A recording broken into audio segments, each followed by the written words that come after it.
Paintball Plus is your all-access pass to the sport's biggest stage.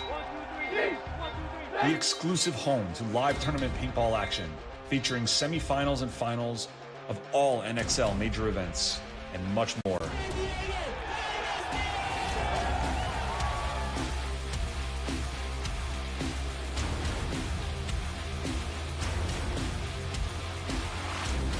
It's just a fantastic time for paintball and all our fans. Just love it.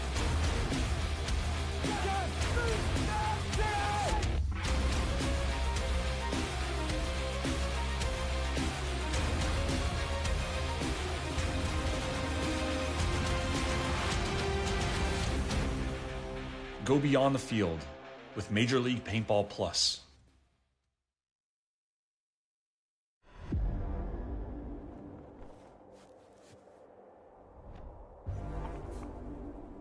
There is a sport you've never seen. A game of speed, chaos, and precision, where milliseconds decide legends. Now, you get to see it for yourself. Big moment in pro paintball history. Let's go!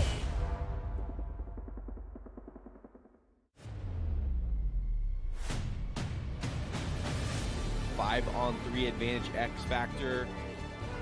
They went 4-0 in the prelims, crushing Arsenal. Oh, and Ronnie Dizon gonna be the hero here for Houston Heat, the veteran clocking in. He's been relentless. And almost, he's gonna shoot another Matty. He's lost. Bayless is still alive. Hines has no idea he's there. And Cody Bayless, one of the best performances that we've seen out here. Will we see them fight each other on Sunday? We're gonna find out. We get through these prelim matches. What a game.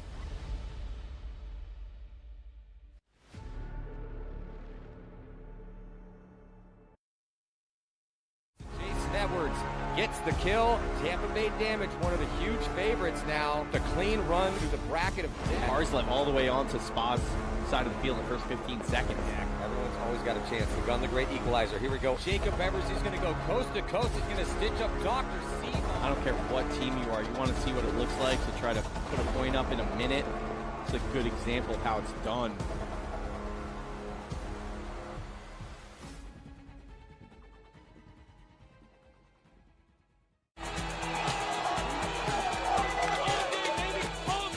It's been a long time since Damage has won a World Cup. We needed it. Let's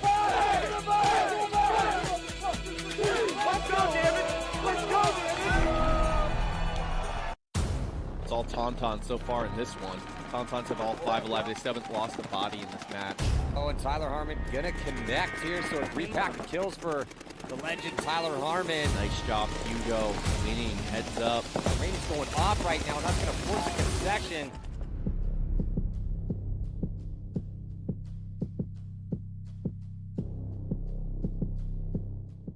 Before Paintball Fit could finish one of paintball's greatest comebacks, they had to be tested.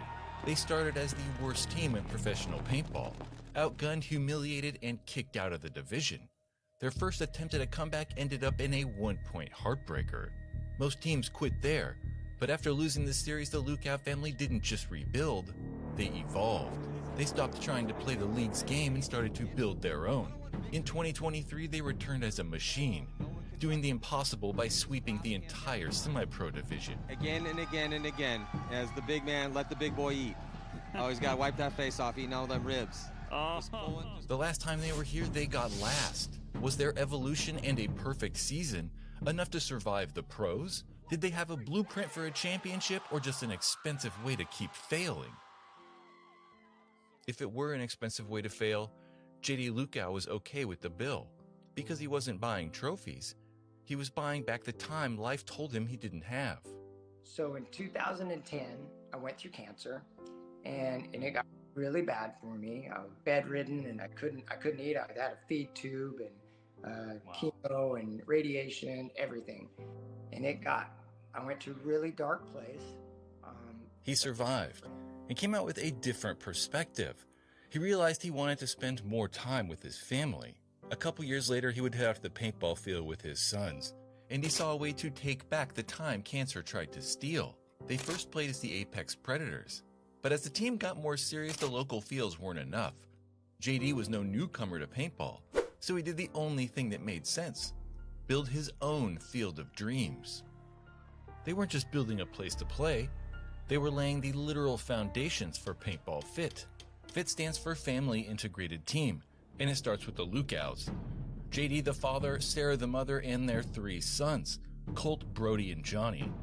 The precision of their game wasn't born in a playbook, it was born in the manual labor of building the field itself. And because they owned it, it meant they could spend more time on the field than anyone else. Playing as Paintball Fit, they stormed through the divisional ranks. In Division 4, they played 3 of the 4 tournaments and won all 3.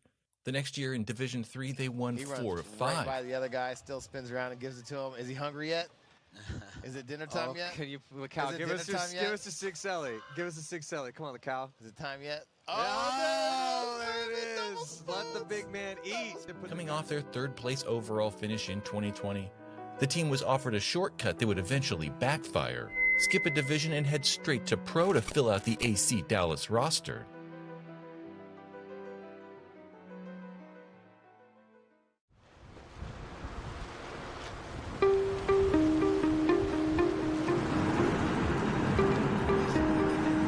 So I played the first year with Vision in pro when I was like 14. Vision is playing at the same place as the Tontons. The Tontons saw me for the full year. We were getting relegated with Vision because we just had a bad year. Frank Moran asked me to join the team, so that's how I got into the Tontons. Physically, he was able to make things that no one are able to make. He's scrolling on the floor as fast as I am running on the side with him, you know. He has a good shot, he is a good gunfighter, and he loves the gunfight as well. I was young, the guys were older than me, and they all took me under their wings as mentor. I played so many games and in so many different teams with Axel that, you know, he's like my best partner on the field. And I'm very proud of the player he became, and not just into the field, outside the field is like the best teammate that you want to have in the team, you know.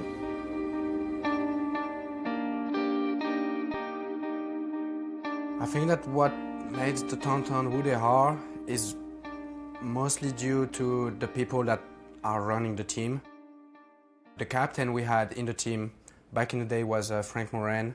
Now we have Fabrice Colombo leading the team. We just have these special people leading the team to greatness. For me, you know, I was living in the ghetto in south of France, and I was not making sport at all.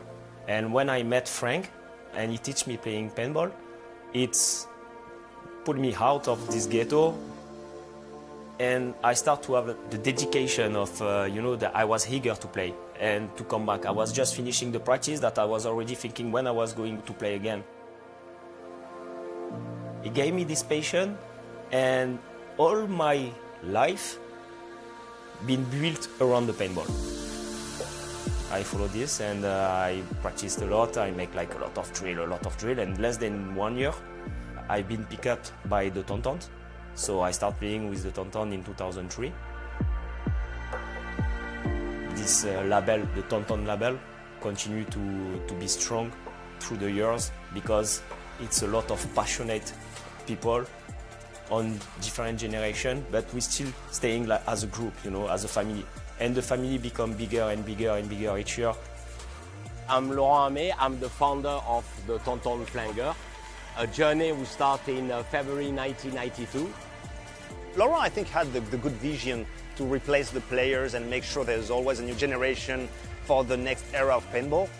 I mean, at some point that was us, then there was Tavares. And when you're the captain, you want to make sure the team is going to last. So even if you're retired, you find somebody that's going to handle the team and that's going to be good. In 2010, Frank and some of the players left the team. So I became the new manager and captain of the team. The team that has been rebuilt under Fabrice and Axel, they are right now on an incredible record. Since 2012, we had like a very, very great adventure and a lot of podium. We've been in Europe, we won. We've been in Malaysia, we won.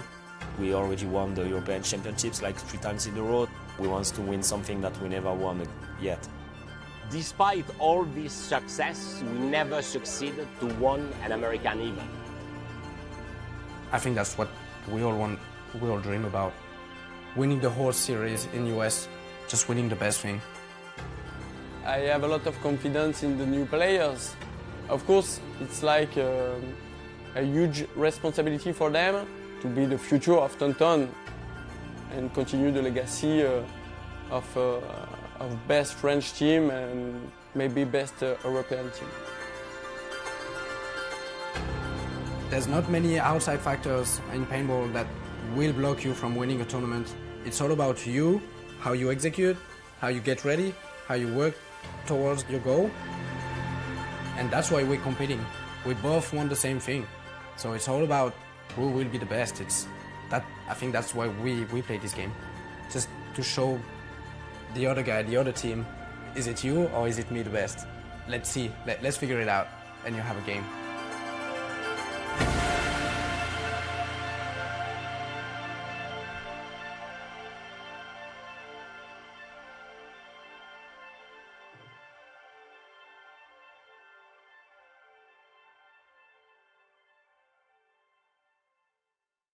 Before Paintball Fit could finish one of paintball's greatest comebacks, they had to be tested.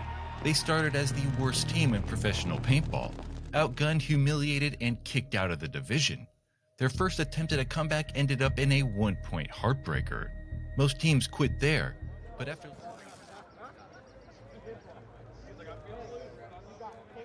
And welcome here, 2026 season kicking off inside Raymond James Stadium, Major League Paintball. Matty Marshall alongside Todd Martinez, and thank you guys so much for joining us here. Can't wait to see these 3-versus-3 battles go down all morning long. Todd, this is going to be a fun day. We got primetime paintball coming up this evening. We have the Summit Awards, an action-packed day here. Going to be filled, hopefully, with some amazing paintball drama. Some new teams also taking the field to play in the professional division here in the 3-on-3 format. One of them, Puerto Rico TPP Crew, taking on Chicago Aftershock and their new look this year. Todd, a team you are very familiar with as you just coached them last season. How you feeling this morning, bud? Man, I feel great. What an amazing way to kick off the 2026 season, to be here inside Raymond James Stadium, place where the Tampa Bay Buccaneers play NFL football, looking around at all these seats, imagining being packed full of players, watching this three-man about to kick off. Man, this is something very special. Got Chicago Aftershock going on the field right now. There's my guy, Ryan Hoskinson, a.k.a. Hosky, along with Marky Franz, and looks like Max Stansel.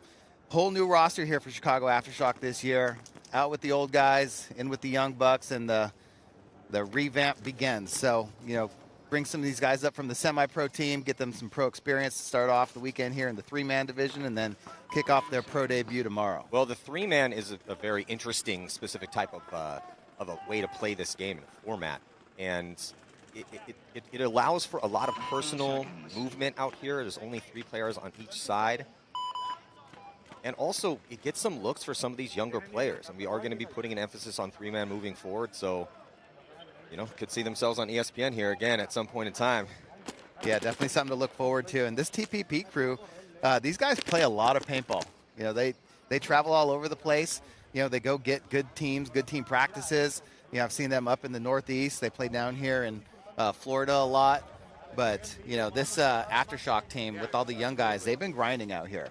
4-5 straight days of 8-hour days on this layout already. 3-man, 5-man, good practices in the books. But, last year we didn't do so well in the 3-man division. Pretty sure we got clubbed in about 30 seconds every time we played, except for, I think that maybe the second event. So first time not so good. Second time was better, and the World Cup was an utter disaster. So maybe a little redemption here. I'm sure Hosky remembers how that went, and he's ready to lead this team with the 2026 season with all these young guys, as he now, in his third year of pro, becomes the veteran player. Yeah, for Hosky in this situation, look, it is time to shine for you here in 2026. He's had some time to get his feet underneath him here in the professional division, and he needs to step up and be a leader this year with the big departure of a lot of different bodies, bringing in a lot of new guys. Now, Marky Franz, he's been around a long time, too. Had some really good spins last season with the Tauntauns, and as we are about to jump into point number 1, officially kicking off the 2026 season right now. See how the Puerto Rican boys here, TPP Crew, going to be an underdog as they're going to be dropping the first body from the D side. They shoot a body, though, from that Dorito side as well, too, so it's going to be a 2-on-2 here pretty quick. TPP straight into the Snake 2. Snake 3 going into the Starfish. Going to pop the top on Hosky in that Snake side corner for Aftershock. Back center player for TPP. Trying to find the other body up over the top of the back center right now. Yeah, Todd, better field position here currently in this 2-on-2 as TPP Crew is going to be spreading the field out. Aftershock going to try to do the same, but they are playing defensive here in this first point. Another move over to the D side for TPP Crew as he gets that back corner bunker on the Dorito side, but pushing the issue very quickly, trying to get the crossfield shot from the Snake. Here comes a response from Hosky, and Hosky's going to run that body down, and now it's a 2-on-1 here in favor of Chicago Aftershock. Hosky, what a nice move there, Todd. Yeah, good move by Hosky to see that the player came all the way to his end of the Snake. This is Hosky's house. He is the mayor of Tampa, and that's a good way to kick off the 2026 season for Ryan Hoskinson. Hey, looking for some good food wrecks? Hosky's your boy. Hit him up. Did us right last night. And going to be scoring this first point here for Chicago Aftershock. Good job to stay alive out there by Marky Franz to fill out to that Dorito corner and come up with Hosky together to close that one out. Let's get a look here at the replay as TPP Crew getting that first kill. Ended up being 2-on-2, but a nice read and react. You're playing offense in a defensive situation, perfectly stable on the shooting platform. You can tell Ryan has been spending a lot of time grinding on his game. He was out in California playing in WCPPL. Guy plays a lot of paintball. Grind City, baby. Grind City. Shout out to the gods. Jesse Stevens going to get a spin here with his new squad this year. Coming over from AC Diesel last year. So many changes in the offseason. One of the craziest offseasons that we have seen. So 12 minutes on the clock here. 45 seconds in between points. It's going to be an action-packed day. Jumping into point number 2 with 1 point lead. Shock. They keep 3 bodies alive this time. Spreading the field, getting out to those back corners. And here comes an attack up the middle. Jesse Stevens going to dip into the Snake, head down. Goes all the way to Snake 3. Kind of tumbles getting in there. Just uses the rolling bunker to get right near the Starfish. Wraps around. Does he peel off that back body? Looks like he might miss a shot here, Todd. Yeah, misses it, but he's in good position. And now TPP Crew is going to make a move out to the corner to try and cut down that angle. Hines in the middle there, the pickup from the Lucky 15s. Ooh, Jesse getting caught, though, on a wrap from the inside. So first body to drop in this one going to be for Chicago Aftershock. And nice read for TPP Crew as they dip into the Snake. Hines, though, popping the top and seeing that body drop from with Jesse Stevens taking the walk. So Hines, gun towards the Snake side. Lackey over there in Dorito 3 now. He's battling heads up, but in control of the Snake. TPP Crew now going to come into the Starfish. See if he catches Hines. Hines finds the body, but then he gets picked off from across the field. Just Jared Lackey now in that Dorito 3. Yeah, Todd, that was a tough situation for Hines. He did have his head on a swivel as Lackey is going to get peeled off, so going to have a tie game here with a little under 9 to go. Again, 12 minutes on the clock. No split deck, 45 seconds in between points. There is a mercy rule of 3. Yeah, TPP Crew, good job fighting back there as Jesse Stevens made that first move, got into that 50 Starfish on the Snake side, but then the counter move by TPP to fill out to the corner, then come up into the Snake and then backfill behind him to get some support down the wire. So you can see here on the replay as Jesse Stevens with Hines already at the 50 brick, but Jesse just uses that bunker to get right into this new bunker structure we're calling the Starfish. We're also taking suggestions as to what we should call this as well, too. Yeah, suggestions are always welcome. Absolutely. But, you know, that bowling ball method, it's a good method. You know, you just plow the Snake 3 directly into the Starfish, and then, you know, you're in there with a, you know, rolling protection. Yeah. Jumping into point number 3 right now. Tie game here. Teams switching sides. Each time a point is 1. There's a no point. They'll stay on the same side. 3 on 3 to start things out. A little less aggression out wide. Both teams staying rather in the pocket to start out this point. Chicago Aftershock went with the all bodies looking left on the break play. Trent Nita in the back center and try to get that kill on the break and make it a 3-on-2 off the break, but did get some good field position as I think Jet is up in the brick over here on the Snake side, but that did allow TPP to get up into this Dorito 3 and have a good shot across the field now on that center brick. All 3 bodies alive on both teams. Trent Nita fills out to the Dorito corner. Yeah, both corners hot right now for Chicago Aftershock and a good crossfield spread, but like you were saying, just a little bit better field position here for TPP Crew. Oh, no, that's pretty even right now with Shock being up in the snake side. Feeling the pinch cross field here for TPP Crew up into D3. It looks like Shock Jet in as came much across. as he can. Jet came across from that brick. Now he's in the 50 snake starfish, and he's rapping on that Dorito side hard. He's going to come into the snake of TPP. They don't know where he's at. Camera takes one here early on. Yeah, onto their side of the field here. Chicago Aftershock. Dominant position in the snake. Really going to be able to put the pinch crossfield on that back Dorito.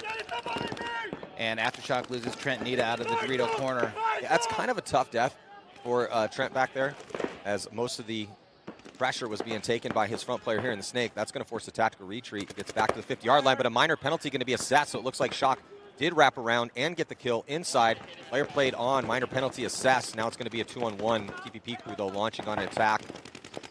Yeah, I think Jet shot that Dorito player in the head, and then the player played on, getting that minor penalty. So it's a 2-on-1 now, and TPP nowhere to hide as he goes all the way down the Dorito side. Good tactical retreat over there by the Shock player. What a point here for Jet. Jet's going to run and hit that buzzer. I think that might have been Max Rooney for Shock. That backfilled. It's one of the cool things about this three-man. We're seeing some new names on some legendary teams here, and if you want to get play time and eventually be a star on the 5-on-5 pro squad, it is kind of ideal for you to show up and play some three-man well. Yeah, absolutely. And you see Aftershock is, rotating through all the roster right now, getting everybody on the field, getting some familiarity with the layout, with the pressure of the clock. We have a new timing system, 1 minute in between points now this year for the three-man, no split deck.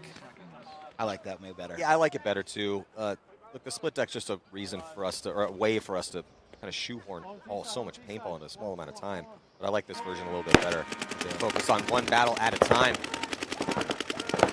Running and gunning to the back corner bunker here for Chicago Aftershock. But Marky Franz going to be drawing a minor penalty. Minor penalties, man, they're rough in a 5-on-5, but in a 3-on-3, it pretty much destroys your chances unless Hosky can pull off some sort of miracle here, and it's not going to happen. He's going to get pinched off. So a back-and-forth battle as the squad TPP Crew.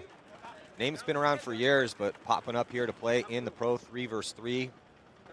Yeah, I think Marky Franz caught one right off the top of his loader. I don't think he knew it. It was like right off the break.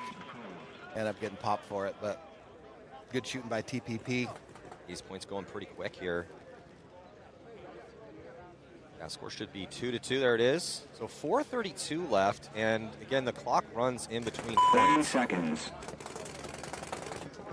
Similar to what we saw in the ESPN. We're still tinkering with this 3-versus-3 format to see what's going to be the best product, both to play and to watch. There's Jared Lackey, new pickup for Shock. I think he's going to be huge for him this year. Can't wait to see him in the 5-versus-5. Jesse Stevens also a big pickup. Get some solid veterans on a squad with a bunch of youth still. Yep.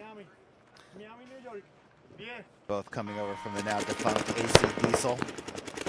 Sad to see them go. Pocket break again here for TPP Crew, but Aftershock blazing down the D side and getting into the snake here quickly. So this is a hyper aggressive play call in this tie ball game, and it works out for him. Yeah, that's why Todd Adams really liked Jared Lackey, his aggressiveness on the Dorito side, but he gets picked up. It's now a 2-on-2.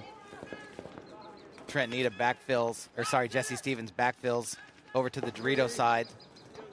TPP now moving down the Dorito side, but he gets picked up coming across the field by the 50 Starfish. Great zone control here for Shock in that 2-on-2, and now just trying to close the gap on the Dorito side, get the pinch on this last body.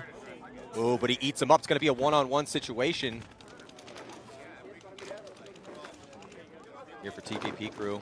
Always tough to be in the snake in a 1-on-1, but he's got a pretty solid grip, but he's going to take one in the side of the head from Jesse Stevens, winning his first 1-on-1 of the 2026 season. Yeah, hey, there you go. Taking a slight lead here as we get under the 3-minute mark. Thumbs up from the ref. Point is good. I'm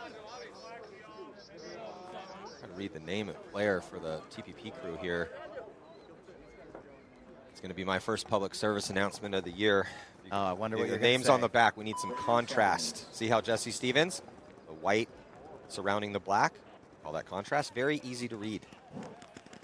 And give you your shine out here, boys. You don't like black on black names from 150 feet away? Carrion. Yeah. See, a little tougher to read. We had to punch in. Cameraman doing his duty here early. It's my guy right there. Shout out to all the cameramen. See, as we get a little farther away, can't read it. Yep. Effort to read. I think that's Max Rooney, Jet in the middle, and Ryan Hosky.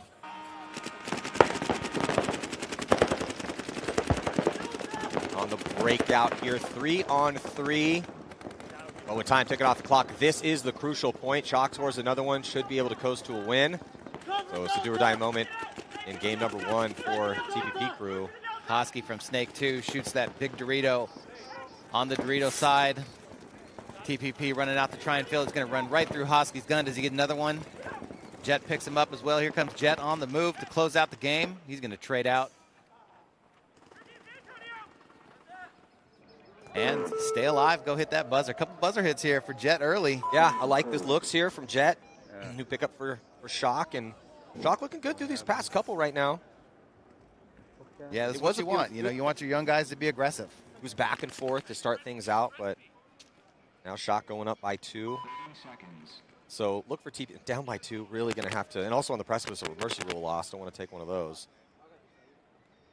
Marky Franz, Hines, and I think Max Stansel out there for Shock. Santiago, Carrion.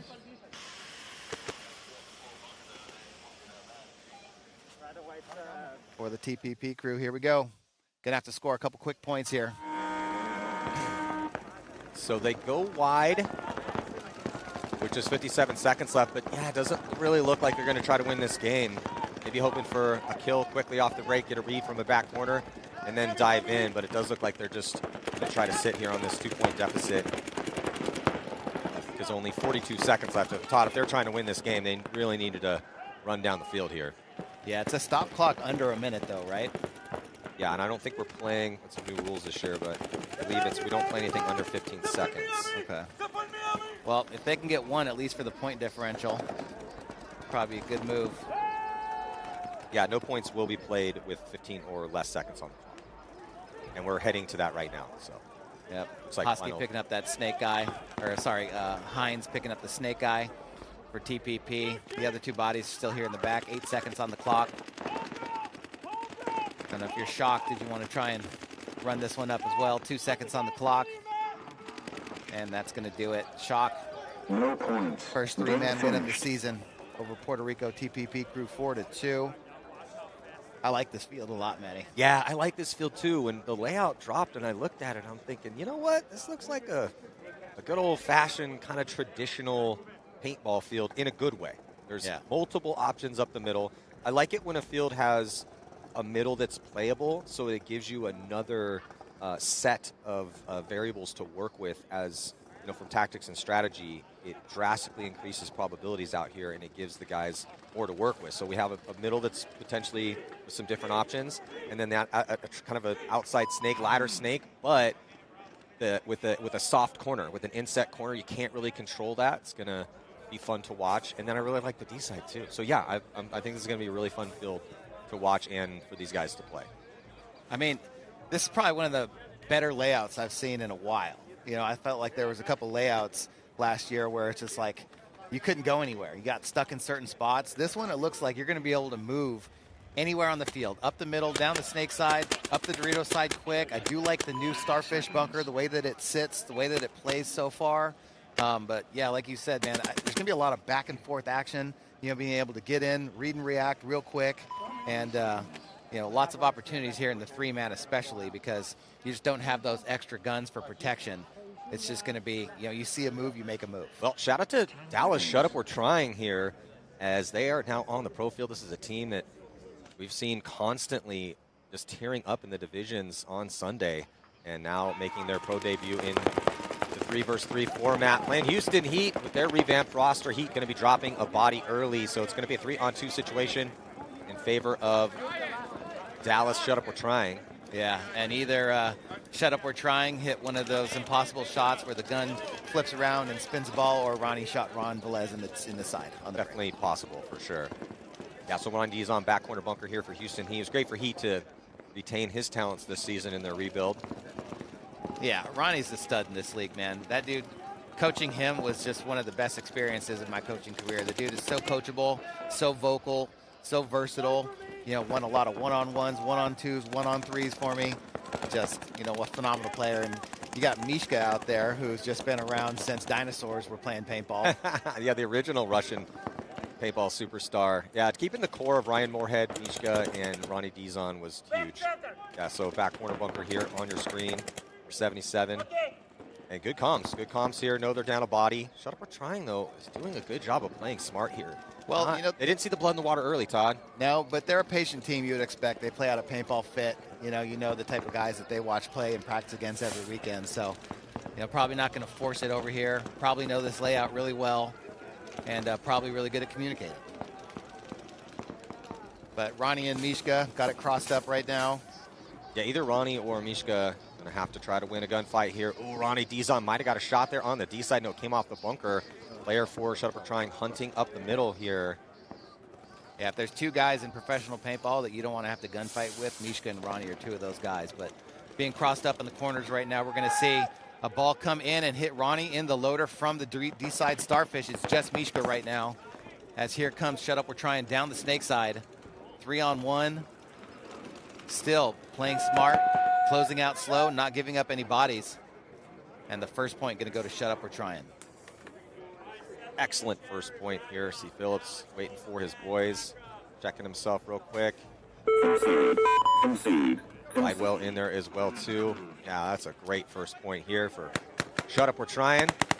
Going up early on the Legends. And if you're just joining us, thank you guys so much for joining us here. It's going to be an awesome full day of paintball here inside Raymond James Stadium for the first event of the 2026 Major League Paintball season. I'm Matty Marshall here with Todd Martinez, and we got a ton of three-man battles going down before we get to primetime paintball, starting here 7 o'clock in Tampa, 7 p.m. We'll have the award show as well, Summit Awards.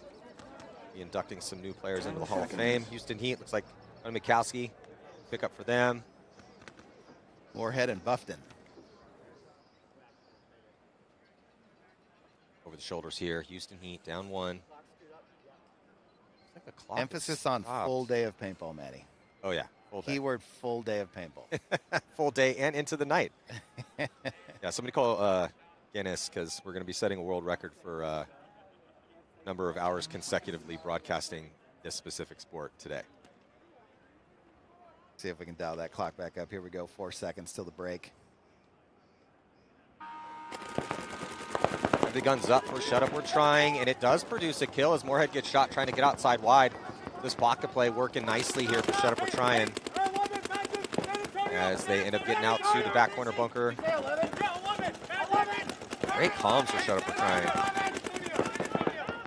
Buffton fills out to the Dorito corner for Heat. And yeah, as you would expect, great communication, calling out the spots, looking for the seam. Now coming up to that center can. Looking towards snake side. Shut Up We're Trying. Keeping his eye on Cody Mikowski, who comes into the snake.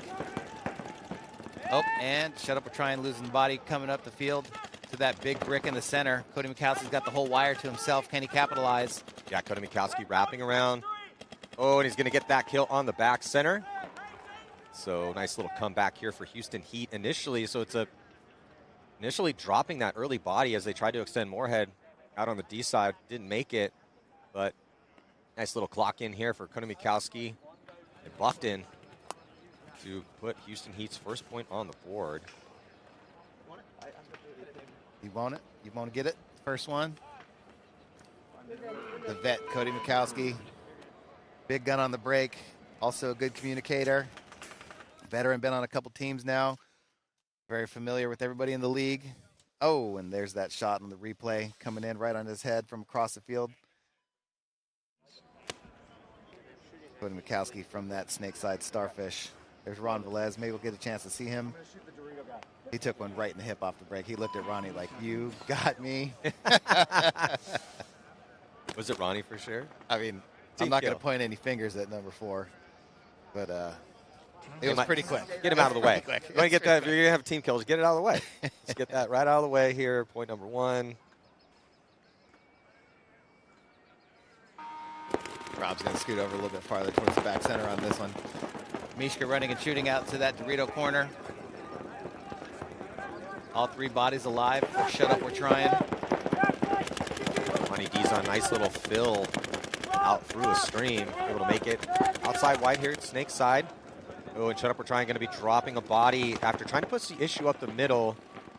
Trying to get to that, the tower. Dorito 1 and the Snake corner for Shut Up, we're trying. See, I think this is the difference in three-man. You're either playing really aggressive and trying to get up the field, you know, trying to see the move. You know, do you have it right away and take it right away? Or you try and play across these back line and shoot heavy guns and, you know, try and get up a body before taking any risks. You know, I feel like there's a very, you know, distinct difference in the style of play that some people, you know, the approach for the three-man game. Yeah, and it's a fine line of how much risk you would like to incur to run into those guns because, yeah, you can. Oh, this is a tough death here. Looks like Robles might have been breaking some paint. Squeegee in hand, but walking off with a little Cyclops. So Shut Up, we're trying now. 2-on-2 situation here. Yeah, they can see they get the body back, right? But, you know, Ronnie Dizon now. Can he go right into that Snake? You know, pretty easy move up in there now. Going to go into Snake 2, Snake 3. You know, these moves are there, right? Mishka now up into the Dorito 3. You know, maintain communication. You know where that body is. And, you know, he puts the pressure on Shut Up, we're trying, who tries to come out, make the move up, counter. But then Ronnie's already standing there waiting over the top of the Starfish. Yeah, nice little finish here. Ronnie Dizon putting the pressure on. So 2 points in a row, pretty solid. I mean, personally, we tried to play the, you know, slower style last year, and we just got annihilated. You know Beat Shock in the three-man? Yeah. You know, at both times that we did bad, it was because, you know, we were in the back and teams were just running at us. You know, because you get the field position, you know, uncontested a lot of the times, and if you lose a body, then, you know, you're just in such a big advantage position right away. So, I mean, I thought the way that Shock played it, you know, just that last game, you know, I think is going to make for, you know, some really exciting games if we get two teams that are very aggressive and looking for those counter moves, you know, as fast as possible. But we shall see. Shooting people on the break also helps. As Shut Up, we're trying to take a bouncer going out for that big Dorito. You know, if you can get that 3-on-2 advantage right away, you know, that's obviously, you know, paramount here for the three-man game as well. Yeah, going back to that pocket here and now a punch up the middle for Shut Up, we're trying is going to be at both the wedge and the brick here pretty quick. But attacking up the Dorito side here for Houston Heat and then a run out from the wedge. Shut Up, we're trying does lose their body at the brick, but wedge makes it out wide, so now double stack of bodies for them on that Dorito side. Yeah, you know Moorhead wanted to get back in there right away and get up the field. You're going to see him in that 50 Starfish a lot this weekend. Oh, here comes the dunk on Moorhead, but Moorhead able to stay alive in that chaos. Yes, the first dunk of the weekend. Unsuccessful, got hung at the rim. Yeah, just didn't get high enough on there. Moorhead, Spidey senses tingling, tucked in at the right moment. So nice job by former World Cup MVP, Ryan Moorhead. Yeah, Moorhead says, you know, if you're going to try and come to the rim on me, you know, you better bring that nasty stuff because gave him the Dikembe Mutombo finger wag. Don't come at me with that weak stuff. You better have some hops. You better come with the bunnies if you're going to come to the Starfish. And they're on the replay. Moorhead surviving the chaos over there.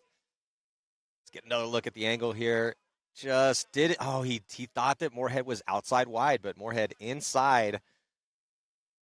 Able to get the kill. I cannot wait for the amount of dunk attempts we're going to see this weekend.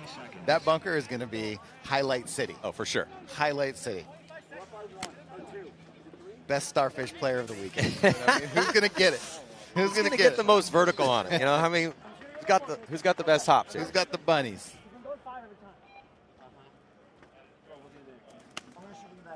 Looks like Ronnie, Rob, and Mishka again for Heat. Yeah, look at Mishka in his little cycling cap. That's cute. It is cute.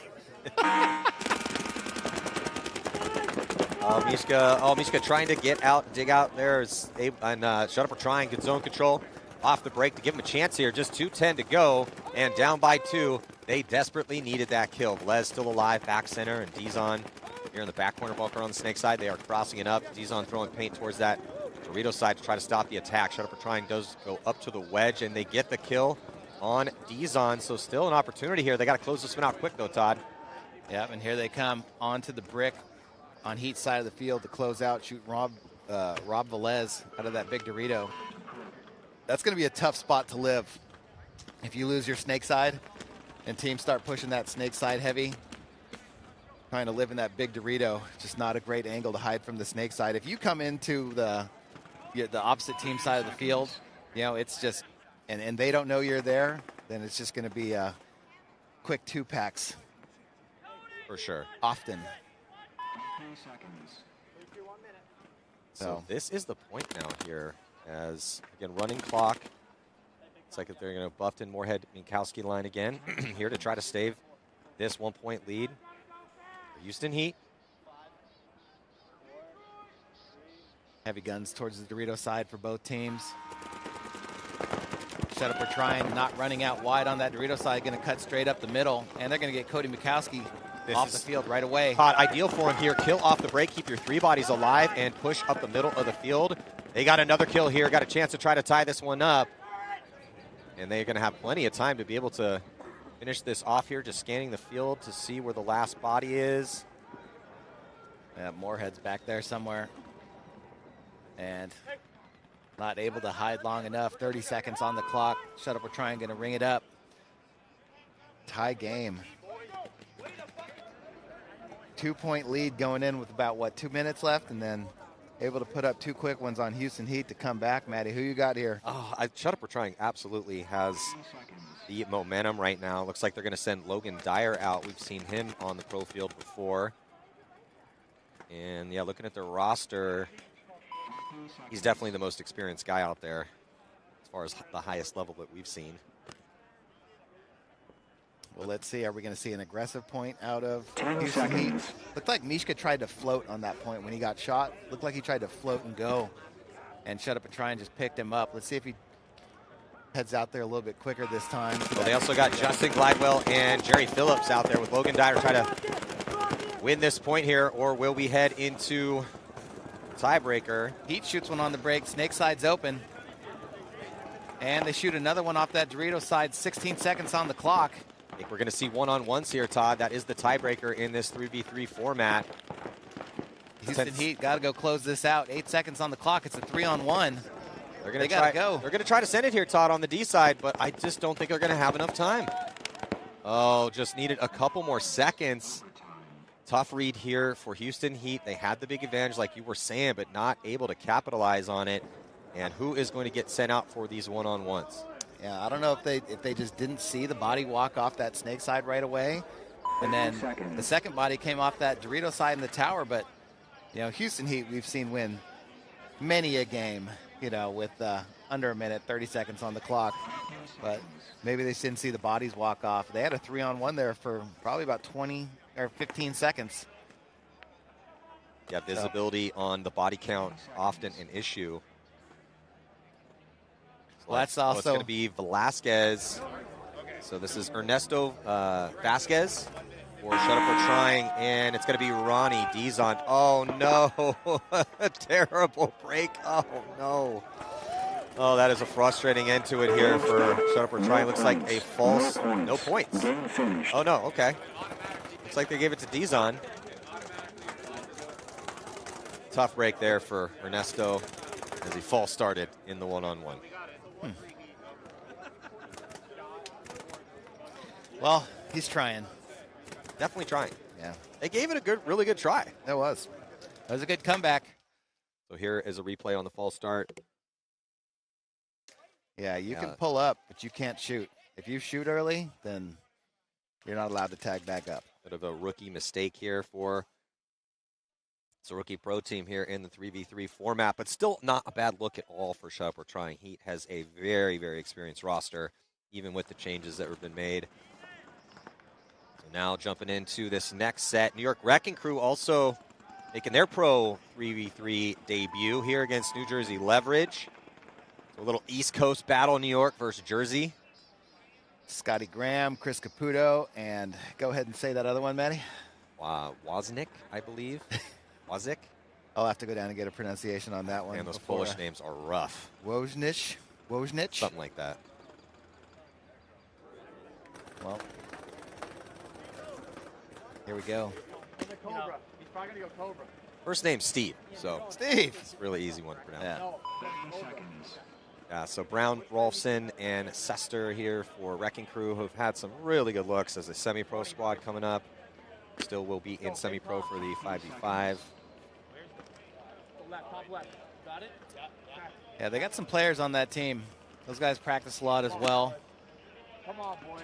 You know, pretty successful in the semi-pro division last year. But New Jersey Leverage won that pro spot coming into their sophomore season. Excited to watch them play this year. Yeah, Leverage going to be on your screen here. They're in the white and black jerseys. Wrecking Crew in their, what are we calling that, a maroon, black and gray. Look good here. Diving into the snake. Rolfson pretty quick for the Wrecking Crew as a body going to be dropping from the D side for Leverage. Steve's still alive here. Inside D1. Better field position, though, for the Wrecking Crew. Yeah, you can see from that Snake 3, Wrecking Crew just has all the fills out on the Dorito side. We've seen that a couple times now. Shoot that body off that Dorito side. If you're aggressive and up in that Snake 3, you can shoot those fillers. You have that whole big gap looking out that way. And now he's got one body left for Leverage in the Snake 2. Looking to make a move on the inside. Chester following him up in the Snake 2 for Wrecking Crew.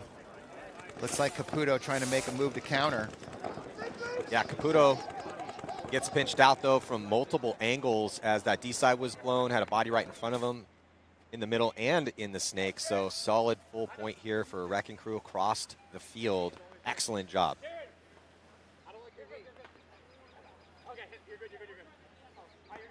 The Wrecking Crew here not losing a single body in that first point. Get a look here on the replay. Caputo all by his lonesome over here on the snake side. Just looking for that body in the middle. Finds him at the brick and then gets clipped as he popped the top. Well, I do like the move coming forward, you know, to try and make something happen. Yeah, I hate the retreats. I can't stress that enough. I don't mind a good tactical retreat, but sometimes rolling the dice on that offense and that defensive moment works out more than the tactical retreat. But that is the big difference, though. A good, solid tactical retreat sometimes can work out for you. Yeah, Marcelo would hate to hear me say that, but you know what I mean? I was thinking of Marcelo. Yeah. Like he's the exception. Or like a TJ Danner. Yeah, TJ Danner. Never scared to go back. Greg Sears, where you at? So nimble on those tactical retreats. I know. Call that repositioning. So switching sides here, Leverage. Now pushing the issue very quickly, Leverage. Really quick into D3, but they are going to be dropping their body here, snake side. Baskin, first body to come off for Leverage. And nobody over here on the snake as Wrecking Crew going to make that move, get into snake 2 right away, crawl up to snake 3, looking to get some starfish right into the 50. He's going to wrap around and blow away this Leverage player, not looking, right out of that snake side temple. Making this a 3-on-1, and nope, there goes the last Leverage body. Wrecking Crew looking dialed in the first couple points here, Todd. Yeah, I mean, they're one of those teams that play a lot. They go and they travel to practice good teams, you know, that believe they practice damage before every event. You know, well-funded team. They got my guy down there, Alex Barker.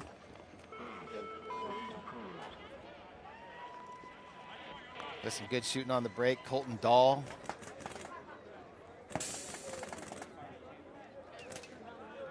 They got a deep roster, too. Yeah. Wrecking Crew. Yeah, I was talking to them a bit and for their damage game. But since it's good if you're a rookie pro team coming in to play a team that you've scrimmaged a bunch. Yeah. Because you're not going to be intimidated to play a team that you've practiced already a ton. For sure. Wrecking Crew's got another guy I really like, Rudy, over there with the yellow goggles. 10 seconds. He also plays on Grind City at the WCPPL with J-Mac and Hosky and Mex and the boys. He's a good player. Ooh. A little bit of a, almost didn't get to the box here for Wrecking Crew, and they send 3 bodies from the middle on over to the Snake side here with this 2-point lead. It does produce a kill, though, and then very quickly getting into some solid positions here. 50-yard line Starfish bunker. Here comes a counterattack on the D side.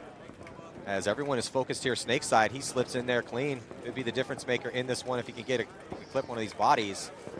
No, gets it taken out. So yeah, great zone control here for Wrecking Crew. And here comes the close. Looking for blood. Gonna get that back center guy, make him pay. Yeah, so that is gonna do it here. Mercy rule, 3 points. So quick 3-1s, keeping us on schedules. Finch hits the buzzer. Thumbs up from the ref. Not how Leverage wanted to start their tournament here, Todd. I mean, Leverage is the pro team. Wrecking Crew now a 3v3 pro team, but semi-pro in the 5-on-5 get smoked in this East Coast battle. Yeah, that was a tough one. But hey, wake up. Wake up. Here's 3 cups of coffee for you and the guys. Yeah. Go back and have a chat. I mean, it is early, but we are on the East Coast, and so that they can't really use that excuse. Yeah, it's just tough because when you have a mercy rule of 3, you really can't get off to a slow start. There's no real hole you can dig yourself.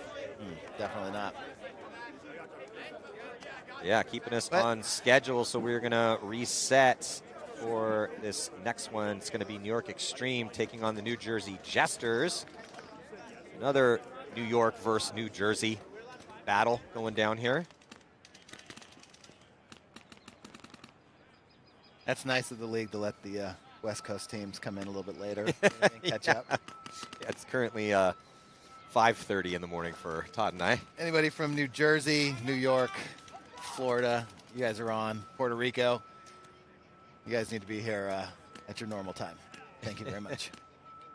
Yeah, so if you are just waking up and drinking your morning coffee here, joining us to watch some paintball today, thank you guys for virtually attending this battle going down inside Raymond James Stadium. And we have a full day and into the night of paintball here for event number 1. I'm Matty Marshall here with Todd Martinez. It's an interesting matchup here, too, because, you know, New York Extreme with some former Jesters players. You know, Harris Hussein, you know, one-time Jester. That's true. Jesters once wore the hat with the jingle balls on it. Yeah. Yeah, oh, they retired that. But, yeah, so the Jesters here on your screen getting ready to go. It's the old boy Kuchagashev right there. Bispo, Snyder going to be the starting lineup here with Kuchagashev. 10 seconds. Yeah, I was also wondering, because this is East Coast battles, like how much smack talk's going to be going on at 8:30 in the morning. But there definitely was a little bit towards the end of that last one with the Wrecking Crew. One of the players from the Wrecking Crew was like, yeah, that's what we're talking about. Mercy rule win, boys, as he's glaring over at Leverage Pits. So Extreme here on your screen. Harris Hussein in the backfield. Harris Hussein, a.k.a. Big Daddy, with the first kill of the season on the player running out wide to the Dorito side. You know you like how Big Daddy does it. 3-on-2. NYX trying to find the extra body. Jesters able to fill out to that Dorito side. Snake corner for the Jesters.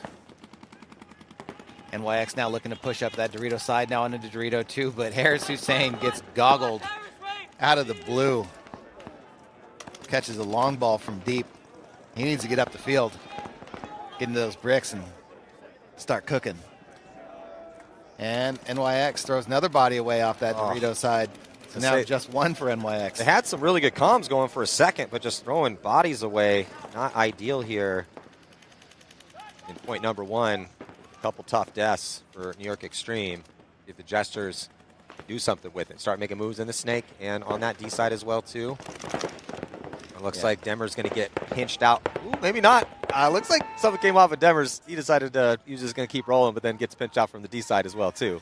No penalty assessed. Matty, I really feel like the way to play this game is that quick counter move, that quick secondary move. You shoot heavy on the break, that quick secondary move before they can figure out and set up and try and strategize, especially on this layout. That's why I really like this layout. When we were out there in Florida last year for the 3-man at Disney, I mean, it was just chaos, madness, the best 3-man teams in the world. And it was just counter move, attack, counter move. I can't wait to see the Russians coming up here, play here in a minute. Yeah, Legion's going to be, I agree with you. I think the counterattack, we've already seen it be, that's a paintball truism. That's just how it works. Yes. But on this layout specifically, it does look like that counterattack down a body, playing offense in a defensive position here in the 3-man will pay some dividends. Jumping into point number 2 here. 1-point lead for the Jesters. Teams switching sides here. 12 minutes in regulation, running clock. As we're trying to dial this format in these 3-on-3 battles. A couple nice positions, repositioning here after getting a kill early here for the Jesters. So continuing to look pretty solid. Yep. Starfish on the D side, 50-yard line. Occupied currently for New Jersey. Up 3-on-2 still here. NYX fills out to the snake side corner and now making a move up the Dorito side. Is he going to be able to get that and live? Oh, didn't even know he was there. Micah Hayes with some really good comms in this back corner bunker. That voice is carrying nicely here for Hayes. So 2-on-1 now. Had the opportunity to make it a 2-on-2, but didn't know where the body was on the Dorito side. NYX ends up trading out, but then is that Big Josh getting the kill over here, turning in this into a 1-on-1, and Big Josh winning, though. 1-on-2. Yeah, so Josh Taylor, we have seen this man prevail in low body situations, getting paintball famous on New York Extreme, stuck with the team through all these different roster changes, and now going to put the team on his back in that point. Excellent job by Josh Taylor. Yeah, he's good for 1 or 2 of those every match. And they needed that right there because they were about to go down 0-2 with the Jesters feeling hot, but tying it back up. Let's see if Buko Harris put a point on the board for their squad. Tiru. 10 seconds. Those early deaths hurting NYX. But Jesters, they got to capitalize. It's going to be Ray Buko, Chris Tiru, and Harris Hussein here for New York Extreme. 7:45 to go. 3-on-3 start here. It's been a bit of a bloody start to these points here, Todd. We are seeing a lot of bodies drop early. But this one still 3-on-3. Tied up 1-1. Both teams pushing towards the snake side. So looks like Ray Buko going to be on an island in D. We'll call that D2. Yeah, both teams with a body in Snake 2. The Jesters up in Snake 3 now. Harris Hussein trying to find the bodies from the Snake corner. Doritos corner for the Jesters. Big brick in the center in Snake 3. Snake 2, Snake corner, and Dorito 1 for NYX. I do feel like players just get lost in here. I really am a big fan of this layout because that just creates so many opportunities for chaotic movement. And your comms are going to have to be on point, as always, the most important thing. Knowing what the situation is, so you know what kind of moves you got to make. And here comes Harris now, coming back to the inside, trying to deal with that snake guy. Yeah, Harris is really trying to protect Chris here in the snake. If NYX's snake player could bump up one knuckle, he could shoot that Dorito corner out, who's hanging out. And the Dorito corner player actually picks up the snake player for NYX now, shooting over the top. And Harris Hussein gets blasted, dead center in his chest. Yeah, center punch. He's taking the early walk. And now a 3-on-2 situation in favor of the Jesters.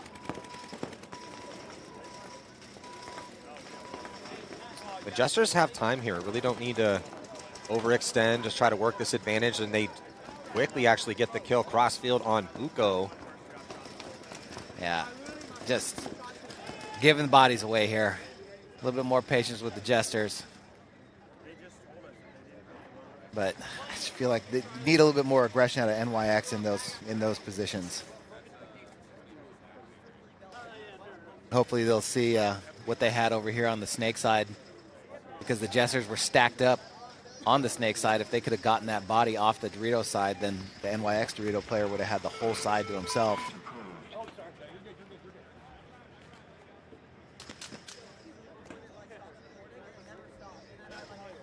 So 2-1 now, favor of the Jesters, 5:10 on the clock.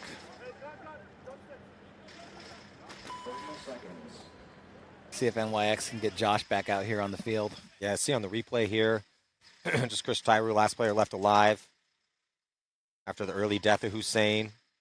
And then Buko getting clipped on the D side allows the Jesters to take this 1-point lead.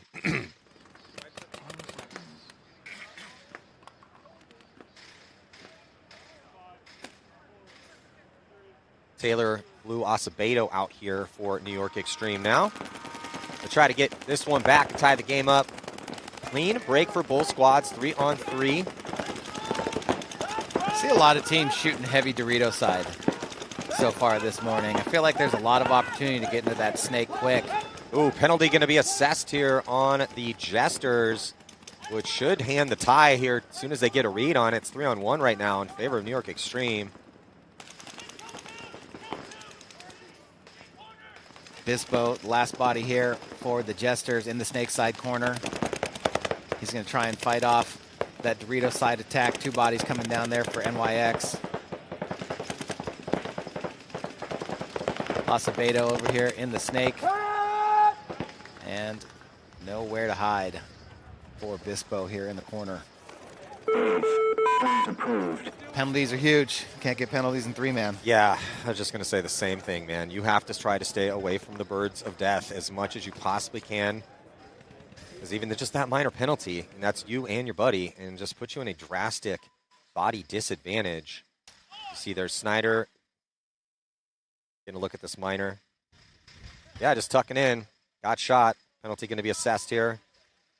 I love when they watch. Well, where did I get? Where was that? I love when they watch the flag fly. The guy's like, no, you're not going to pull that? Are you going to pull that out of your pocket? Oh, look, it's in the air. It's what, me? Oh. Wait, was that my penalty? No. Did you just throw that for me? Thanks, man. And this is what I was just talking about, Matty. If the back center guy is shooting Dorito way, you can basically go to the Snake 50 on the break. And here he goes, all the way up there right away. He's going to wrap, and he's just going to annihilate the 2 guys from the back center and now the Dorito body. 77 for NYX out there. Yeah, it's Sean Demers. They're from their semi-pro squad out here, and that is how you earn more playing time. Get that man a promotion. Ooh, beautiful. Nice point here from Demers. Little 3-pack to take that 1-point lead. He's going to just wait for a second. They had to concede. Oh, no, come on, man. This is a button-based game. Let's crack that thing. Bro, you out there. Let's not play that game today. Yeah, let's get a look here at Demers on the replay. And Todd, as you were saying, if the guns are, you're only looking at 3 enemies, man. And if the guns shift, and you get that read, you saw he ran guns up, head up. No streams his way, goes right to the 50, and then just clocks in with a triple stack of kills. Yeah, that was a nice little crawl there, too. Textbook, low, quick, and just that back center guy is just not going to be ready for you. Yeah, I also like the attack up the middle. So sending Demers out wide and then going up to the middle worked out just perfect for him. Ooh, a little bit of a false start here for the Jesters. Had to go back and tag up. And looks like he was able to do so and do so clean. Didn't try to do it again, though. Jesters still shot Dorito side heavy. Maybe the opportunity to go again, but NYX electing to go to the corner, spread it out. Josh Fields to the big Dorito out of the back center. Jesters stacking up the snake side. Uh-oh, might have another bouncer in that big Dorito on the Jesters. He's still alive.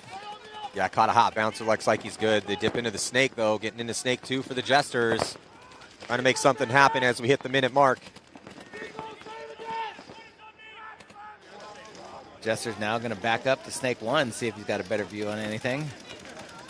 And nothing really cooking there. Back up to snake 2. NYX burning some clock here. 41 seconds left. Are the Jesters going to look to go? And nope, Jesters going to lose their body out of the middle. Here comes Big Josh coming to the wedge on the Dorito side in the middle. Acevedo here in Snake 2 for NYX. Oh, here comes the big move. Blue, he wants to get some action. Does he trade? I don't think it's going to matter because we're not playing a point under 15 seconds. They have the 1 point lead, so that move from Blue, I think, is going to be the finish. Depends on what the final score is going to be. If they can get in to hit this buzzer, he's going to have enough time. So that is going to do us for the set. Congratulations to New York Extreme. Next game should be starting at 9. It's going to be Orlando Red Legion versus TPP Crew. So we'll be right back here. Major League Paintball going down in Raymond James Stadium. Matty Marshall here with Todd Martinez. See you in just a couple minutes. Run through the bracket of death.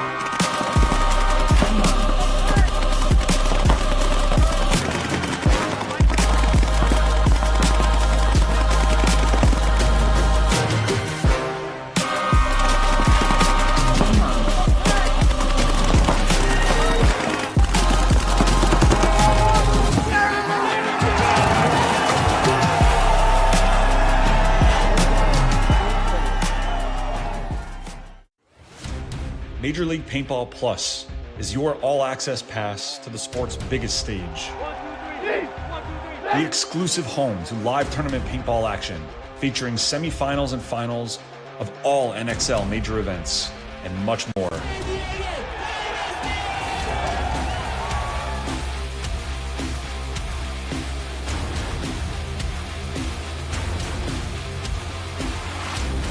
It's just a fantastic time for paintball and all our fans. Just love it.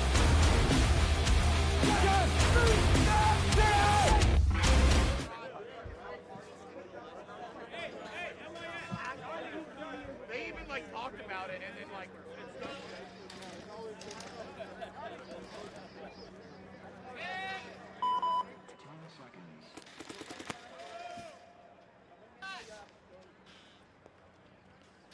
No hesitation here on the schedule. We are back right away. The Orlando Red Legion right now taking on Puerto Rico TPP Crew. And this is the game that I've been excited to see as Kirill goes up the middle. The Tiger King goes up to the big brick on the break. And TPP Crew, let's see how they're going to play. They took a loss to Aftershock early. They're going to lose their Dorito player first, getting shot in the hand, trying to load a pod. But the aggression from the Orlando Red Legion, what I was looking to see here, a very exciting three-man team to watch. One body in the snake, one body in the back center for TPP Crew. And guns up on the attack. Here comes Kirill through the middle of the field. They're going to shoot out the snake body. One kill for the Tiger King, and here comes the execution as the Red Legion make quick work of TPP Crew. Still looking to get things going here. Two tough games on the docket for them today, Shock and Red Legion. But TPP Crew are definitely a solid semi-pro team with aspirations of playing pro. You see them out there practicing a lot in New Jersey, Florida, playing against good teams, but tough couple battles they got here going on this morning already. Approved. So it looks like we're going to get Lopez Johnson coming on for the Legion. Navarro, Santiago coming on for TPP Crew. Stanton coming on. Red Legion, as you know, playing out of Thunder Valley Paintball down here in Tampa. They have been on the grind for several weeks already on this layout. Going to be an exciting team to watch in both the 3-man and the 5-man. Always have a good chance to win the event. Feel like this layout is tailor-made for their style of play.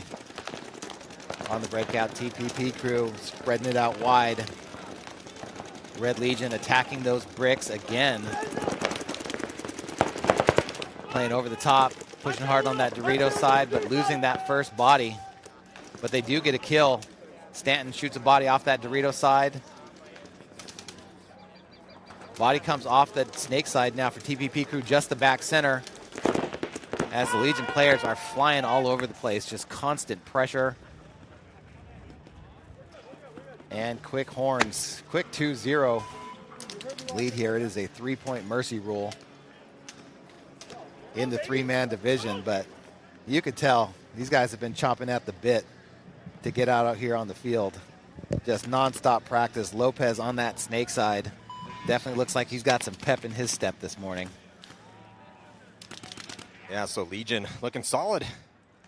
Yeah. No slow start for them. We talked about, hey, 3-on-3, 3-point mercy rule. You cannot get off to a slow start. Definitely not. Here comes Karslev. Number 92, the D-side killer for the Red Legion. I think Lopez might be back in there. And TPP Crew, they need to get a point here or this one's going to be over in a minute and a half. It's on the breakout. Huge break. Karslev, snake side all of a sudden here. Love to see that. And he goes into snake 2 very quickly. Tries to shut down that D side. Love that lane. Todd, he knew exactly what his shot was. He beat the body there and gets the crossfield kill. Perfect. It's there every time, man. Right into that snake 2. You shoot the first guy. He had the filler too. Just barely missed him. And now opens the door for his teammates over on that Dorito side. But has this whole snake side to himself. You can't give Karslev any freedom. That's the key to him. You gotta keep him buried, not give him any chance. Because if you give him an inch, he's going to take a mile. He shoots that body off that snake side trying to get cute. Yeah, Todd, is this going to be a 3-pack here for Karslev? Pavel Karslev trying to finish off this triple stack of kills. He got the first one. Don't think he's definitely still got a chance to get this 3-pack. That back center for TPP Crew is definitely trying to fight him. But Todd, you're talking about, with Karslev, players like him, you have to put pressure on him.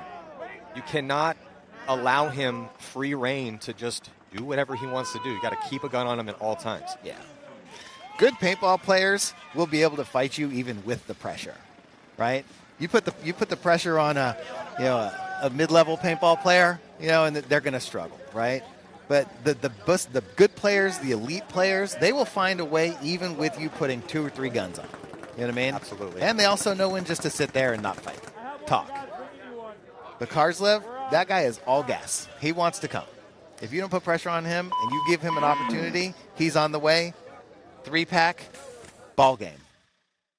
Yeah, and that will do it because 3-pack, ball game, 3-point mercy rule here on the replay. See Pavel Karslev, unstoppable, typically on the D side, but here in the 3-man playing the snake side, which could give him some versatile looks when we get to the 5-on-5 battles later. Now, Texas Hurricanes and Dallas Shut Up, we're trying. Jumping into this next set. Already warmed up. Shut Up, we're trying. Lost a heartbreaker, Todd, to Houston Heat. As the body they sent out in the 1-versus-1 overtime tiebreaker point had a false start. And it immediately went to Dizon. So, and they had Houston Heat on their heels as well. For a while, absolutely. That was a hard-fought battle. I just like the composure. Again, Shut Up, we're trying. It's been a divisional team stalking the lower divisions, getting up in the ranks for years now. Every time, when we see the divisional teams on Sunday, it's only the best of the best. And I can't even count how many times we've had this squad out here to now earn the right to be in the 3-versus-3 pro division, bulking things out, testing the waters here in this specific format. When you said Texas Hurricanes, it didn't even occur to me. Right now, that's a new one. That's a new one here. Lots of new stuff here for 2026. Yeah. The New Orleans Hurricanes relocating to Texas, right? Brand new owner, brand new facility, brand new sponsors. Are we going to get a Konstantin Fedorov sighting out here? First thing in the morning? Yeah, also Detroit Infamous. I like that. Orlando Red Legion. Yeah. Kirill's a real Orlando guy. When I look at Kirill, I'm like, this is a typical Orlando dude. Yeah, Totally. I mean, he spent enough time in Orlando throughout his life to Yeah. be an Orlando guy. Yeah. Counted up one time.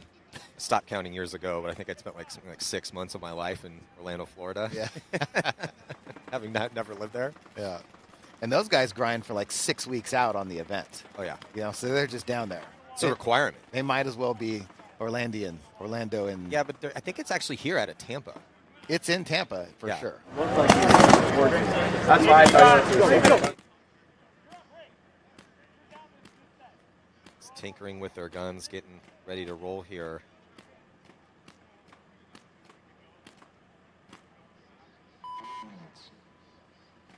Looks like we got 4 minutes to go before the start of this one. Yeah, Phillips right there, 88. That's who was playing in the middle that last match for Shut Up We're Trying. He looked like he wanted to make some moves. He was definitely shooting people, talking. I think we might see a big game out of him here on this next one if they're going to have success against the Hurricanes. Yeah, we saw Glidewell. So for their big point, they sent out Vasquez, Glidewell, and Dyer. But we also saw Phillips. Right at home, like the wide runners. I think they were getting everyone spins. I think we saw Sanders as well too. Like, because we've been, our main kill's been off the D side, and that's every other team too. Right. So putting the money inside and a home on the Detroit is like our best way to get a first off break. Because we could find that red too. Like I could find the red especially. You're mainly here in Delta. Right. If we kill that guy, now we automatically have a detective Utah, and now we can go play.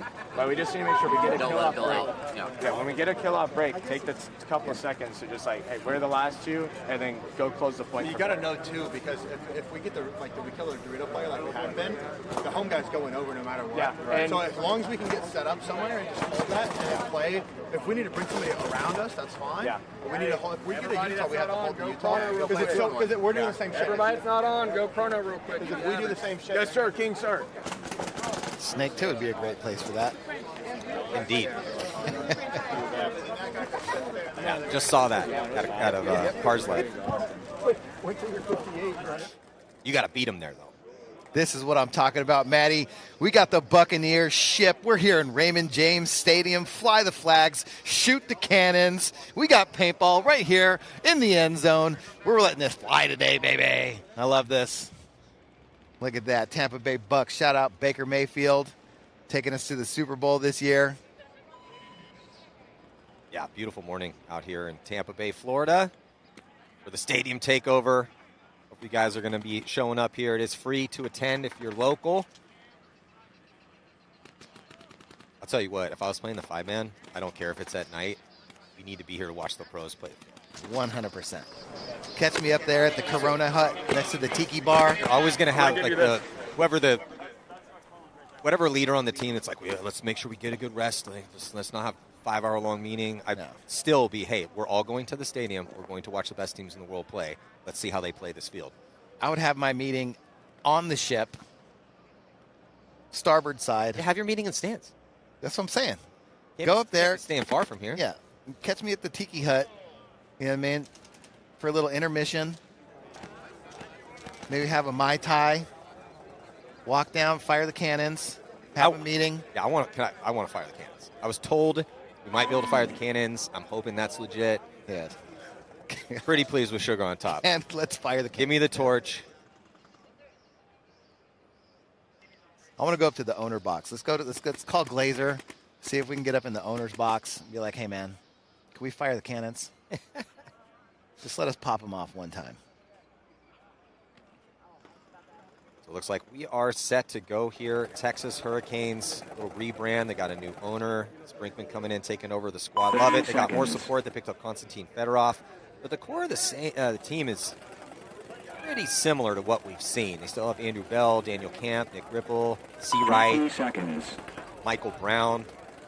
So just good to see C. Wright come back because he was one of their emerging stars for a bit.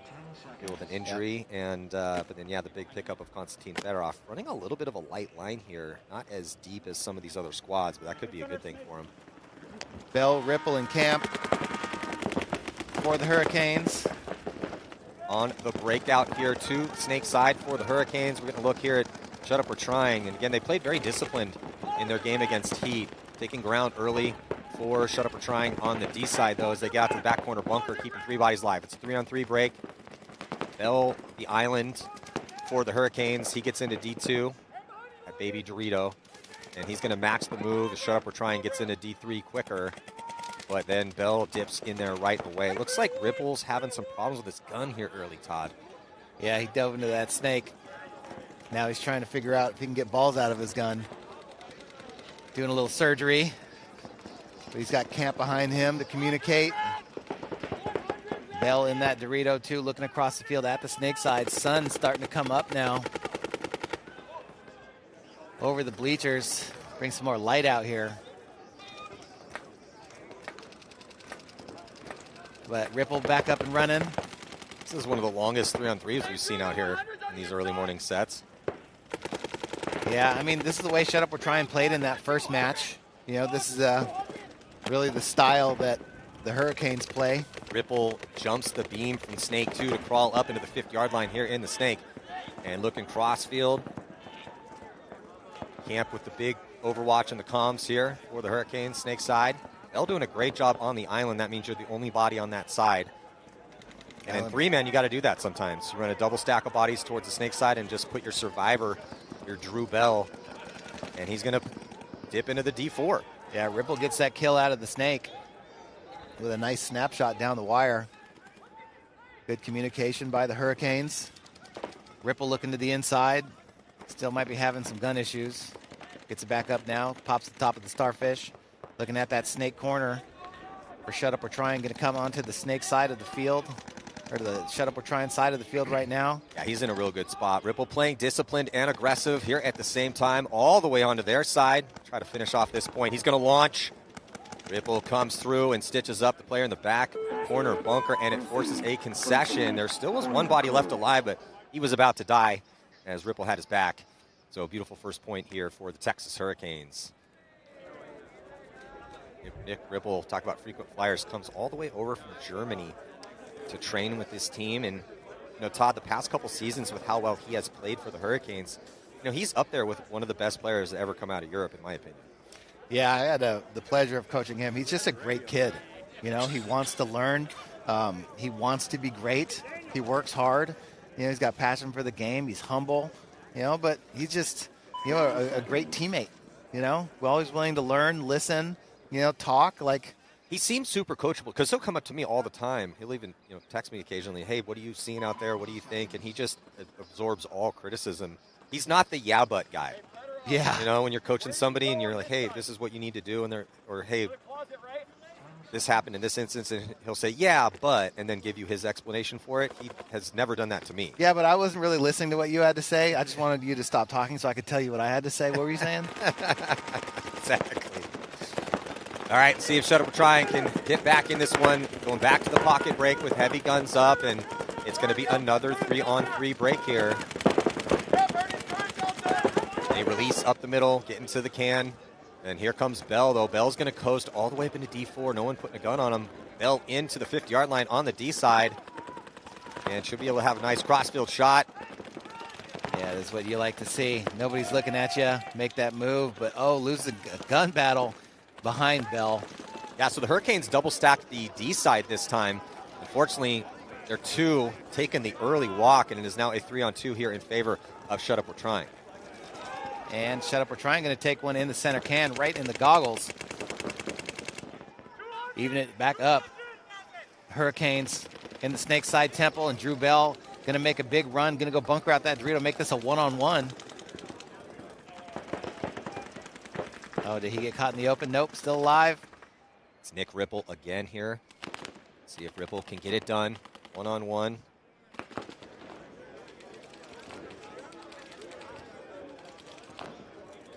Tense moments. Shut Up or Trying needs this one here. We still got time, though, so if Sanders... Ooh, Sanders ripping that right-handed snapshot. Goes back and forth here. Back to right hand after coming off the left, and then he's going to get his eye dotted in Cyclops by Nick Ripple, who's been on one here in the first couple points. So Nick Ripple getting it done for the Texas Hurricanes. Score will be 2-0. Nick Ripple on his head. Looks like reload me up. Set me back in. I'm going again. Let me go again. seconds. I think that Ripple is going to be taking a seat. He deserves it. Looking at the replay here. Sanders was looking real crisp in his snapshot battle, but Ripple more accurate, reading the pattern. And Sanders, shoulders down, staring at the ground in frustration.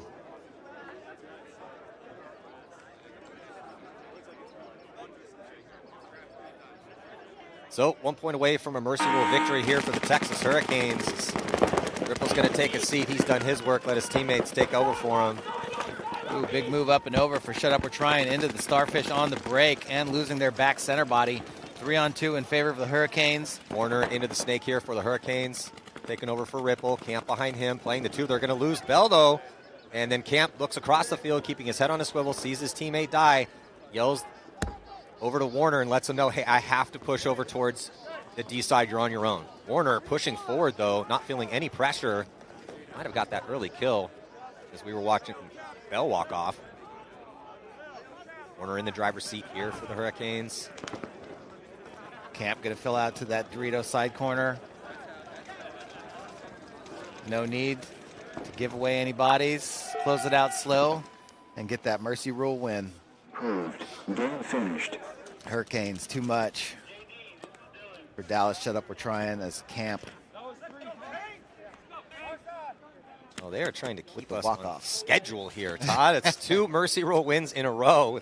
Hey, let's see some battles out here, boys. All Texas Hurricanes. In this one, it was all Orlando Red Legion in the game before that. Next up, we will see our World Cup champs, Tampa Bay Damage. And they will be taking the field against the New Jersey Jesters. I don't know if we're going to be hopping right into the set. Scheduled at 9:30. We do have a ton of paintball to shoehorn into this beautiful day here in Tampa, Florida. I like it. Let's just keep the party rolling. It does look like we are going to jump right into it, though, because Damage is out on the field and ready to go. Alex Goldman. All we need is a nice little coffee delivery, Matty, you know, and we're ready to rip. If anyone's listening out there, Todd and I are really talking about being stuck in a booth. We are stuck in this booth. So if anyone would be so kind as to deliver us some coffee, that would be great. Yeah. Black, nothing special. You know, I don't need a mocha matcha, double pump, triple whip, upside down, buttercream, syrup, cotton candy, mocha latte. All that sounds absolutely delicious, but I will just take a straight gas station black coffee right now. Black coffee with absolutely nothing in it. I'll take Folgers. Yeah. Folgers, you know what I mean? We're going to have to get a hot pot up here. There we go. Have to do. Yeah, so it does look like we are going to jump right into the set. Now, the good thing for the Leverage here, it's going to be the Jesters are playing the Sea Dogs in the next set. Right now, Damage versus Leverage. Now, Leverage, second year here in the pro division. Didn't get relegated. That's step number one if you're a pro team.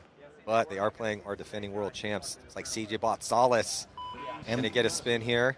And they did just get whomped in their first match. Yeah, they did. They're going to run. Wow. So, not an ideal situation for Leverage. But that's how it works out here. Looks like they're going to go Chad Bougier. Welcome back from retirement, Chad. Alex Goldman, arguably the best snake player ever to play the game. And one of our favorite owners, CJ Botsalis, who's still got it. You think Mouse going to the snake on the break? Running and gunning to the snake off the break. Let's go, Mouse. Nope, back corner.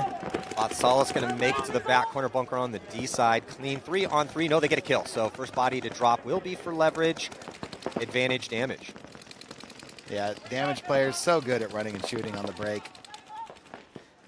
Getting that first kill and allow CJ to just go right up into the Dorito side Starfish.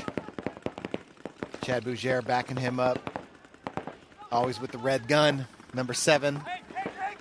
Nice to see him back on the field for Damage this year. Can't stay away. Nope.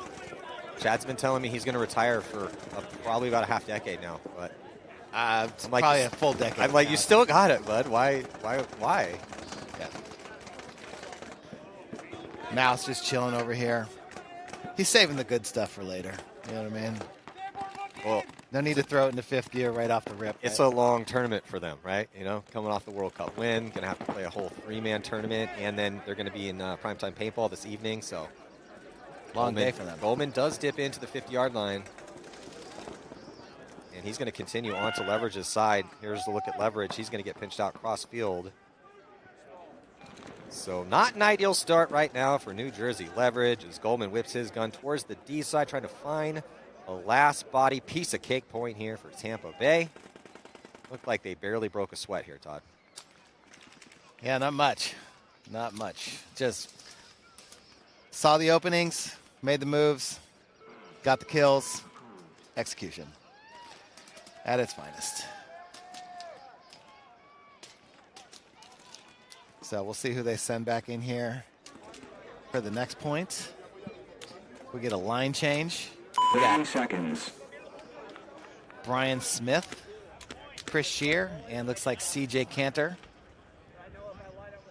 coming on for damage. Leverage coming out on the field right now. Be careful on these stakes are popping easy on the bunkers, yeah? I think we got Scotty Graham, Chris Caputo. Yeah, I baited that guy.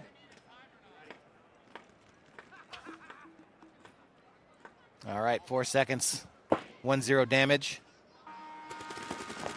See if Caputo, nope, and just that Dorito side has just been troublesome for Leverage. They have not been able to get out there. You can definitely see which teams have that shot dialed in right now, running and shooting. Yeah, it's also a little bit of an easier shot, D side than snake side off the break. It's there, but you got to run out a couple steps and kneel down to get a shot on the snake side. Well, I mean, they tried to go running and shooting out there twice now and lost that body and put themselves in a 3-on-2 situation right away. You know, in this 3-man with a 3-point mercy rule, I think after that first point, you know, Mega, you just got to get in there. You got to get in there and be alive, play 3-on-3 paintball. I agree. Hopefully you get the shot, get their guy off the field, you know. The delays have been working out D side. Yeah? Secondaries. Yep. Just pull right off the box, shoot, and then try and dive in. Yeah, that's been working more than running out there, 100%. We'll see if that continues to be the meta here. And damage, really good in these situations. When they go up a body, they don't really make too many mistakes. Cantor up the middle here onto Leverage's side, and they are just crossed up. Back center and the snake side back bunker. Going to get clipped out of the middle. That leaves just Caputo. He's going to try a desperation run. Not going to work. I like that move that Cantor just made coming into Leverage's big brick. I feel like late in the game, in some of the 5-man, we're going to see people go on the inside of the starfish into that brick maybe to launch. Yeah. Again, just really happy that they finally made a layout that I don't get to play. You know, that I actually might like. You know? They're like, Todd's retired from coaching or playing. He's going to do the webcast. Let's give us a good old solid layout that he's going to love. Yeah. They should get to talk about it all day. 100%. And I can't stress enough how happy I am to be back up here with you, Maddie. We did this for 8 long years, took 5 years off, and now we're back. I'm happy that you're back. We're going to have some fun this season. That'll be sure. I feel like the 2026 season is going to be packed with excitement. Well, I mean, look, right now, we're drinking warm rum in a pirate ship at 9 in the morning. You know what I mean? Where's are you holding out on the rum? Where's the rum at? I got it from the island. Just left Nassau. So it looks like Jake Edwards, really good spot. Another death early here for Leverage. So it's looking like they could get mercy ruled. Jason going to push out behind his brother. Jacob does a little head check behind to see where Jason is. Jason with a couple nice fills out. Now gets picked up, but he's good to go. Safe behind that tower. Snake side. Slow and steady for damage. Looking for the bodies. Yeah, it looks like Coach Brethauer's kind of getting a bunch of guys some spins. Haven't seen a couple of their stars yet. I mean, team's full of stars, but... Yeah, Marcelo over here getting a nice view. Keith Brown getting a nice view. Chris Horn hanging out. I think this is going to be a breakout season for Chris Horn. I want to say that right now. I think he's going to be a crucial part of this team's success this year. Yeah, Chris Horn spent years now apprenticing in the damage system, but I keep hearing so many good things about him and how he's done in practice. And he's had some really good looks out here. It's just really tough to get playing time on a team this deep. It is. But they're going to blast people this year, so I'm sure he'll get plenty of spins. Tampa Bay, definitely one of the big favorites here in 2026, as they are defending World Cup champs. And really no changes to the roster. But right now, looking like good field position here in the Snake. Jacob Edwards is going to fully commit to tread. No one's picked him up. Jacob's going to come through, get the easy kill. Beautiful job here from Jacob Edwards. They are going to be dropping a body on the D side. Looks like Ireland going to be taking the walk. Oh, the 120-foot backfill didn't work out. No success on the tactical retreat. Had the whole Dorito side and run all the way back to the Snake corner.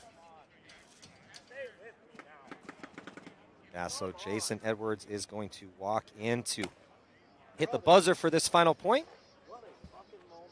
Just a 3-point mercy rule in this 3-man format. That is going to do it. Tampa Bay damage, first game, first win, and that's the second loss here for Leverage.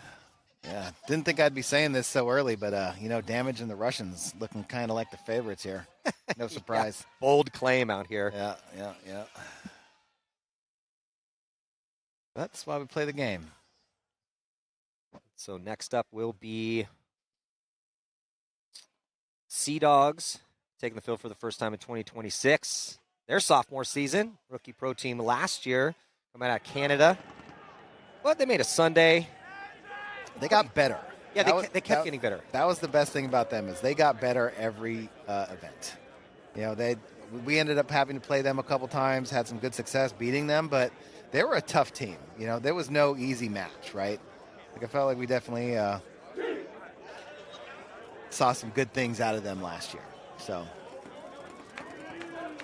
hopefully they spent their off season practicing, watching film, getting better, doing drills, and really like those guys' attitudes, and hope they have some success this year. That game's scheduled at 9:45 here Eastern. Currently 9:23. It does look like we got a little bit of a break. We'll be right back here with more action in this 3-on-3 battle here in Raymond James Stadium for the first event of the Major League Paintball 2026 season, the Tampa Bay Open. Stick with us. Run through the bracket of death.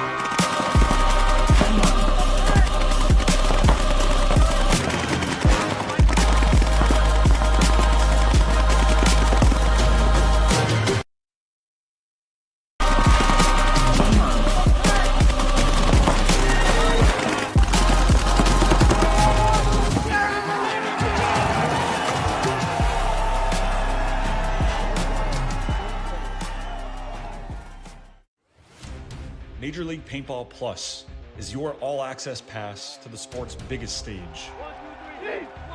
The exclusive home to live tournament paintball action, featuring semifinals and finals of all NXL major events, and much more.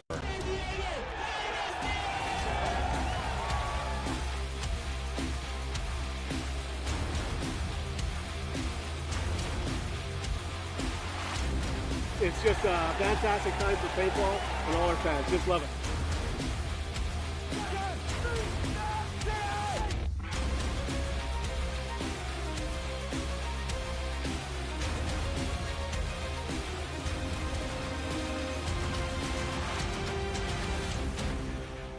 Go beyond the field with Major League Paintball Plus.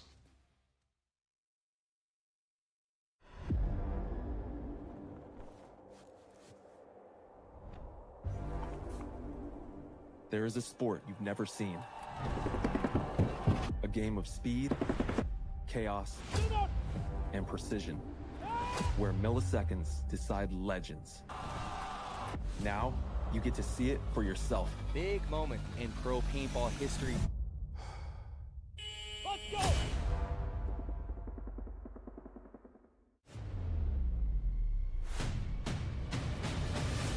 5-on-3 advantage X Factor. They went 4-0 in the prelims, crushing Arsenal. Oh, and Ronnie Dizon gonna beat.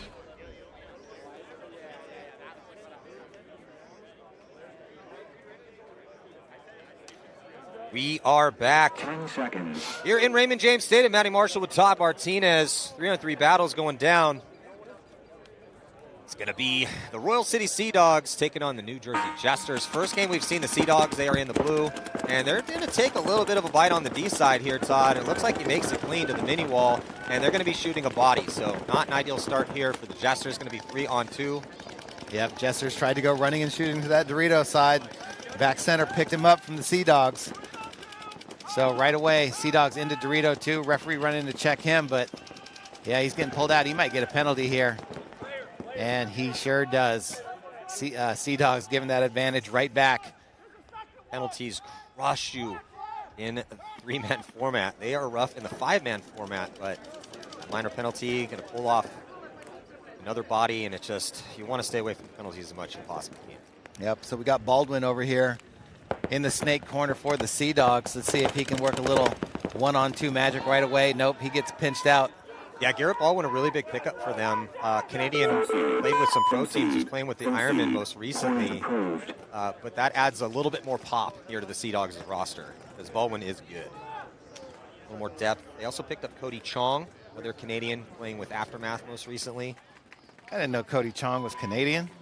Yeah. That's wild. Learn something new every day. 100%.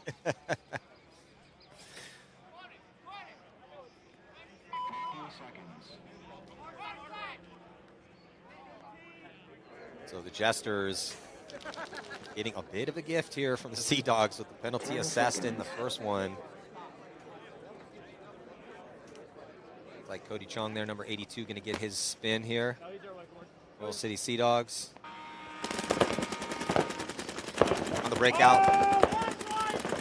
No deaths from the Jesters, so they get a clean break. Looks like Sea Dogs also with 3 alive, so nice 3-on-3 here in point number 2. Over the shoulders here for the Sea Dogs. Jesters making the bump out to the Dorito corner. Looking inside, both corners for the Jesters. You got Hayes over here on the snake side, shooting across the field. So it's Campbell and Chong, snake side. Chong with the big bite all the way up to the brick, and he makes it clean. See if Campbell can get into the snake. As they have one body on that island. I can't see that is for the Sea Dogs on the D side, but Campbell and Chong in their positions. Here in this 3-on-3, big move right now for the Jesters, going all the way to the 50-yard line on the D side, and he makes it clean into what we're calling the Starfish New Bunker set. We're taking suggestions for that name. Tentative, you know, temporary maybe. Temporary, we'll see. Event. You know, we're just throwing stuff out, see if it sticks. But now crossing the 50 on the Dorito side. See if he can get any bodies with that. The 50 on the snake side for the Sea Dogs. He's going to crawl into the outside and make a big move. Nobody's looking at him. He's going to get 1. He's going to get 2. He does. And Cody Chong. Begging for a penalty, though, Todd. Not going to get it. It's not going to matter, though, with the 2-pack of kills. And then off of that chaos, looks like the Jesters dropped the body on the D side as well, too. So Cody Chong breaking things open here, snake side. Campbell's going to go in and hit the buzzer. It was Clayton Rizzardo on the D side for the Sea Dogs. Sun's coming out. Things are warming up. Here's a nice move from Cody Chong on the replay. Almost runs out of bounds there. Steps right on the line. And then trades out with that last body. Here's another angle. They just blast each other in the trade. You see Cody Chong pointing, begging for a penalty. Didn't matter. Nice first move of the debut with the Sea Dogs. Fresh on the team. Apparently not freshly Canadian.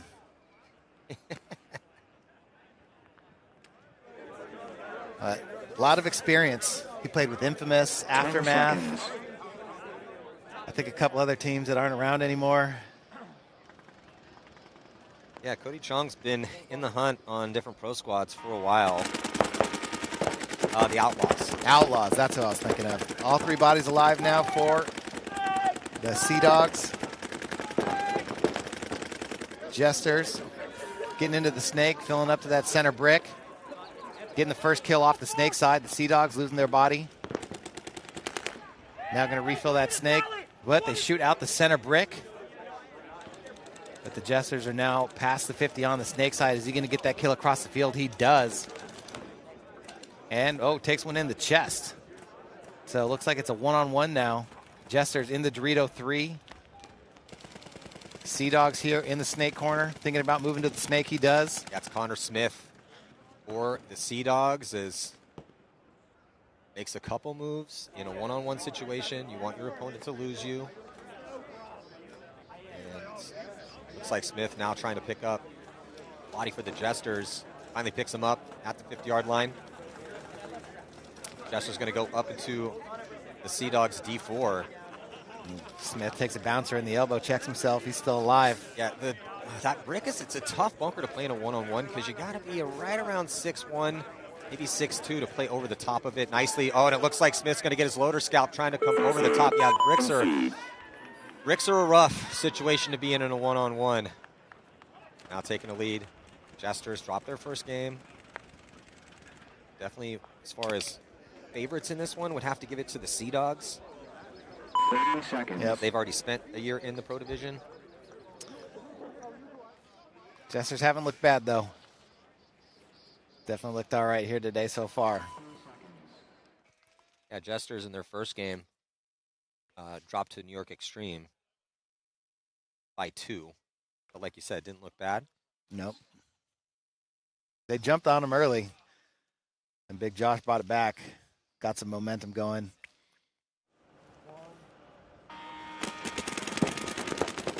And on the breakout, Jesters keeping 3 alive, diving into that Dorito to keep the body. Not trying to give up anything to those big shooters from the Sea Dogs. Sea Dogs make the secondary bump out as well. All 3 bodies alive. Now make the bump up to the mini wall on the Dorito side. Sea Dogs coming into the snake now for the Jesters. Into snake 2, straight into snake 3. Probably going to go to the 50. He does.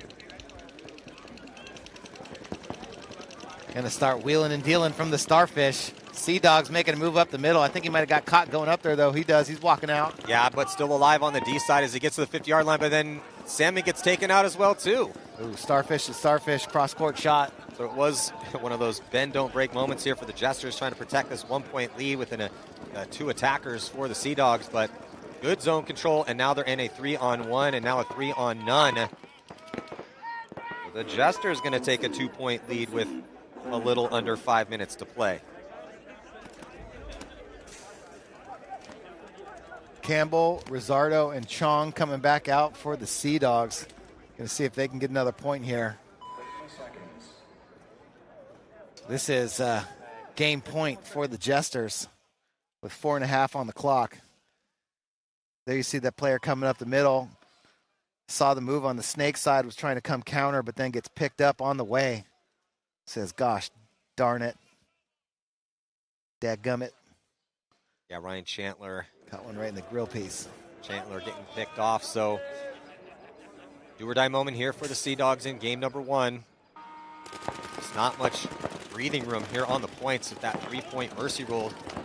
Heavy guns towards the Dorito side for the Sea Dogs. They do get that first body, make that 2. Yeah, Campbell dips into the snake, but here comes a big move on the D side. All the way quickly, rips a little 2-pack of kills right now for the Sea Dogs. Staying in the hunt here with Clayton Rizzardo handling business. Spin them guys.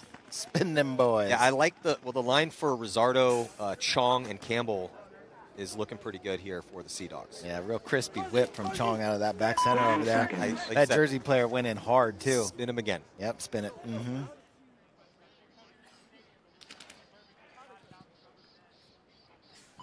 Seconds. 20 seconds to go before the start of the next point here, and this one should be the decider. Again, it's a running clock in between points, 45-second break in between points. We do not play a point with, if there's only 15 seconds left, it won't be played. Tiebreakers, one-on-ones. Seen that just once today. On the breakout now here, the Jesters on your screen, and they're going to be losing 2. This is a great break for the Sea Dogs to try to tie this game up. Oh, wow. Sea Dogs switched it up on him and shot that snake corner on the break right in the chest. Just this one body now trying to go up. Make something happen for the Jesters, but just nowhere to go, and he gets absolutely torched. Sea Dogs.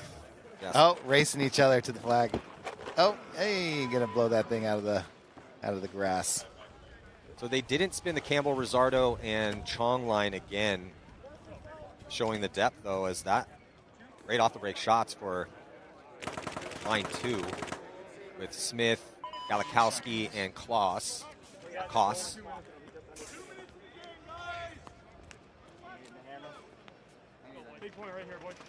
And now they are sending in the execution squad as this game's tied back up 3-3. Let's see what the Jesters have in them. Can they stop this run? Get back in it? Or is the pressure going to be too much from the Sea Dogs? Yeah, or are we going to see some one-on-ones?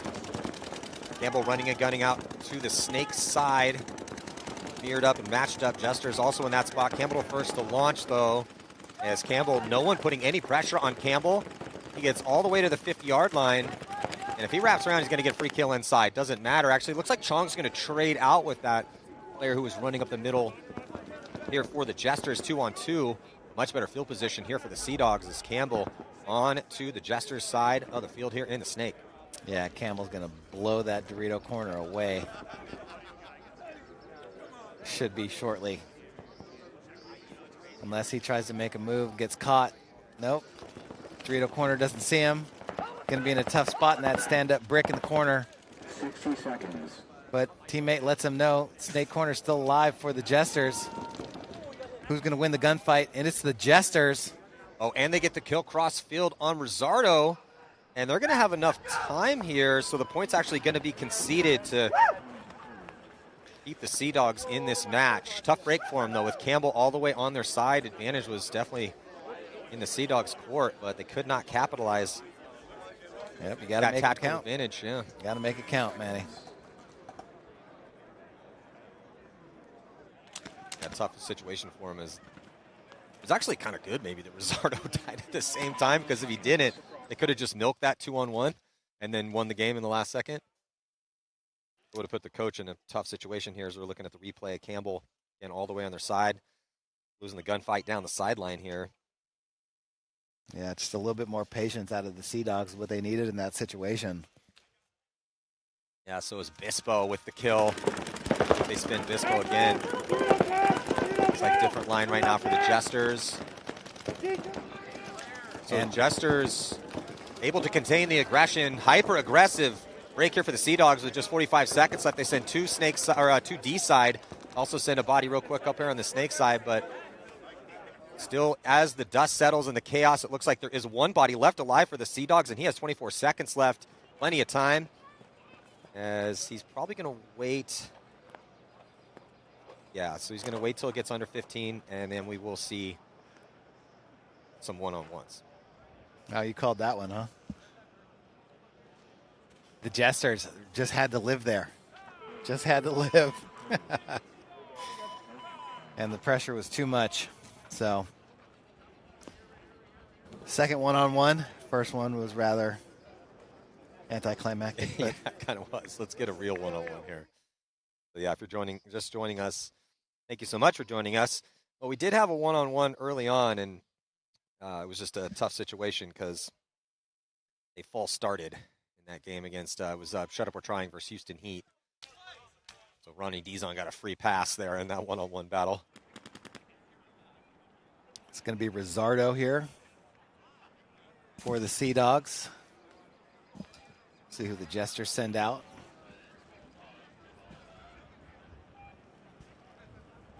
Crucial element to off-season practice. Snyder. Getting your one-on-ones in.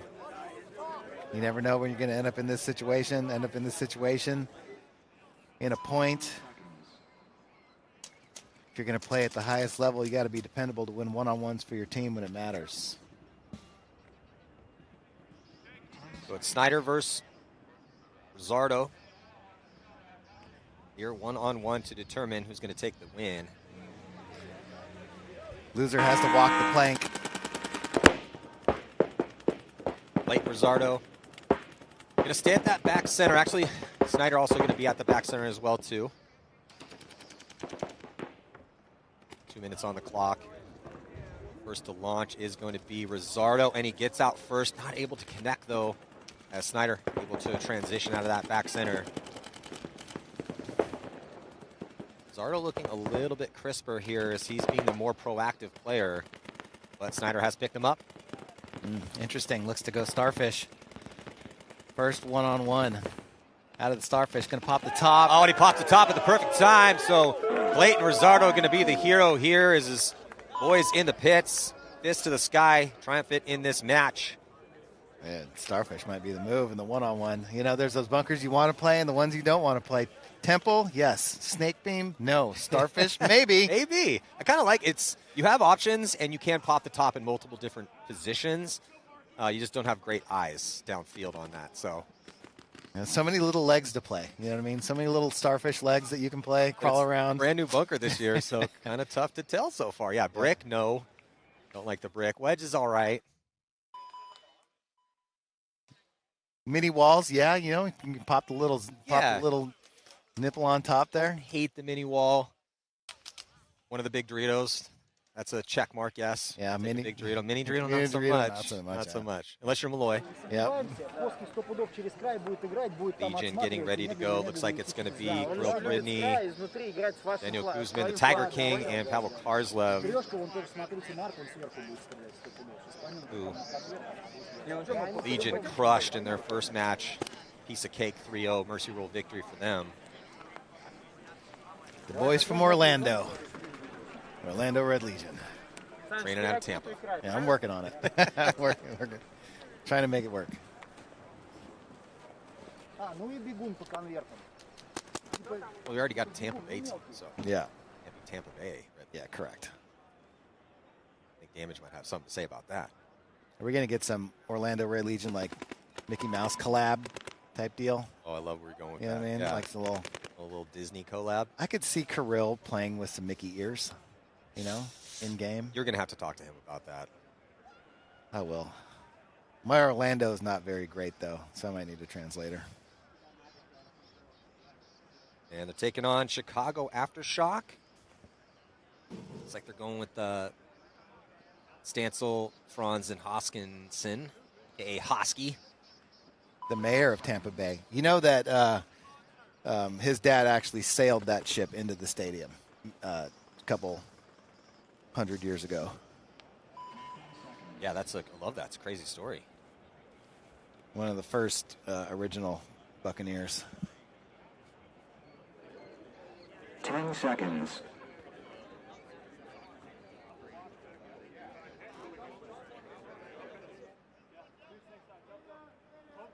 All right, here we go. On the breakout. All the bodies seem to be alive for the moment. Quick move up the middle by Kirill. He's going to charge Snakeside Brick.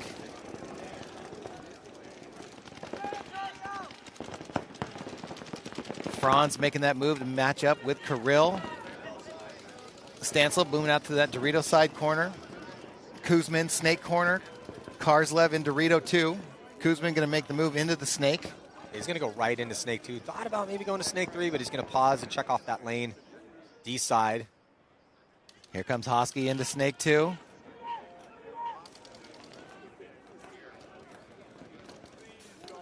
Kuzmin thinking about moving up into Snake 3. He's going to gun battle his way. Wants to make the move across, and he does. Kirill with the spidey senses tingling. Sees Marky Franz looking to make a move on the inside. Pops the top on him real quick. Kuzmin looking antsy. Heads up down the Snake at Hosky. Hosky on the inside. Looking to pick up Karslev. Karslev battling heads up against Stancil. Kirill, he's going to look to the inside. Maybe think about making a move down the middle as well. Yeah, Karslev dips into D4. The Legion pushing the issue here and getting into some solid positions, cross field. There's Karslev on your screen right now, calling across the field. From Chicago Aftershock as they are going to be dropping their first bodies. Marky Franz walking out of that brick. It was advantage Legion in a 3-on-2. Hosky popping the top here in the Snake. Trying to put pressure inside. Hosky's going to commit. He's going to eat up Kuzmin. And I think he's going to be able to shoot out Kirill as well, too. Kirill possibly be getting a penalty. And it looks like the refs are going to call it a clean trade. But as that went down here, Snake side, it was a beautiful run through here for Hosky as he definitely was the proactive player. Adap Kuzmin traded out with Kirill, but Pavel Karslev, Todd, winning the gunfight as that went down. First point's going to go to Legion. Yeah, I think Hosky wanted the penalty there, but clearly Kirill had his gun down, when he went. Both those guys had their guns down. He got both of those two players clean, but then got picked up by Karslev across the field, right? Here's the replay. Oh, so Kirill saw him as he was popping the top and was able to, when it was happening in live time, I thought that Hosky maybe had a decent argument as far as penalty was concerned, but when we watched it back on the replay, it did look like Kirill was able to get his gun up in time. But there was Karslev saving the point for Legion after that beautiful move by Hosky. All right, here we go. Hines, Jet, and Trent Nita. Going to see also some of the newer blood here for Legion. Oh, and look at Legion trying to make a big move on the snake side right away, but the aggressive push up the middle and to those towers and the brick for Shock. Able to pick up one early, and then they pick up another one off that Dorito side. Quick work by Aftershock here on the Red Legion. Yeah, tough for, looks like Thomas Hara, one of the new pickups, got a spin with Stanton and some of the newer blood again for Legion, but that was not a good first point for that younger line. Yep. They got a good point the first one. The first match, Stanton and Johnson. But now here comes Vasquez, Lopez. Yeah, so this is the third body out, and it's going to be Karslev here for Legion.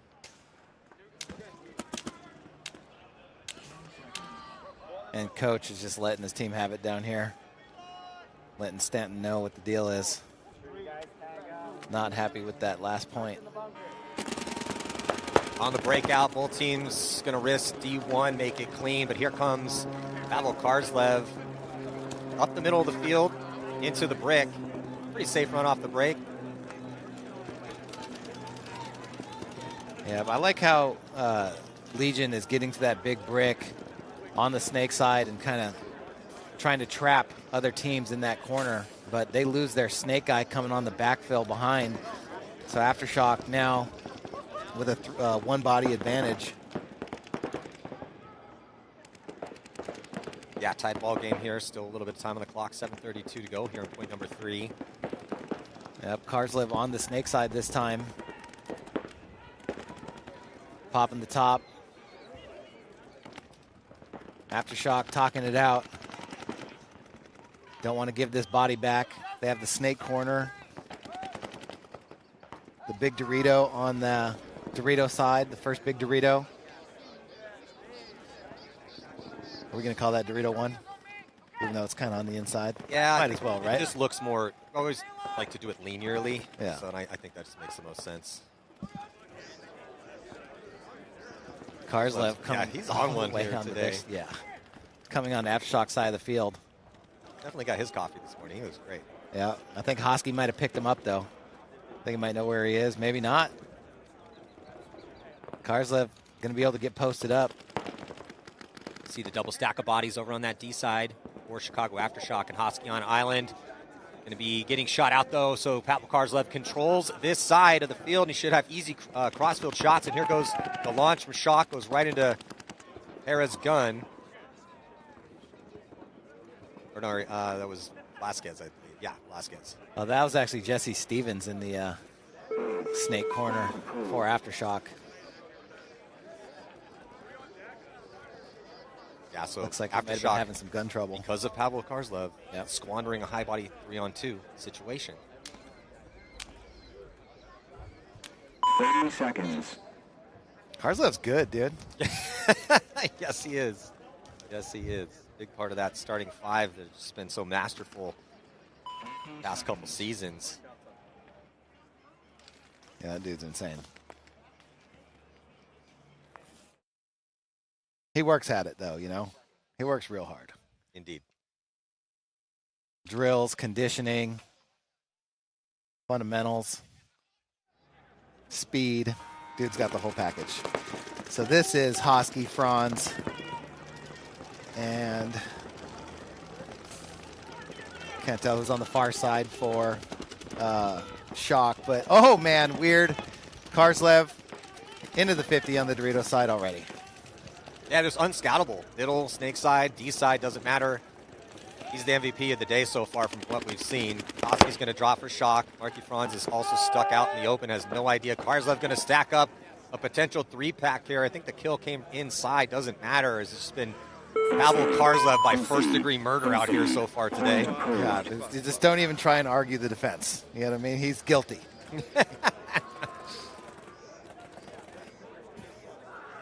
Guilty as charged. Yeah, I mean, even in 3-man, he's just stacking up confirmed kills here. Yeah. He's definitely got the highest count today, I think. Well, I mean, they've only given up, what, 1 point? Yeah. They smashed the first team they played. He's got that Tyler Harmon intensity, too. You know, like when he's out there, when it's game time, you know, he's got that game face on. You know, he's just, the focus is so important, you know, to be a successful pro player, you know. When it's game time, you go into mode, you know, and when you're not, you're doing your work. Getting ready, getting prepared. Stanton out there. I think Lopez, Brown. They got 2 Lopez's. The Lopez white jersey is Thomas Hera. Thank you, Vince, from Let's Talk Paintball.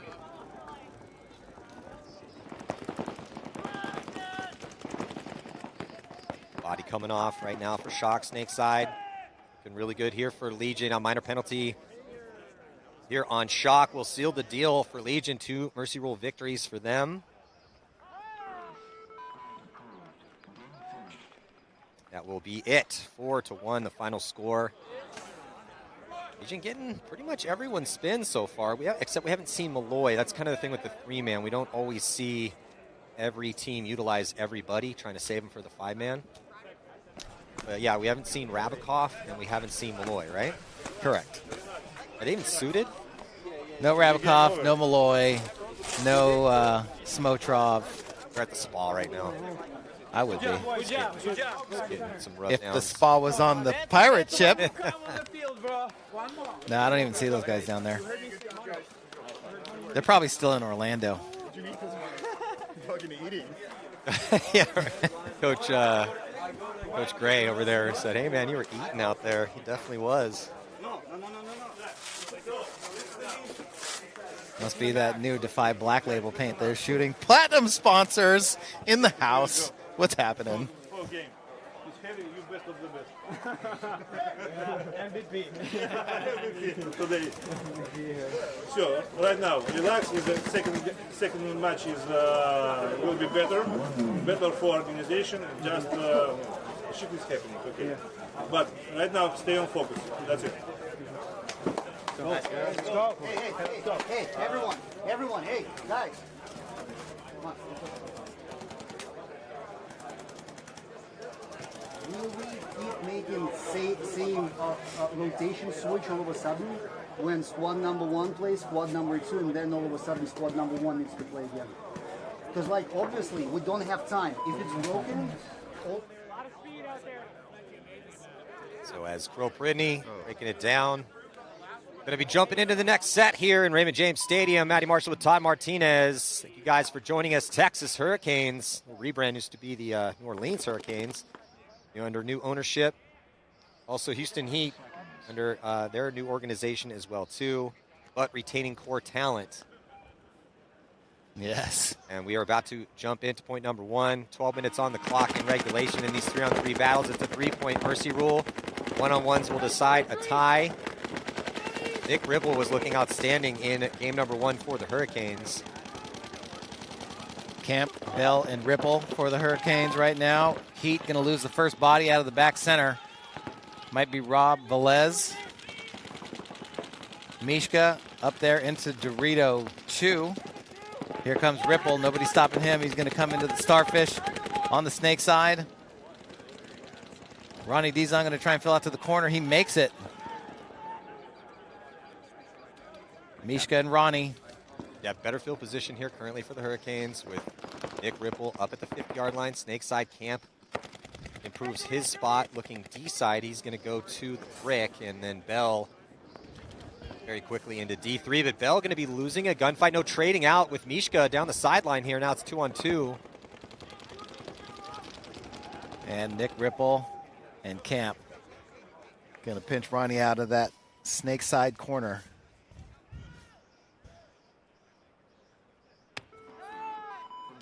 Nick Ripple continuing to play well here for the Hurricanes. Could be a big 2026 season for him. Again, talk about frequent flyers. Nick Ripple from Germany has to fly all the way over to train and attend these tournaments. So definitely in the argument for who's putting up the most miles. He's got to be executive platinum. Sure.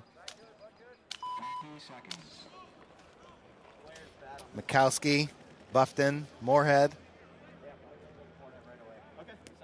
Looks like we got Camp, Ripple, and Bell again. And the Jumbotron is officially live, baby. That's what I'm talking about. Yeah, it's pretty cool to look up on the Jumbotron and see Hurricanes feed with the game time on a screen that's probably, I don't know, a quarter mile by a half mile.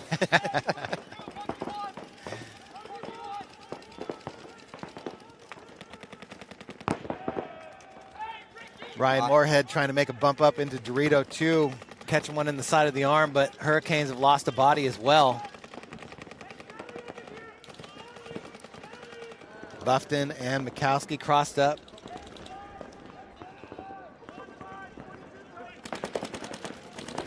Looking for that other body in the Hurricanes area is in the Dorito corner, so both corners for the Hurricanes.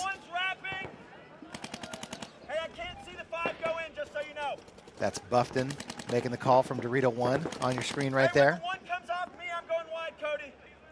Yeah, great comms here from Buffton. The audio's crispy out there this morning. Love that. It sure is.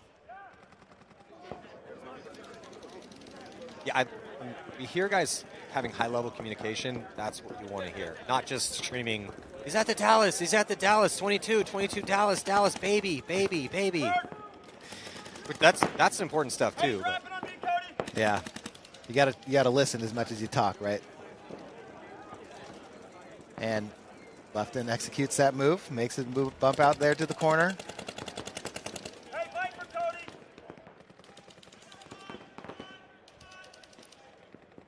Cody on the cross shot, shooting at the Dorito 2 as well. Dorito 3 now for the Hurricanes, making their way up the field.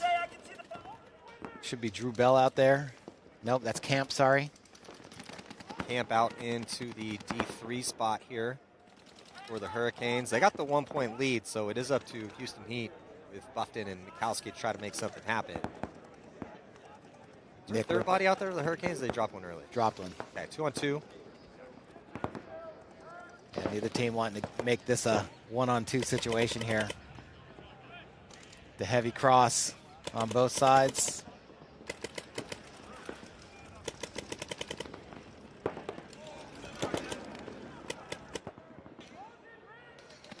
Camp in D3. One of the longer points we've seen out here. Yeah, you don't get many of these. Field playing pretty quick. Lots of deaths early, but a couple early deaths and have turned this into a 2-on-2. And Camp exploring options, though. He's thinking about maybe moving up from that spot.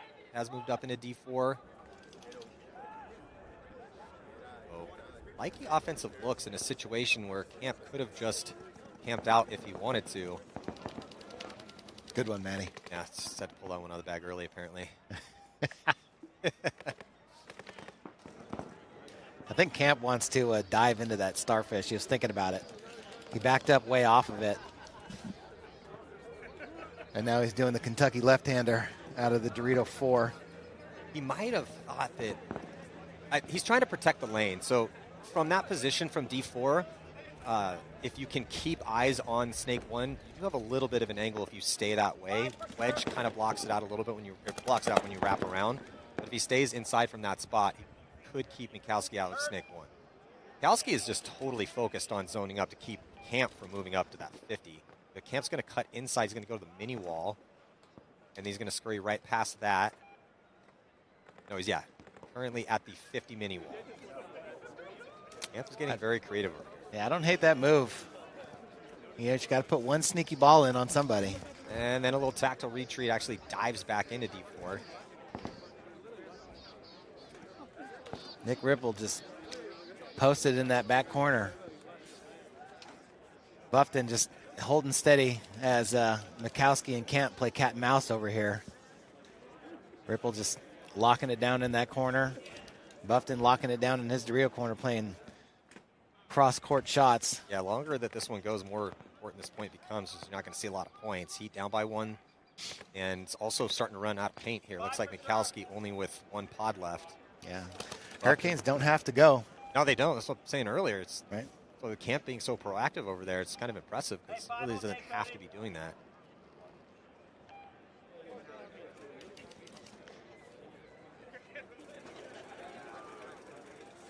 I mean, Nick Ripple, there's no incentive for him to go diving into that snake. You risk getting shot.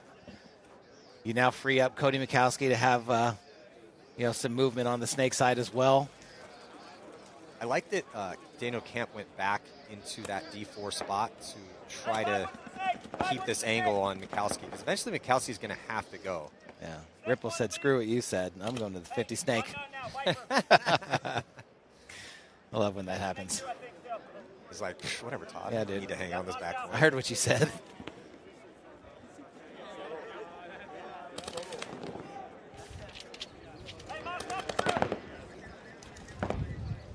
Yeah, not a lot of paint on the back here for Cody Mikowski.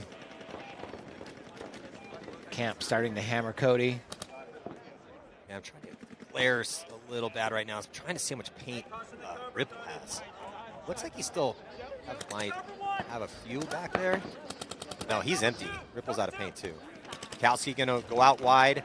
Oh, and he does get the kill, but Daniel Camp was watching that zone very diligently, and he gets the crossfield kill. Now a one-on-one with Buffton and Camp. And Daniel Camp getting that one-on-one victory there to give the Hurricanes a 2-0 lead with 4:03 on the clock. Longest point we've definitely seen so far today. Absolutely. And now Houston Heat's going to have to come on the attack. Camp was all over the place over there on the D side. He must have burned 600 or 700 calories over there. Every time I turn around, something new and cooler happens. Not only do we have the Jumbotron active now, we have the banner going across the stadium with all the platinum sponsors. Beautiful. This is so awesome being inside of this stadium. I can't tell you guys how cool this is. We've gotten to place in some stadiums, Maddie, over the years, and the only one that came off in my mind was the Crystal Palace in London. What were some of the other cool stadiums that we got to play in? We were in a soccer stadium in Toulouse. Yes, that one was cool. One in Spain, I think, too. The Toulouse one, I mean, these things are, this is like Titanic sized compared to that. Yeah, 100%. And a bad start, it seemed like, on both sides. Yeah, quickly, 2 bodies coming off right now for the Hurricanes. Betancourt, a.k.a. Chewy, here in the snake right now for Heat. It's one of those pickups that came over from NRG, and it looks like they're going to get that last kill. So at least they're going to put a point on the board. It was do or die time here for Houston Heat. Yeah, a little bit of a rough start here on the precipice of a Mercy Rule win, and now we got a game. Yeah, point match with 2:42 to go, Todd. Even though Hurricanes got a bad start, had to jump back and then go back and tag up, I think somebody got pulled on the Heat side for starting early as well, or got pulled off on a quick shot, but that was kind of chaos at the start of that point. But Houston Heat definitely capitalized on it, so getting back in this game, that was game point. It would have been a Mercy Rule victory, but now definitely right back in this game. Go back with the Moorhead, Buffton, Minkowski line here for Heat. See if Moorhead's going to risk it on the D side. Looks like he is. See where he's going to go. Guessing D1. Yeah, so and they're diving. Oh, and he still couldn't make it. Moorhead dives, runs and dives out there. So great off-the-break shots of the Texas Hurricanes as they are going to go up a body 3-on-2. But Minkowski dips very quickly into the snake here as we're under 2 minutes to play. Heat, again, only chasing 1 point, though. I mean, if somebody dials in that shot, it's going to be tough to make that out on the Dorito side. Moorhead dove as low and as fast as you could possibly dive and took one in the goggles. Yeah, you could see that he kind of got up slow, not because he was hurt, but more out of frustration. Like, man, I don't think I could have done that any better. Sometimes the guy just makes a great shot on you. Yeah. Mikowski, he's trying to push the issue. He's popping the top. He's looking for these bodies. He knows he needs to go. Buffton is at D1. He doesn't look like he's going to go anywhere. He's down on 2 knees and just pumping Pate, trying to help out Mikalski, who's going to be the offensive weapon here for Houston Heat. Yeah, you got to get a kill. Can't give one back. Ripple's posted up in Snake 1, just looking outside as we hit the minute mark. Buffton has got outside wide D side, but still really far away. Farthest back bunker you can be at. And it does like Mikalski. Can't really knock anything for Cody there, as he's just trying to make something happen. Good zone control here for the Hurricanes. Houston Heat going to throw in the towel, but Nick Ripple is about to go finish that one anyway. Drew Bell with a nice shot cross court on Cody Mikalski to open that one up. 30 seconds.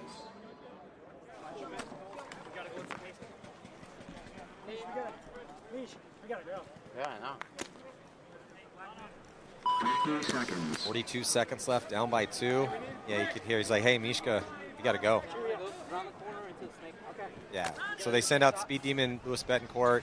Dizon's got a ton of wheels, and Mishka's still got some speed too, so full court press here.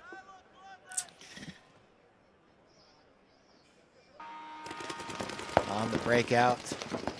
Yeah, Betancourt, just like you said, goes out and around, and immediately into Snake 1, goes in untouched. They didn't get a kill, though. No, Nope. they do. They shoot Warner wide. Yeah, Betancourt got that shot heads up. Yeah, but they're a little off the pace. They're going as pretty much as fast as they can, but looks like Bell's going to eat up Dizon. And Bell going to close it out with Mishka. Going to trade out. Hey, Drew, is that it? So just one body left alive. It's Camp again. I know he didn't trade out. Bell's going to go hit that buzzer for the Mercy Rule victory. Final score, 4-1 in favor of the Texas Hurricanes. They haven't been playing Fedorov. Fedorov is in street clothes down here. Oh, he's not even suited up? Hanging out with Bree, yeah.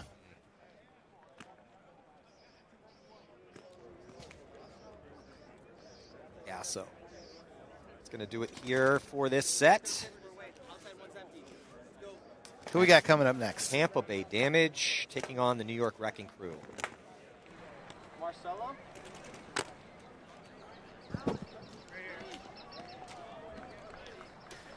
Wrecking Crew won their first match. Who was that against?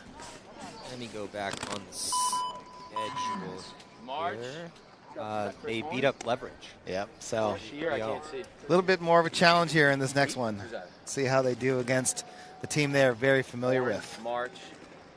In Tampa Bay Damage. Yeah, we spoke about this earlier on, and if you're so Wrecking Crew here playing Pro 3v3, they're a semi-pro squad, but they've trained a lot against Damage. Obviously, we're in the stadium. You're going to look up and see yourself on the Jumbotron. This can be a little intimidating, especially playing the world champs, but the good news for Wrecking Crew is they are, like you said, very familiar with this squad. So in their minds, they're going to be like, look, we've had a lot of points against these guys. Let's try to put a string of them together. Looks like we are going to see Marcelo Margot taking the field, and Keith Brown as well, too. Marcelo Margot playing against the team that he coaches. That's an interesting dynamic as well.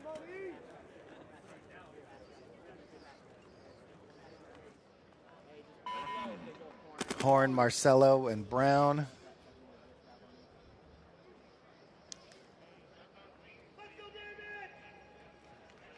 For anybody out there that likes NFL football, if you haven't watched the Raise the Flags documentary about the Tampa Bay Buccaneers, it was an incredible, incredible show. Had a lot of fun watching that one. Imagine being out here playing paintball on the same grass as some of the most dangerous men to ever play NFL football. Hall of Famer Leroy Selman, Hall of Famer Warren Sapp, Hall of Famer Derek Brooks, Mike Allstott, one of my favorites watching back in the day. Allstott, Hall of Famer John Lynch, Hall of Famer Rondy Barber, Hall of Fame coach Tony Dungy. This place is just full of history. 50 years of Tampa Bay Buccaneers. Keith Brown running and gunning. Back corner bunker, snake side. Horn going to make it to the mini wall, D side. But also looks like Wrecking Crew able to get their 3 bodies out alive. Keith Brown in his house, Snake 2. Looking across the field. Oh, if Keith had leaned out. He checked off on that inside lane. Wrecking Crew was able to run through, though, right as Keith checked back in. Slight of a missed opportunity here for them to get a free kill. He's not feeling any pressure, though, so he pops the top. And then he's going to go back to that lane, try to keep that body for Wrecking Crew in that D1 spot. Yeah, but he knows it's there. That's definitely going to be a key piece of victory this weekend. Yeah, after getting the read, Marcelo just told, hey, Keith, I'm going to go with Chris. Basically letting him know, like, hey, you're on an island. But they shoot the body in front of Keith Brown, so Keith Brown by himself over here, no one in front of him, and that's going to be huge here for Tampa Bay. Oh, major penalty going to be assessed here on Chris Horn, and that is going to pull out Keith as well, too. So it was looking really good here for Tampa Bay, but penalty on Horn, that's the first major we have seen all day. No points. Oh, Marcelo is shaking his head in frustration. Knew they had that one. Yeah, definitely. So getting a look here in the replay. This is Keith Brown earlier as he gets into that 50. Kill in front of him, and now he's got this side all to himself. So should have been an easy point here for Tampa Bay. Let's go. But major penalty assessed on that. D side crushed him. Now next line out for damage. No point. Looks like they're going to give that. Okay, so it was a point for Wrecking Crew. Damage thought it was going to be a no point. If it's a no point, they stay on the same side. If it's a point scored, they switch sides. So you have to do a little jog down to the opposite side. Bougere, Goldman, and CJ Botsolis for damage. Looks like Dahl, Barker. No bodies drop on the break. Inside pocket play for the Wrecking Crew. Chad Bougere getting up to that Dorito side tower early.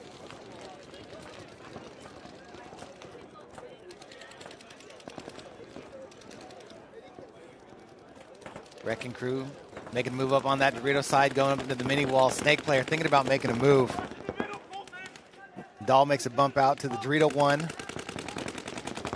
Chad Bougere sitting on that lane from that Dorito side tower, waiting for that Snake player to make a move.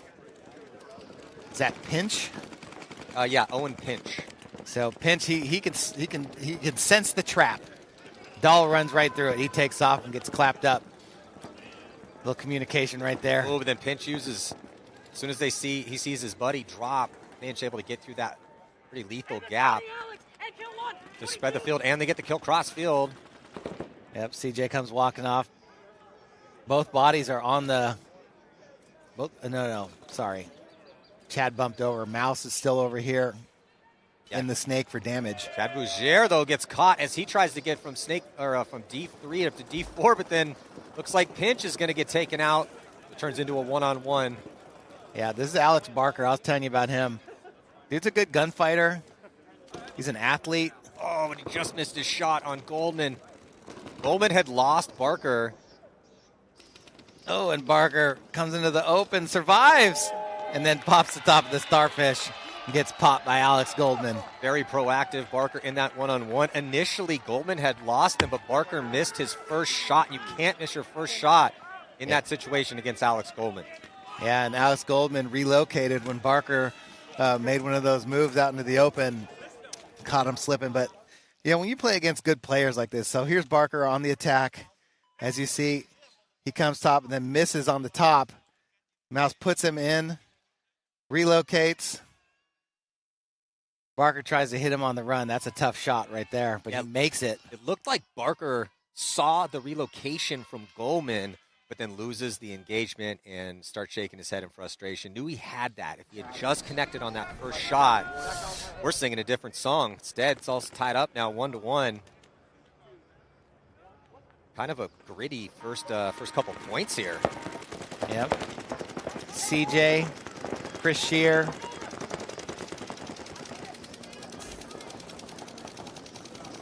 Ryan Smith, I think. Ryan Smith, yep, for damage here in the snake corner. Deep roster, Tampa Bay damage. Yeah, good to see Smith back. He was out pretty much all last season as he blew his Achilles out in Atlantic City.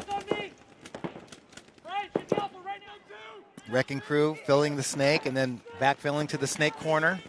The two bodies over here. Chris Shear jumps out to the Dorito 3. CJ Cantor up over the top, looking for bodies. Snake player for Wrecking Crew. There's Chris Shear in the Dorito 4 now. Looking for some starfish. Yeah, CJ launches up into the brick and just gunned up in front of Smith, looking towards that sideline here, snake side. Very quickly, damage also gets up into D3.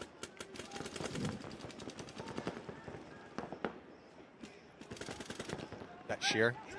Chris Shear. Chris Shear. CJ Cantor watching that snake from the big brick. Wrecking Crew. Yes, Rolfson here into the snake 3 for New York Wrecking Crew. Rolfson checking off down the sideline. Cantor waiting for Ian to pop around from that 50-yard line. He's not at the 50 quite yet. Rolfson thinking about making the move.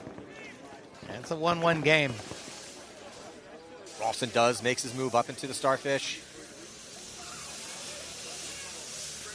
Get some support up into that big brick as well. Rolfson looking across the field, trying to find Chris Shear, who jumps into the starfish on the other side. Yeah, tense battle here. Wrecking Crew hanging with damage, our world champs. CJ Cantor going to go across. Another move for the Wrecking Crew on the D side as well, too. Oh, and he comes over the top, and CJ is able to dunk on Rolfson. Huge move by CJ Cantor. Here comes the move up the middle. Ryan Smith had his head and gun that way. Gets the kill. Cantor still alive. And Smith still alive. Oof. Man. I don't know if he would have got picked up by Shear probably on the other side, but if he'd have came into the brick instead of going around the brick, he might have been able to get CJ and had a play on Brian Smith. But Brian Smith, we don't call him Agent Smith for nothing. Spidey senses, great vision, great reaction there. CJ Cantor squad put another point on the board. There you see CJ Cantor on the Jumbotron. Yeah. To Seattle, and you guys didn't know. And then he went to the snake, right? Yeah, you see on the replay as Cantor was able to make the move from the inside brick, gets to the 50, unseen, untouched, pops the top, and gets the drop in on Rolfson. And then here comes the counter move up the middle. Yeah. But unfortunately for Wrecking Crew, Brian Smith had his gun that way, able to neutralize that threat. Yeah, see if he comes into that brick. Might be able to cock CJ and stay alive.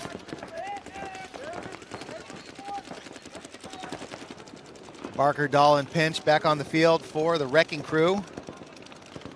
Gonna need to get a point here as Jason and Jacob on the Jumbotron right now. The Edwards brothers been running Florida Paintball for some time now. Better part of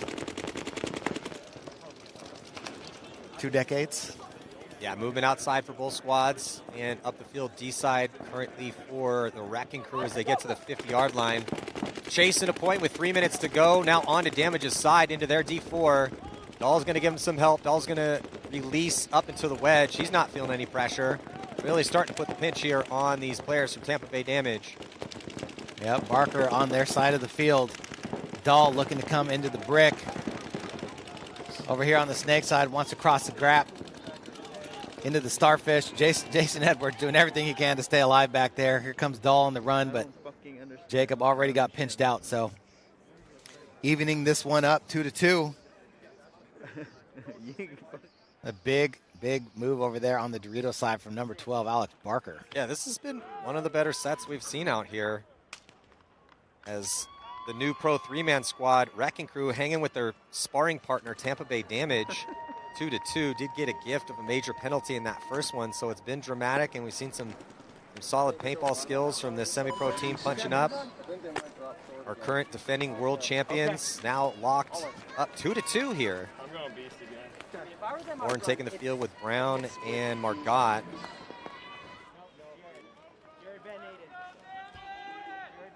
Huge point as we are under 2 minutes to play. 10 seconds. You think you could see if Marcelo can get us some of that Skull Brew coffee sent up here? Oh, I love some coffee right now.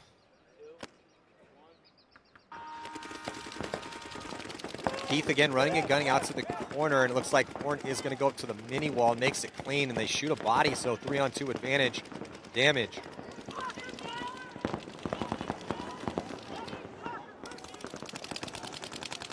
Wrecking Crew might be drawing a minor. Yeah, minor penalty going to be a sass back corner bunker here for the Wrecking Crew. That takes out their last body. So that's everybody. Yeah, pretty much spots one to damage. Timeout being called by the Wrecking Crew. Not much time. 40. A minute left. Yeah. Doesn't matter. Yeah, so the clock stops at a minute with no action, but no points played with 15 seconds.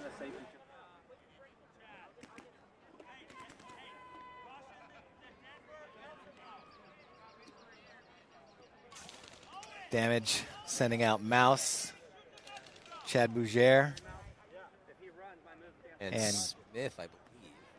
Smith? I think it might be Chris Shear or CJ. Hey, I'm going Pinch, Dahl, and Barker.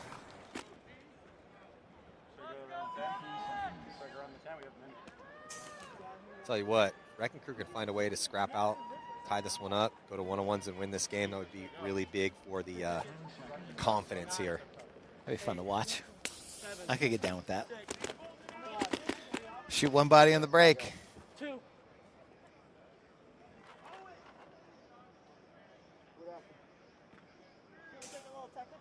Yeah, that is CJ Botsolis heading out to the Dorito side for damage. Tally for sure. Yeah. You know, he might run all the way to the Cobra. 10 seconds. All right, here we go. 10-second reset. Alex Goldman looking to head out snake side, running and gunning.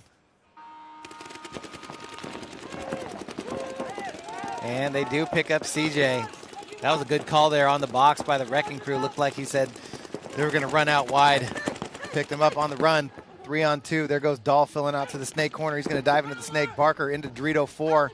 Looking to go Starfish. He does. He's wrapping on the inside. Chad Bougere in the back center, but shoots Barker out. Huge kill for Chad Bougere. Yeah, Dahl's still alive, though, in Snake 2. As we're getting down to it, though, 31 seconds left to go, and Dahl is going to launch. He gets picked up, not able to connect on the trade, and that gives Damage the advantage. Man, Dahl must have thought that Mouse turned off his spidey senses for this game, but not the case. Popped up right when he came out into the open, and Alex Barker had the opportunity at the 50 Starfish if he could have picked up Chad Bougere, but nope. The vets make it happen once again. Chad Bougere with the huge kill, the fill, and then Alex Goldman taking care of business over here on the snake side for the 1,275,349th time. So, yeah, close battle here. However, you know, they did give him a big gift in that first one. Final score going to be 4-2. There you go. Let's go. Yep, let's go. All right, let's do it. Let us do it. Hey, lots of room for improvement on that, yeah? Yeah. Yes, indeed. Jason, on that line you guys are on, we got to stop that guy from flying down the Dorito wire. I know we shot him, but he still made it a fucking 400 again before we even got a ball near him. Shredded. Yeah, I got to call him that side mouth. You're breaking. That's all. I just want to tighten that up. And then I ran out this corner with a pot in my hand, and as I was filling it, I squeezed the ball right here, and it broke and leaked inside my load. And that's why I did not break paint. Hey, stop coming on the ground. And the trash can. All right, I'm on. I got you. I'm sorry. I apologize. Hey, look, I'm on the big screen. You are on the big screen. We got all that. You better pick all those balls up, Jacob. That was Dan Holiday on the screen there, too, in the jacket. Tampa Bay Damage legend. So next set's going to be the Royal City Sea Dogs taking on New York Extreme.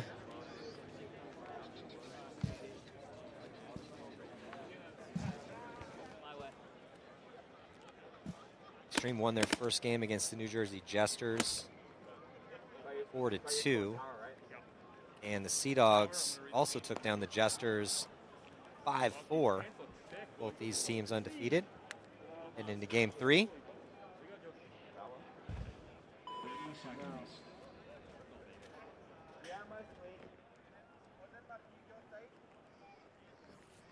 We are just firing away games out here this morning, Matty. Yeah, it's already 10:30. Game and a schedule, too. This game's supposed to start at 10:45. I like it. Yeah, thank you guys so much for joining us. 10 seconds. You guys are just tuning in here. Stadium Takeover, Raymond James Stadium here in Tampa Bay, Florida. Matty Marshall with Todd Martinez. Watching these 3-on-3 battles on the breakout Sea Dogs in the blue jerseys, taking on New York Extreme in the darker jerseys. And the Sea Dogs went 2 bodies running and gunning to the snake side.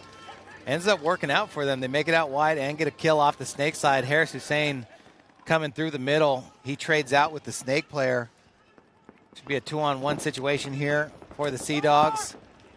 NYX making a bump up to the Dorito.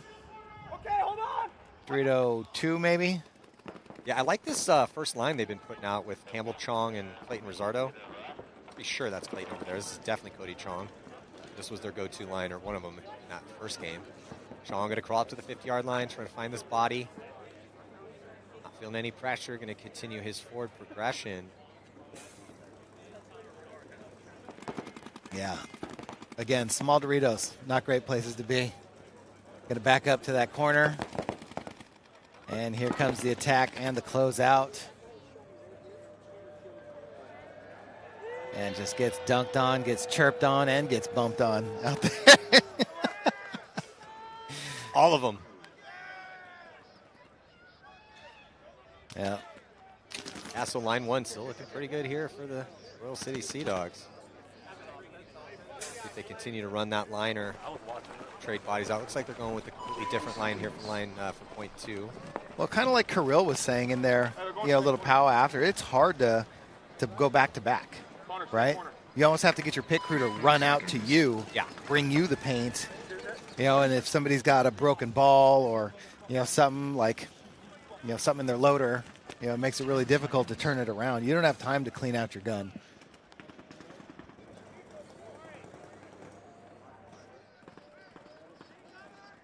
So here we go on the breakout. NYX going to dive into Dorito 1, but gets shot. Nico Acevedo coming out to that snake side corner, gets picked up, and then with the immediate fill, going to lose the second body. Just beautiful zone control here for the Sea Dogs, snake side. It's not letting anyone from Extreme live out here.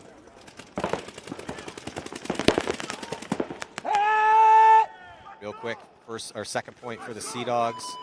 And very quickly, just like that, 1 point away from a Mercy Rule win. So we'll see line 1 come back out. Line 2 getting it done with their guns early. Yeah, and that's not a great feeling. When you're playing 3-man, you lose 2 points quick. It's actually totally different lines. We got Baldwin, Salmon, and Chandler coming out here for the Sea Dogs. Yeah, with these 45-second points here in 3-man, it pays to be deep. Yeah. Damage is running 7 lines. Wonder how many lines Impact's going to have this afternoon. Easily 7.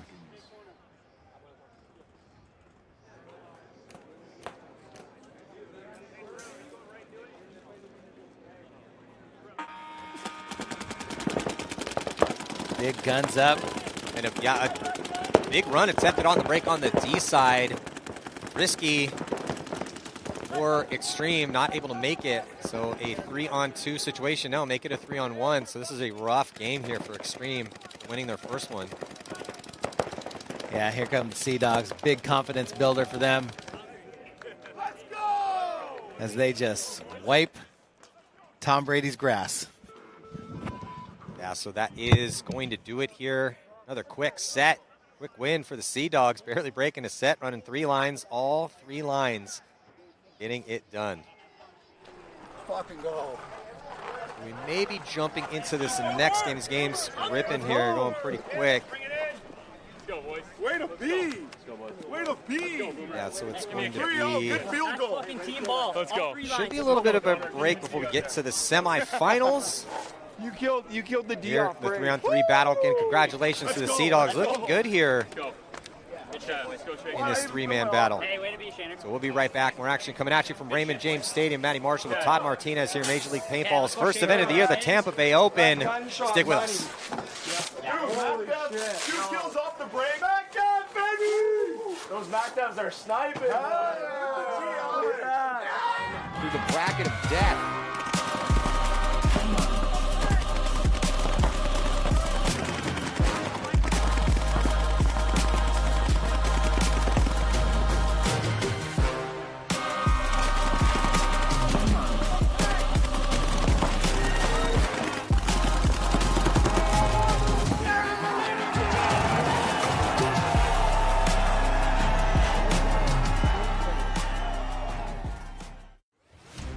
Major League Paintball Plus is your all-access pass to the sport's biggest stage.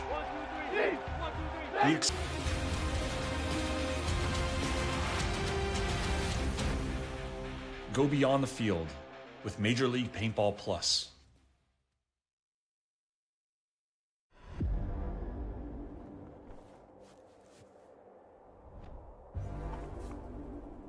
There is a sport you've never seen. A game of speed, chaos, and precision, where milliseconds decide legends. Now, you get to see it for yourself. Big moment in pro paintball history. Let's go!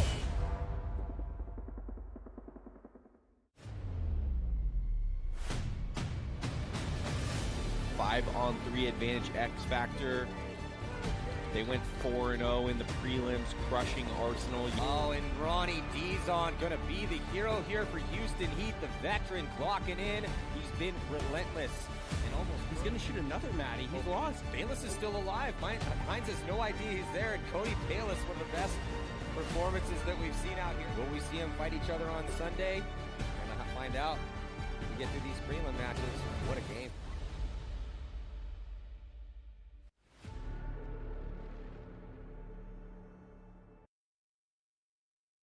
Edwards gets the kill. Tampa Bay Damage, one of the huge favorites now. The clean run through the bracket of death. Arslan all the way onto Spa's side of the field in the first 15 seconds.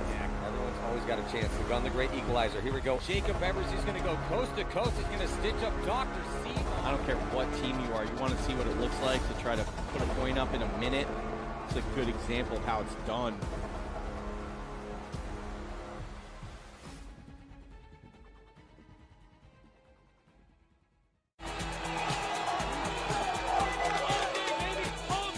It's been a long time since Damage has won a World Cup. We needed it. Let's go,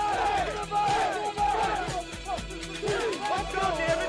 Let's go, Damage! It's all Tonton so far in this one. Tauntauns have all 5 alive. They still haven't lost a body in this match. Oh, and Tyler Harmon gonna connect here, so a 3-pack of kills for the legend Tyler Harmon. Nice job, Hugo. Winning, heads up. Rain is going off right now. That's gonna force a concession.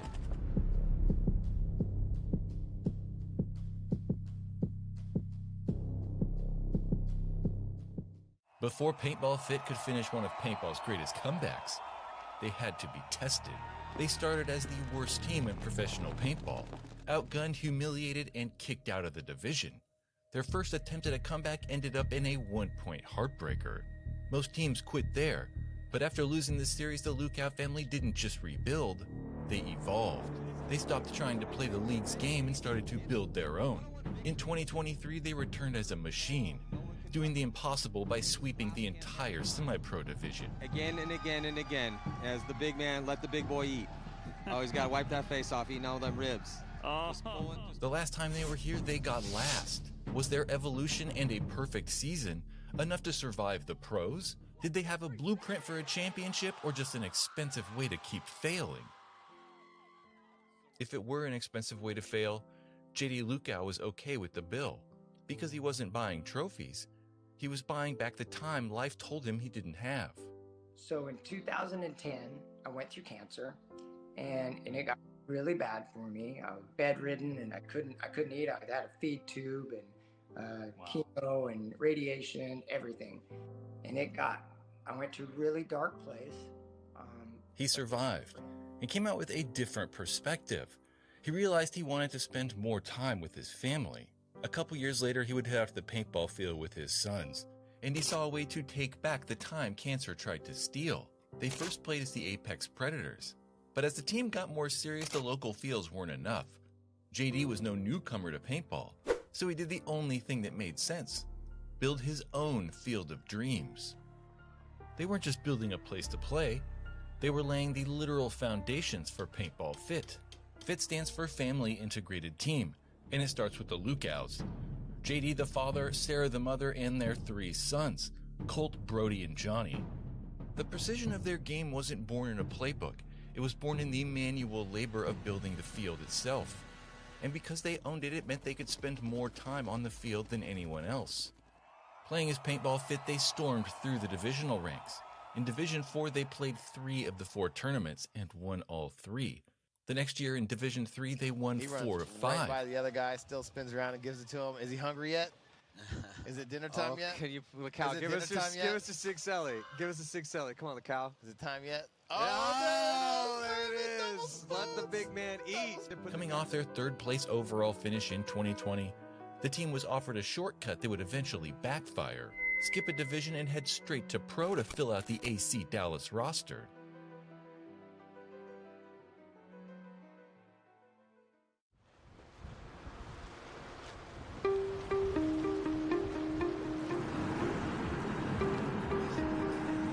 So I played the first year with Vision in pro when I was like 14. Vision is playing at the same place as the Tontons. The Tontons saw me for the full year. We were getting relegated with Vision because we just had a bad year. Frank Moran asked me to join the team, so that's how I got into the Tontons. Physically, he was able to make things that no one are able to make. He's scrolling on the floor as fast as I am running on the side with him, you know. He has a good shot, he's a good gunfighter, and he loves the gunfight as well. I was young, the guys were older than me, and they all took me under their wings as mentor. I played so many games and in so many different teams with Axel that, you know, it's like my best partner on the field. And I'm very proud of the player he became, and not just into the field, outside the field is like the best teammate that you want to have in the team, you know.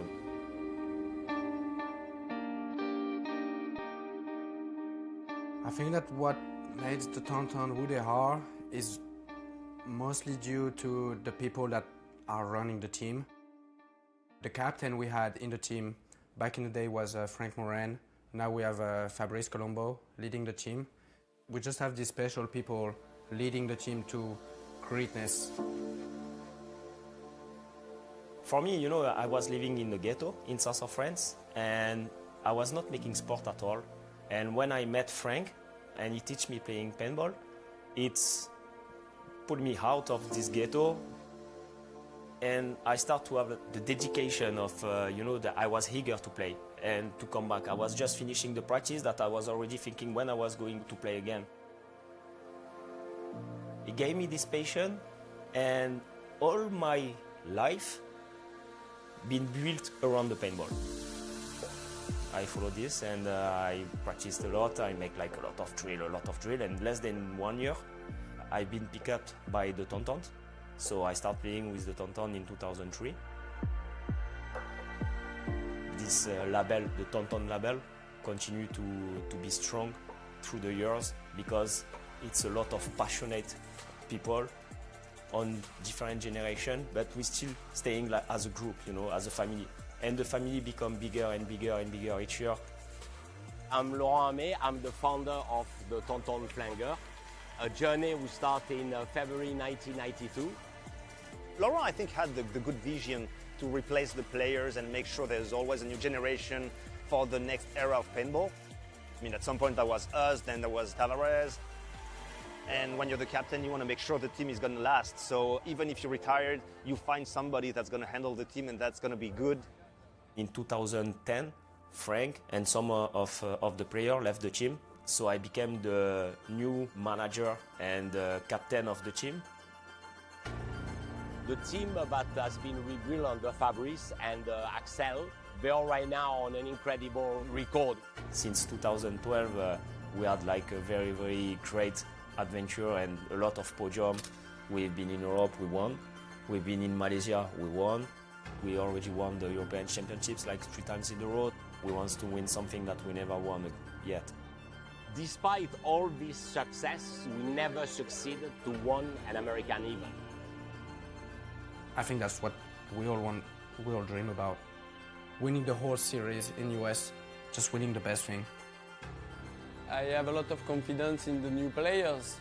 Of course, it's like a huge responsibility for them to be the future of Tonton and continue the legacy of best French team and maybe best European team. There's not many outside factors in paintball that will block you from winning a tournament. It's all about you, how you execute, how you get ready, how you work towards your goal. And that's why we're competing. We both want the same thing. So it's all about who will be the best. I think that's why we play this game. Just to show the other guy, the other team, is it you or is it me the best? Let's see, let's figure it out and you have a game.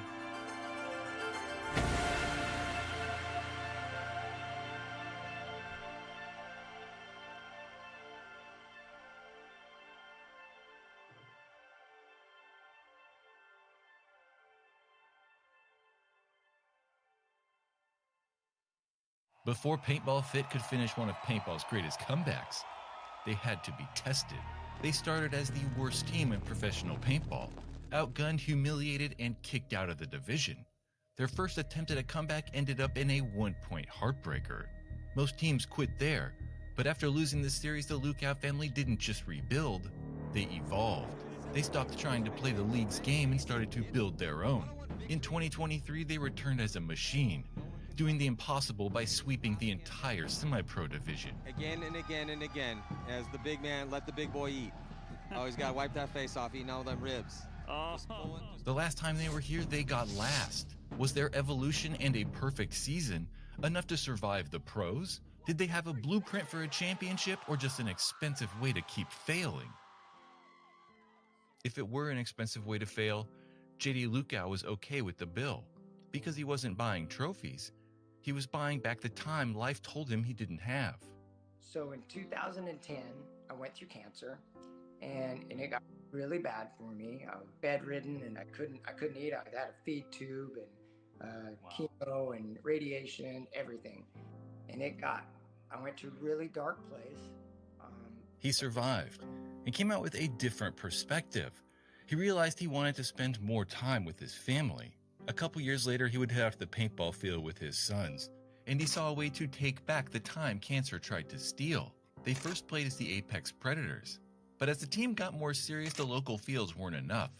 JD was no newcomer to paintball, so he did the only thing that made sense: build his own field of dreams.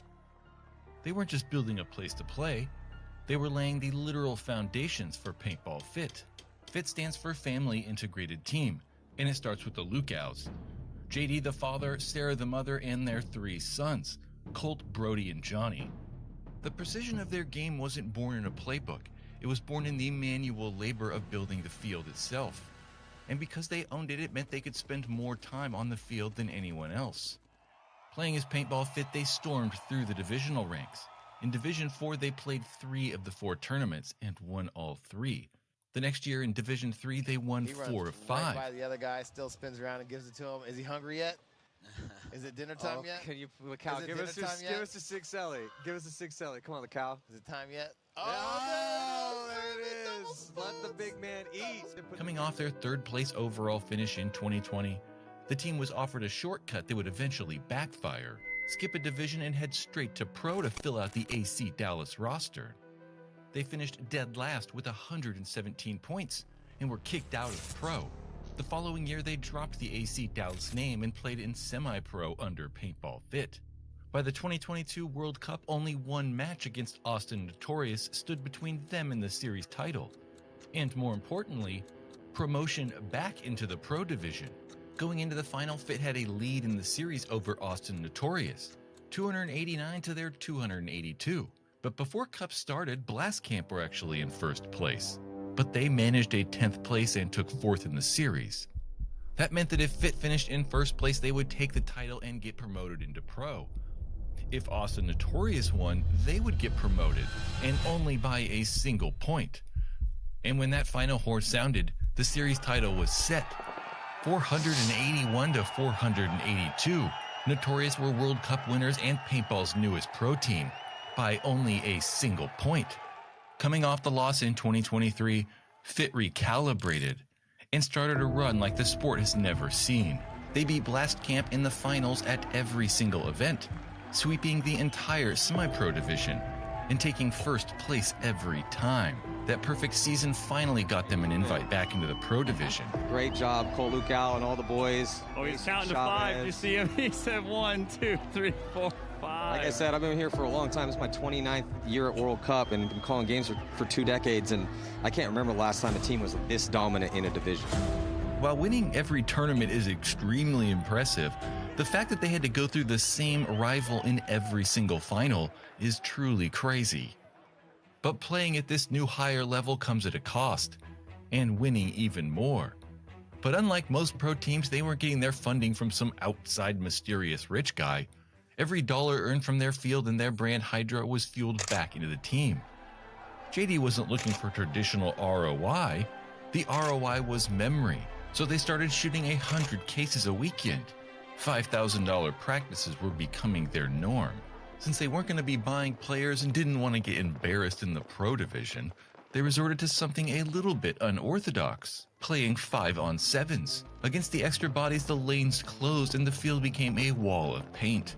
This forced the guys to hunt for those 1% gaps, the tiny fraction of a second where someone's reloading or a barrel dips.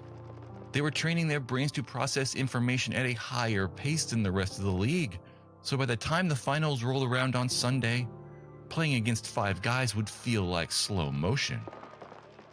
In all pro sports, winning has a price tag, but most teams are spending their money on the wrong things. The top level is dominated by the mercenary model. High-budget super teams flying in legends from different time zones. Their cost per point is just astronomical, while those elite teams like Impact gather for a few weekends of practice, fitter at the field 3 times longer. They live only minutes from their private field, and they took every dollar those mercenary teams spent on flights and funneled it directly into the team. And this is where some of the fans started calling them robots. But not because they were stiff, because they were too smooth. In pro paintball, the breakout is the most critical part of the game. It's where matches are won and lost.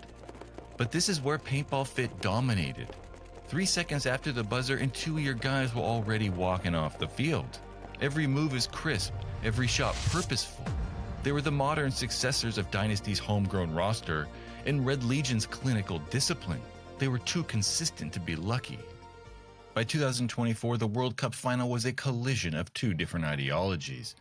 Paintball Fit on one side, the other, Edmonton Impact, the New York Yankees of paintball, bought and paid to do one thing: win. With 70 seconds left in regulation, Fit are staring down a 0-2 deficit. In pro paintball against a roster like Impact, 70 seconds is a death sentence. Most teams in the position fall into a desperation trap. They just go wild and blindly run into guns. 99% of the time, it's a blowout. Instead of a frantic scramble, Fit shifted into a hyper-coordinated breakout. This is where those thousands of cases of paint in those 5-on-8 drills pay off. They didn't think. They just executed a program they'd already run thousands of times before. Now, they did lose Chavez, but they do get Colt past the 50-yard line, and here comes Mason. Mason's hunting as another body drop for Edmonton Impact. Impact trying to hold the line. Mason gets chopped to pieces, and here comes Colt. Got to be careful not to get a penalty. That's a penalty on back center. That's major. Urena hits him. Oh. No penalty assessed, though. But the bodies are dropping. There's only nobody left alive, and Stewart's going to cut through the middle with 36 seconds left. He's going to put a point on the board to give PB Fit a chance. Give PB Fit a chance, and he is clean. They score once, and with the entire season on the line. Oh, got to be careful not to get a penalty there, as Stewart is going to have enough time with just 3 seconds left as he hits that buzzer and the crowd explodes, and we're going to have a tie game. It's going to be 2-2 heading into overtime. That's two majors Impact's gotten away with at the end of this game. Fit dominated the overtime, getting into front positions and making it a 4-on-2. But that real statement came when Cyrus Gehringer dunked on Nick Laval. 3 years ago, Fit were the worst team in pro paintball. Now they just beat a lineup of veteran superstars in the finals at World Cup. It's a loud and clear signal to the rest of the league. The hired gun is no longer the top dog. Fit closed out that point with 4 bodies alive. And it had been 23 years since a homegrown roster had paintball's biggest prize. No asterisk, no controversial call, just a 70-second miracle created by a machine that refused to break. Winning World Cup didn't mean the journey was over. It meant the bill for all that hard work was finally going to come due. By the start of 2025, the Texas machine was humming. They had won World Cup and a system that had finally felt like it achieved its goal. For the first time in years, Fit weren't trying to keep up. They felt untouchable. In the offseason, every team studied the Fit blueprint, trying to find a fault. But as it turned out, that fault came from inside the house. When you're going 100% for years, playing 3 times more than anybody else, and shooting 100 cases of paint at practice, something is bound to go wrong. And on the eve of the 2025 Tampa Bay season opener, Что-то случилось с ним. Что случилось?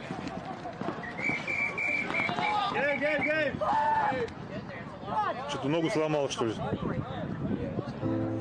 that physical toll of practice had finally caught up with Colt Lukow's knee. The MRI confirmed the worst: ACL and meniscus tear. He went from leading on the field to leaning on crutches in the pits. So the question about 2025 wasn't about winning. It was about whether Fit could survive without their field general.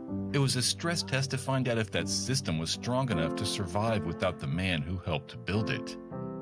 That evening in Tampa, the narrative was written. Without Colt, Fit are cooked. Across the field stood San Diego Dynasty. They're no mercenary team. They're the original blueprint. In every way, they are the highest standard in paintball. For over 20 years, they've been the benchmark. The team that proved that a core group of friends built on chemistry and feel could beat everyone. Beating them wasn't about proving Dynasty wrong. It was about proving that their way of doing things was still the right way. And then now you go against Dynasty, and it's one of those things that it's not like personal against them, but it's personal in our own legacy. Right now we're going into this, and it's keep proving people wrong, right? It's all those podcasts, all those comments, even back to our semi-pro year that we first coming into pro last year, right? Like all that stuff that's been said, will be said, or anything of that nature, it's still ringing into our guys. We're still feeling like we have to prove people wrong. We're not satisfied at all. So it's very personal in our own goals that we got to prove people wrong and prove ourselves right, prove that the hard work is going to prevail, and go out there and show the world. For the first half of the match, it was a battle, tied 3-3. But as the 7th point began, Fit shifted into a new gear. It started off the break. Suddenly, Dynasty couldn't keep 5 bodies alive. And with the man advantage, Fit applied a suffocating pressure.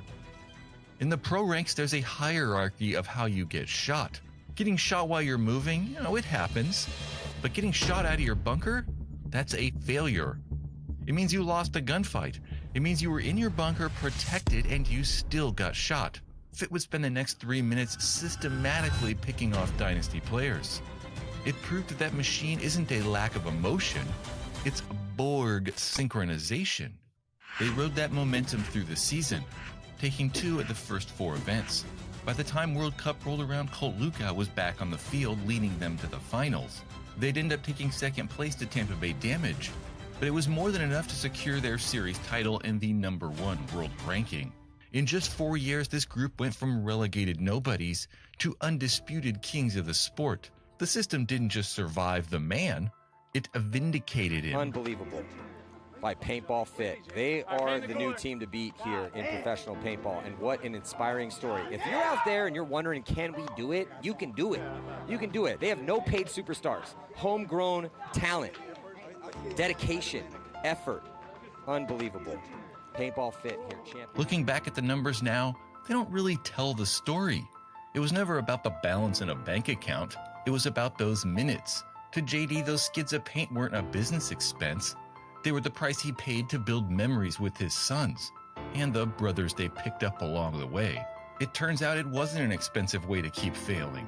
Their 2024 World Cup win and that 2025 series title are proof. It still was and still is a blueprint for a championship. Nice read and react from Cyrus Geringer, former World Cup MVP here. Another kill on the corner. Nate Schrader eating. There's a lot of feelings on this field right now about one another. Let's see who's going to take the advantage here.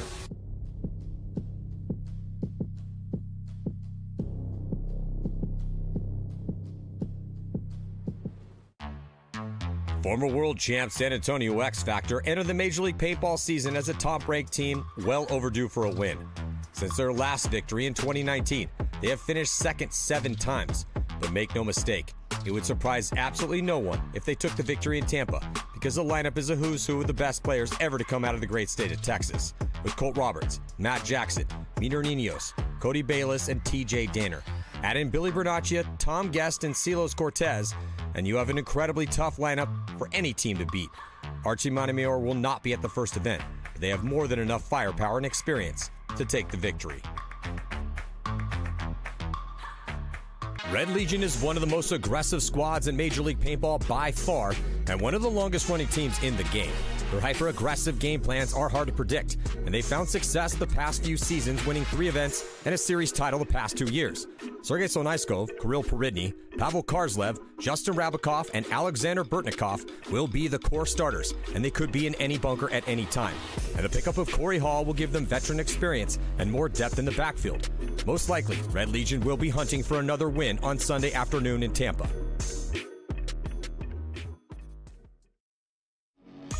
Superstar squad Edmonton Impact will be a threat to win every event they play this year, as their roster is full of all-stars.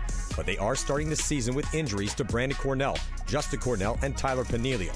Good news for Impact is that even with the injuries, they still have massive depth in every position, and they should be able to quickly get into the form that saw them win the 4th event in 2025. With the deadly new pickups of LJ Parrish, Chad George, and Connor Kelly, Impact continues to have arguably the deepest roster in Major League Paintball.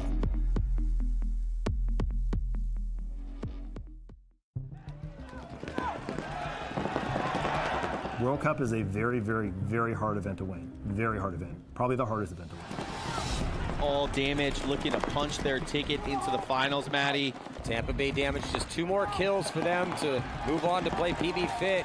Everybody really puts that extra energy into that event, and it's just that much harder when it comes to the competition that you go up against.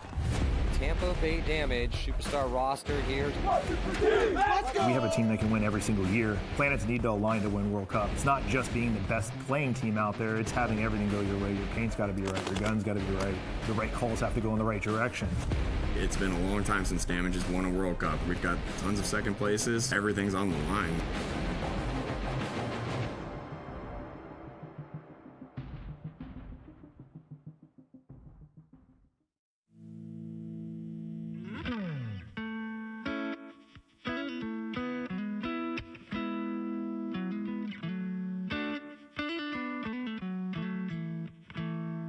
Lakeland, Florida, I mean, it's right in the middle. You got beautiful houses, beautiful golf courses, and a beautiful paintball field.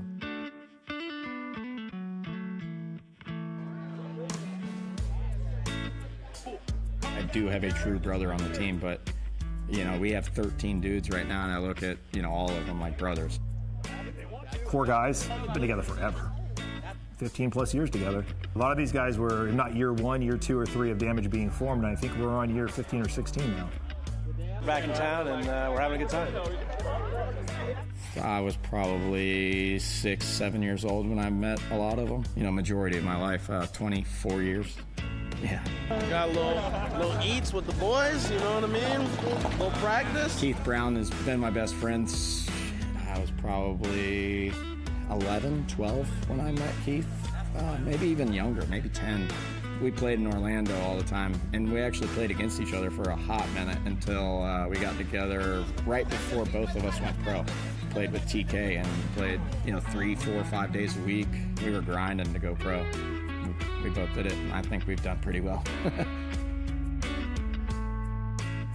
My roster stayed pretty consistent since day one. We do bring in players, but the players we bring in usually are to keep the homegrown guys more motivated to keep driving and pushing. When we bring guys in, like a Chris Shear, and he comes into this environment and realizes the guys he's been playing against are as good as he thought they were, or better, because now he's spending more time with them, it helps those guys get better too. We're just enjoying some nice food out here with the Damage family, the Legacy family. You got all the teams out here. It's a good time. Shut up, Project. It's a good time. What are they saying, Push, when you're cooking? How do you like it, Rock? How do you like it? Cheese? Cheese. Come on. Something like that. Our parents owned fields when we were younger, and growing up, me and Jason, we've always played paintball. Jason started first. He's older than me. We're out here at Lakeland, Florida, Legacy Sports. It was formerly known as Central Florida Paintball. It's always been one of the most iconic fields in Florida. It's a perfect location. It's considered Central Florida, so we get traffic from Orlando, Tampa, and then all the surrounding areas. Just based on being one of the most competitive fields in Florida or even the Southeast, people travel all over to come here. Damage has been out of this facility since it was Central Florida Paintball, I want to say over 20 years. I mean, since the start of Damage, this is where they were. I was on a different team. I was on the All-Americans. I owned a field down in Titusville, Florida, so I was one of the latecomers here, but since I've been here, I've stayed, and now I own the place. One day, a lot of these teams are getting ready to play the MVPS. So these guys, lower divisional guys, are getting ready for it. Other guys get ready for the NXL.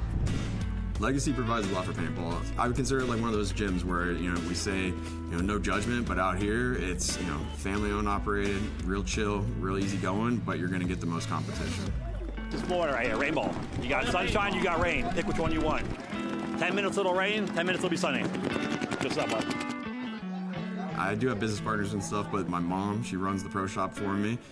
We pay her, so it's great to actually be able to give her a job, and then there's no one better inside the pro shop. She keeps the place clean, she's great with customers, everything like that.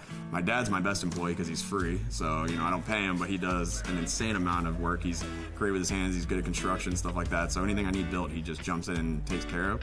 And then, we're in that generation where, my wife comes out, but we're in that generation with kids where they love their tablets and stuff, so this is their escape. Like, I could take them to a park, I can take them wherever, but when they're out here, I mean, they're just dirt balls. They're playing in the dirt, they're breaking paint, they're doing all this stuff, but I love seeing that. I grew up, on baseball fields, softball fields, and then eventually paintball fields. Everyone brings their kids out here, they've got tons of friends, and I mean, they run the place. So yeah, it's a true family out here. Everyone looks out for each other.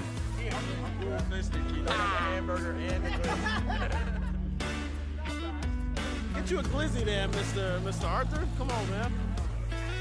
Wow.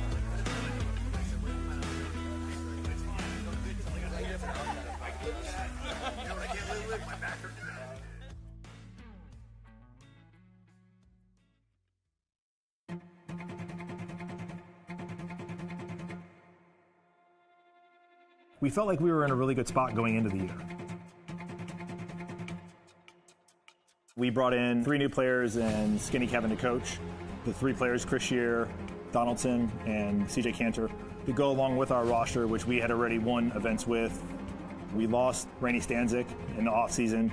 I felt like we were really still stacked and primed to win. We had a chance to win. I mean, Damage has won previous events in the last 2 seasons.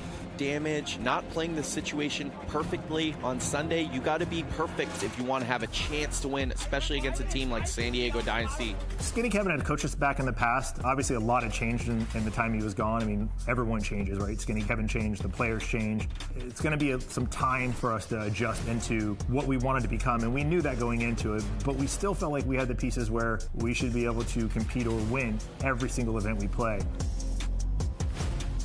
Unfortunate in Atlantic City, we lose Brian Smith for the season. Hard-fought battle from both squads, like I was saying, man. Heartbreaker for Damage, getting knocked out by Dynasty. Why did we bring in Skinny Kevin? It's because in this current day and age in paintball, you can't do it with 1 or 2 people. You really need a crew to be able to get all the information to the guys to give them every advantage they have. If you look at all the top teams right now, they're all rolling staffs 2 to 3, 4 deep just for scouting and coaching, not even talking about pit stuff.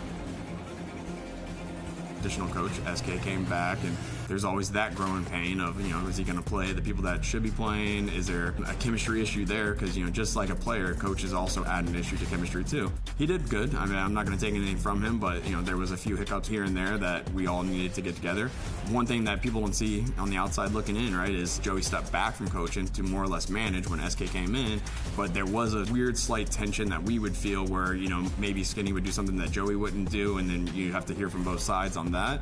Eventually, they were able to figure that portion out and work together even better, and I think that helps us.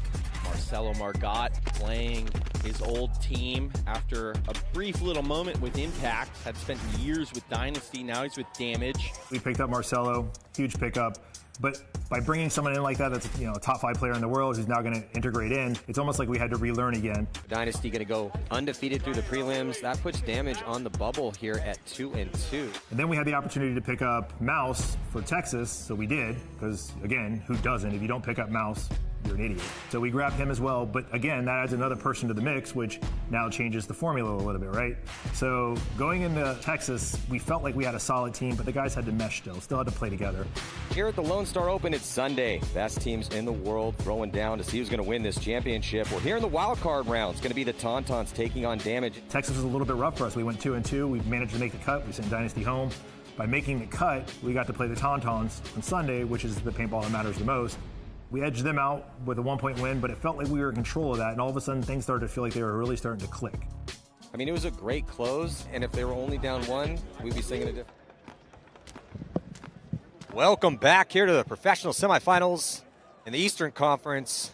3 versus 3, and Matty Marshall alongside Todd Martinez, and we are here in Raymond James Stadium. Beautiful, gorgeous day here to start out the season, and right now it's going to be Tampa Bay Damage taking on the Texas Hurricanes. Both these teams scrapping it out to make it to the semifinals in their conference. Man, that view from the 50-yard line looking up at the pirate ship is just not going to get old all day long here. On the break, Nick Ripple getting shot, going out onto the snake side. Camp going to quickly fill out. That's a huge kill here for Tampa Bay, as Nick Ripple was on fire in the prelims. So it's a 3-on-2 situation in favor of Damage. Hurricanes are going to get the body out wide with Camp as he makes it clean. Does he pick up Smith as Smith dives into Snake 1? No, it looks like Smith's going to make it clean. Just going to crawl right up into Snake 2. He's going to check off on that D side. There's already a body out there as Drew Bell able to make it pretty early into that back corner bunker on the Dorito side. Yeah, Camp coming up from the Snake corner into the Snake 2 now as well. Looking to get this body back, but CJ Cantor filling out behind Brian Smith. We saw him attack up the middle to that snake side brick earlier. Chris Shear tiptoeing up to Dorito 3. And here comes Cantor, putting pressure on Drew Bell in the back and gets caught out in the wide open. Soft death for CJ Cantor here and even up the count. Keep the Hurricanes in this match with that kill. Smith and Shear against Camp and Bell. Bell in that Dorito side corner. Camp in Snake 2 now backing up, trying to get a look across the field. Todd Smith not feeling any pressure. Got to be careful that crossfield shot. He's blocked out from the inside can, though, from Bell's gun crossfield. Bell's still back bunker for the Hurricanes on the Dorito side. Definitely now putting some pressure on Smith, forcing him to check back in. Yeah, Smith was looking for it. Was trying to get his opportunity to take out Bell out of that Dorito corner, but then Bell picked him up and started pitting paint over the top of Snake 2.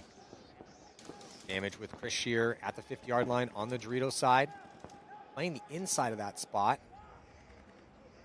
And in the lull here as everything at stake in the semifinals. Who's going to move on in this tournament could be decided, at least the early initiative here on this next kill. Yeah, Brian Smith takes Snake 3. Drew Bell coming up out of the corner. Let's see if Brian Smith picks him up. He's going to go run down Chris Shear. And on that, Brian Smith able to get the drop in on Camp. So played perfectly here for Brian Smith, coming back after tearing his Achilles tendon in Atlantic City last season, comes back, and he's looking real solid here, drawing the start in the semifinals and finishing off point number 1 to give Damage the early lead. Yeah, great counter move right there. If you see your opponent running down that opposite side, usually that's a good time to take off running down your side. Got to check on that discipline if the two players are playing together or if one guy just makes that rogue move, but Brian Smith played that perfectly. That was the squad that had been scoring points there for Damage consistently with Smith, Cantor, and Shear. Looks like they're going to send in Jason, Jacob, and I believe they have Horn with them. They have 4 separate lines. I was talking to Marky Ireland about it. Maybe that's Marky down there. Said that everyone's been told to be ready to play. It does look like the same exact line will be playing here for the Hurricanes. Yeah, the Edwards brothers are out there with Ireland. Yeah, with Marky. Marky going to be playing the D side. Edwards will be the first to go. Jacob Edwards here at Snake side. And it looks like might just see a steady dose of Camp, Bell, and Ripple here for the Hurricanes. Yeah, I don't know why you wouldn't. You know, they're winning. You know, those guys are playing well together, making good fills, shooting well on the break. You do see C-Wright in the pit. He's geared up. The other guys just didn't have quite a good run at it. But, you know, you got to roll with the hot hand, 3-man. Action comes quick, man. 3-point mercy rule is not a big point spread for you to be able to deal with out here. Absolutely. So after, I'm not sure if this is a technical timeout or what we're working with here, but the clock has stopped at 9:42. It is a technical timeout. That's definitely going to be a good thing here for the line that keeps running for the Hurricanes. Damage spreading out the playing time a little bit more. How cool would it be to be Tampa Bay Damage and win this thing? Oh, in Tampa. Yeah, in Tampa. In the stadium. Yeah, in the stadium. Just another thing we'd have to listen to Joey talk about for the next 20 years, you know? For sure. Remember that time we went to Tampa Bay, Raymond James Stadium. It's because we won it. 'Cause we're the best. We own this. And also they will be starting the season off in Primetime Paintball this evening around 7 o'clock here after the Summit Awards. That's going to be so awesome. Stadium lights. When was the last time we had night games under lights? The only one I remember is, what was that, 04 Pomona? Oh, when it That rained? was under the lights? Yeah. That was under the lights, right? Yeah. Is that the same tournament I'm thinking of? I know it rained in Pomona, but then there was an LA Open that we played under the lights. There was 2 events we played in Pomona. It rained both times. But 04 is the one you're probably thinking of. With the lights? The lights. Yeah. We played Infamous. That was cool. Sin Heroes for a day. Yeah. Never forget that one. So no one's going to forget today either. Definitely Especially not. the team that wins. Yeah, so still sitting here on some sort of guessing this has got to be a technical timeout. As long as this kid exhausted the time it was a timeout from one of the teams. Yeah. Jason Edwards on your screen up there. I was like, Jason, how many years pro is this for you now? And he's like, I don't even remember. I don't even know. It's been so long. Now, Jason, he came actually tried out for Excessive in 04 when he was 18, I want to say. Yeah. 17. And Yeah. he had some good looks. He actually almost got in a fight with one of our guys, which we liked the spunk. So Yeah. we're like, yeah, right on. Let's get from Florida. But didn't make the team at the time, but then played with the Philly Americans. Went to Philly, but with All-Americans, Miami Effect, and then Philly. Yeah. And now Damage. Jason Edwards, World Cup MVP. Yep. The last one. 30 seconds. Still got it. There was Still in his prime. Dude, there was some years where he was just unshootable. Kill a dude on the break, win low body situations, one ball, just insane. Still got it too. All right, jumping into point number 2.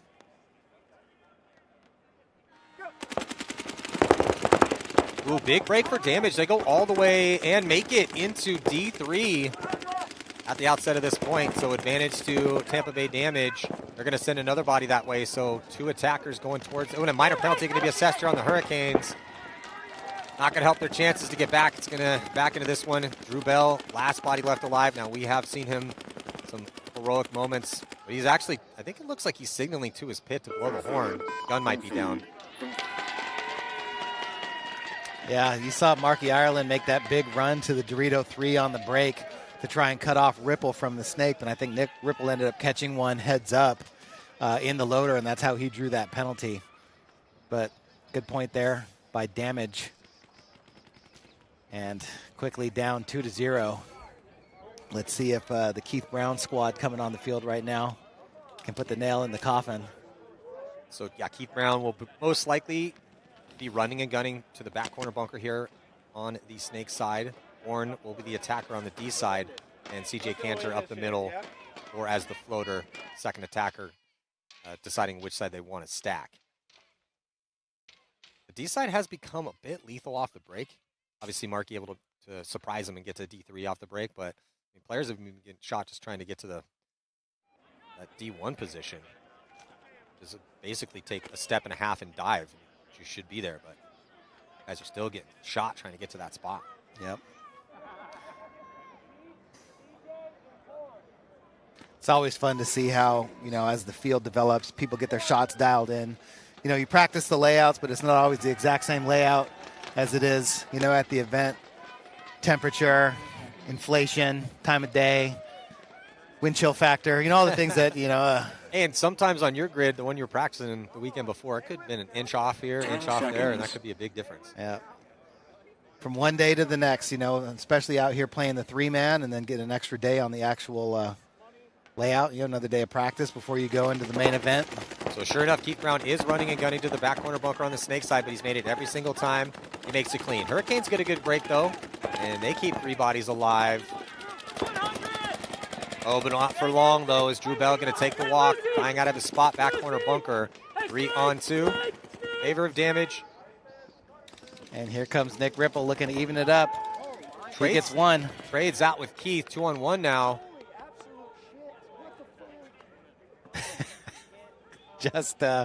Just Camp in that Dorito corner now. He's looking at Chris Horn and CJ Cantor. Horn's going to fill out to the Dorito Tower. I like this. Chris Horn trying to spread the field. So is CJ Cantor. So Cantor going to move up here on the Snake side, running and gunning all the way to the 50-yard line, and gets him on the run. Cantor's been doing his drills. That was a really far shot to hit on the run. And that is going to do it. So slightly anticlimactic here is our World Cup champions in 2025. Still looking outstanding here at the beginning of 2026 here in the 3-man, as Damage will be advancing into the finals.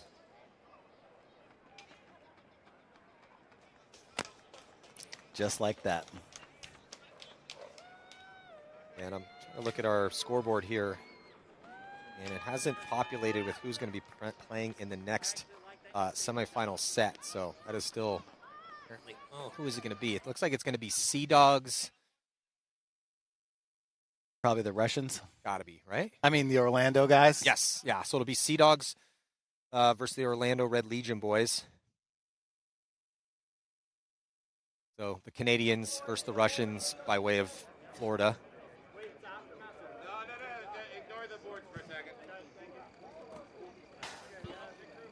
Don't see him in the field quite yet, so might have a little bit of a break before we head into this next one. So stick with us here, as it's going to be the Royal City Sea Dogs. Great look for them here in the Eastern Conference, making it into the semifinals to play one of the favorites, Orlando Red Legion. We'll be right back.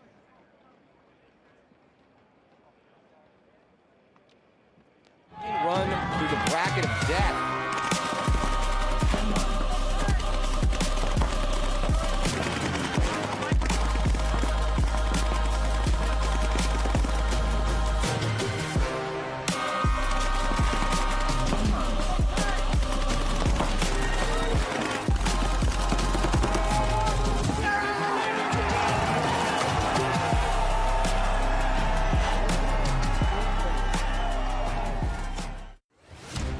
Major League Paintball Plus is your all-access pass to the sport's biggest stage. The exclusive home to live tournament paintball action, featuring semifinals and finals of all NXL major events, and much more.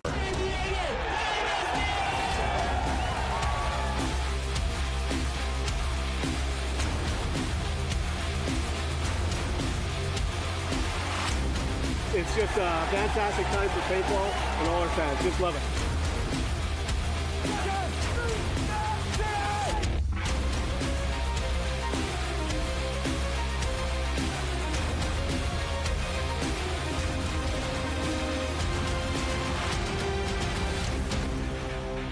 beyond the field with Major League Paintball Plus.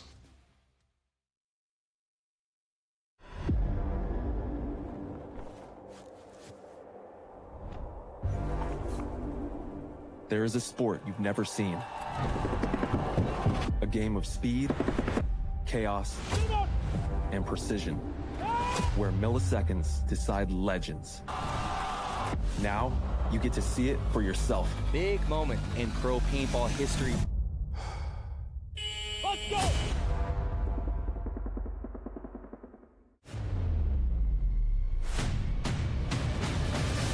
Five-on-3 advantage X Factor. They went 4-0 in the prelims, crushing Arsenal. Oh, and Ronnie Dizon gonna be the hero here for Houston Heat, the veteran clocking in. He's been relentless. And almost, he's gonna shoot another Matty. He's lost. Bayless is still alive. Hines has no idea he's there, and Cody Bayless, one of the best performances that we've seen out here. Will we see them fight each other on Sunday? We're gonna find out. We get through these prelim matches. What a game.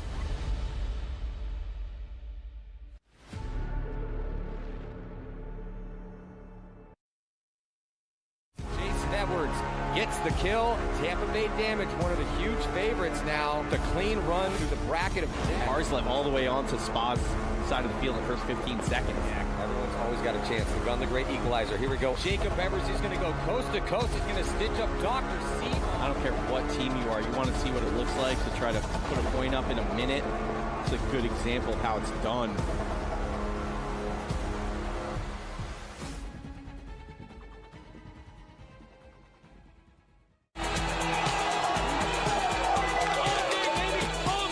It's been a long time since Damage has won a World Cup. We needed it.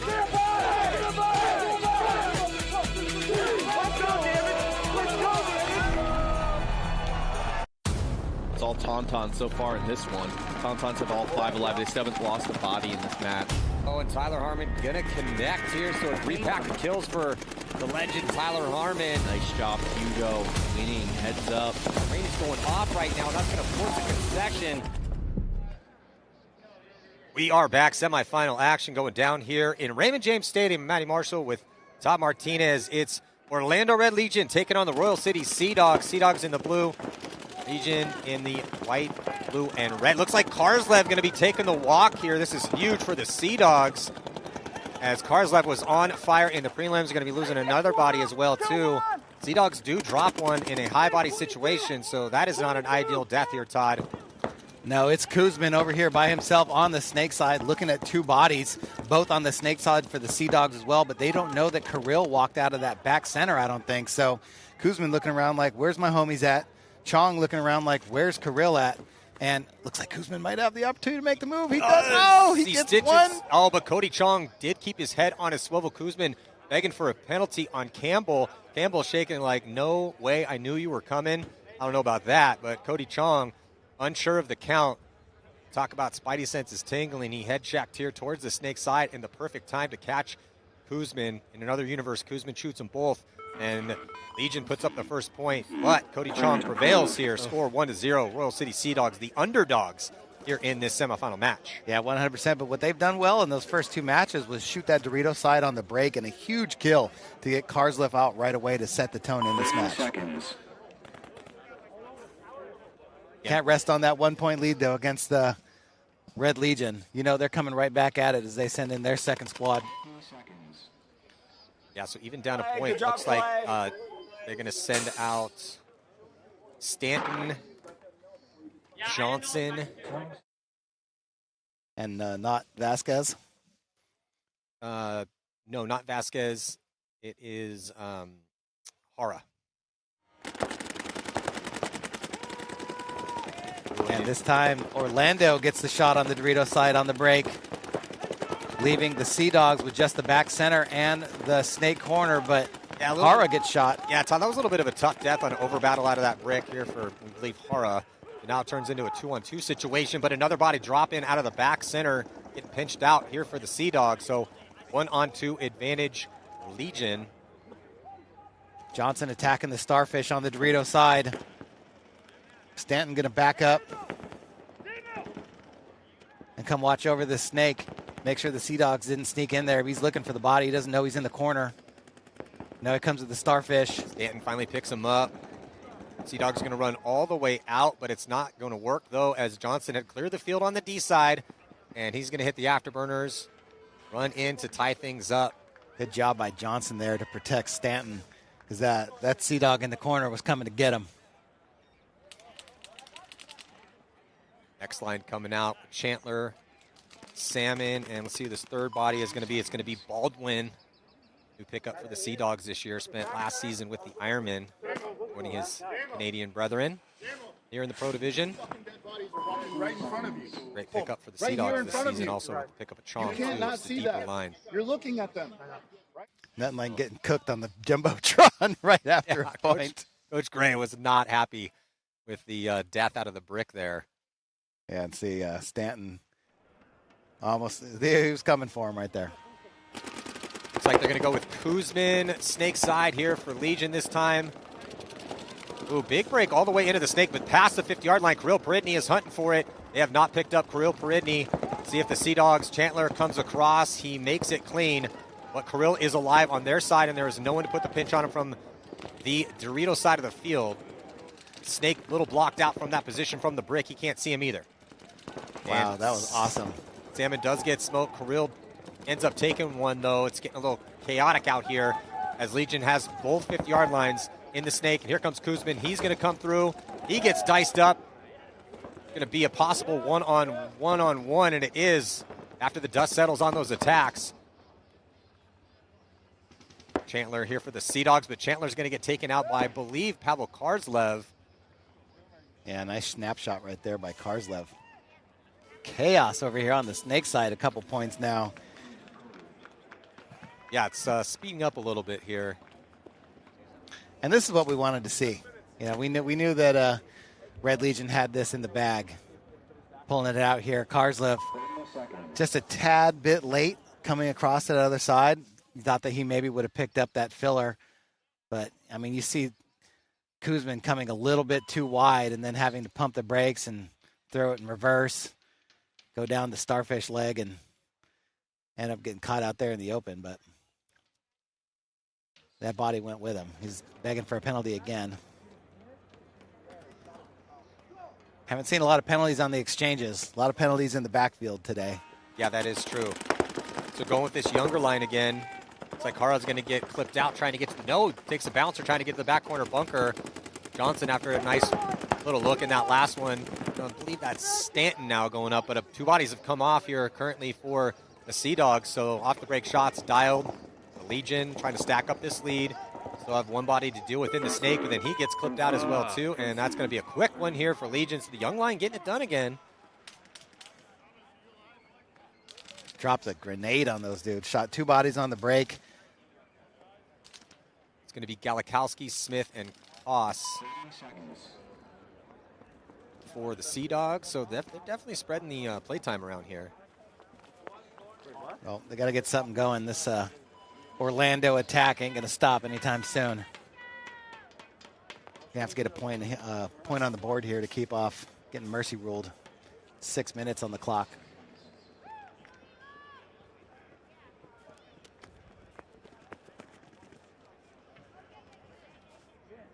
All right, here we go. Legion losing a body off the Dorito side. And a penalty going to be assessed on the Sea Dogs coming out to the snake corner, getting shot. They're getting his back center player pulled. So it's going to be 2-on-1 here, Todd. Advantage Legion. Looking real good here for the Sea Dogs for a second. Just Koss is the last player left alive.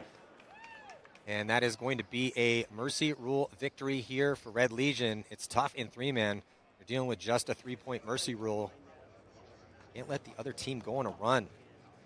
So it does look like two of the favorites here in the Eastern Conference with Red Legion and Tampa Bay Damage are the favorites coming in, and they're going to be battling each other here in the finals. Can't wait. Yeah, it's going to a tough one to call right now, but if you had to go either Legion, Damage, what do you think right here in the final match? I mean, I like Legion. I like Legion in this one.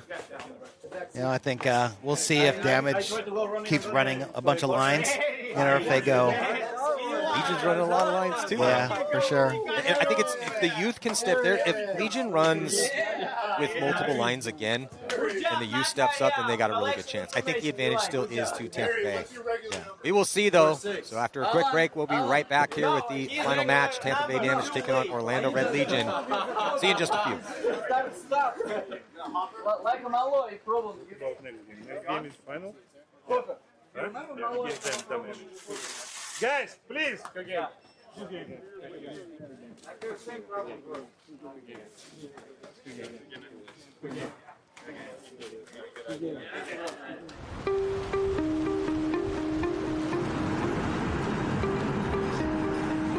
So I played the first year with Vision in pro when I was like 14. Vision is playing at the same place as the Tontons. The Tontons saw me for the full year. We were getting relegated with Vision because we just had a bad year. Frank Moran asked me to join the team, so that's how I got into the Tontons. Physically, he was able to make things that no one are able to make. He's scrolling on the floor as fast as I am running on the side with him, you know. He has a good shot, he's a good gunfighter, and he loves the gunfight as well. I was young, the guys were older than me, and they all took me under their wings as mentor. I played so many games and in so many different teams with Axel that, you know, he's like my best partner on the field. And I'm very proud of the player he became, and not just into the field, outside the field is like the best teammate that you want to have in the team, you know.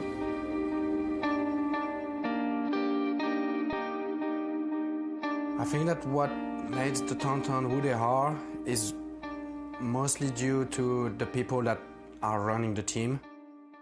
The captain we had in the team back in the day was Frank Moran. Now we have Fabrice Colombo leading the team. We just have these special people leading the team to greatness. For me, you know, I was living in the ghetto in south of France, and I was not making sport at all.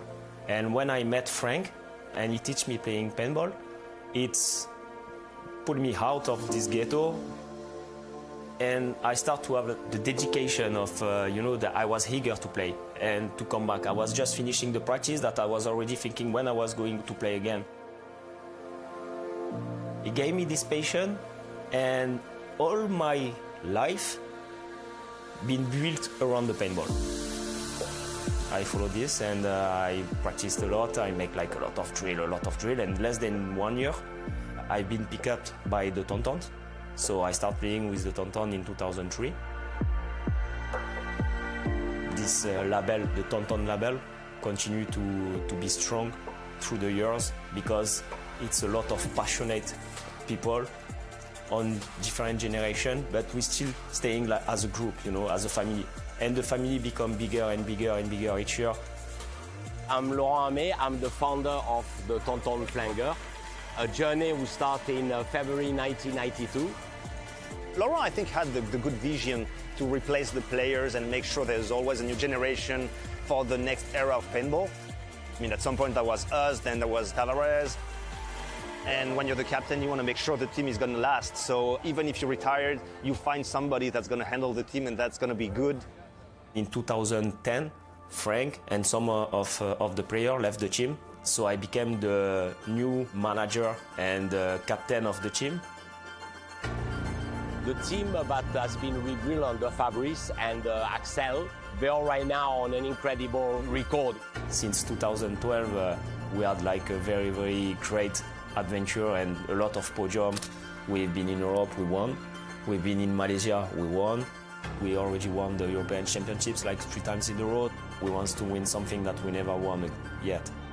Despite all this success, we never succeeded to win an American event. I think that's what we all want, we all dream about. Winning the whole series in US, just winning the best thing. I have a lot of confidence in the new players. Of course, it's like a huge responsibility for them to be the future of Tonton and continue the legacy of best French team and maybe best European team. There's not many outside factors in paintball that will block you from winning a tournament. It's all about you, how you execute, how you get ready, how you work towards your goal. And that's why we're competing. We both want the same thing. So it's all about who will be the best. I think that's why we play this game. Just to show the other guy, the other team, is it you or is it me the best? Let's see, let's figure it out, and you have a game.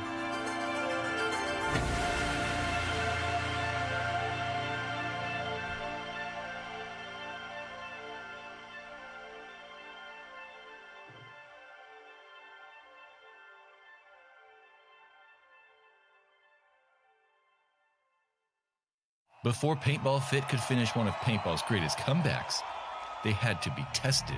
They started as the worst team in professional paintball, outgunned, humiliated, and kicked out of the division. Their first attempt at a comeback ended up in a 1-point heartbreaker. Most teams quit there, but after losing the series, the Lookout family didn't just rebuild, they evolved.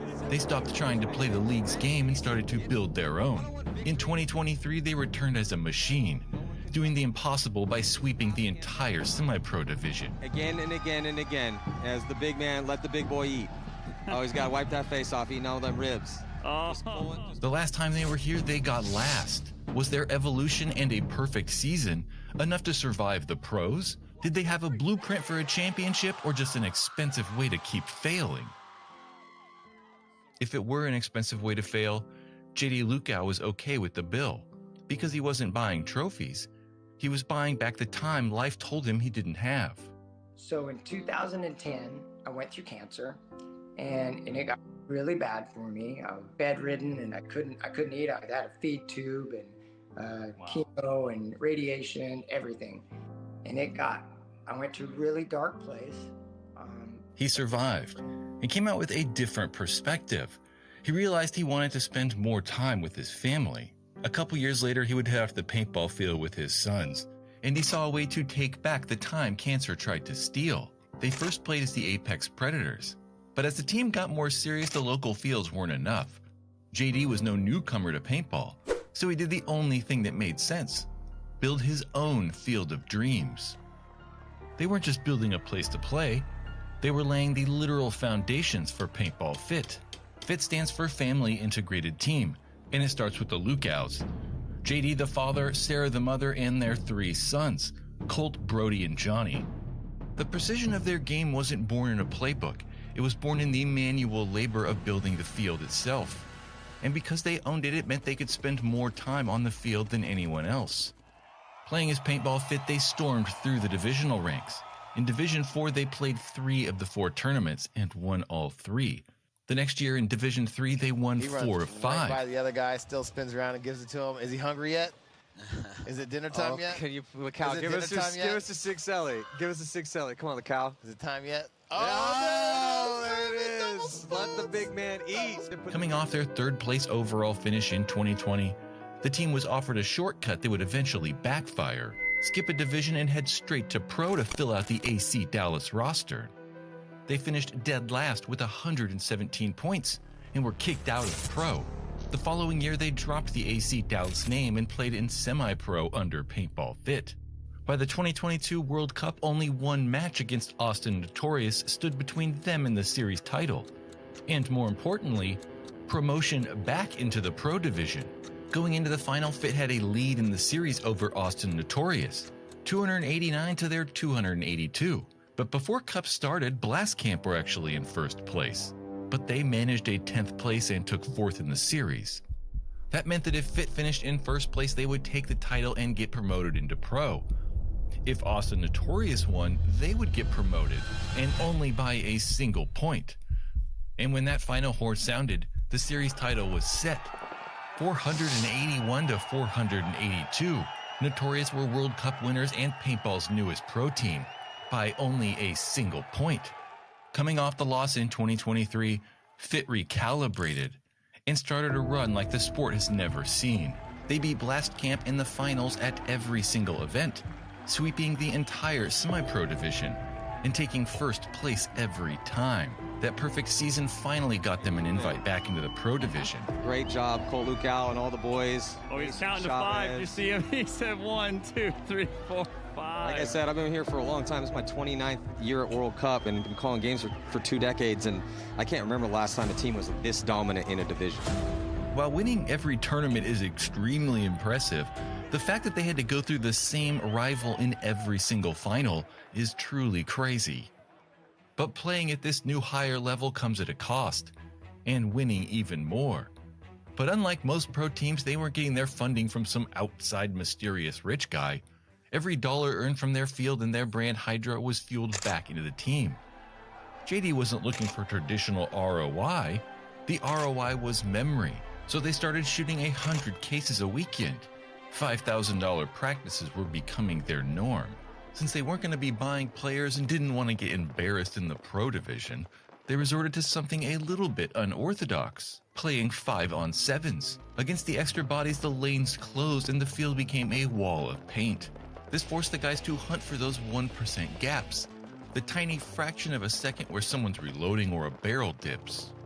They were training their brains to process information at a higher pace than the rest of the league, so by the time the finals rolled around on Sunday, playing against 5 guys would feel like slow motion. In all pro sports, winning has a price tag, but most teams are spending their money on the wrong things. The top level is dominated by the mercenary model. High-budget super teams flying in legends from different time zones. Their cost per point is just astronomical, while those elite teams like Impact gather for a few weekends of practice, fit are at the field 3 times longer. They live only minutes from their private field. And they took every dollar those mercenary teams spent on flights and funneled it directly into the team. And this is where some of the fans started calling them robots. But not because they were stiff, because they were too smooth.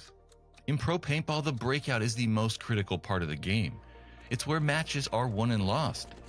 But this is where Paintball Fit dominated. 3 seconds after the buzzer and 2 of your guys were already walking off the field. Every move is crisp, every shot purposeful. They were the modern successors of Dynasty's homegrown roster and Red Legion's clinical discipline. They were too consistent to be lucky. By 2024, the World Cup final was a collision of 2 different ideologies. Paintball Fit on one side, the other, Edmonton Impact, the New York Yankees of paintball, bought and paid to do one thing: win.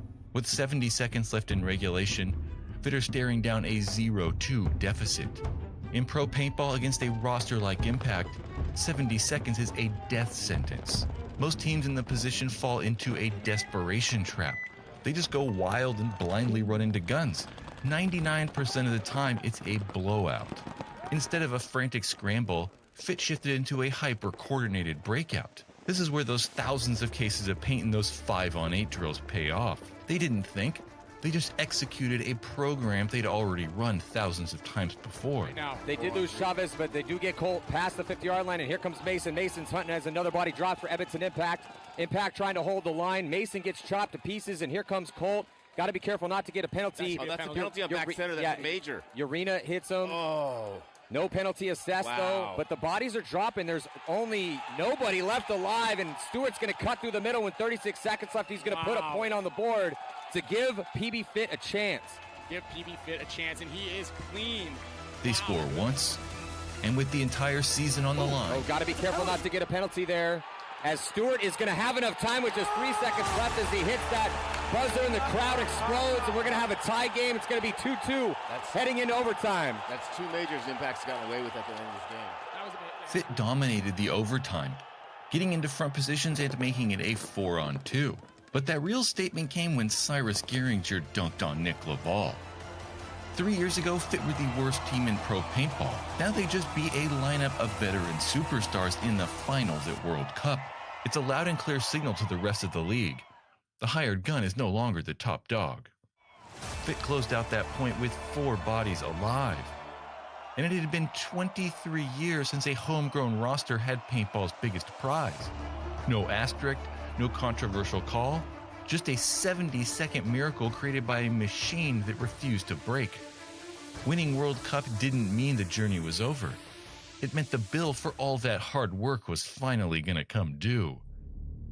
By the start of 2025, the Texas machine was humming. They had won World Cup and a system that had finally felt like it achieved its goal. For the first time in years, Fit weren't trying to keep up. They felt untouchable. In the offseason, every team studied the Fit blueprint, trying to find a fault. But as it turned out, that fault came from inside the house. When you're going 100% for years, playing 3 times more than anybody else, and shooting 100 cases of paint at practice, something is bound to go wrong. And on the eve of the 2025 Tampa Bay season opener, Что-то случилось с ним. Что случилось?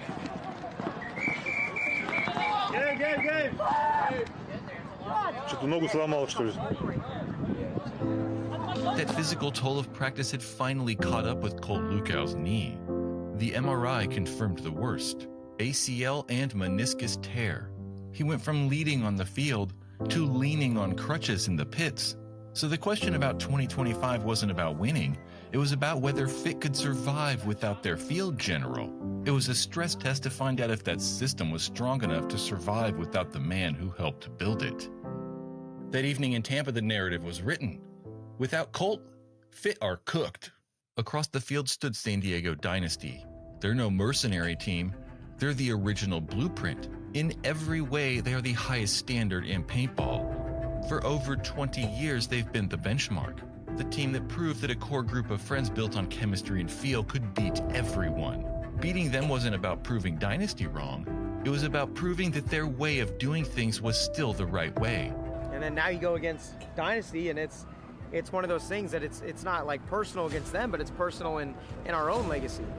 Right now we're going into this, and it's keep proving people wrong, right? It's all those podcasts, all those comments, even back to our semi-pro year that we first coming into pro last year, right? Like all that stuff that's been said, will be said, or anything of that nature, it's still ringing into our guys. We're still feeling like we have to prove people wrong. We're not satisfied at all. So it's very personal in our own goals that we got to prove people wrong and prove ourselves right, prove that the hard work is going to prevail, and go out there and show the world. For the first half of the match, it was a battle, tied 3-3. But as the 7th point began, Fit shifted into a new gear. It started off the break. Suddenly, Dynasty couldn't keep 5 bodies alive. And with the man advantage, Fit applied a suffocating pressure. We are back for the final match here. Eastern Conference 3-man battles going down in Raymond James Stadium. Matty Marshall, Todd Martinez, Tampa Bay Damage taking on Orlando Red Legion. Tough to call a favorite in this one. First bodies out there here in point number 1. It's like it's going to be Chris Shear, D-side here for Damage. Chad Bougere have his brief retirement. Be up the middle. And Alex Goldman here snake side. Kuzmin, Kirill, Peridny, and Pavel Karslev. Karslev with a big bite outside wide, and it looks like Shear's going to match that, but very quickly, Karslev here, Todd, all the way up into D4, about as fast as you can get there. Yeah, he's looking for Mouse, trying to shut him down right away. But Mouse picks him up, looks out the inside, sees Karslev pointing the barrel at him. Kuzmin also over here, heads up on Mouse. They're doing a really good job of shooting the bounce shot here on Goldman, putting a lot of pressure inside and off of that inside Aztec. But Chad Bougere is going to be the first to take a walk out of the back center. Advantage Legion. 2-on-3 situation for him right now, Todd. Yep, Kuzmin still at that brick, heads up. Kirill moving into the middle over there on that big wedge on the Dorito side. Karslev still alive over there on the Dorito side as well. As Alex Goldman looks on the inside, dodges a paintball, playing cross-up paintball with Chris Shear right now over in the Dorito corner. Goldman feeling a ton of pressure in this back corner bunker on the snake side, and so much pressure he can't even really gunfight. He's going to have to, though, so he guns up here towards that D side, but just trying to stay alive as Legion sharking down the field. Grill's on their side in the middle. Karslev's able to get past the gap, but maybe not. Might have caught a ball. Nope, he's clean. Kirill on Damage's side of the field in their big wedge in the middle as well. Looking back and forth, trying to decide which way he wants to go. Mouse thinking about making a move right now. He's trying to wrap around on Kirill. Kirill dodges a paintball, but here comes the move. Nope, Kirill takes one. And Mouse gets into the snake off of that, and then Chris Shear is going to eat up Karslev. And now the dynamic duo of Alex Goldman and Chris Shear making it work for Tampa Bay as Mouse is going to trade out with Kuzmin. And as the dust settles, Chris Shear alive to hit the buzzer. It was looking terrible for Tampa Bay for a little bit, but they dug into their spots. High survivability, excellent instincts of Chris Shear and Alex Goldman. Yeah, Kirill got stuck in there trying to decide who he wanted to protect. Does he want to keep Alex Goldman out of the snake, or does he want to keep Chris Shear from running down Karslev, who was on Damage's side of the field? Well, no, I didn't see him. Okay. Yeah. I'm still waiting for him to go to 100 or 200. Right off the break, around the 2, straight to the 4. 2 to 400. By the time I get Legion going to be sending out the young line here with Stanton, Ara, and Johnson. They played really well to help get him here. Yeah, you saw that conversation from the Damage guys. They didn't see Karslev go around all the way up into that 4 on the break. Looks like Chris Shear going back-to-back on the D side for Damage. CJ Cantor comes in, though, off the bench. He's going to be playing that middle. Pocket play here for Legion this time, so even with the young wheels going heavy guns up, doesn't produce a kill quite yet. Morris trying to gunfight his way out to the back corner bunker, gets stopped, though. Yep, decides to throw it in reverse and come back to that Snake Temple. He still wants to get out there, though. Damage in the back center and the Snake corner. Now going to come up and over. Might have gotten clipped. Yes, he does. Gets shot to pieces from the inside. Hara walks off for the Red Legion. Yeah, rough read for him. But inside kill here for Stanton. Huge kill. Yeah, Legion really needed that, picking up Chris Shear, who was on the inside, that took out Hara. So 2-on-2 situation here. Still a lot of time on the clock. CJ Cantor fills out to the Dorito 1. Good comms between Stanton and Johnson. But they're the one chasing a point here. Kill inside for Stanton, though, was huge to get Chris Shear off the field. 2-on-2 situation. The Snake, it's Smith. Ryan Smith, Tampa Bay. And CJ Cantor still alive out there somewhere as well, too. Was in the back center. I think he moved out of that position. Yeah, Dorito 1. Yeah, moved into D1. So slightly better field position here currently for Damage, considering that they have the lead and they have a body already in the Snake. And CJ Cantor going to continue to improve his position. Goes to the mini wall, mirrored up with Johnson. Johnson's going to launch, and Johnson's going to go right into D4, wrapping around, still feeling no pressure. He's going to get to that 50-yard line on the D side, and he makes it clean. See if he can get the kill here on Cantor. That next kill is going to be huge. Here comes Stanton up the middle. CJ Cantor's looking on the inside. Stanton dodges the paintball. He's alive. Johnson gets a check from the ref, who calls him clean as well, too. Stanton moves up, tries to get the crossfield kill on CJ Cantor. And he's going to actually go and trade out with Smith. That turns it into a one-on-one with Johnson and Cantor on the Dorito side. Johnson going to take the initiative over here. Going to go try and get Cantor. Possible trade as Johnson committed. He's arguing with the ref, and it looks like it will be the game. Yeah, time will... Well, it's not going to stop because we're in 3-man, but yeah, an even trade on the bodies still gives the advantage to Damage. 1-0 will still be the score. Teams will start on the same side. It was a no point. Johnson was begging for a penalty there at the end. Felt like he got a drop in it on CJ in that one-on-one. Ref called it an even trade, though. Oh, bro. I shot the snake and I didn't drop. I should have just dropped down. I was still alive. Yeah, both risky moves over there. You know, if you trade and then you leave your teammate in a one-on-one. So both the Legion players thought that they got the other player first. You see right there on the replay, but here we are into the next point. Kirill might have gotten bounced going up the middle. Yeah, it's got to be a busted play here, Todd. I don't think doubling up the mini wall over there was the move, as it looks like, two bodies come off early. 1 for Damage, too early for Legion. Leaves just Grill Peridney after getting bounced early. Karslev taking the walk on the D side, so still it's a 2-on-1 here in favor of Damage. And two very good gunfighters over there on the Damage side right now with the Edwards brothers. Looking at Kirill in D4. Kirill's got to try and make something happen over here. He's going to attack.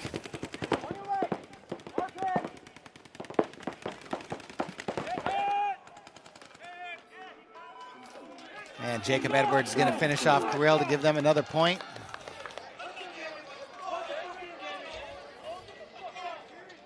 1 point away from a Mercy Rule victory here in the final match in the Eastern Conference. We'll have a short break and start out the Western Conference with Seattle Uprising and Paris ASG Aftermath. All right, here we go. Chris Horn, Keith Brown.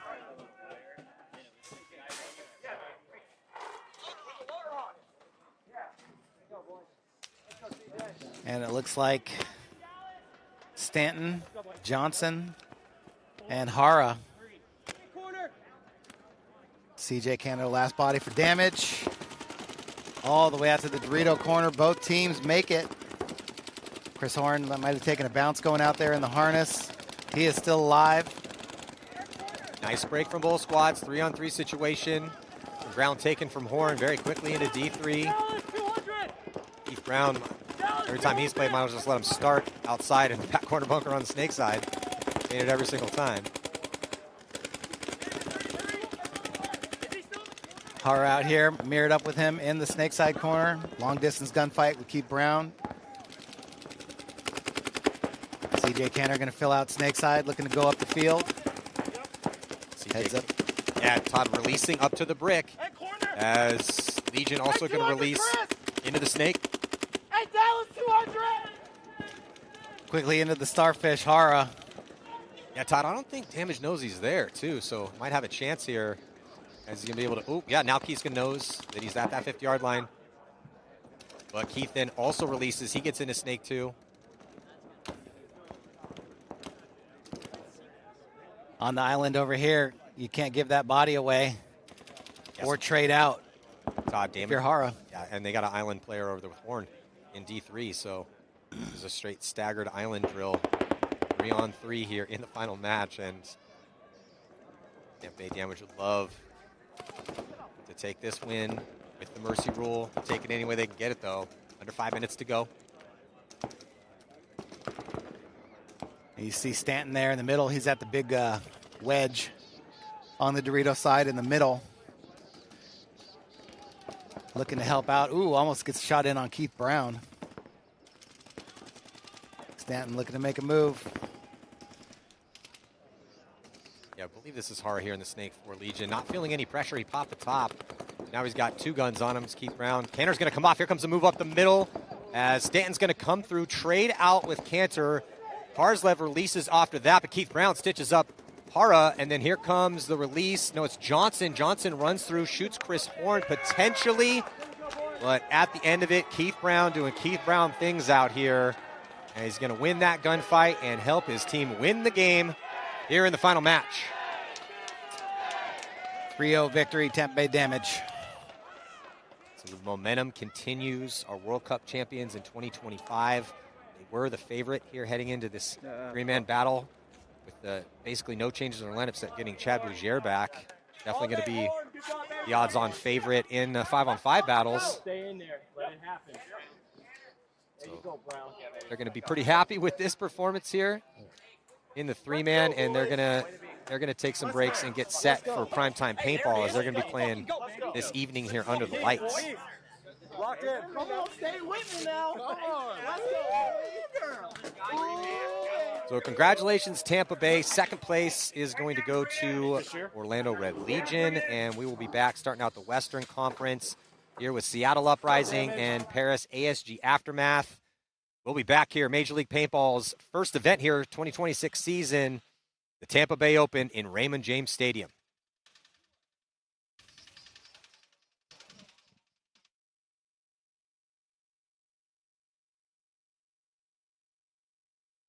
From Cyrus Garinger, former World Cup MVP here. Another kill on the corner. Nate Schrader eating. There's a lot of feelings on this field right now about one another. Let's see who's going to take the advantage here.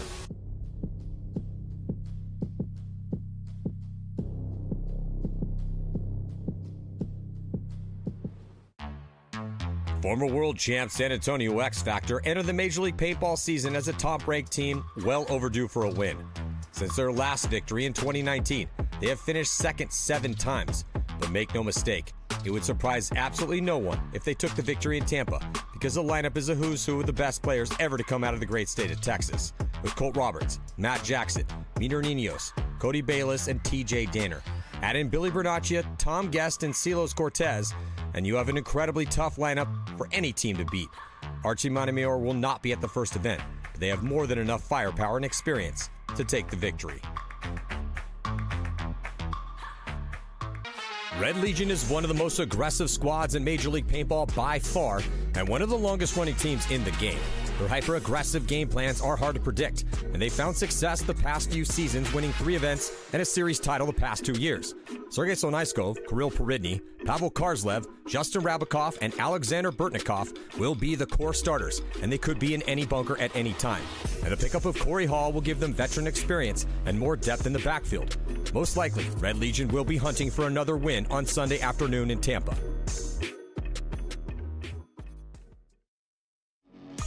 Superstar squad Edmonton Impact will be a threat to win every event they play this year, as their roster is full of all-stars. But they are starting the season with injuries to Brandon Cornell, Justin Cornell, and Tyler Panilio. Good news for Impact is that even with the injuries, they still have massive depth in every position, and they should be able to quickly get into the form that saw them win the 4th event in 2025. With the deadly new pickups of LJ Parrish, Chad George, and Connor Kelly, Impact continues to have arguably the deepest roster in Major League Paintball.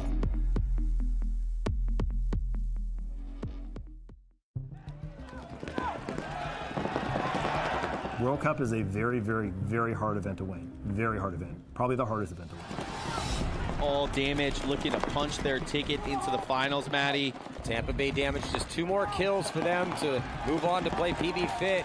Everybody really puts that extra energy into that event, and it's just that much harder when it comes to the competition that you go up against. Tampa Bay Damage, superstar roster here. We have a team that can win every single year. Planets need to align to win World Cup. It's not just being the best playing team out there, it's having everything go your way. Your paint's got to be right, your gun's got to be right, the right calls have to go in the right direction. It's been a long time since Damage has won a World Cup. We've got tons of second places. Everything's on the line.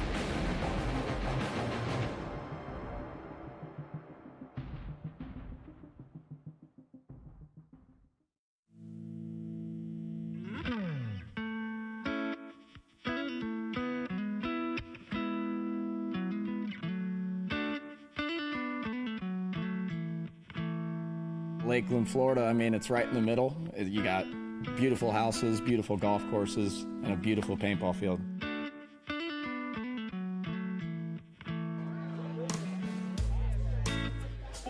I do have a true brother on the team, but, you know, we have 13 dudes right now, and I look at, you know, all of them like brothers.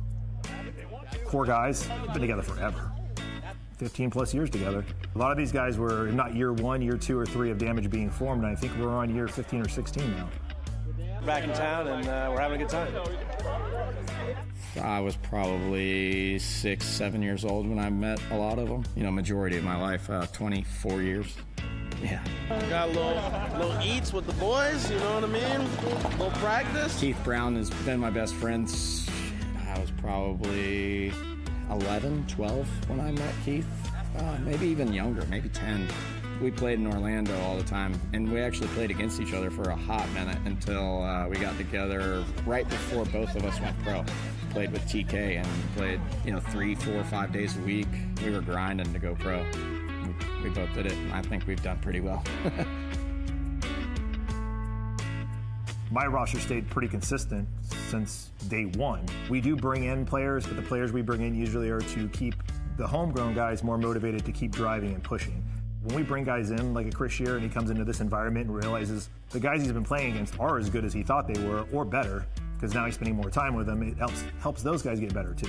We're just enjoying some nice food out here with the Damage family, the Legacy family. You got all the teams out here. It's a good time. Shut up, Project. It's a good time. What are they saying, Push, when you're cooking? You know, how do you like it, Rock? How do you like it? Cheese? Cheese. Come on. Come on. Something like that. Our parents owned fields when we were younger, and growing up, me and Jason, we've always played paintball. Jason started first. He's older than me. You know, we're out here at Lakeland, Florida, Legacy Sports. It was formerly known as Central Florida Paintball. It's always been one of the most iconic fields in Florida. It's a perfect location. You know, it's considered Central Florida, so we get traffic from Orlando, Tampa, and then all the surrounding areas. Just based on being one of the most competitive fields in Florida or even the Southeast, people travel all over to come here. Damage has been out of this facility since it was Central Florida Paintball, I want to say over 20 years. I mean, since the start of Damage, this is where they were.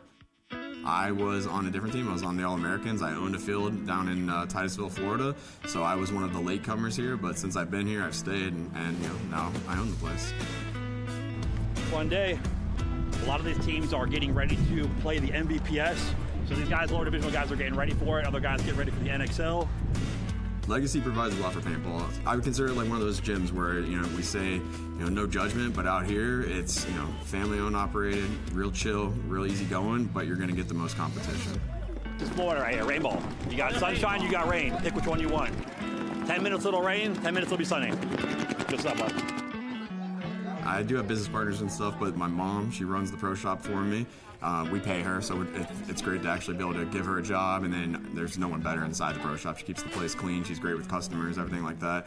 My dad's my best employee because he's free, so you know I don't pay him, but he does an insane amount of work. He's great with his hands, he's good at construction, stuff like that, so anything I need built, he just jumps in and takes care of. And then, you know, we're in that generation where, you know, my wife comes out, but we're in that generation with kids where they love their tablets and stuff, so this is their escape. Like, I could take them to a park, I can take them wherever, but when they're out here, I mean, they're just dirt balls. They're playing in the dirt, they're breaking paint, they're doing all this stuff, but I love seeing that. I grew up, you know, on baseball fields, softball fields, and then eventually paintball fields. Everyone brings their kids out here, they've got tons of friends, and I mean, they run the place. So yeah, it's a true family out here. Everyone looks out for each other.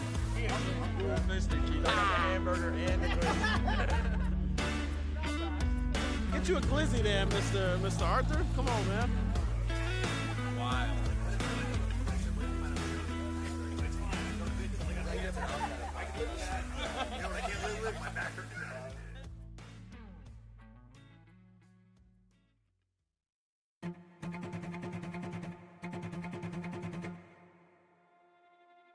We felt like we were in a really good spot going into the year.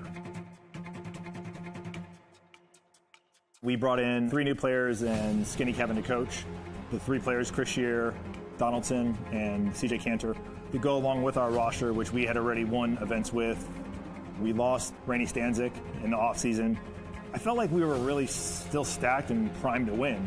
We had a chance to win. I mean, Damage has won previous events, you know, in the last 2 seasons.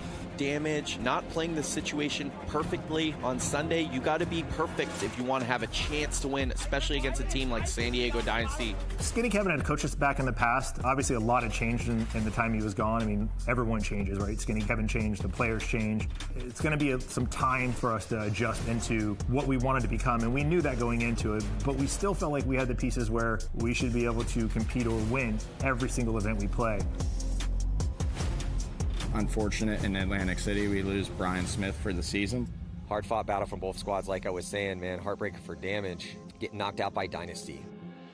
Why did we bring in Skinny Kevin? It's because in this current day and age in paintball, you can't do it with 1 or 2 people. You really need a crew to be able to get all the information to the guys to give them every advantage they have. If you look at all the top teams right now, they're all rolling staffs 2 to 3, 4 deep just for scouting and coaching, not even talking about the kit stuff. Additional coach, SK, came back, and there's always that growing pain of, you know, is he going to play the people that should be playing? Is there a chemistry issue there? Because, you know, just like a player, coaches also add an issue to chemistry too. He did good. I mean, I'm not going to take anything from him, but, you know, there was a few hiccups here and there that we all needed to get together. One thing that people don't see on the outside looking in, right, is Joey stepped back from coaching to more or less manage when SK came in, but there was a weird slight tension that we would feel where, you know, maybe Skinny would do something that Joey wouldn't do, and then you'd have to hear from both sides on that.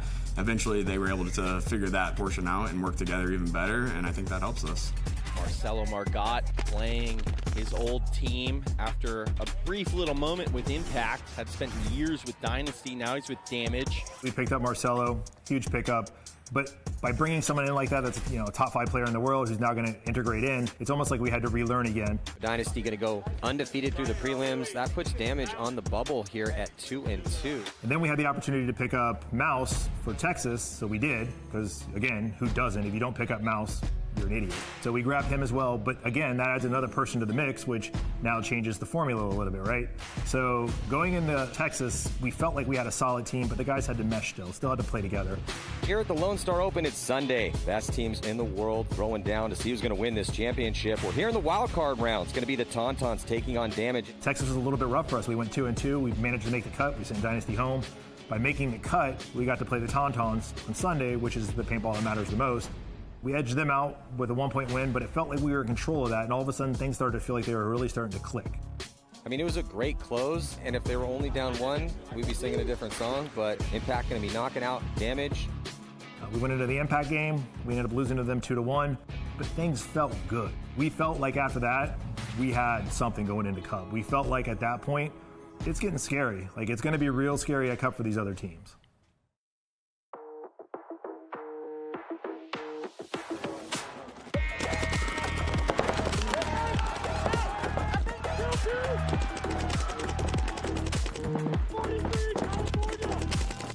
World Cup is literally everything. It's what the whole season builds on, and I mean, World Cup is everything to any paintball player. When you show up to World Cup, you'll get everyone's best because it means everything. People remember who wins World Cup. The dream of a World Cup victory is the dream of every paintball player out here. There's over 4,000 paintball players out here, 500 plus teams. Sunday. Let's fucking go!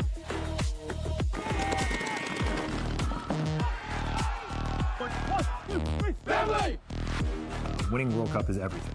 It's the biggest prize purse, it's the biggest number of teams. It's when they bring in the international teams.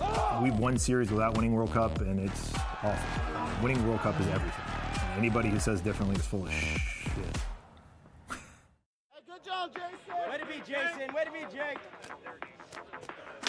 Bring that shit! We were starting things out here, prelims, day 1, Professional Division here on center court.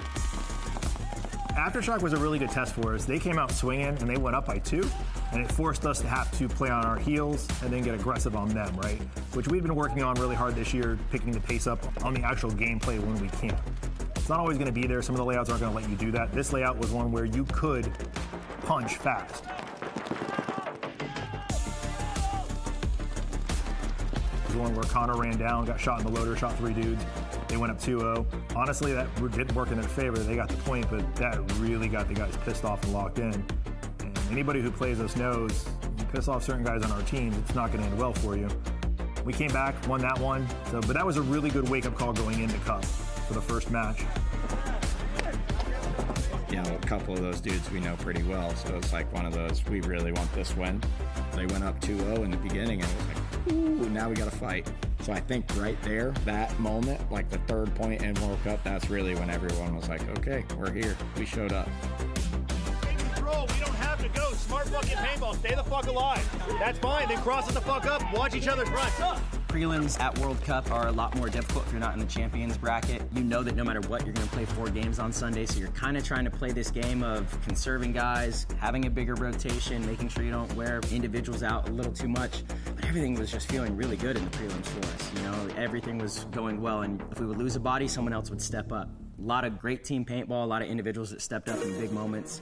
And it just felt right. Again, like, you know, I've won a lot of tournaments, fortunately, and you can usually tell when things are going in the right direction, and they were definitely in the right direction.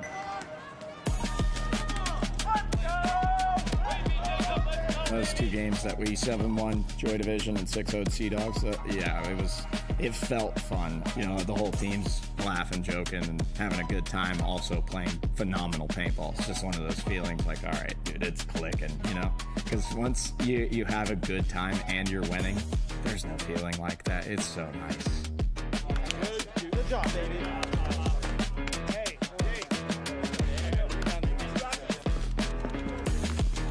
There was a perfect layer of competition leading into that last day of prelims. Shock gave us a bit of a challenge, and then Joy Division and Sea Dogs, I felt like we're always a step behind on how they were playing the field, and we were always, honestly, felt like a day ahead of them with our game plans and how we knew we were going to attack. 2024 Cup, I didn't even play. I ran, blew my knee out for an entire event. I had to watch other people do what I do, and it hurts, bro. I mean, The whole year leading up, I was thinking about it. When I got into those points and I was able to see my paint hit those goggles, I knew that it was going to be a hard time to stop the boy, man. You know, Keith and I, we had that opportunity to play together when we were on Impact, but it was more of he was on one line and I was on the other, and I think Skinny and Joey are doing a really good job managing this roster with how much talent we have. So they'll kind of do that same thing with Keith and I, but they'll also pair us together. It's so much pressure for the other team on the Snake side. You can hold one of us up, but with our style, we're always looking for the hole, so one of us is going to find it. Good shit, man. Home shot cross-handed for the deep side. All right. If you do a run through or you do something right, he's the first one amping you up. To have somebody like that with that kind of energy definitely is going to boost up the team.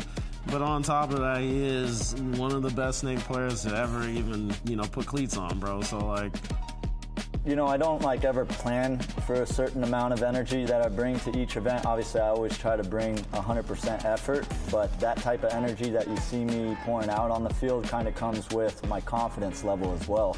And I saw how hard each of my teammates were playing, and we were playing so well as a team that I knew we were just going to start making AM1 mixtapes out there and just make them play after play.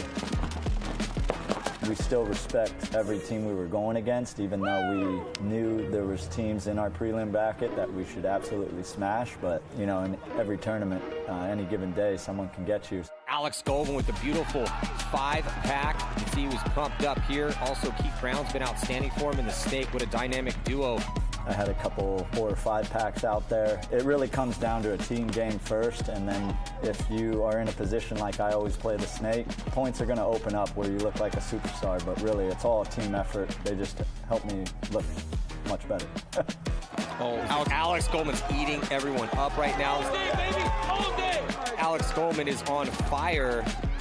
Yeah, it always feels good to mercy people, especially at Cup. It sets a tone that you're out there from start to finish doing your damn job. You're not trying to mess around, you're not trying to go for the small ball win or whatever. You're there to prove a point that no one wants to line up against you. So when you do draw a team, they have fear. Edwards heading out with Keith Brown. Oh, I'm trying to get out of the way. No, I'm trying to get out of your way. Yeah, 200. Let's look for that. The Y guy, Jason. Mouse is in the Snake. You're next to him. You That's guys are right. Bouncing information after each other is amazing. Also, too, if you get killed, then Mouse can kill. If Mouse goes first, then you That's can kill. right. It's nice to have a second player. So it's been just amazing playing with Mouse. That's right. And he's an amazing teammate. This guy is always putting the team first, and he's an incredible player. So great to have him. And then last but not least, what do you think it was that we did a 6-0 mercy? What do you think it was with the team? Just John, or what was going on? Well, first of all, we got to start with the paint. The paint shooting good. HK, you know what I mean? I think we got, 6 or 7 G's in that one match. You heard it off here? the break. Let's go. The paint shooting good. The goggles looking good. The boys looking fresh. Look good, play good. We're eating, baby. Hey, we're eating. You're Let's eating, go. You're looking good, and I'm excited for you guys. Let's get it. Let's go, Swag. Let's go. Let's go, baby. Bye, HK. You heard it. The paint's on fire, boys. Let's get it. What's the plan for tonight? Plan for tonight is go back, regroup, hydrate up, and get ready for tomorrow. Last question, what's for dinner tonight?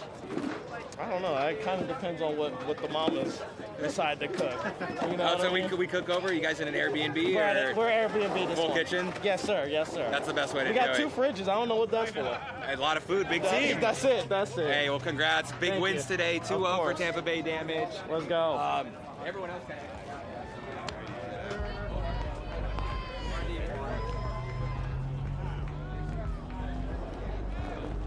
Good shit, Kay.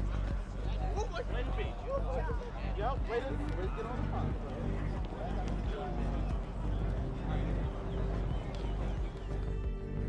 We are jumping back into it here. Dynasty and Damage. This is going to be a huge set right now.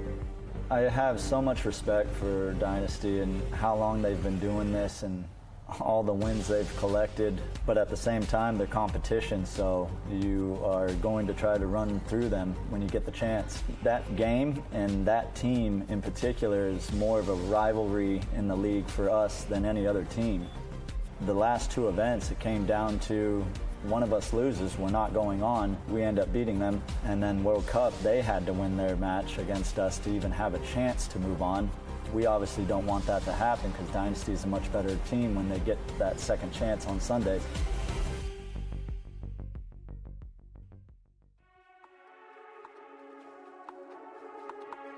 Just Yosh Rao left alive, and he's going to get taken out. So pretty quick one here for Tampa Bay Damage. Take a 1-0 lead. We knew we were going to get the best we can out of them, which was perfect. That puts us in the opportunity to see where we're at for the rest of the event. We were 3-0 going into it. We were in no matter what, but we obviously wanted that match. Coach Skinny, Kevin, Brett Thauer left Dynasty to coach Damage. Chris Shear left Dynasty to play for Damage. There's a lot of feelings on this field right now. Since I've been back for the 5 years, they're the only team that can consistently beat us. We beat them at the last event and sent them home, so we could do it again here. We knew we had turned the corner, and we were ready to go. Heath is also going to come off, though, so this is making an interesting 2-on-2 situation as Greenspan now moving up the field as well. Nice move by Barry to get into the D4 position here for Dynasty. Oh, and who's going to win this battle? It could be a trade. No, it looks like Edwards is going to win that battle, and that puts Greenspan in a 1-on-2. And here comes Jason. Great job again by Jacob and Jason Edwards. Dynasty has knocked out Damage 3 times this year at tournaments. Damage not on the risk of getting knocked out, but I'm sure they want their revenge on Dynasty, but they're hanging tough.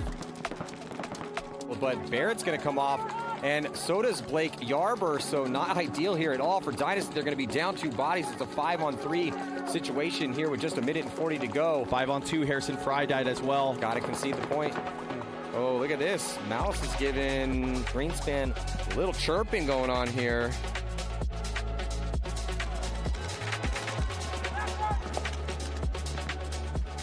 We knew Dynasty was going to push down the field fast in that last point.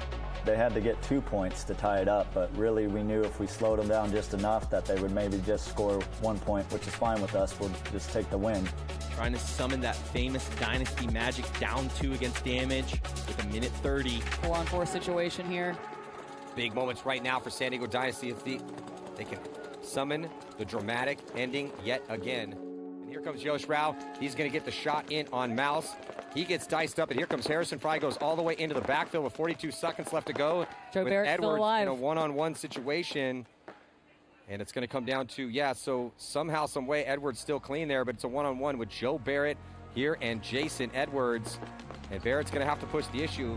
Can't really spend time being crafty about this one. Has to try to bully Jason Edwards. Jason's going to do the jump shot, but then Joe Barrett trips and falls, and Jason Edwards gets the kill, and that is officially going to do it. San Diego Dynasty going home 2 events in a row. Tampa Bay Damage, one of the huge favorites now, with a clean run through the bracket of death. Are they going to win a World Cup, another World Cup in front of their hometown crowd? We're going to have to find out tomorrow. All the things that make up a championship caliber team were happening, and that moment with Jason was incredible. 1-on-3, he's jumping over the bunker, shooting people. You know, it was just nuts. So it was really good to, you know, kind of celebrate on that and keep the team boosted going into Sunday. It was a big match for us, so we went out and we weren't going out there to just make Sunday. We were going out to make a statement and beat them. Our plan was to put them away, and we did just that.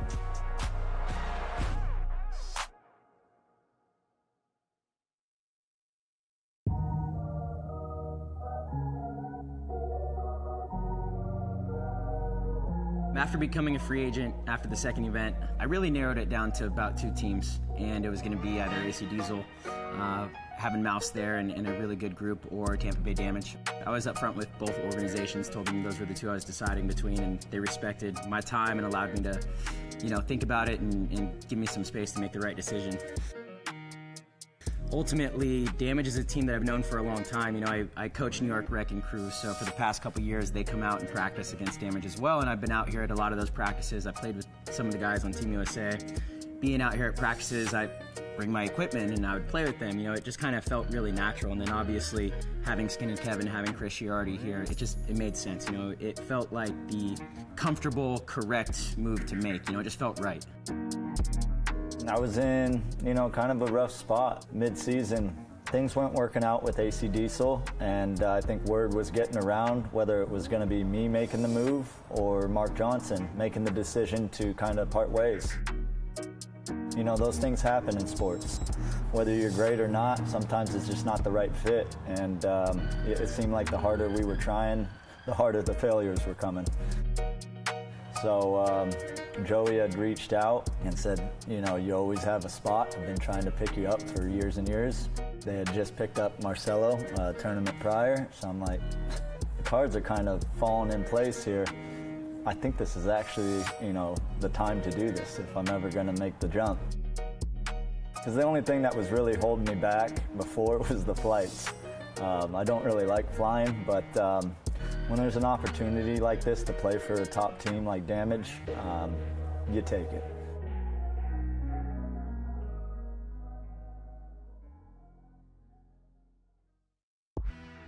Going to reset here as Tampa Bay Damage and the rookies Leverage. Let's go! Yeah, motherfucker! Jesus fucking Christ. Leverage is playing on house money. I talked to them this morning. They were just pumped to be here, but confident as well, too. They've beat some good teams. Barely scrapped through to make it to their first Sunday. Everyone's always got a chance. The Gun, the great equalizer. Here we go on the break as it looks like Caputo going to take a little bit of ground, but two bodies coming off as Tampa Bay Damage going into a 5-on-3 here pretty quick, Mike. World Cup is pretty big for me just because, you know, you got family there. Mom's in the crowd screaming. I could actually hear her when I'm shooting people. So, like, that's like a big thing for me, and it gives me that extra energy. You just got to come down to, you know, bringing in all that extra energy and focusing up. Jacob Edwards is going to launch. He's going to run the inside route, and he does it. Almost runs out of bounds. Does get stitched up from D2. Then Keith Brown finds that body. Excellent close from Tampa Bay Damage. Especially deep on Sunday is like win or go home, right? And it is World Cup, so like everything is on the line. So we played every point, every match, every moment like it meant World Cup, you know? And World Cup means a lot. End of the show here for Leverage. Yeah, Leverage still has two bodies left alive, but whoever's in the South Electronics bunker is shredding paint, and Goldman's going to go stitch up that middle, and Goldman chirping at the rookies here. Fired up for greatness here at the World Cup. So we got a little bit to go here. It's a 6-point mercy roll, but it's looking that way. So they're going to put the 5th point on the board. And Tampa Bay Damage definitely looks like they want to get up the field. They're not just hanging out in their bunkers. They're being proactive. Here goes CJ. CJ's going to run through. He's going to dice up Chris Caputo. Oh, beautiful. This is going on the list, too. CJ Botsalis with the 2-pack to close. Three kills there for CJ Botsalis. That wraps it up in a nutshell right there is how good of a time we were having. We like CJ Botsalis, you know, goes in. You know, he's the owner of our team. Like, no one expects him to go off like that. And then for him to go down the snake, shoot 4 dudes, you know, jump up and celebrate. Like, that's awesome, man. That was a moment. That's a 4-pack on the game. Oh, yeah, because he shot De Los Santos cross field. 4-pack for CJ Botsalis. You know, before I even knew he was the owner, so back in the day when Damage, this is mid-2000s, CJ was good. He was one of their main guys. And had a fun name to say. You know, CJ Botsalis, that's a fun one. Love when guys have good paintball names. Good shit, CJ. Way to read it. Tampa Bay Damage looking solid right here. And advancing on. He said, go do it now. Go do it now. Yeah, he did.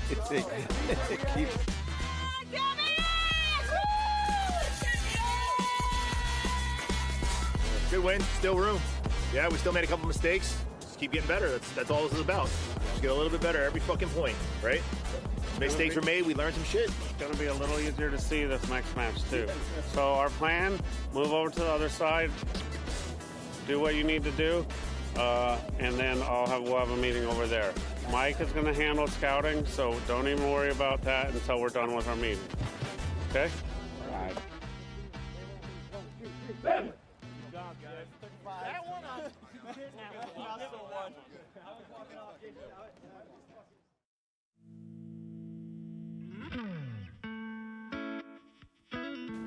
You know, CJ Botsalis is the hidden gem of Damage. He's the guy that makes it all happen, right? He's the money and everything, but the coolest thing about CJ is we look at him not as like the guy that's paying or anything. He's a friend to us, right? Like, I mean, he's helped us all outside of paintball as well in paintball.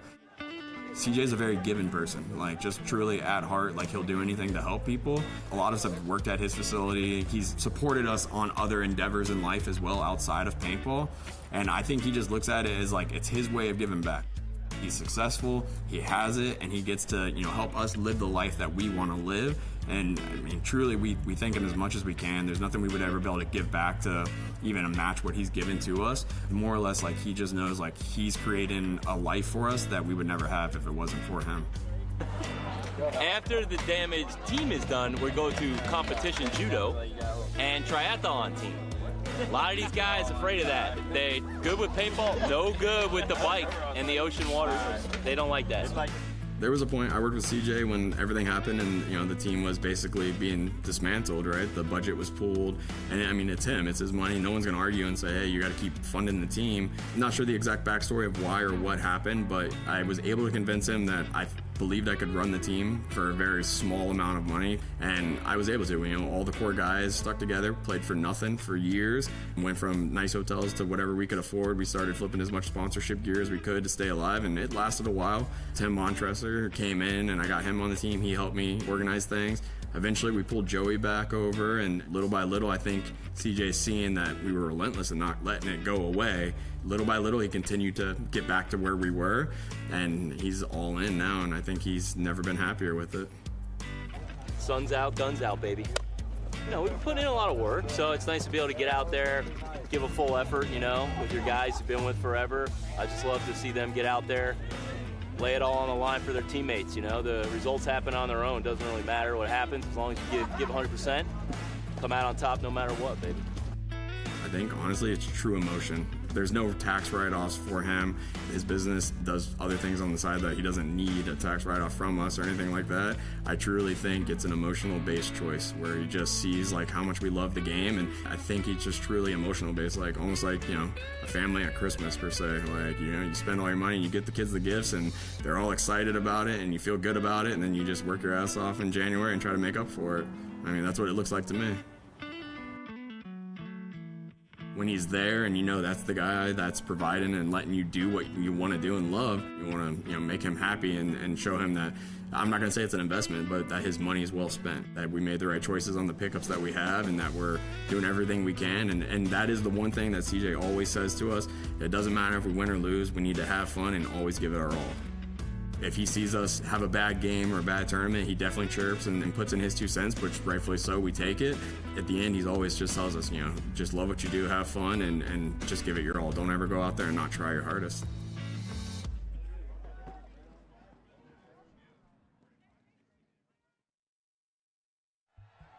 This guy's staying alive back here. They get 1 or 2 kills, and they just finish the game. Hey, embrace a hard game, right? Like, be ready for it and want it. At the end of the day, a hard game is in our favor.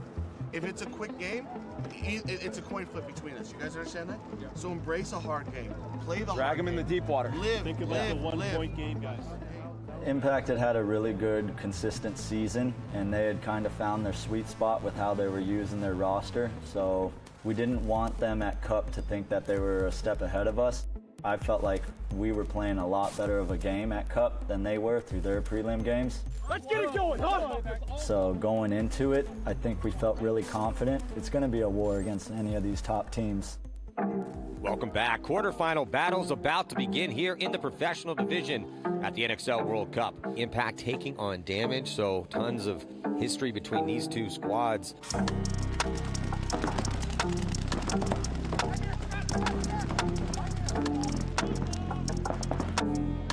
Impact knocking them out at the last tournament. Let's see who's going to take the advantage early here. This is a heavyweight fight in the quarterfinals. Whoever wins this game is going to be probably, I think, the favorite. Keith Brown very quickly here into the 50-yard line into Snake as it's a 5-on-5 break. Justin Cornell, JC crawling, and the battle going down here on your screen. And the Snake is going to be Keith Brown or JC. Keith Brown hears it, stitches up Justin Cornell. Here comes the release and the counterattack from Tyler Harmon. So it's going to be a 2-for-1 trade. Let's see if there's going to be a penalty assessed. It looks like no penalty going to be assessed. So Keith Brown taking the 2-for-1 trade here off of the Snake side. So that is going to be point number 1 for Tampa Bay Damage. In the pits with Tampa Bay. All fucking day.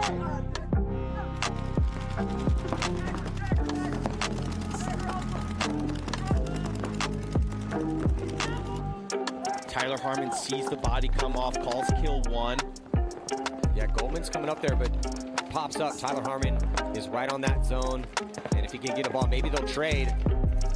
Did he get the inside shot? No, it looks like neither player connecting on their shot. But here comes the push down as JC is going to come around and trade out with Alex Goldman. That still gives Impact a one-body advantage. It's a good trade there for Justin Cornell.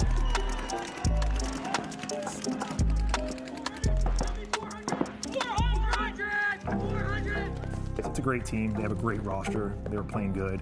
I do think they weren't tested going through that early bracket where their games didn't matter. They automatically got a top 8 spot. I mean, I've been in that position before, so I don't think they were as tuned in, locked in, and prepared as we were. We had to fight to get to where we were. They were kind of given it based off of their year-long fight.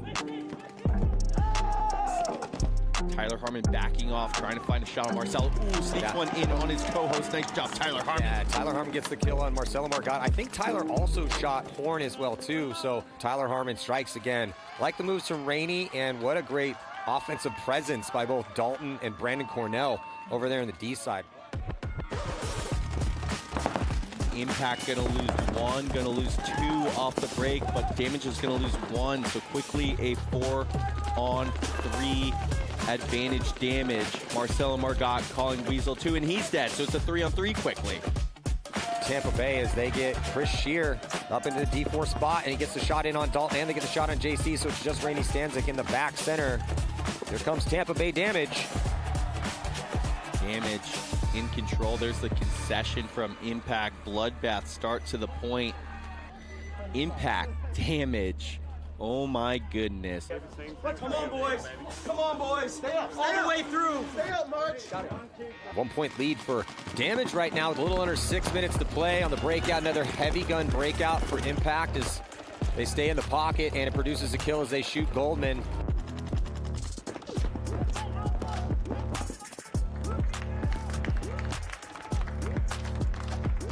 But popping the top there from the brick. Try to catch Jason Edwards, and I think he did. I think Tyler Harmon just shot Jason Edwards with a quick pop over the top. So Tyler Harmon making his presence felt yet again with the gunfight victory. Yeah, totally filthy. And they kill Chris Shear, and they kill Keith Brown. So now it's just Jacob Edwards. Wow. Excellent job on the fill over by Justin Cornell. That was a clutch move and then a clutch kill, I believe, from Tyler Harmon, leaving just Jacob Edwards in the back corner bunker, and they're going to tap him out, and that is going to do it here. Tie ball game with under 2 to play. Tyler Harmon and Justin Cornell, great job by Rainey Stanzik. Just so relentless up the middle. Tyler Harmon playing it as good as anybody could possibly play it. Unbelievable back and forth battle there. It was a fight back and forth, and we just kind of stuck in it, stayed in the game, and they make a big mistake at the end of the game that cost them. 1:40 on the clock, tie game. Impact Damage. This is the point. Ref coming in to check him. He is clean. Still 5-on-5. See if Mouse can get into the snake. No, he doesn't. Great job by Tyler Harmon, stand up tall to kill Alex Goldman. JC shooting down the wire at Jacob Edwards. You want it now if you're Impact in a 5-on-4. Rainey Stanzik now filtering out wide. He can contain Edwards some. That's going to give JC freedom to come forward if he wants it. If they want to utilize this high body situation, they need to launch within the next 6 seconds. Justin Cornell is going to try to get all the way down here to get the crossfield shot. Here comes Justin Cornell, comes around, dices up the back center. He's going to release, and then he's going to get blasted. And that is going to be time expires, but a major penalty going to be assessed here, I believe, on Edmonton Impact as Tampa Bay Damage. Fists in the sky, triumphant potentially here if the call stands. You can say it was a gift, but we also needed to be in that position to be able to win, keeping it that close when their mistake cost them like that. So we're just 2 top teams trying to pull out a win, and unfortunate for them, they fall short. The call stands. Oh my God. A major penalty with just 2 seconds left. Oh, what a frustrating turn of events here. Oh, and a heartbreaking potentially situation for Edmonton Impact. Looked like they might have had it. Justin Cornell. So he's shot right there. Potential team kill as he shot on the back. I thought we were going to OT. JC got a little bit crazy. I think he got a little hungry, really wanted to shoot Marcelo real bad. But when you get shot in the pack, when you stand up, you run down the field and you shoot somebody, that's a major. So in under 60 seconds, swing point, you know, not the way I wanted it. I was prepared to go to OT. I wanted to go to OT. I wanted to beat them. I wanted to beat them. But they wanted to go home, I guess. 6 seconds left. He's in the snake. I get it. 7 seconds left. I can just go that way because back. I get it. They were like, nope, we already got it. And they're not going to overturn it. And he got hit in the half on this tip. Literally sprayed off his lead much. But the ref behind him saw it. And then as soon as he got shot, Jason gets hit in the goggle. Yeah. And that's it. So the ref that was behind him had the perfect view. So it is what it is.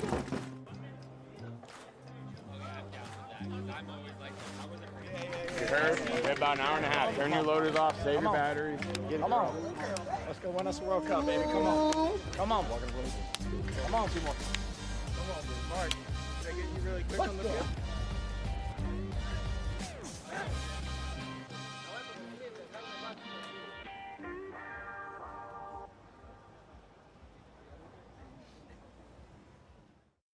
Fucking day. Ah.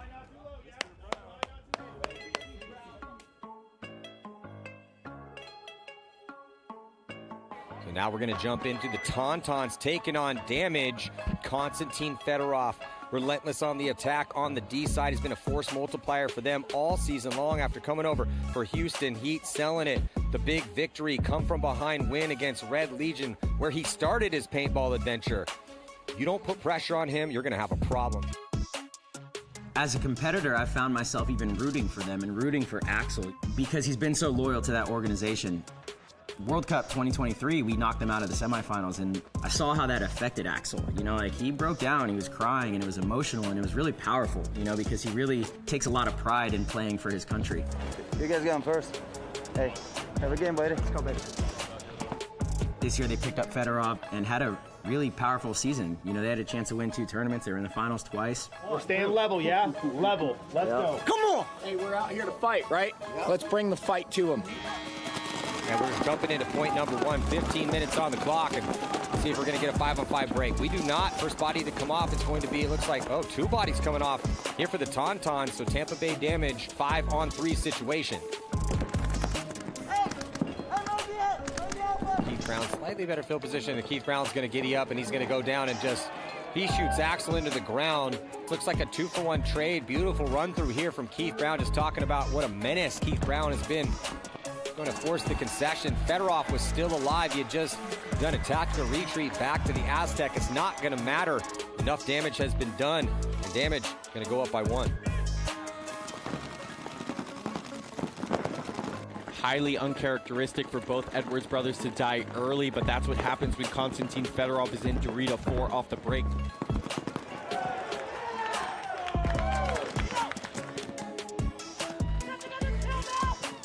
Here comes the battle on the snake side, as going to be a even trade. So as the dust settles, it's going to turn into a one-on-one situation. Going to be Marcelo Margot getting smoked by Axel Godin.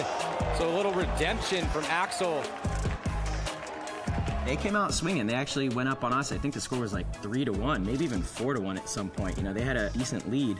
You know, we were putting 2 in the home, shooting Fedorov's way, but not having any success. Fedorov was just running really great routes.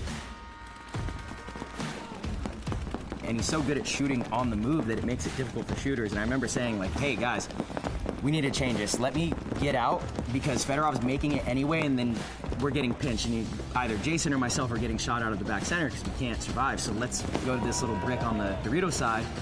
I can at least contain Fedorov in, like, the Dorito 2. You know, he's not going to come all the way to our side and get a kill out of the back center. Damage, though, down 2. 6 minutes to go. They're going to kill Hugo Verhage and Konstantin Fedorov off the break. That's what you need if you're a Damage. They needed a quick one. Here comes Jacob Edwards. Head hunting on Marky Franz. Gets team killed. But closing it out nicely is Tampa Bay Damage. One of the advantages we had is they had to come back from a 2-point down against The Russians, they have a much smaller roster. They're pretty much running the same 5 guys, occasionally mixing a dude in. So I know they spent a lot to get past that match. They went up 2 points. They forced us to dig deep and fight. We did. The guys showed up, started landing shots, started making spots, started shooting people out. One of the key things that we did is we just tuned in on stopping them from getting the snake early and kill Fedorov, because he was their biggest attack over there. Take him up and over to Seattle. I don't know if they were ready for us to stop their attack like that. By us containing Fedorov those last couple points to tie it up and then stopping them on the snake side, I just think they were on their heels and we were on our toes. We were attacking and they were kind of defending, and on that layout, the attackers were winning more than the defenders were winning. We ended up coming back, taking it to overtime. Whenever you come back on somebody like that, it gives you all the momentum and it puts them on their heels, because now they're questioning everything they were doing going into that point. Deciding moment here in their tournament hopes to try to win World Cup. Default layout, as the only risk is Konstantin Fedorov, and he makes it clean, and then Hugo does get blasted, so Hugo trying to transition in a little bit more disciplined on the off-the-break shots. Is going to work out for Tampa Bay Damage, but they do let Konstantin Fedorov get out wide. But they smoke Axel Godin, and it's now a 5-on-3 situation here in favor of Tampa Bay. This is Tampa Bay's moment to control right now here in overtime. Just Spitzma, Colombo, Fedorov gonna need a miracle against Tampa Bay Damage. Mouse can almost take the whole snake whenever he wants it. Damage developing deliberately here.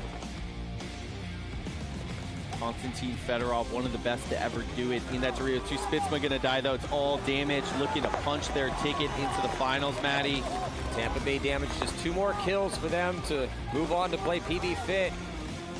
As Keith Brown is going to connect cross field. No, he did not. Actually, Keith Brown, he's calling a shot on Konstantin Fedorov and then runs to his death for Tampa Bay. 2-on-4 need to kill. No one shooting at Chris Shear. Fedorov going to launch. That's not going to work. He gets shot. 4-on-1. Just one body left alive here for the Tauntauns in the back center, and he's going to get tapped out and bonus ball, and it's Fabrice Colombo, whose World Cup hopes are going to die. Fortunately for the Tauntauns, it's not going to be in 2025.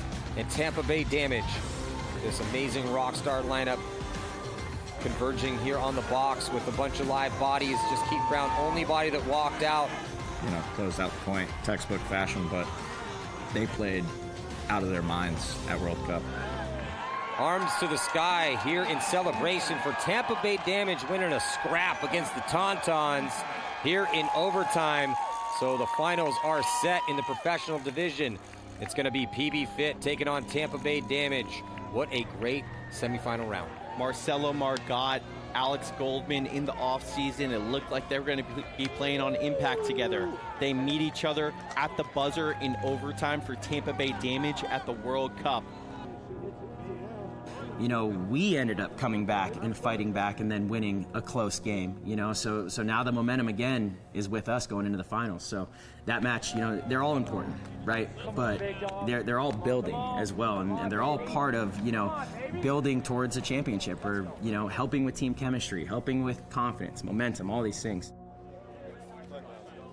You know, what I consider one of my best friends, Marcelo, I mean, he had his challenges too throughout the season and what he went through, and I obviously had mine, and for us to overcome all that and kind of put it in everybody's face in the league and come out on top, nothing needs to be said at that point. The result kind of says it all. Hey.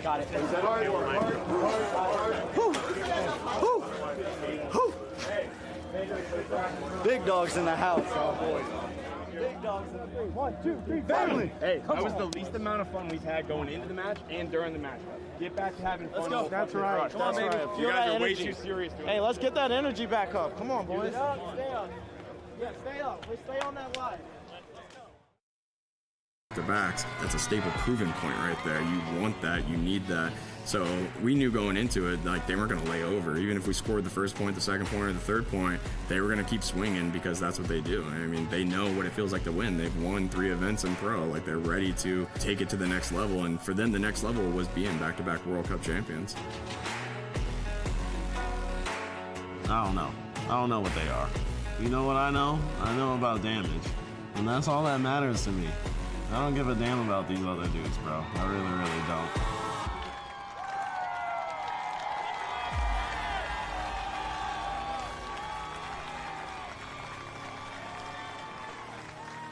Right? So if you say something, say it again. Hey, I need to calm down. It's been nothing but close wins here for Tampa Bay Damage. Who's the favorite? Tough to call here, Mike. Stands are packed here this afternoon. The stage is set, and we're about to jump into point number 1. So on the breakout, Tampa Bay Damage starting from the blue side, and they are going to strike first and kill. Looks like Trenton Mason, but they're also going to be losing Chris Shear here off the break. So it's a 4-on-4 situation.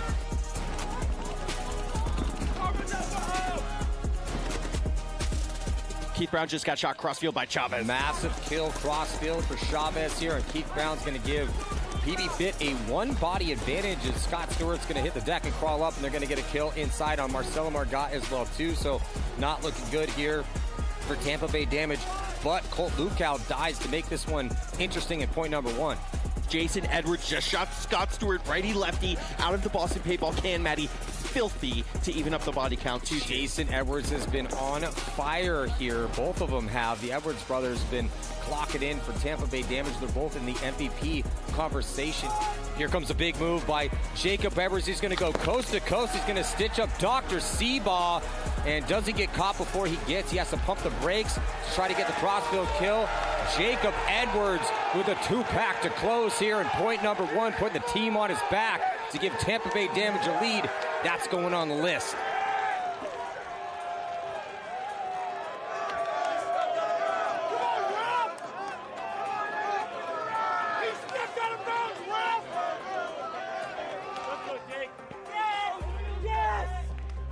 Well, let's watch the middle shit. Check.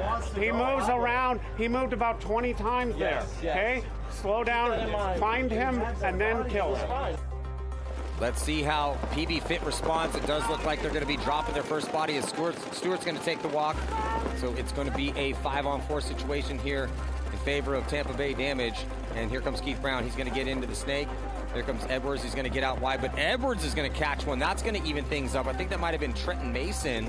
Yeah, Trenton Mason just refusing to give up dominance on the outside. However, Seabaugh dying out of the back center. That's a tough death there. Trading kills back and forth. Advantage to Tampa Bay Damage and Keith Brown here. Chris Shear, I believe, still in that South Electronics door. Ooh, Colt Lukow gets caught in no man's land, but finds his way back to the back center. Great poise by Lukow there. Colt Lukow living behind his gun. Puts a shot and takes a shot. They're going to trade, though, so it's a trade back and forth, which actually does benefit Tampa Bay Damage here. Chavez trying to work Chris Shear in that door or Marcelo in that back center.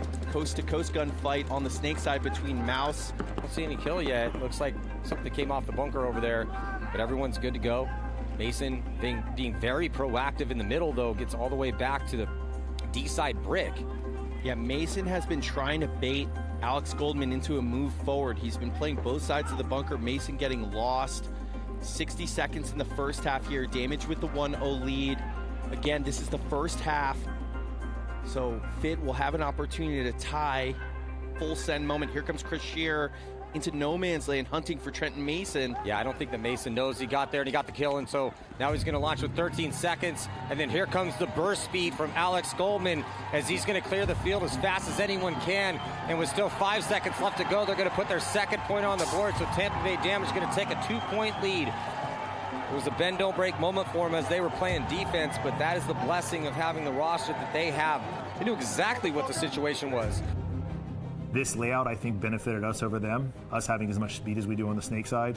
I got Mouse and Keith, which they're the 2 fastest guys in paintball. Doesn't get any better than this. Damage trying to put the finishing touches on it. Fit down 2, looking to make another comeback at World Cup. Well, PB Fit, historic comeback against Edmonton Impact. They were down 2 with a minute left. They got 10 minutes to work with on this one, and they're going to get a quick kill here on Chris Shear. That's huge. That's keys to the game. Can Paintball Fit connect on the off-the-break shots? That's been their bread and butter for the past 2 seasons. Regardless of wherever else they fail, they tend to win off the break, but Scott Stewart, bad death out of the snake. So it's a 4-on-4 situation as Scott was alive in that spot in a high body moment.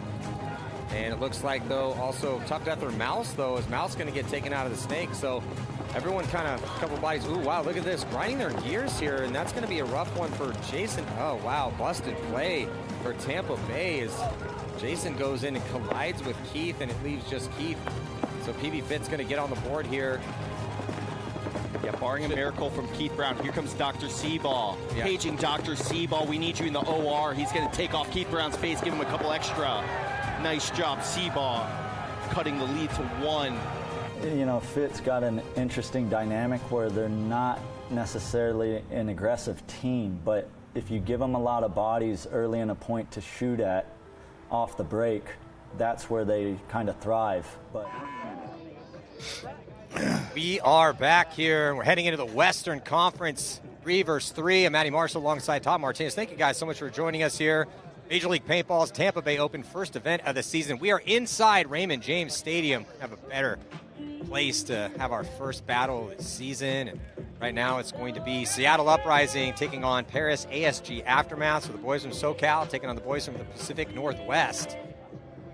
And Aftermath here, red jerseys on your screen. New coach for him this year. We have a legend, Opie Logren, now taking over the coaching duties. And Uprising led by Tyler Michaud, all-star player from back in the day, Todd. So this could be a good one tactically, strategically. 3-man battles going down. How's the field been playing based on what we saw in Eastern Conference? And shout out to Damage taking the victory there. Well, I definitely think that, early the aggressiveness of the 3-man teams on both sides of the field, really, and up the middle, showed out. But Damage obviously won there at the end, playing Damage Paintball. So, we'll see how these Eastern or Western Conference teams fare now that they've watched the whole morning of paintball. Different styles of play.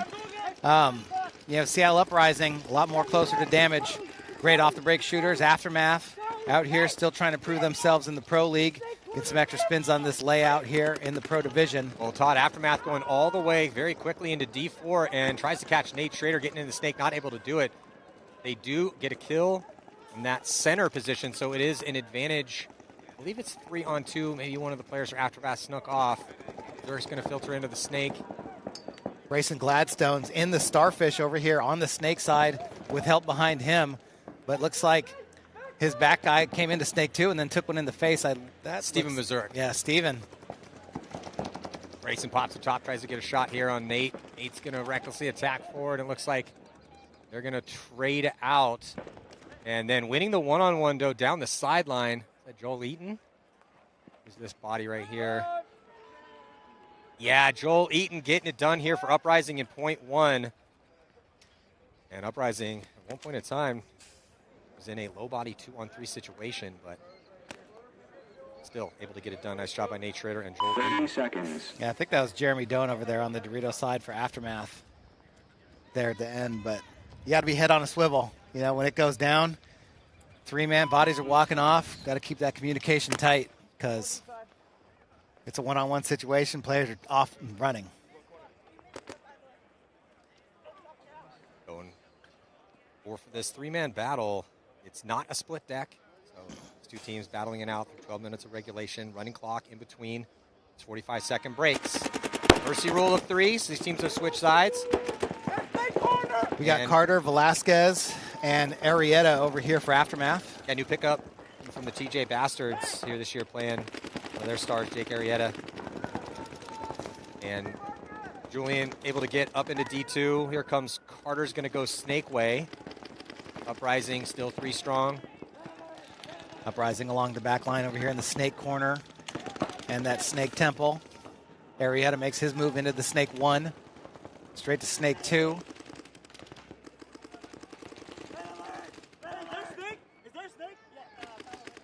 Aftermath having a conversation, trying to figure it out as Carter fills out behind Arietta into the snake corner.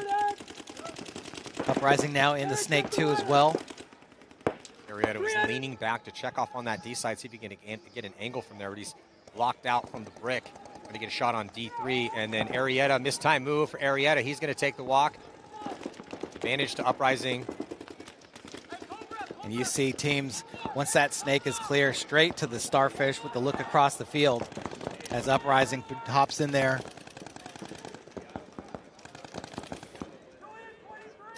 Velasquez makes a big move into D4.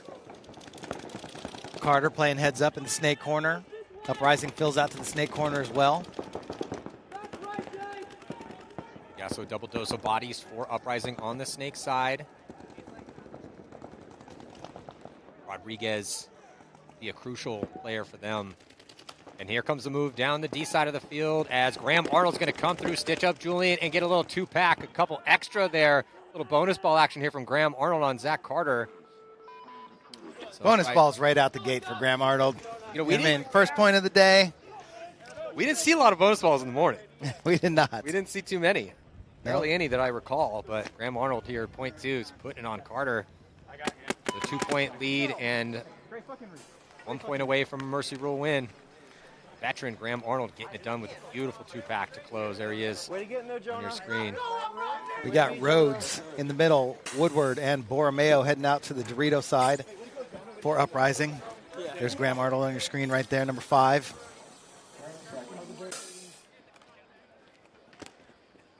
Let's see, can Aftermath put a point on the board? It's like Jeremy Doan heading out to the Dorito side. Yeah, Gladstone running and gunning out to the snake side. Doan very quickly. He's going to go out and around and all the way up into D4. And he's going to be looking to shut down that crossfield lane. There's a great shot from D4 to try to stop the player on the snake side from moving from that back temple and into snake 1. Aftermath loses their body out of the back center. 2-on-3 situation. Let's see if Uprising even knows where Doan is over there on the Dorito side. He's going to wrap to the inside now, look for more bodies. Drops the zone.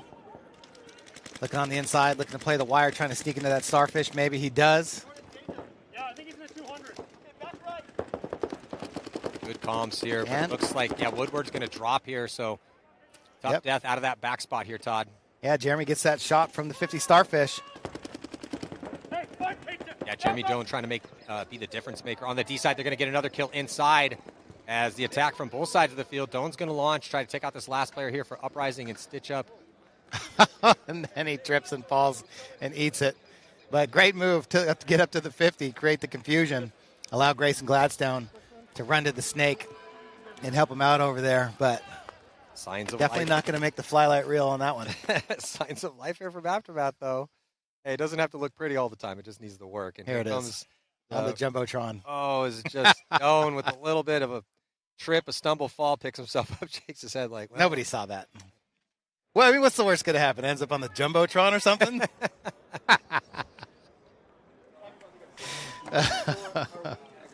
Oh, man. Grayson Gladstone. Velasquez, Arrieta.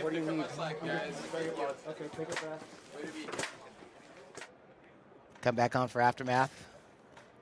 And Cody Woodruff, Scordo's boy. Velasquez up and over to the corner. Arrieta to the corner over here on the snake side.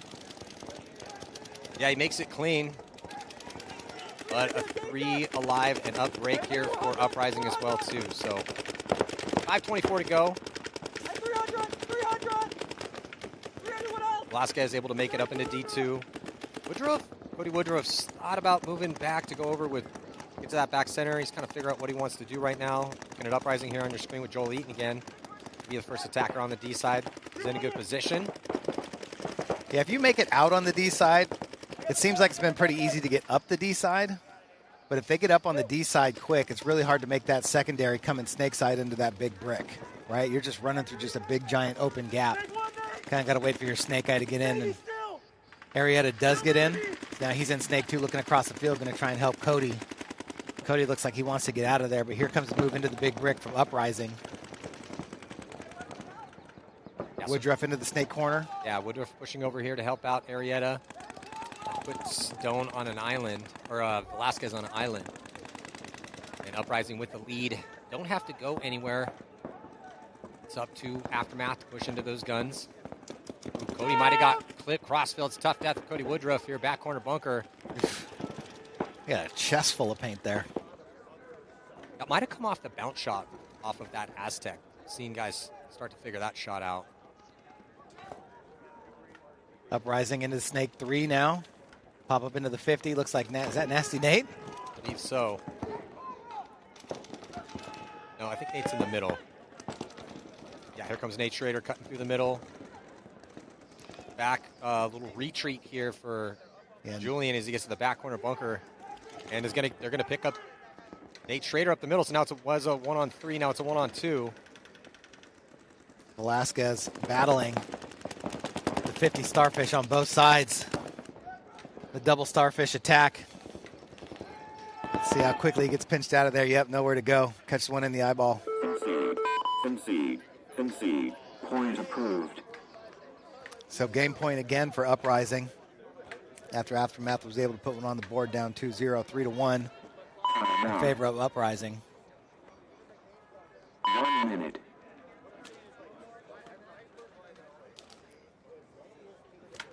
Mercy rule in effect potentially again. Devin Stewart go get a spin for his new squad. Played with Heat for a long period of time. Energy Elite, moved to California. So he's a great addition, very seasoned veteran here to Aftermath. Yeah, I think he's going to help them out a lot. You know, he's a great player. You know, don't get it twisted. He played next to a lot of really good players for a long time, sucked up a lot of knowledge. You know, but he's from H-Town, you know what I mean? He rides on spinners. He keeps them gold, keeps it clean. You know, he knows how to cruise with the best of them. So I think that he's going to bring some veteran leadership to that team, something that they desperately needed, right? Absolutely. Somebody that can stay alive and talk. Yeah. I mean, Aftermath, they play a lot of paintball out at ASG, and they've been training for a couple of years now. It's just a few mistakes here or there, and we're starting to get a little more seasoned. Devin Stewart is absolutely going to help that squad. Inside and out run. East side makes it clean to the mini wall here for Uprising. They get out to the back corner bunker as well, too, and they shoot a body. So it's a 3-on-2 situation in favor of Uprising, and they're going to kill another one in the middle. Just one player left alive. Jumping into the snake here for Aftermath, and he's going to run to his death as well. So pretty quick work here for Uprising in their first prelim match, Western Conference. Going to take the 4-1 Mercy Rule victory here. Yeah, I don't know how. I'm not going to start criticizing anybody this early in the event. First couple looks. Yeah, give Aftermath a pass on that one.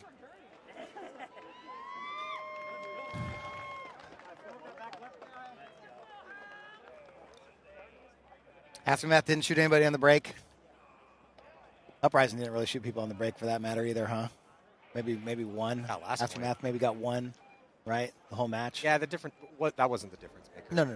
No. But things that they could work on. For sure, but I'm with you that wasn't really the difference maker. It was just better. Having hella fucking fun. Just way less mistakes for Uprising across the board. Yeah. Aftermath was in a decent amount of those points. Obviously, they won one, but Uprising just proven to be the much better team here. At least currently, we got a lot of paintball to go. Let's go, baby. Games to be played here, 3-man and 5-man. Jumping into the Texas Fit. I don't know how much longer of a break. I think we're probably going to jump. Yeah, PB Fit taking the field right now. Texas Fit. Playing out of PB Fit.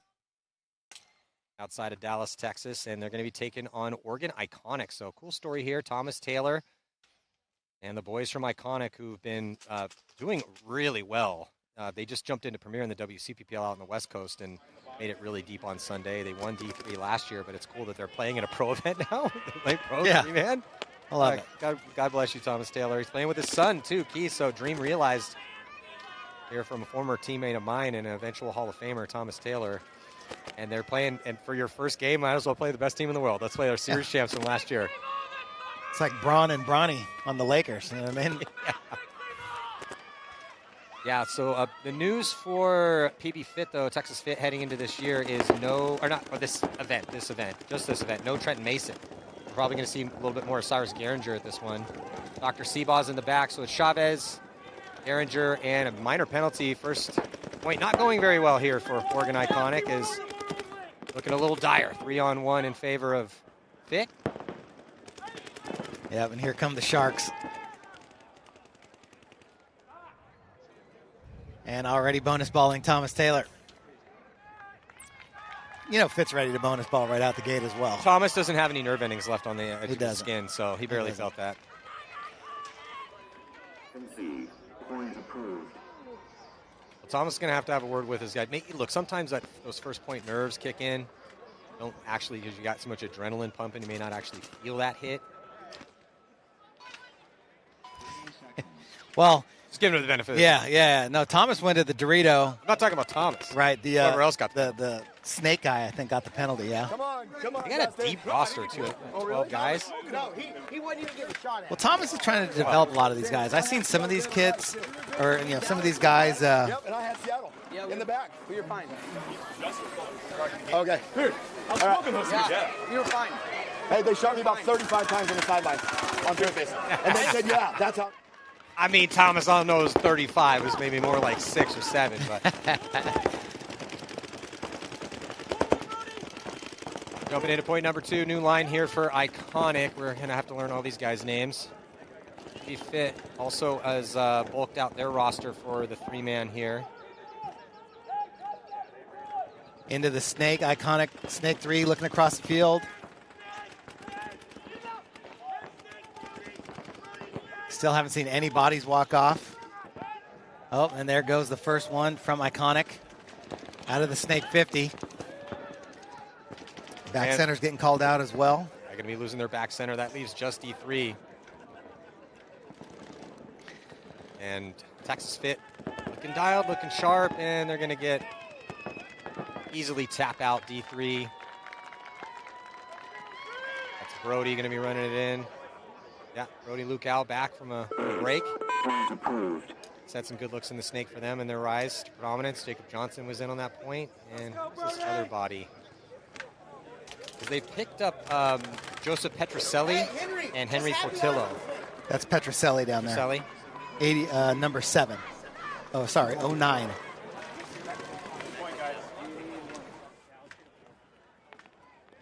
But yeah. Yeah, younger players getting some spins here in the 3-man. So what I was trying to say is that, Thomas got some guys I recognize from Oregon in the past, but he's really just trying to develop new players. He's got a deep camp. I think they got like 30 or 40 guys, trying to give players an opportunity to play against higher divisional teams on a recreational or a regular basis, get more experience and, develop his players. It's really cool to see. Have we seen Stewart yet? I don't think we've seen Scott Stewart. Maybe they're saving him.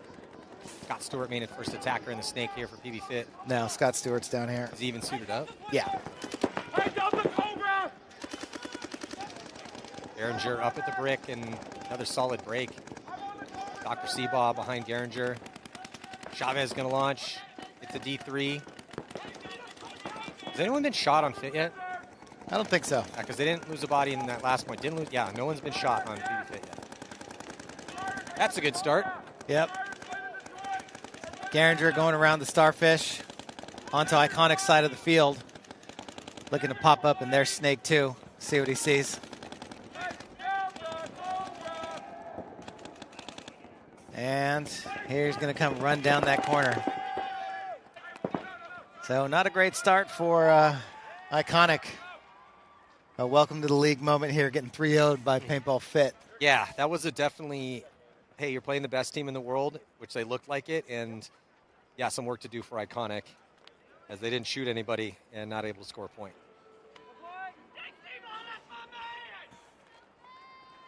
That's okay. Yep. I mean, Iconic just came from playing at the WCPPL. They I think they took second.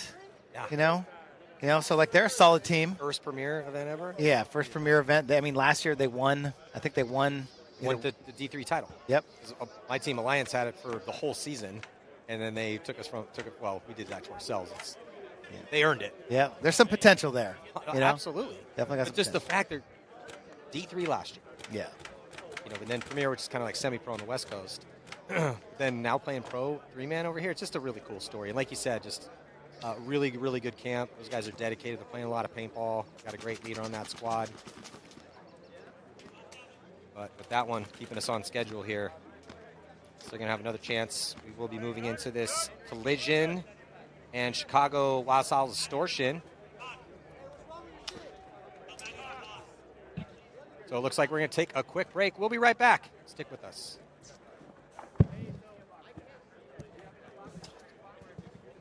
Actually, before we take a break, Playing. Run through the bracket of death.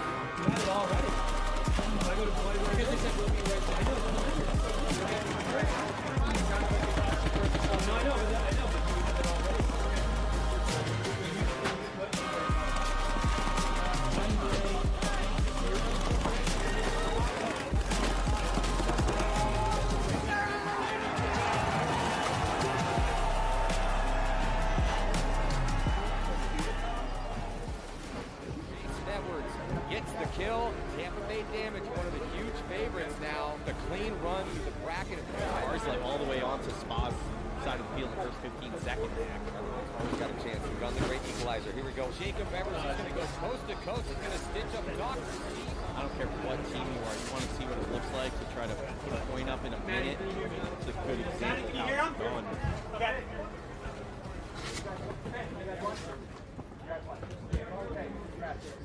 You good? Very good, man. I'm just trying to get stuff. What I do when I'm not playing paintball. It's what my dad and I love to do together. All right, guys. Back in 40 seconds. Bonding and keeps us competitive. Has a one-of-a-kind spirit that we can share. Alright, guys. Three's working. My dad out there? We never win on the look for him. Make sure he's not left out on the track. 10 seconds. Back in 5, 4, 3, 2, 3,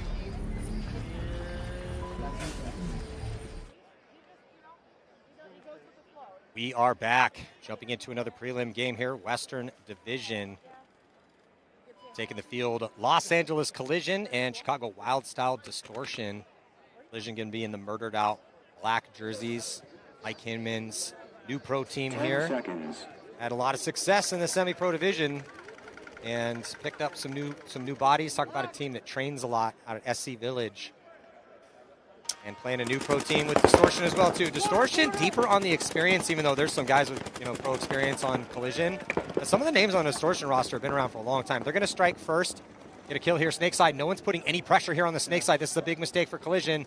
They finally get a head check that way, but not before Distortion is all the way on their side and getting a nasty pinch on that back center. Oh, and he wins the gunfight. Is that Lucas? I really wish these guys had some names on their backs. The style looks like Lucas. Lucas is nasty. He's out of Bakersfield, and the team I train out of their Alliance, he comes out and he's a shredder. He's really good. Can't tell if that's Lucas.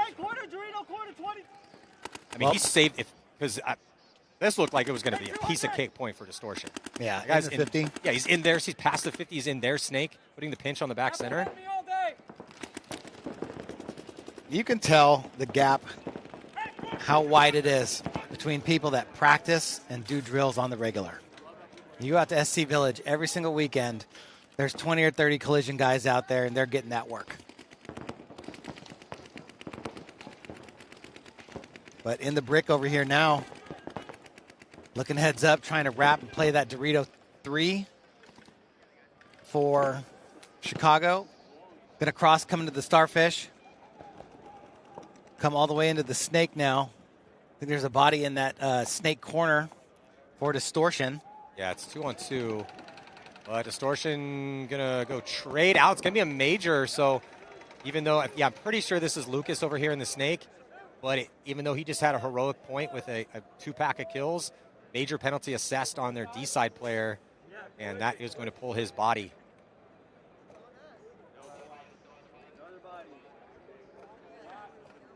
Game stopped.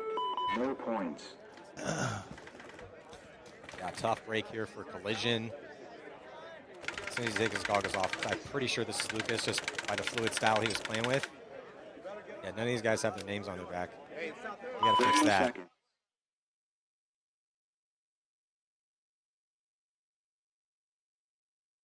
Well, Lucas gets a at least I'm going to try really hard award out there. Even that didn't go his way because he was shredding people.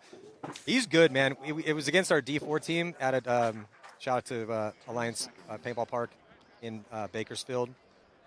But he was in a 1-on-4 against our D4 guys and just made it look easy out there winning a 1-on-4. Jumping into point number 2 here. Looks like a no. They are going to give Distortion points. 1-0 the score after that major penalty.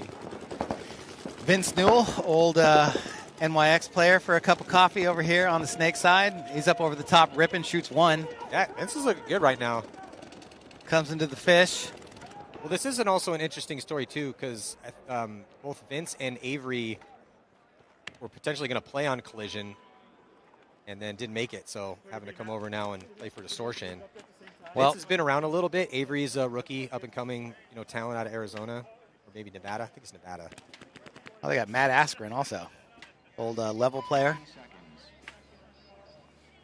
Yeah, Distortion stacked up with, because remember David Haber? Yep. Haber's on the squad. Haber's back. Stumpf. Nate Roberts, Ricky Smith, Michael Unger, Kevin Wenk. Oh, wow. All right. I'm saying, they got some guys with some experience. Nice. Well, they could have won 2 20-second points in a row here if it wasn't for that death out of the snake. But, I mean, they're looking crispy right now. Yeah, Distortion looks solid. I mean, they got a little bit of a gift. We got, oh no, and not able to get on the box. It was kind of falling apart here in that's Lucas first right game. Here in the snake corner.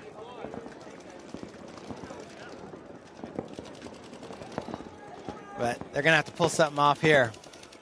Attacking down that Dorito side. Oh, nope, he's going to get shot.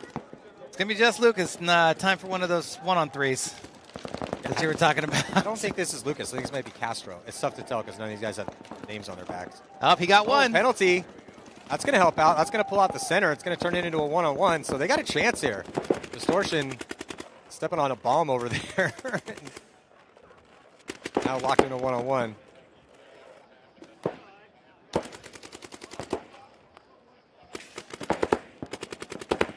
He's thinking about it. He's in a good spot. Don't force it.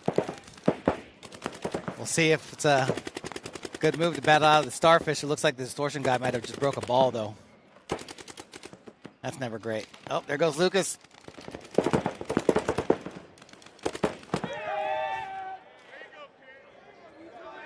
Well, it was becoming an interesting story, but... Yeah, who is that? This guy for Distortion. Andrew Malsong? Yep. Where'd he come from?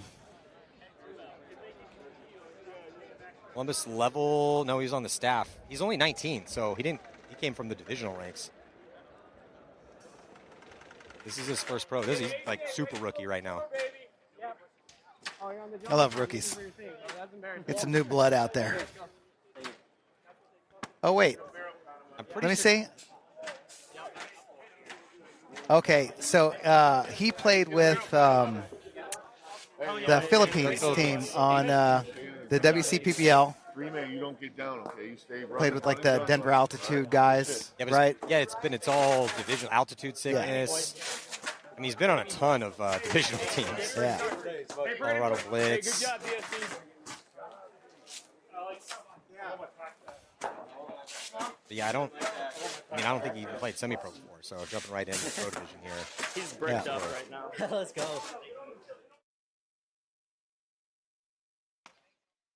All right, so we're going to jump into this next one here. Distortion taking that game via the mercy rule.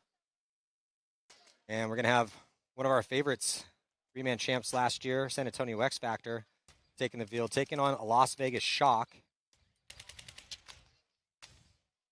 So this is the semi-pro squad here. And there's some Paul Everett, LP, Corey Field, Mark Johnson, Gowan from the Lucky 15s. They got Daniela Rojas out here as well, too. Spence, Alex Spence, Tyler Speece, Mike Waring. Yep, stacked up.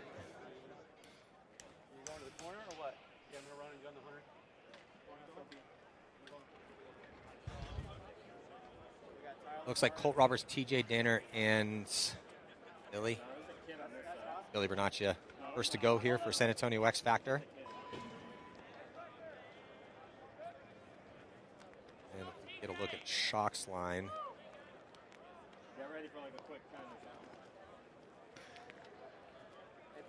Let's see. Let's see if we can see.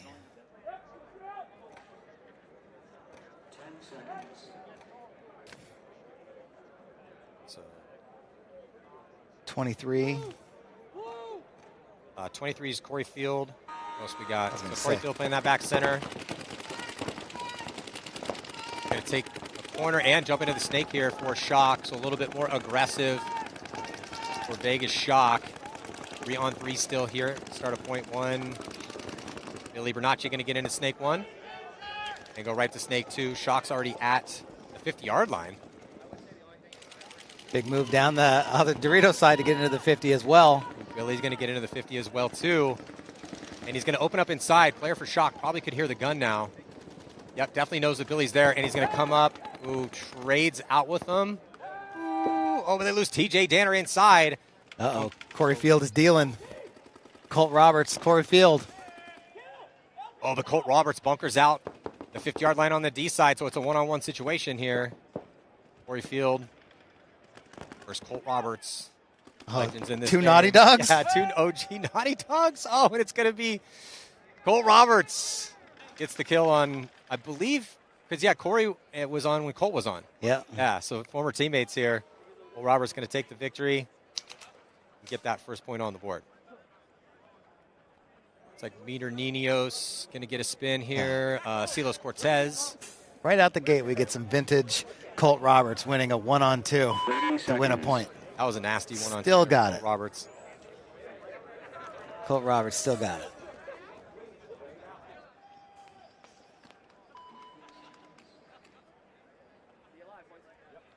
Silos, Meter, and Fuzzy. Looks like we got Spies. Spies. Mark Johnson. And can't see who that is playing the D side for him. What number is this on the D side?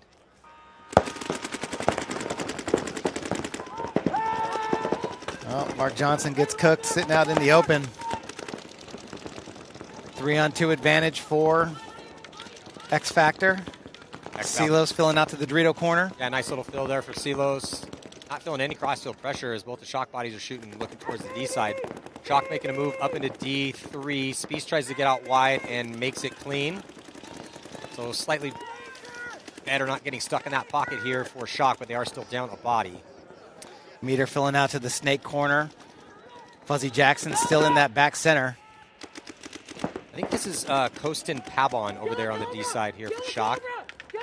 Oh, and Meter catches a long distance ball out of that snake corner, 2-on-2.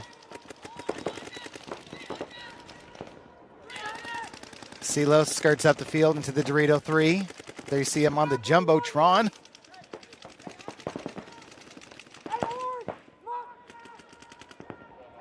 Making a move on the inside for Shock. Down that Dorito side. Yeah, Kostin cuts to the inside. Giving up that outside, but good work. Oh, he's actually going to come all the way over to the wedge. Makes it clean. Spies is going to move up. There goes Matt Jackson out of the back corner bunker and makes it as well clean. Spies trying to work on Silos over there in Dorito 3. Coming to the 50 Starfish on the snake side.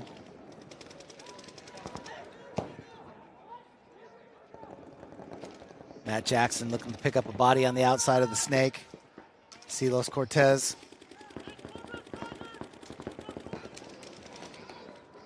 Spies playing across the field from the snake 50. Yeah, really putting a lot of pressure. Crossfield on that snake. Kostin almost got caught popping the top, and now he tries to pop the top and shoot towards the snake side and gets clipped out. That leaves just Spies by himself at the 50-yard line.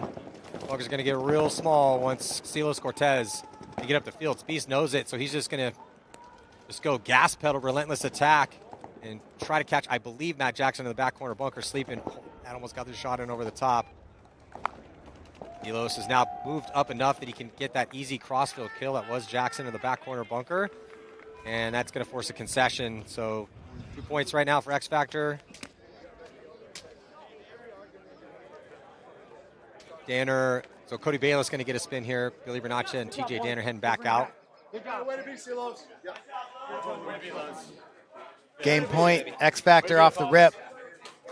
Coming in hot, getting production off that Dorito side. Look for you once he's in the Doritos lead. Squirrely paints? Fucking tight.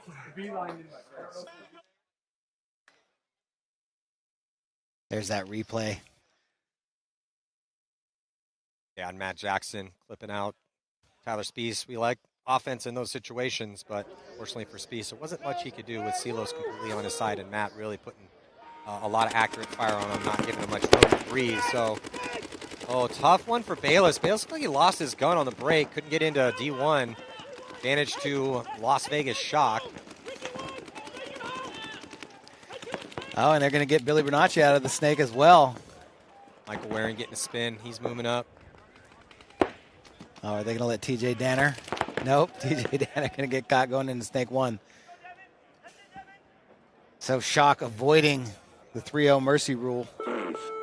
Putting a point on the board, making it 2-1. Keep this thing interesting.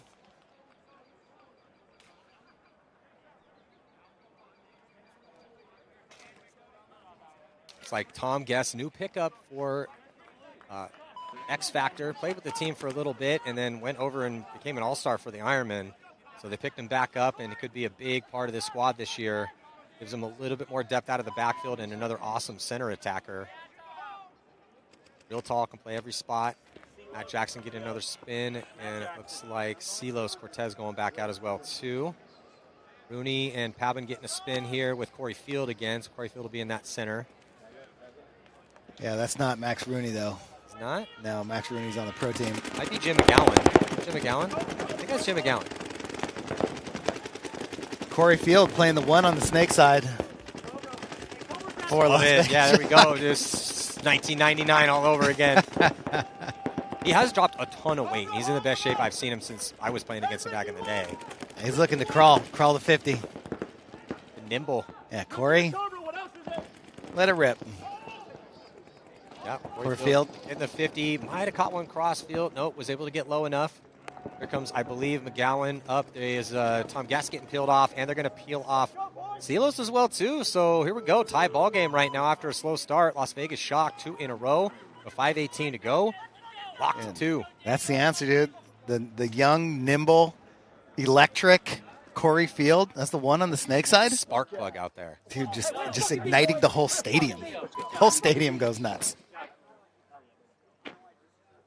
There he is. Look at that guy. Young.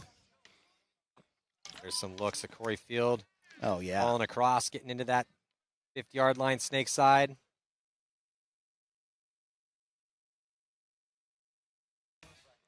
And finishing things off here to keep Shock in this match and tie things up.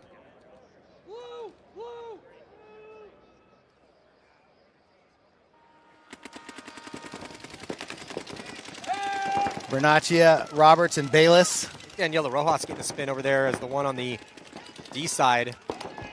Awesome to see her out there right now. And nice little nimble move across to get the back corner bunker. But Shock taking a walk from the snake side. Looks like another one taking the walk. So just 1 left alive here. It's Rojas in the corner bunker on the D side. Bernaccia screaming the count. 1 only across to Colt Roberts. So everyone knows it's 3-on-1. That's going to force a concession here. Save some time on that clock.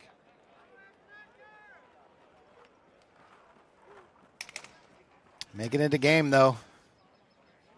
A little back and forth action here. 3 seconds. Meter, Matt Jackson, and Tom Guest going to get another spin at it. Breaking pain.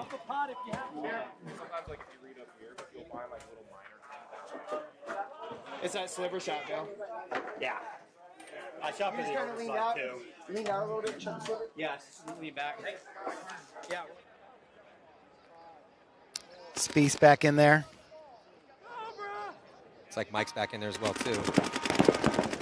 And also looks like Devin Marchis taking the back corner bunker. And Spies going to take the walk from the back center. It seems like running and diving into that Dorito corner is the move. Do you want to get out there? Or a big bite. Because guys are making it almost to the 3 and the 4 more than they are the 1 sometimes on that Dorito side.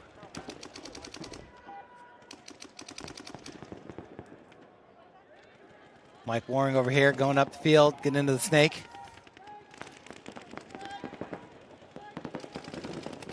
Looking for Tom Guest in the back center. Guest going to fill back across to the Dorito side. Yeah, Mike getting in a good spot here. Snake 3, cross the field.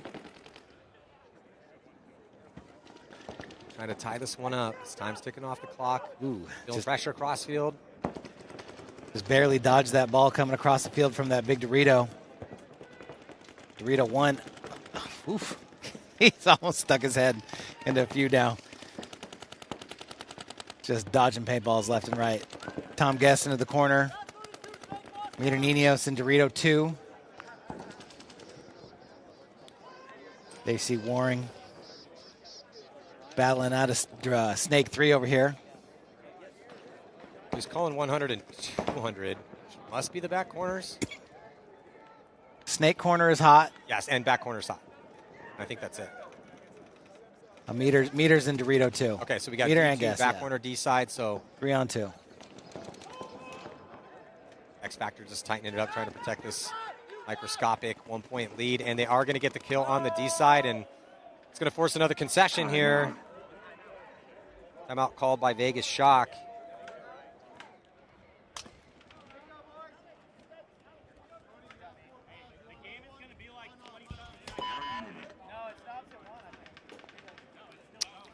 Yeah, so running clock in between these breaks here. Yeah, not much time. Take it down and not much time left. Hey, X Factor, bingo Kodiak.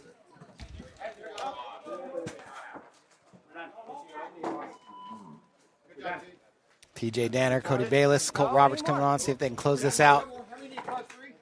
Yeah.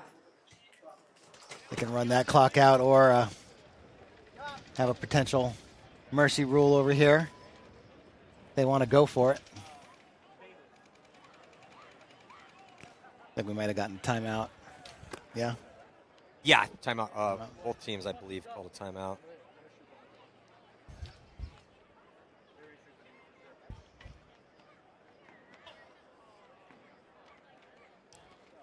Who we got coming up next? Coming up next is going to be San Diego Battle SoCal. San Diego Dynasty taking on Paris ASG Aftermath. All right. Going to see Dynasty's new lineup. No Ryan Greenspan, though, as he did incur a shoulder injury. So we are going to see Kyle Spica take the field and take over. He was just going to coach this year, but with the injury to Greenspan, we will see Spica on the field. That makes me happy. I like that. You know, Spica got game. Still's got the game. And he's had some magic in Florida for Dynasty back in the day as well, too. So he helped them win World Cup one. Running and gunning out to the back corner bunker. Colt Roberts makes it clean. Here for X Factor. Secondary fill out to the Dorito corner for Shock. And up the middle to the big brick. That's Corey Field. He's wheeling and dealing over the top. Looking for Colt Roberts over here in the corner. Colt probably not going to give him very much. Corey's going to have to come get it. Shock pushing down the Dorito side. Now they're into the big V over there. Into X Factor's wedge. X Factor just going to grind this one out. Yeah, Shock really trying to make something happen on the D side, but too little too late as with under 20 to go, chasing 2. Yeah, just going into the tips of barrels and the edges of goggles is the only thing that Shock's seeing right now at an X Factor.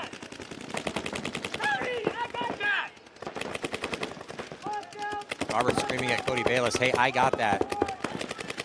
X Factor's always really good at grinding these points out. That is going to do it. Time expires, but no one hears the buzzer, and everyone's just still blasting away. And then the refs having to call this one. Everyone's antsy to play some paintball out here. Yeah, let him finish it. My bad, TJ. I cannot hear you. Yeah, it's okay.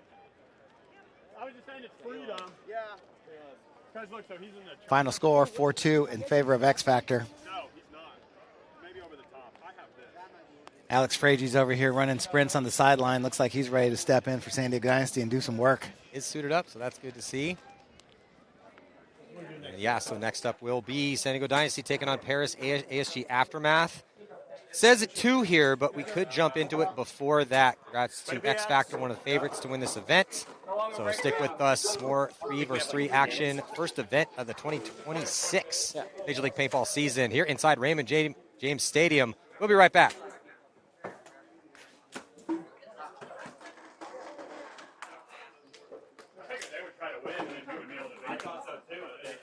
Oh, I'm sorry, they are not rolling. Now they're rolling. Travis Szymanski here. Here to talk to you about our mod cell. This is actually the 5-liter mod cell pouch. We have 3 different sizes, 5. You just gotta let it breathe and do the rollout. You're rushing it. You're trying to get they stop talking. I gotta get out of it. Just let it breathe. So then talk to Carter. Hey, we got that rollout because you can just let a camera here wide breathe, and then we don't need to rush to those commercials if they're done talking. I understand it's dead air, but Carter's ready. You just gotta prep him. Jiggle they're in different directions, so you gotta kind of jiggle it to get it off, but that way it doesn't come off too easy when you're moving around. It has a great external pockets you can get at your keys, and a nice little key leash right there.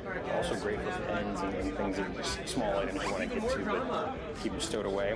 This is an 840 denier nylon. Also, if you look at this, I don't know yet. We're waiting for the clock to change. This is a waterproof bag. It says 5 minutes right now, so I don't know. You can almost completely submerge it. Like AK zippers. It's got grab handles on both sides. It does come with a shoulder strap if you wanted to carry it around like that. This size is perfect for the standard size. I think it's 11-inch iPad. Sometimes when I'm traveling, I put the over-the-ear headphones. Same thing right in here. So I have my iPad and my headphones right in there. This thing is great for going right in the seat back in front of you, so you have kind of flipped open, have access to all your stuff. You can keep, a little toiletry stuff in here, or, chargers, this kind of stuff. Nice deep pockets to get at some of your chargers, cables, all that good stuff. Externally, this is a great pocket for, say, a boarding pass or something you might want to have easy access to. It also does fit perfectly a passport. So this is the mod cell 5-liter with magnet. So it's a great one. You can get these at infamouspaintball.com. You can also get these available at FNDN.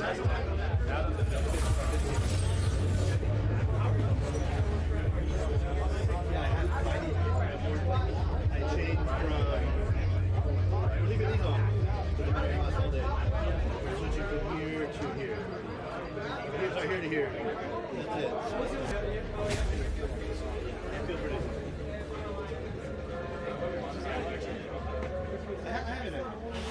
But for being on my car, that's what Miami is. For the morning show, being on my car.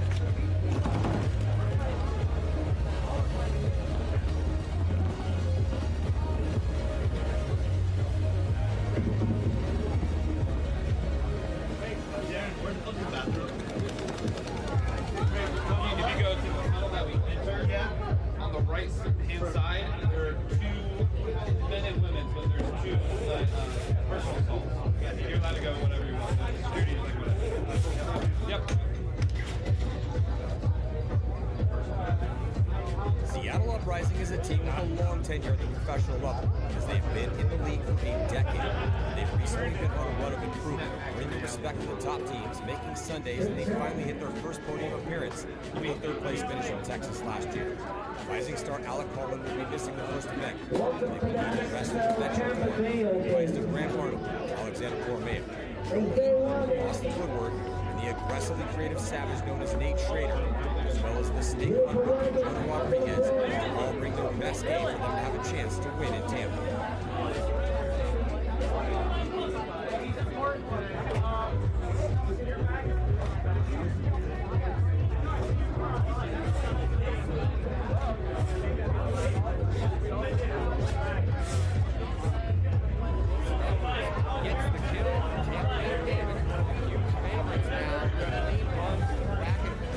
All the way onto Spas side of the field for 15 seconds. He's got a chance to run the great equalizer. Here we go. Jacob Rivers is going to go coast to coast. He's going to stitch up Dawkins. I don't care what team you are. You want to see what it looks like. Try to win up in a minute. It's a good example of how it's done. Like the other day, I had him just me and him, we're in the bed, we're playing this toy on my phone. And I was like, Former world champ San Antonio X Factor ended the Major League Paintball season as a top-ranked team, well overdue for a win. This is their last stint in 2019. They have finished second 7 times. Make no mistake, it surprised absolutely no one. They took the victory in Tampa because the lineup is a who's who of the best players ever to come out of the great state of Texas. Cole Roberts, Matt Jackson, Peter Munoz, Cody Bayless, and TJ Danner. And in Billy Berdaccia, Tom Guest, and Silos Cortez. And you have an incredibly tough lineup for any team to beat. Archie Montemiro will not be at the first event. They have more than enough firepower and experience to take the victory. Travis Mansky here with FMDN, and I want to talk to you today about our brand new sling. So this is our tech sling. It is perfect for everything you need for the day. It's a regular 11-inch iPad. There is an external pocket for stuff that you need quick access to, like a passport or something like that. The way we designed it was to hold, anything for your travel you might need. And it's got this perfect amount of cuts. Still on. Push it down. Strap thing together there, and then we're back over you see. I'm gonna be much better. Use 2 hands, keeps everything nice and neat. Spin it around. Get access to your passport. Get in here. It's great for any of your other stuff that you need to get in and out of here.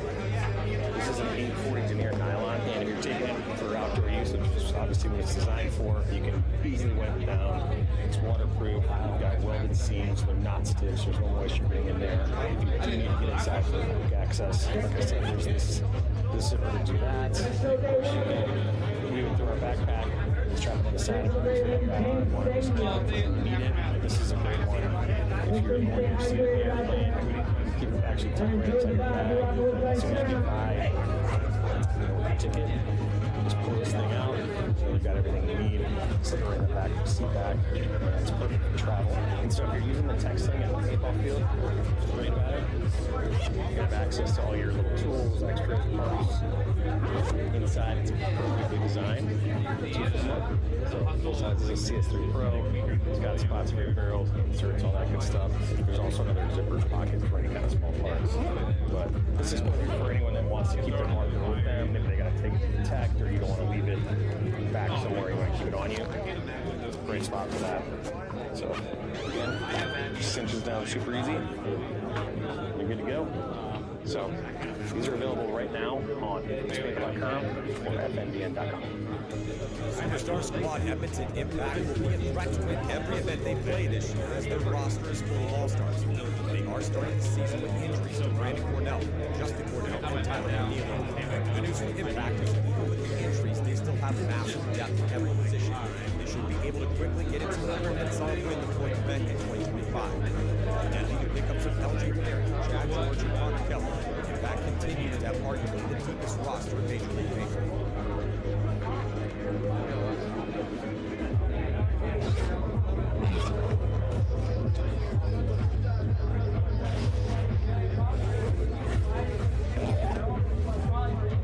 Former world champ San Antonio X Factor entered the Major League Paintball season as a top-ranked team, well overdue for a win.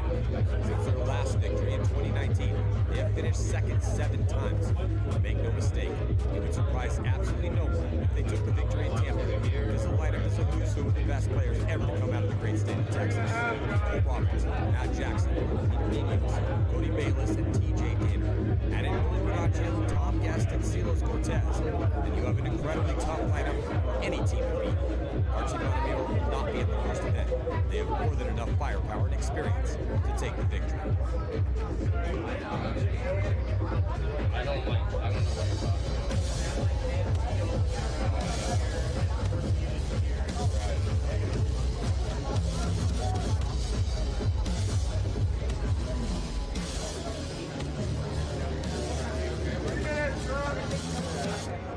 You're just dialing it up.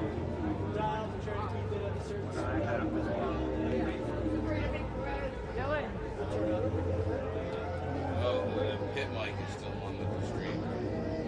Adverse sound.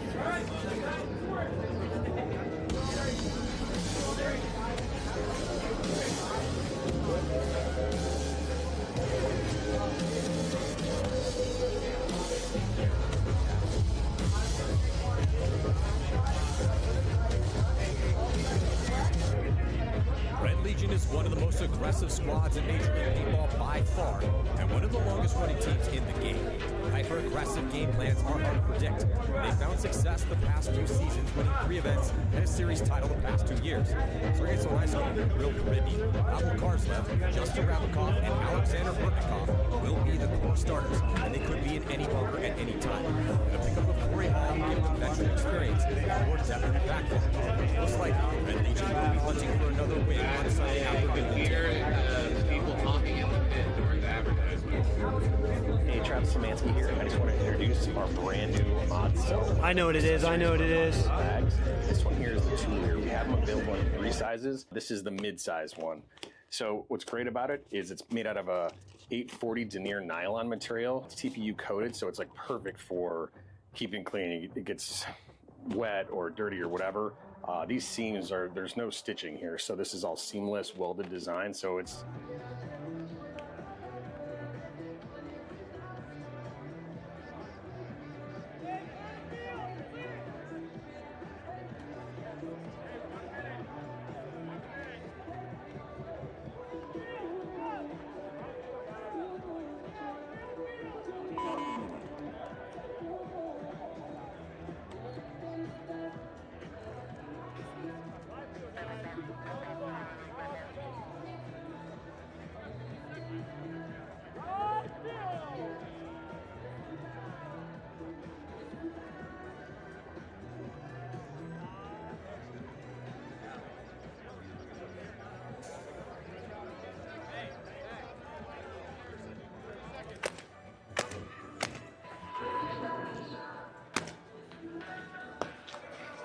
We are back right now.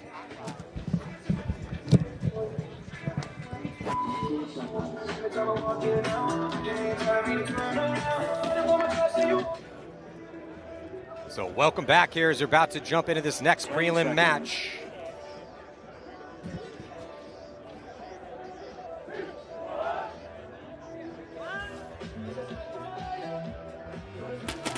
All right, jumping into point number 1 here, San Diego Dynasty taking on Paris ASG Aftermath. Mike Arena. Looks like we got Harrison Fry in the back center. Over here on our side.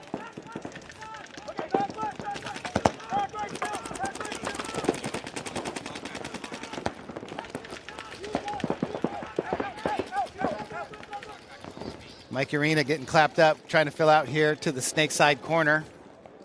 2 bodies still alive. Harrison Fry, he's going to fill out to the snake side corner now. Cody Woodruff takes a digger. I think the Aftermath guys might have some shoelace issues over here. Second guy we've seen taking a digger. Yeah, well, they are getting all the way up to D4, so that's a good spot, but down to just the 2 bodies after losing that one.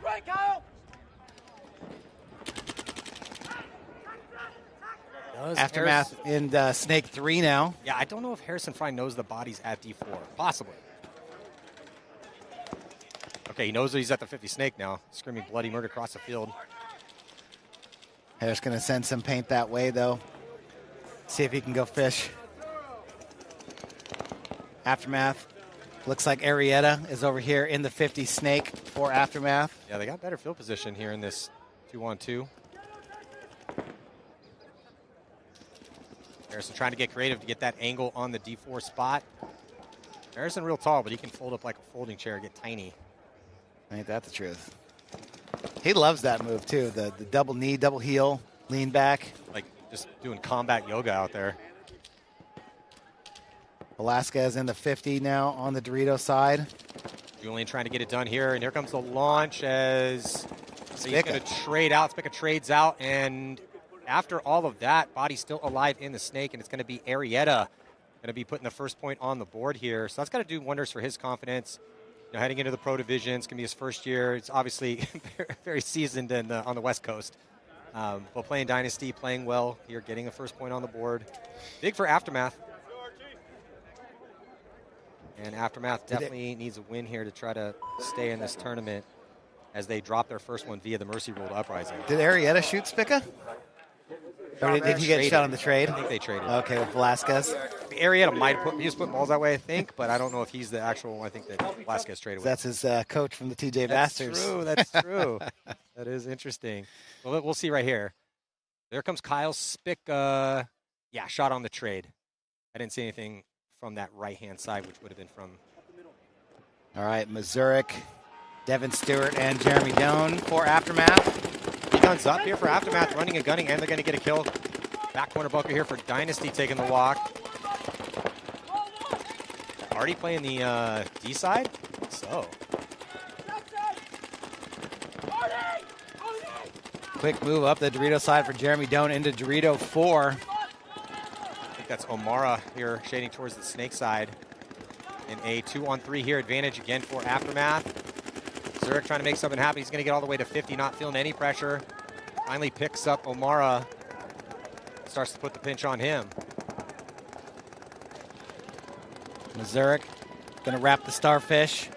Come on to Dynasty side of the field. Try and pinch out that Aztec. One more move into Snake 2 now of Dynasty. And just really nowhere to hide over there. And that's going to get a concession here. So a couple nice ones here for Aftermath. Yeah, things got really tight for O'Mara there on that Snake Temple, and just nowhere for Artie to go on the Dorito side for Aftermath. Yes, well, I think they're coming down the line. Again. Well, Aftermath should be pretty happy with how this one's going, but these points are going quick, so still a little under 8 minutes on the clock for potential Dynasty comeback, which they've been historic at over the years. Alex Frazee taking the field with... No, good shit. Weaver and Barry. Yeah, Weaver and Barry. Kyle Barry going to be going towards that D side. Looks like Weaver going to be playing the middle, and it will be Snake will be Alex Frazee's duty. You know, when it gets tight like this, that's when you got to bring in Alex. Come and get the job done. And out to the Snake corner. And he makes it clean. Snake corner is easier to make than the D side. Looks like Kyle Barry might have got clipped getting into D1. No, he is good to go. So a 3-on-3 break. Kyle Barry going to run and gun. Back corner, D side makes it. Aftermath developing as well, too. They're in both corners. And getting harder out of that back center. Kyle Barry into D4. Looking to cut down that Snake side of the field. Aftermath still able to sneak into Snake 1 from the corner. Goes to Snake 2. Now Snake 3. Carter going to fill out to the Snake corner. Alex Frazee shooting heavy towards that Dorito side. Everybody looking towards the Dorito side now for Dynasty. Weaver, Dorito 1 looking across at the Snake now. Zach Carter playing down the wire. Alex. Arrieta, gets checked back into his spot. Referee right there looking over his shoulder. Looks like he's still good to go. Frazee going to launch on a delay, and he is going to get clipped out trying to get into Snake 1. So advantage back to Aftermath yet again. Dynasty in desperation mode with only bodies on that Dorito side. Both Barry, but here comes Barry. Barry going to launch his attack. We don't like trades in low body situations, though. Did he get the trade is the question. I don't think he did. No, he did. He did trade out, but still 1-on-2 situation for Weaver. Now, we have seen Weaver persevere and thrive in moments like this. One of the reasons he got Paintball famous was pulling off low body magic. He's going to have to summon that spirit yet again.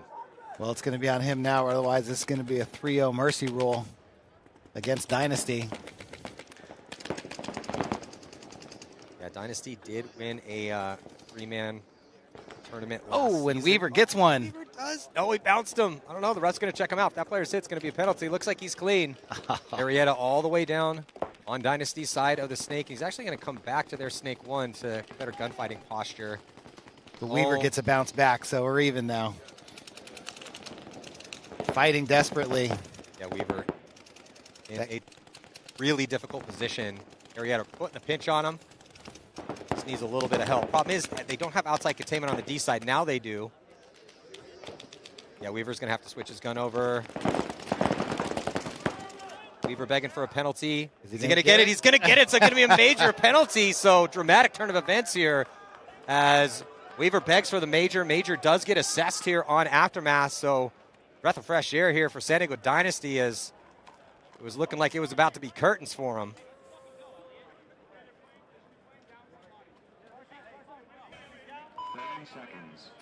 Wow.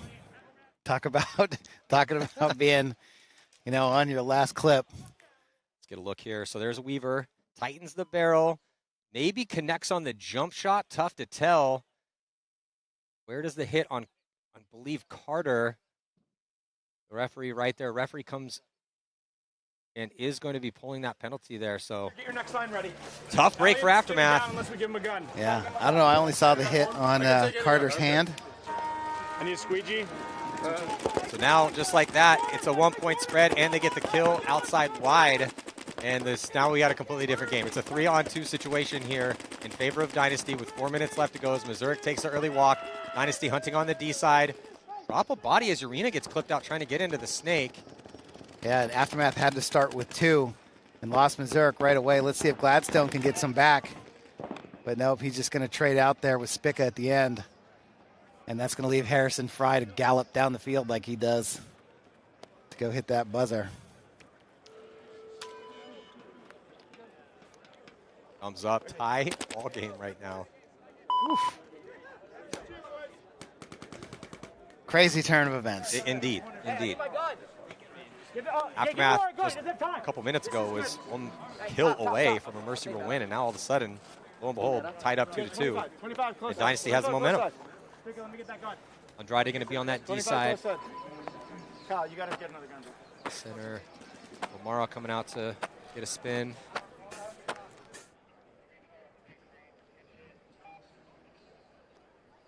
ABJ. ABJ in the house. ABJ going to get a spin as well, too. So he's going to go snake side. Yee! Of course. ABJ with the wheels. Gets his gun up quickly. Does it produce a kill? It does not. It is still 3-on-3, though.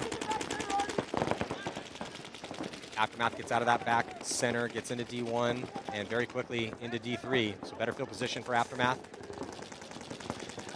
Velasquez on your screen there on the Dorito side with Cody Woodruff next to him. Up in Dorito 2 now going into Dorito 3. Andrade fills the Dorito corner for Dynasty. O'Mara, heavy guns towards the Dorito side from the back center for Dynasty. ABJ getting out here to the snake corner for Dynasty. Yeah, I'd like to move out wide for ABJ. Let's spread the field out. 2:14, could see one-on-ones potentially. Arrieta making the move up the field into the brick. On the island, chooses to go to the brick, but he can launch very easily across that gap into the starfish on the snake side. If they lose him, he could be in there pretty quick. Good comps. And make things very small for O'Mara in that Dorito 1. Yeah, good comps here from Dynasty. Try to track these moving bodies for Aftermath. Aftermath playing like they're down, though. They have the initiative now as they have taken a lot more real estate here than Dynasty. Dynasty kind of playing like they have a lead. Oh, but the defense works out for Dynasty as they get the outside kill on the snake as there's Arrieta taking the walk. Tough death for Arrieta. ABJ launches and releases with 1:23 to go. I don't think Aftermath saw him dip into the snake, goes into snake 3. He's looking inside. He's going to get to the 50-yard line, and he's going to have a much better angle. He's going to get that kill, huge kill for Archie Barnes Jr. Yelling whiskey, trying to blow this game up. Another 2-pack here for ABJ, and that's why they picked him up. A lot of explosive possibilities and potential here from Archie Barnes Jr. Yeah, good quick move right there by Archie to close that out. Don't leave any time for Aftermath to adjust. So 3 unanswered for Dynasty. It started with a unfortunate major on Aftermath that opened the door. That's all Dynasty needed, and they have started to find their stride. That's one of the first, if not the first time all day, though, I've seen the refs make that call on an exchange like that. You know, it's been a lot of bang bang, simultaneous bang bang, everybody get out type deals. But on that one, it was just like, oh no, that ref. And it's hard to see if you're a ref, right? Because one guy's coming from one way, and then they do the ring around the rosy deal. Jeremy Doan getting shot on the break, going out to the Dorito corner. Devin Stewart going to try and fill it on the quickness, but he gets shot. San Diego Dynasty. Now just Grayson Gladstone over here on the snake. Dynasty trying to close. Heading down that Dorito side. Grayson Gladstone to the starfish on the snake side. See if he can get something going. Looks like Joe Barrett's coming through the middle. And Joe Barrett is going to get shot. Grayson Gladstone stays alive. Yeah, begging for a minor. No signal from the referee, so a clean death for Barrett. Just 27 seconds left here. Gladstone fighting. Trying to scrap it out from the snake side, advancing, but getting clipped out crossfield and then getting tapped out as well, too, from Frazier on the sideline. And going to try to go get another point. Going to have plenty of time to get in there. Fitting that it's Alex Frazier here with 7 seconds left. 4 unanswered for San Diego Dynasty, and they're going to take the victory here. What a head scratcher for Aftermath. I mean, I don't want to say that I called it, but time for a potential Dynasty come from behind victory here. Yeah, you know, when you see Alex step on the field, down 0-2, face a mercy rule, game point, and you see the lefty come in, that's how you know. So many times, all these years, Dynasty seems to just find a way. Yeah, Manny. You've watched a lot of paintball in your life. One thing real quick. You know, but that was a tough call, but you made it. Well, congrats on Dynasty. Next up. Did anybody fucking enjoy that? Oh, let's listen in real Nobody quick. fucking enjoyed that. I sure as shit did. But guess what, motherfucker? I saw Elliot in it. Always parental advisory when I it comes to fucking the believed pits. it. And he pulled it the fuck out for us. Thank you, Elliot. Thank you, Weebus. Hey, now everybody wake the fuck up. Hey, wake up, because we fucking started that real fucking slow. Everybody know that they're going to come. Know that they've got nothing to lose. Starting in the pocket like that, not necessarily smart. Hey, no, we started slow. We turned it around. We turned it around on fucking communicating. We turned it around on communicating. So work the fuck together. Right? Dynasty, eyes up. Wake the fuck up. Let's go. Come on. Good day. Emotional leader O'Mara in there, giving him the hype speech. And also fitting that they picked up Elliot Weaver because it was low body magic. Sure enough, another demonstration of his ability in those tense moments. Got to jump into this next one here as it's going to be Detroit Infamous taking on Oregon Iconic. Iconic had a rough go of it with their introduction to professional paintball, as I don't think they shot a body. PB Fit 3 points in a row, losing by the mercy rule. But they are warmed up now.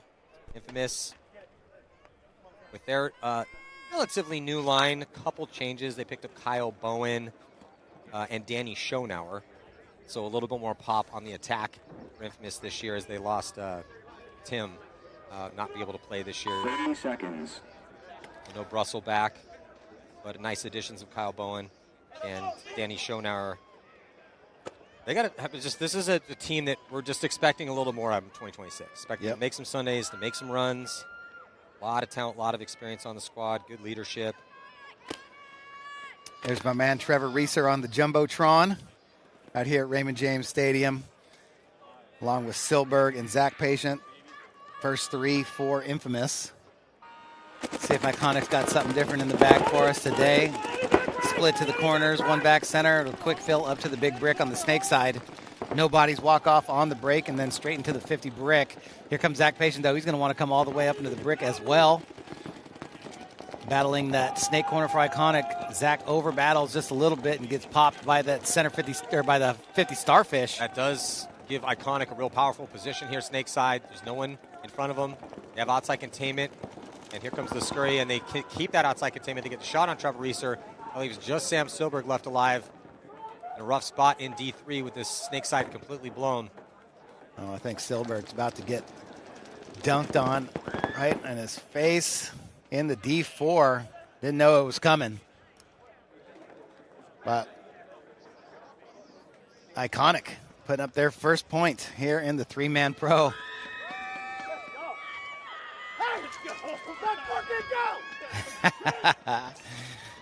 You gotta love the excitement, you know, the rookies getting out here. What a special treat. Yeah. First time playing a pro event, and you get to match up with PB Fit, the #1 seed in the world. Now you're playing against the legendary team Infamous. You're in a stadium, so it's not really going to get much better than this. 15 seconds.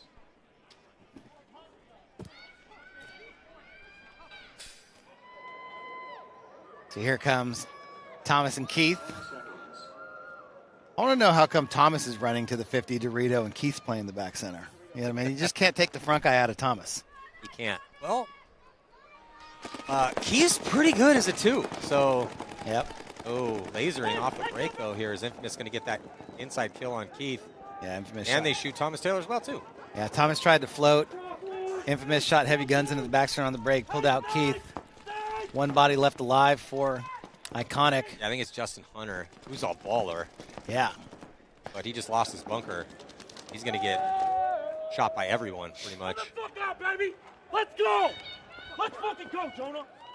Abel Hassan is Abel, fired Abel up. Hussein, he's talk about emotional leadership. Abel Hussein. Yeah.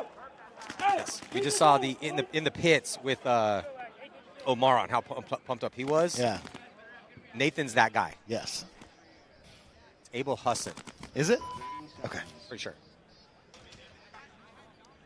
Jamrose and Bowen. Yeah, he's also got that. Certain guys have this big booming voice. Yeah. Can't teach voice, can't teach height. There's certain things you just can't teach. He has that. He's got the charisma, and he's got that booming voice. Yeah. I love it. When he gets pumped up, it's fun to watch. I like Bowen, too. Did you see that clip of him shooting himself? Was that Bowen? Yeah, I think so.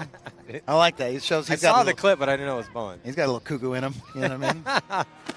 You need a little cuckoo in you to play the first attacker on any of these teams. 100%. Ryan Hall, Callie Rudolph, and looks like Schonauer over here on this side for Infamous.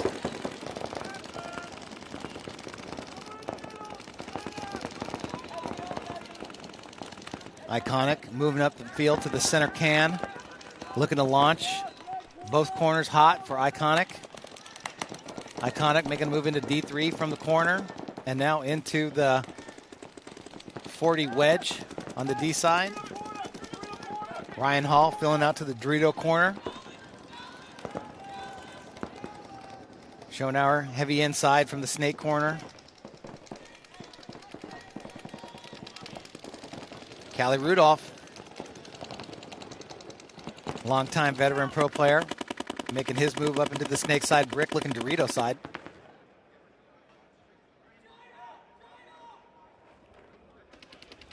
Hey, 200! Kind of quiet out here. Yeah, getting a little quiet out here. You can't stop the communication and the paint. Either the paint's got to be going or the communication's got to be going. When things start to get quiet, everybody starts hunting. People get lost. Don't know what's going on. Got to keep feeding information, keep the conversation going. Schonauer now into Snake 2, looking across the field. Callie's protecting him heads up. Iconic in Snake 2 as well. Ryan Hall in Dorito 2. Yeah, tense moments, though, because it is locked up one apiece. So crucial gunfighting. Going down right now for both of these squads here. A little bit of time to burn.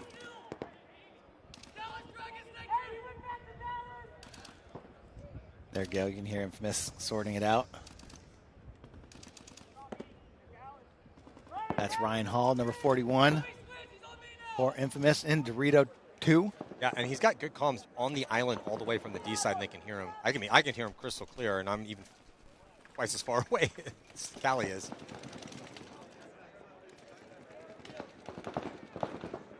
Ball's coming in from that 50 Dorito Starfish. Yeah, Danny might have caught a bouncer off his shoulder. He's good to go, though. That's the view right there. Raymond James Stadium. Treacherous waters down here on the field. Oh, and Danny getting clipped out, though, trying to get up into Snake 3. Huge kill from Iconic from the Snake. That puts Callie Rudolph in a bad pinch. He's getting pinched from the D side. He's going to try to have to gunfight his way out of there. And he's just going to roll the dice, running and gunning, uses his gun as a walking bunker. Somehow trades out, though, with the first attacker on the Snake side. Ryan Hall, though, in a tough spot in a 2-on-1 situation. And does he get clipped, though, trying to get up and trade? He does, and might have traded with the D-side player. It's not going to matter. Iconic with that extra body out there. And they're going to take a 2-1 lead as we crack the 6-minute mark. Best for Iconic hitting that buzzer. That squad playing well for Iconic. We got nothing on these kids. Let's go. I smoked that Miami. Yeah, let's go, baby. Let's go, baby. Good shit. Smoked it. Let's go. Way to be, Kobe. Put it on these dudes. Thomas Taylor, great leader. Doing a really good job as a coach over there. Getting these kids motivated, prepared. Playing against one of his old teams. I'll go. He just Yeah, let, that's he a let good Brian go. narrative as well, too. Thomas Taylor, a longtime member of Infamous. Let's go. Let's go.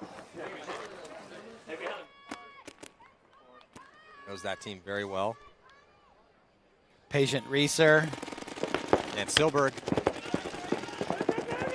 Ooh, 3-on-3 break here. Infamous needing a point. Jason won as they're going to gun their way. And pushing the D side early. To that way. No one in the snake quite yet. Patient, chilling. Gunfighting from the Aztec. Looking at two bodies. Great penetration, though, for Infamous on the D side. They're all the way to the 50, trying to shut down the snake. And they're going to be getting a kill out of the can. Cam was getting real tight. Oh, it's going to be a minor penalty. Penalties definitely hurting Iconic a bit here. Going to make it very difficult to preserve this lead. Last player here for Iconic from D3. Looking at 3 bodies, and he's going to get pinched out. So it's going to tie this one up. Sweep the field. Sweep the field.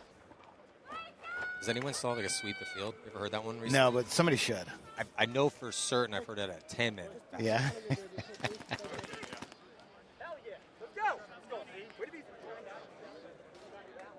2-2 ball game. Clock's running. About 3.5 left to go here, under 3.5. We're getting Bowen, Jamroz.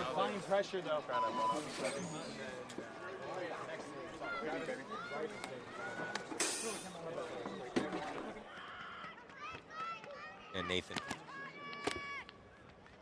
Yeah, here for Infamous.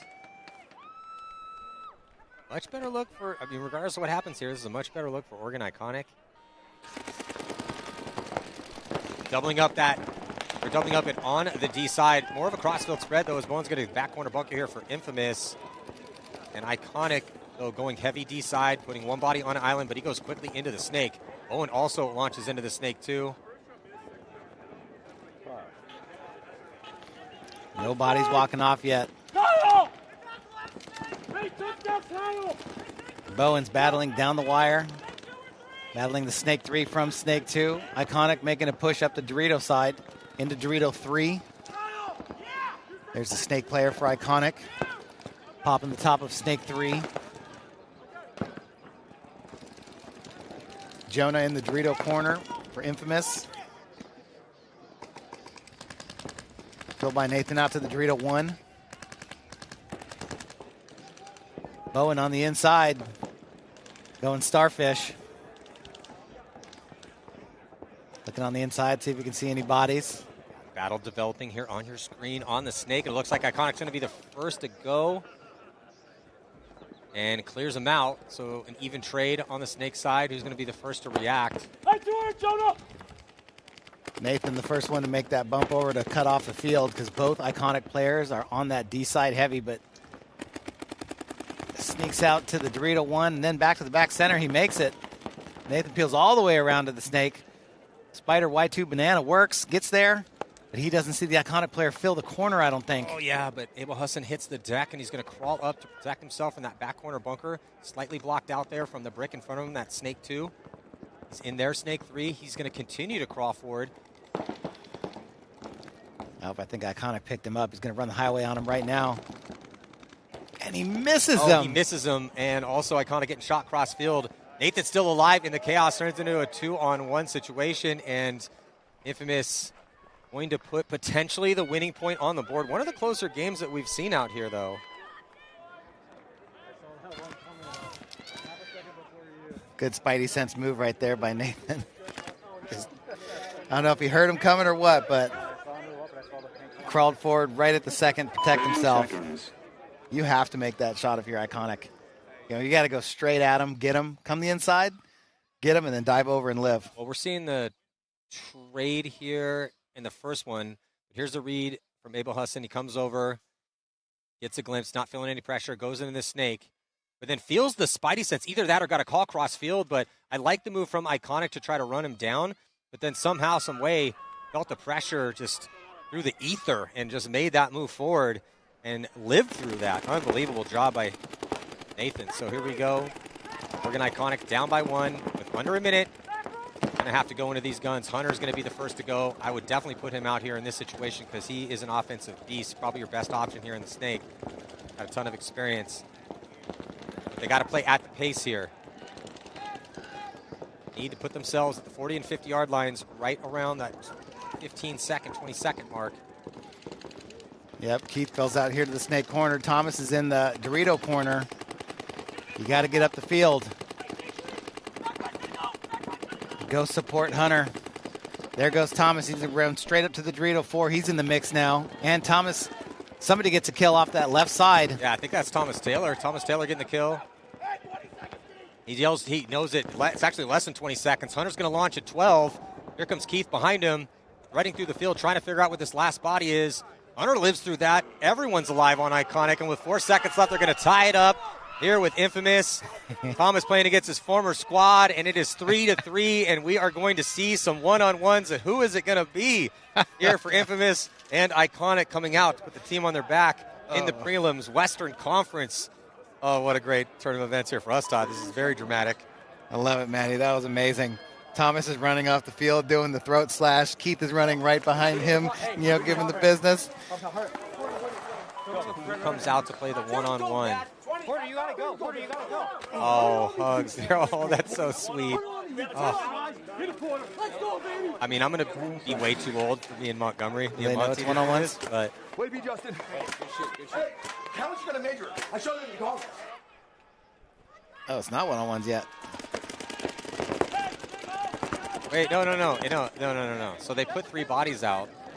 There's only one. It has to go straight to one-on-one. So this is what's going on here? They got to stop it. There is still 2 minutes on the clock. No, that is time expired. They threw 2 minutes up for the one-on-one.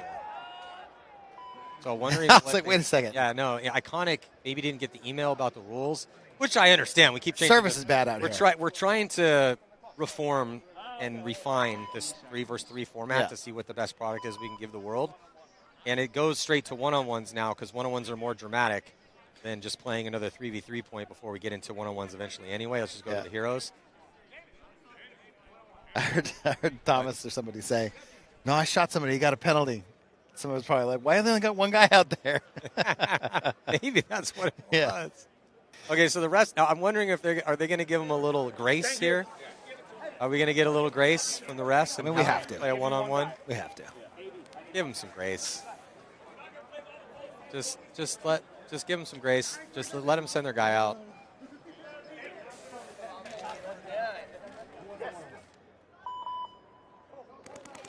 And also nice of Infamous to not really kind of be a stickler here and like, no, absolutely not. Well, they're in a huddle right now. Why are we in a huddle? All right, 1, 2, 3. Let's go. Let's go, boys. Let's go, man. Come on, Okay, they got a huddle, and who are they going to send out? I think it's Hunter. He's scared. Is it Justin Hunter? He's scared of you, David. He's scared of you. Come on, baby. David.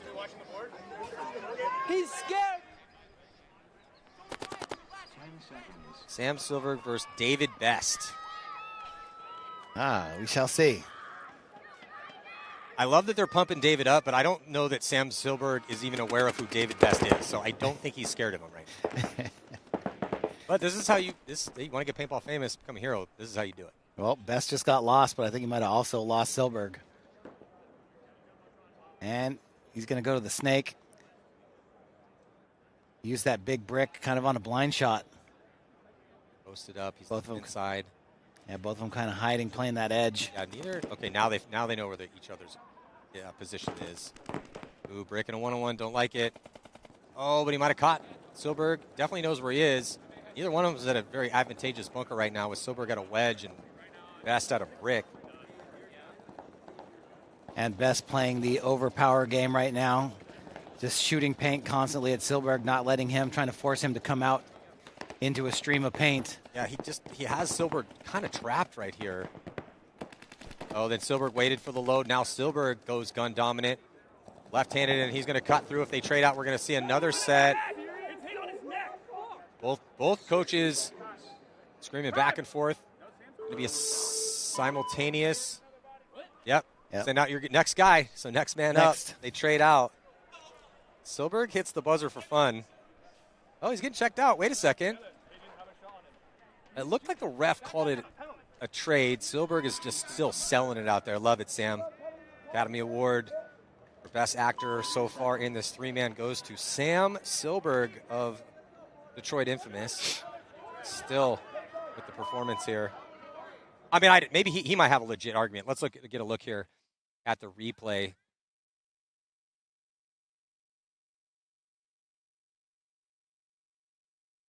Yeah, so I'm got a little bit of glare here. I'm trying to look for a hit on Best or Silberg. We're watching Silberg trail through. There's Best comes into frame. Silberg definitely shoots Best. It doesn't matter. Decision has been made. We're heading into the next set of one-on-ones, and I think that's Reeser, right, Trevor? Yep. Yeah. And who else is out there right now? It is Porter Stanley. And Porter Stanley is going to get eaten up here by Trevor Reeser. So in one of our most dramatic games, we said he's going to do the barrel drag. Here we go, Trevor. You got to do it in the His stadium. Signature celebration. He brings it back for the stadium game here. Trevor Reeser with his OG barrel drag. And the win is going to go to Infamous in our closest game, into 2 one-on-ones. Love it. Oh, wipe it and throw it on the ground. 31.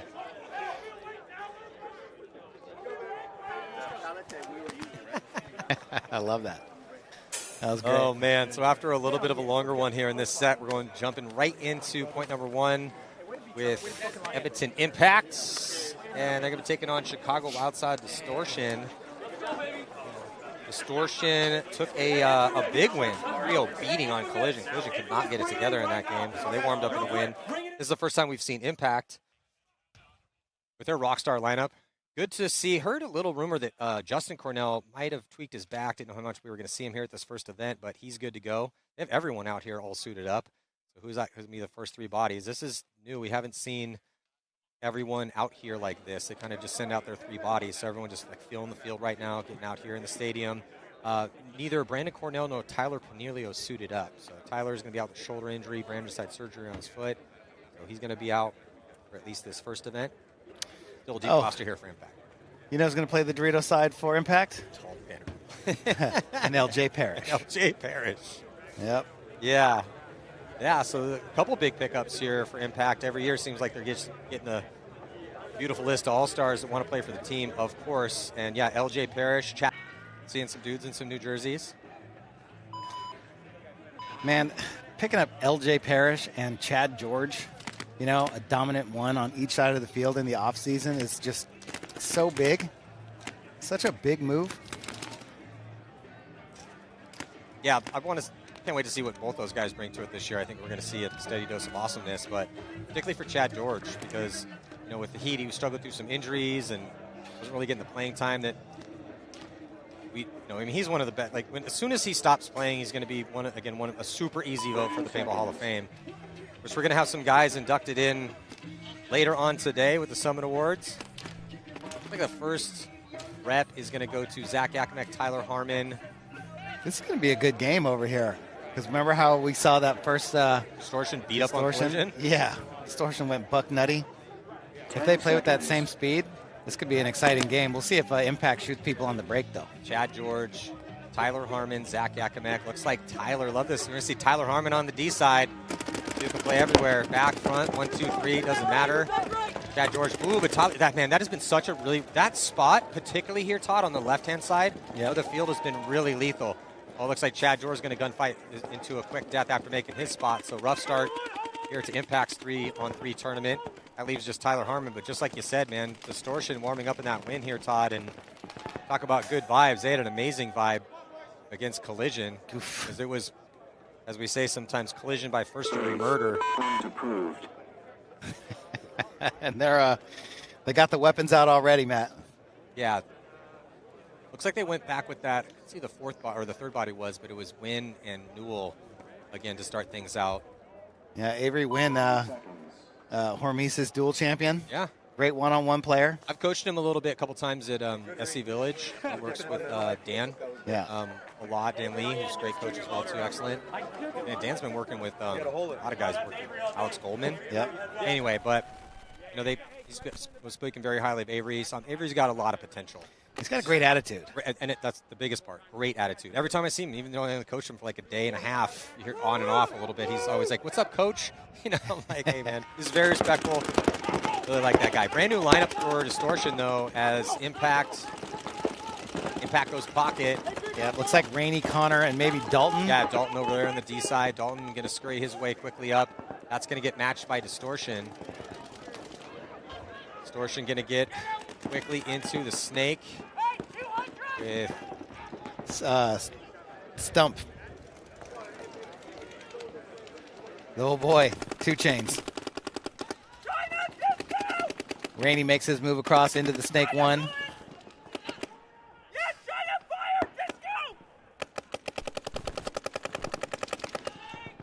Rainey in snake 2. Connor Kelly in the snake corner.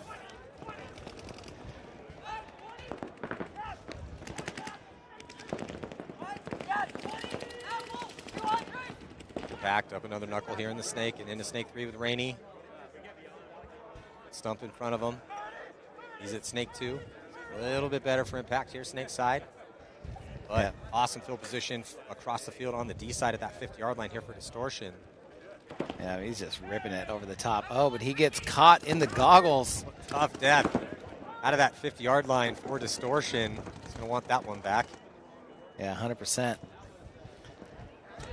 But still battling. Rainey Stanzak standing up over snake 3.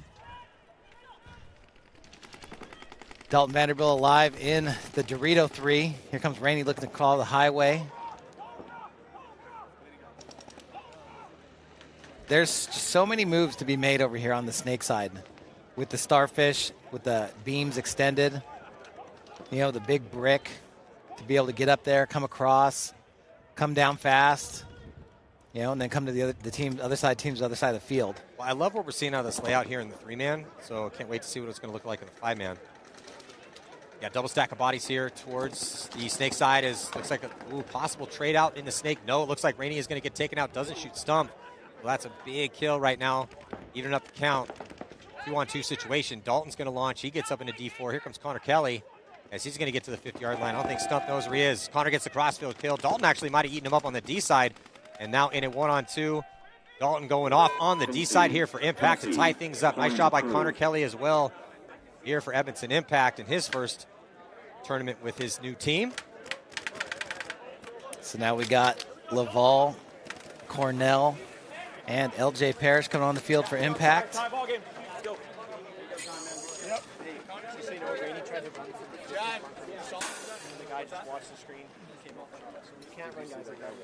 Yeah, Rain, he watched you take. Giving the old advice, people are watching the Jumbotron now. Remember when we went to Kansas City and we played inside? I forgot about that event. See, that's the thing. It's like you just got to start talking about something to remember. We played inside in Kansas City. We played inside at the, you were the commentator in Vegas. Connecticut.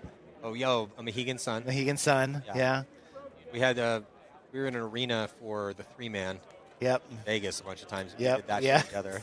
Indoor 3-man. Your hair was just glorious. Afro Todd. Yeah, a couple crazy games in that match, or in that event.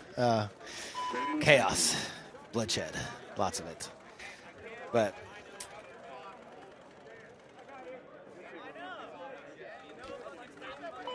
seconds. Yeah, so 20 seconds to go here. Tie ball game. People watching the Jumbotron for moves. You know, something that, it's in play. It's in play. Pretty easy to see. It's kind of big. Almost the size of the TV in my house. You got that 2027 new Panasonic? Yeah. On the breakout, heavy guns. Everybody lives. Justin Cornell floating hard. Yeah, I like this. You got Parrish playing the snake side and JC playing the D side. Love it. Little flip-flop. 3-on-3 break. Justin Cornell with a quick bumps. Up into Dorito 3. A little bit quicker to go here for JC to get into D3. Now Distortion launching up to the brick. So, but they heard, but Parrish picks it up, yells Godzilla to nickel ball. Yeah, just great comms here for Impact. They're picking up all these moves, but it does look like they like JC is the guy to make moves. Parrish has not wanted to get into the snake quite yet, just absorbing pressure in this back corner bunker. But Justin Cornell up into D4, and Laval goes that way to help him. Yeah, but Laval's in that Dorito 1, and Distortion is in the 50 Starfish over here on the snake side. If Nick Laval doesn't stay tight, he might catch one in the back. But he's just trying to help Justin Cornell. He's going to fill out of there. Oh, and the Starfish almost picks him up. Nick Laval dodges the paintball going out to the Dorito side corner. Yeah, he's in a very tight spot right now and catching pressure. Parrish, the same. I really like the pressure that Distortion is putting on these back players for Edmonton Impact, as they are in really good positions, D side and at the 50-yard line on the snake side. It's looking good for Distortion here in this point. Yeah, Distortion's just left Starfish, right Starfish, left Starfish, right Starfish. You know, they keep the attack on every single point. They're in the 50. They bring support, you know, and they're just kind of trapping teams in the back here, you know? Yeah, they did it to Collision. I mean, Collision kind of shot themselves in the foot a couple times with their own mistakes, but really like the brand of paintball we're seeing out of Distortion here in this 3-on-3 tournament. Hopefully that can continue on to the 5-on-5, as they will be in the pro division here in 2026.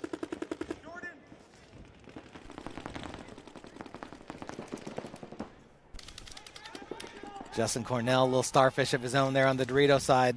LJ Parrish getting involved, coming into Snake 2. Yeah, Parrish being patient, absorbing that pressure and just biding his time. And here comes the move by Justin Cornell. He's going to run down and eats up that body. Oh, no, penalty going to be assessed. Minor, major, no, actually no penalty assessed. Ref grabbed the flag, decided not to throw it, though.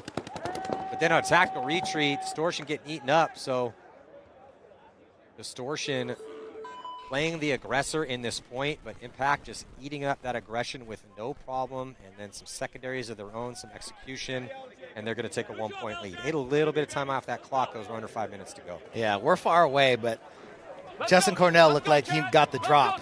Yeah, I don't know if he got him first, right? But that Distortion player definitely had his gun down when Cornell launched. And smart move by him, knowing that that player was on the island over there.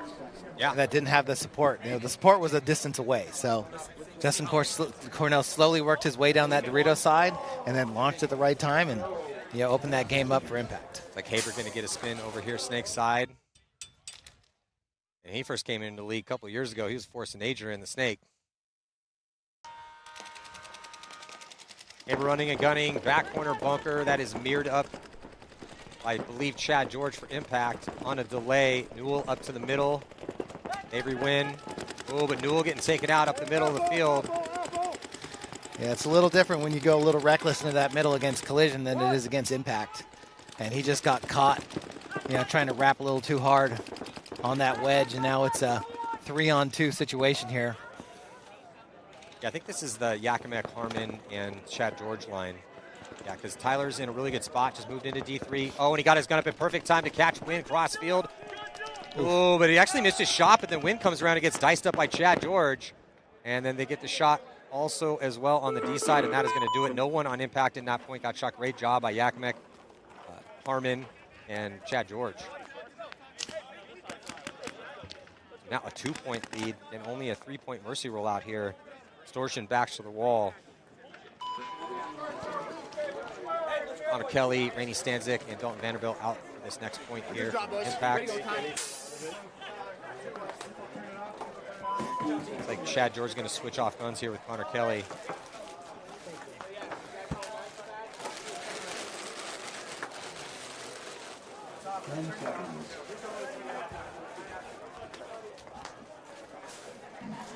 I'm thankful for Distortion putting white names on the back of their jerseys. Yeah. You can read them. Yeah. But the number's 5 times as big as the name on some of them. Perfect. They're definitely playing well out here. Connor Kelly takes the walk first. Yeah, Connor Kelly getting eaten up on a gunfight here. Dalton Vanderbilt and Rainey Stanzak still alive. Dalton Vanderbilt in the Dorito Tower, Rainey in the back center. Distortion tries to fill out to the snake corner and gets clapped up. But Rainey Stanzak also takes one in the goggles. 2-on-1 situation here. Distortion on the move. Coming down the Dorito side, Dalton is able to pick up the player running at him down the Dorito side in the 2-on-1 to make it a 1-on-1. Trying to find that last body.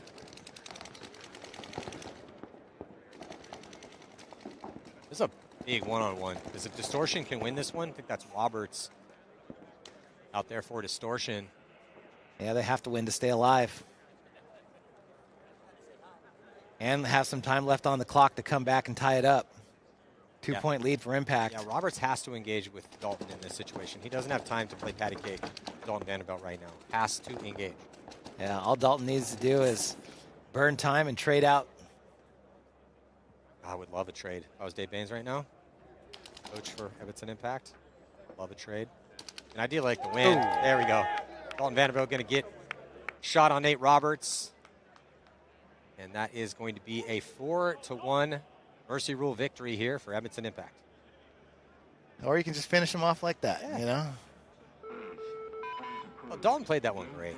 Yeah. Excellent job by Dalton. I mean, Dalton was charging towards the middle, shooting snake side.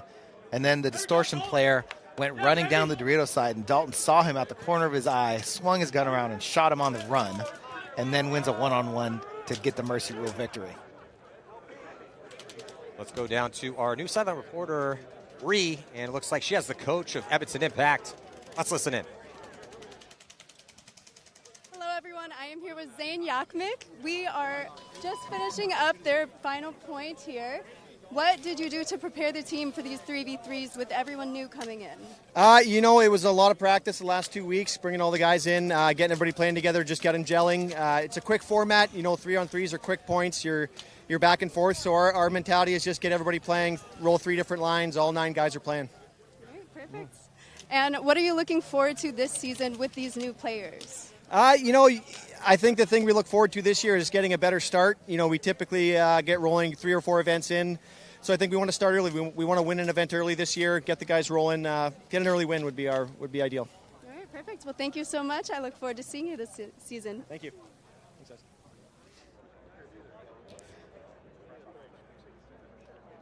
All right, so about to jump into this next one here as you are in the Western Conference, and looks like the Ironmen going to be taking the field to play Las Vegas Shock. Going to be the first game we have seen the Ironmen with a bit of a new lineup for them this year, picking up Caleb Abel.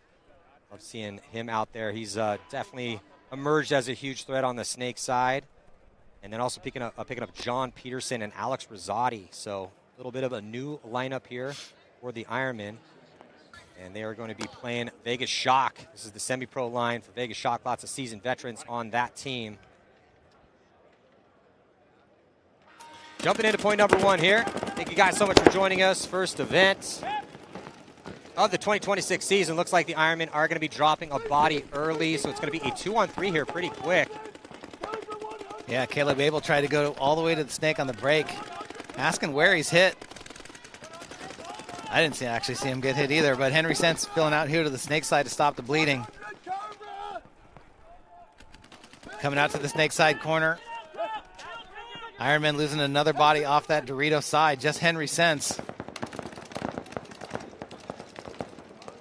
As Las Vegas Shock comes on the push, nowhere to go for Henry. He's going to run off, and Corey Field, Snake Man number 1 over here. Snake player extraordinaire, Corey Field. Just turned 23 this year. Happy 23rd birthday here, Corey Field. Just been straight out the womb into the snake one and just destroying people. Hey, all jokes aside, he's playing pretty well over here when they put him as the first attacker on the snake side. Definitely helped they shot those bodies early, though. Yeah, a little bit of a rough start. Some time on the clock, of course, just kicking things off as Ironman playing their first point of competition here in 2026. Yeah, you know, it's been a few months. You know, Ironman, you can have a breakfast ball. You know, let him get the feet under him. Yeah, just re-tee it up. Yeah, just tee it back up. Yeah, I didn't even see that first one. Just tee it up. Ooh, interesting run here. I love it from Vegas Shock.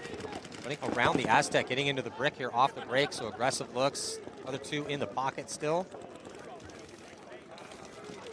Spieth coming up the middle, going to that center can.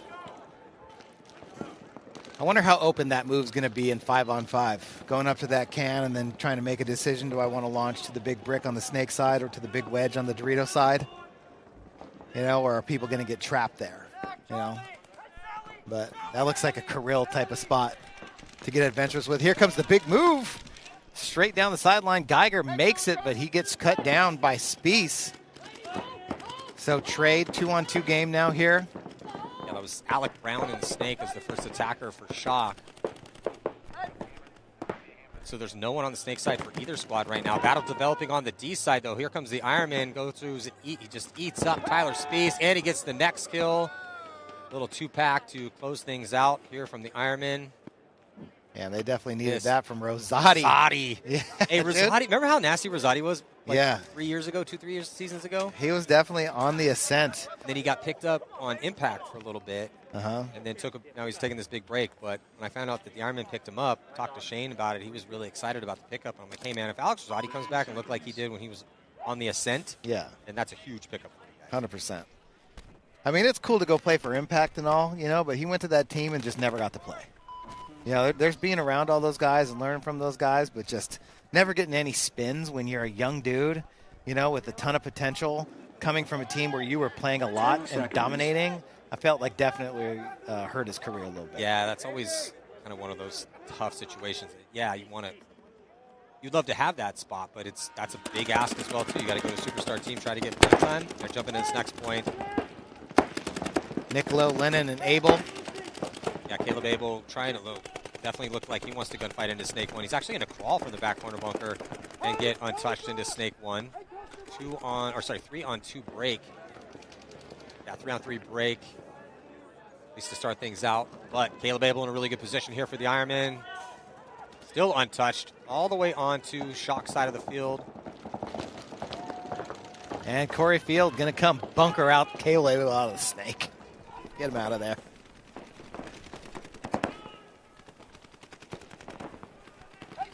Lennon still alive over here in Dorito 1. Nicolau in Dorito 3. But again, the Snakes are clear. Mirrored bunkers for Vegas Shock. 1-1 game, 7:40 on the clock.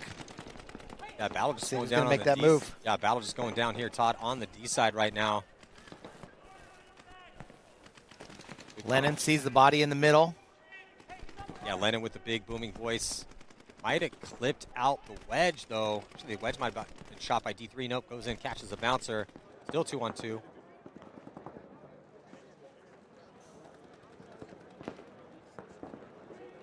Nicolo looking inside, trying to battle the wedge. Lennon watching the wire.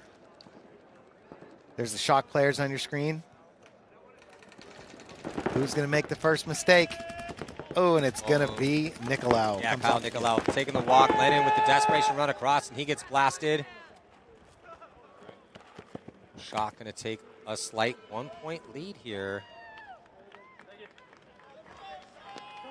Babin getting it done over there on the D side here for Shock. And this kid's got some pep in his step, just sprinting everywhere. He just ran into his teammate, too. You know he's excited to be here when you just sprint off the field. Yeah, stoked to be out here playing yeah. at Raymond James Stadium. 2 scoops of ice cream on his birthday. You know what I'm saying? Big cake, jump for joy. You know, like he's all about it right now. Here's the replay. The replay. Babin here on the D side. Got the kill on Nicolau and then gets the kill on Lennon for a 2-pack.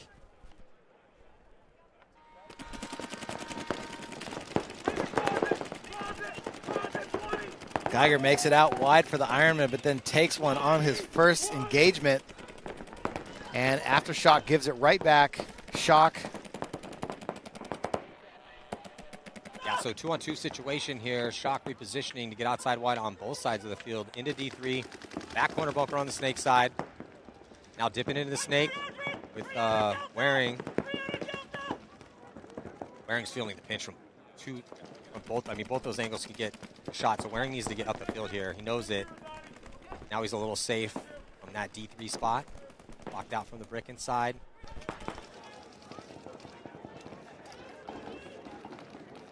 But nobody over here to really deal with him. All the heat's coming from the Dorito side of the field. He can just crawl all the way down, get some starfish, and start chopping bodies. Definitely attracting all the attention now. His teammate over there on the Dorito side makes a bump up to the Dorito 4. And is now looking to come. Ooh, but Rosati comes through, begging for a penalty, not going to get it. It's going to be a one-on-one situation. Yeah, I did like that move from Rosati, though. Yeah, he almost made that move clean. Very close. One-on-one situation. Crucial moment here. Waring, and who is that, Sense?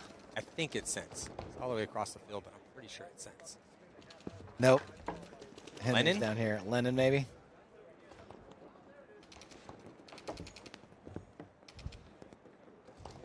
I don't know. We got that high shoulder. Oh, he gets up. Whoever it is going to get that kill here on Mike Waring. Oh, that's Peterson. Yep, Peterson. Peterson, new pickup, coming over from the East Coast. Just glaring over across. He's just staring him down. Posted up, waiting for a concession. I mean, this is going to be the tying point here, so might as well just hit it. Yeah. Yeah, there you go. You don't want to play that game and then lose a quick point, right? And then be like, oh, we just burned off hell of time. And now we need it back. So next man up here for the Ironman going to be Sense, Caleb Abel, and Nicolau. Caleb Abwal. Stadium. Fucking go. There's Lennon. We pick up Peterson right there, 47. Let's go. Actually, how you look, baby? It's a new facial hair this year. Got his winter beard going on. Growing out his mustache. Hockey season. Hockey season.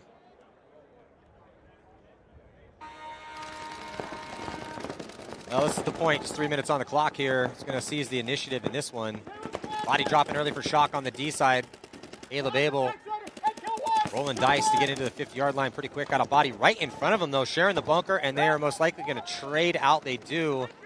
That definitely gives the advantage to the Ironman. Sense has the count dialed, though. Yells kills 2 right away. Moves up into the brick. He's feeling the pressure. Last player left alive for Shock, going back and forth, but Ironman improving their position. Nicolau going to go into the 50-yard line D side. Stuck in that Dorito side corner. Tough spot to play out of. But Henry cuts through the middle. Gives himself a little bit less of an angle, but gets really close.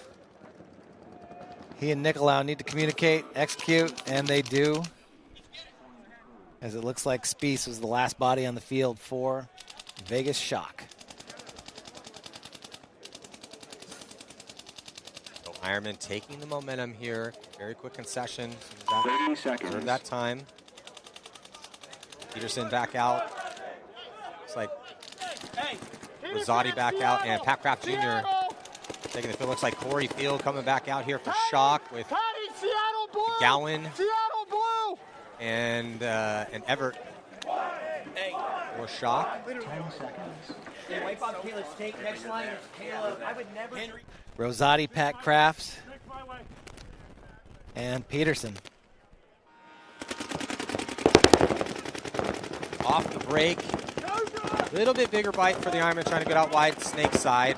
But Corey Field able to get up to the brick. Gowan getting checked out by the ref. For Shock, looks like he's good to go. Going to get out behind Corey Field still, 3-on-3.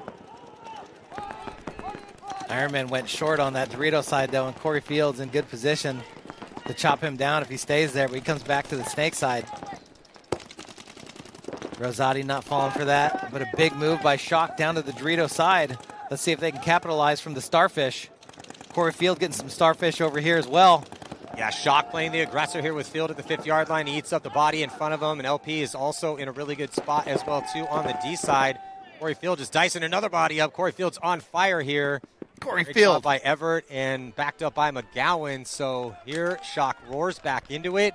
Going to tie this one up with just 36 seconds left to go, so probably going to see another set of one-on-ones. Unless something crazy happens out here. Something crazy is going to have to happen out here. Corey Field, you can't stop him. You can only hope to contain him when he's a snake one over here on this side of the field. They do not want it with Corey Field right now. If he didn't need a whole thing of oxygen after that, then they would send him right back out. Maybe they can jam some peptides in him. MJ, who's the one-on-one?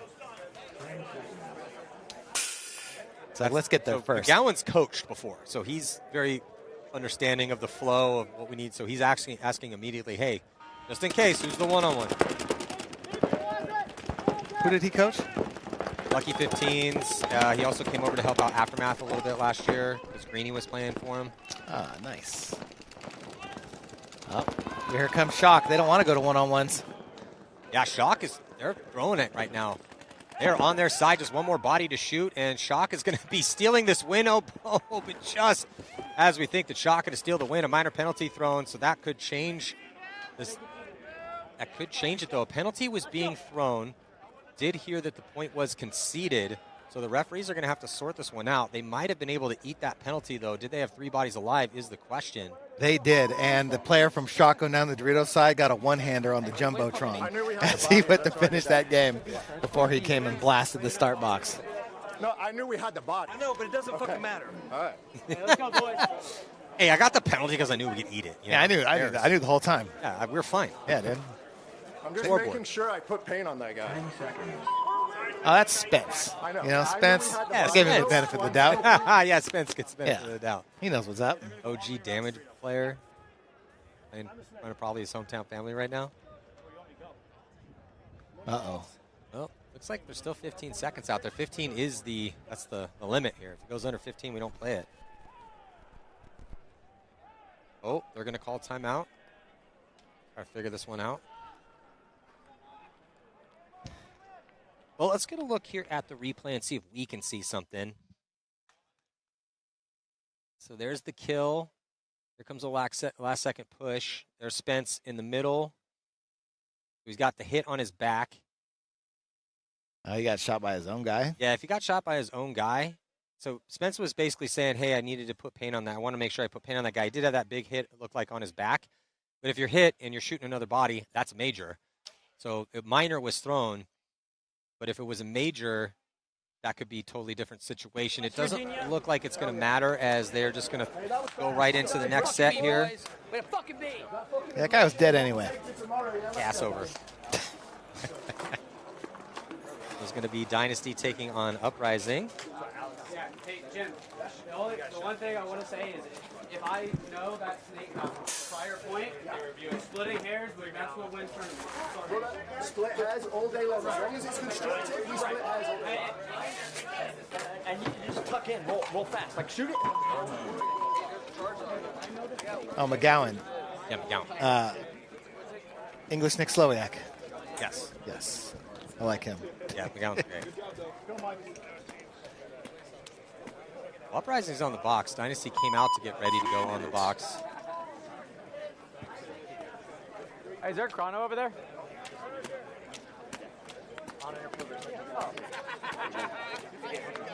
Dynasty, go chrono your guns right now. It looks like either reviewing it or we're going to have a little break here. Can't quite tell.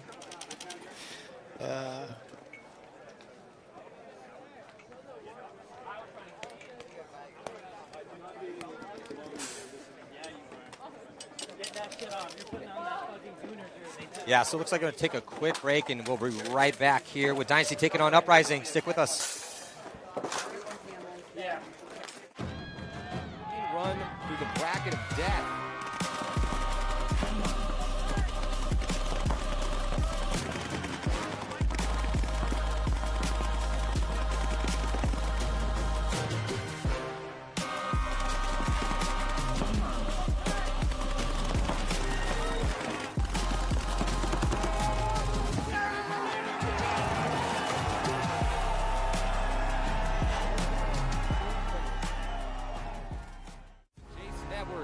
Gets the kill. Tampa Bay Damage, one of the huge favorites now. The clean run through the bracket of death. Ours left all the way onto Spa's side of the field in the first 15 seconds. Everyone's always got a chance to run the great equalizer. Here we go. Jacob Evers, he's going to go coast to coast. He's going to stitch up Dr. C. I don't care what team you are. You want to see what it looks like to try to put a point up in a minute. It's a good example of how it's done.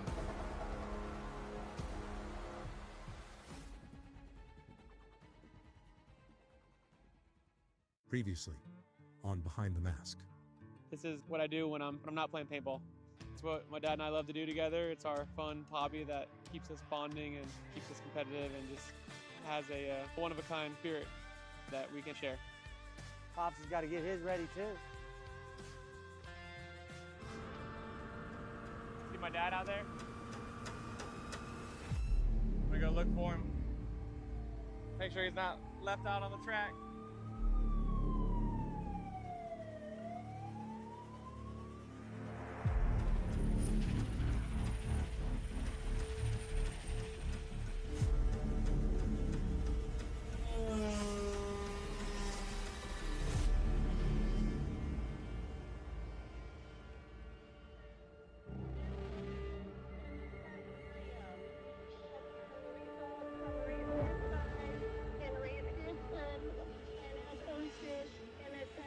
That's what can happen out here. Hopefully the guy's all right. Is that you? Is this what the helicopter came for?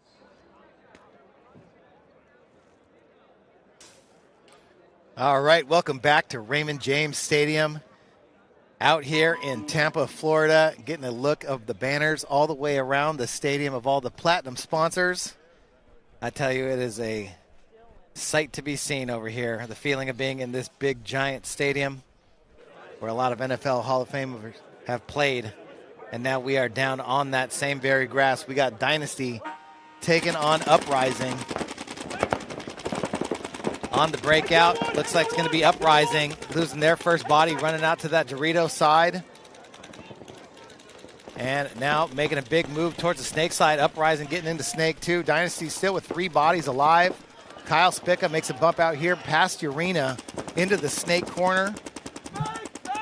Harrison Fry really low over in that Dorito 1. Kyle Spica got the phone call this morning. He's getting the start. Yeah, Kyle coming out Spica, throwing heat. Yeah, getting in there into Snake 2 pretty quick here. Was planning on just coaching this event with the injury to Greenspan. Had to pick the gun back up. He's in a good spot, backed up by Urena. Back corner bunker. And now looking up at the Jumbotron trying to get some info. Sees the body in Dorito 2 for Uprising. Yeah, Urena's just straight watching the Jumbotron like a seasoned veteran.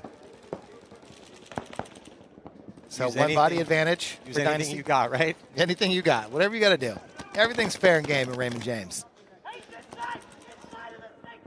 Urena just lobbing balls into that small Dorito. Spica coming out wide, trying to get a kill down the wire. Uprising making a move on the Dorito side into the Dorito 4.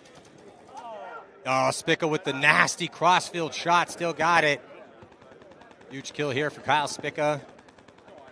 It's going to loosen up the reins for Harrison Fry. He's going to launch up to the tower. And they are going to pinch that last player from Uprising out of the Snake. Better start for Dynasty on this one than against than they did against Aftermath. Needed some heroics to come back and a little bit of luck. Yeah, they needed 4 unanswered in dramatic fashion. They were literally down to their last body until Elliot Weaver stepped up and did what Elliot Weaver got picked up on Dynasty to do, which is save them in a low body moment. Top of the head. I saw him sit there talking. Here we got Dusty Court, Joel Eaton, Nate Schrader for Uprising. There's Tom Cole Company in the San Diego Dynasty pit.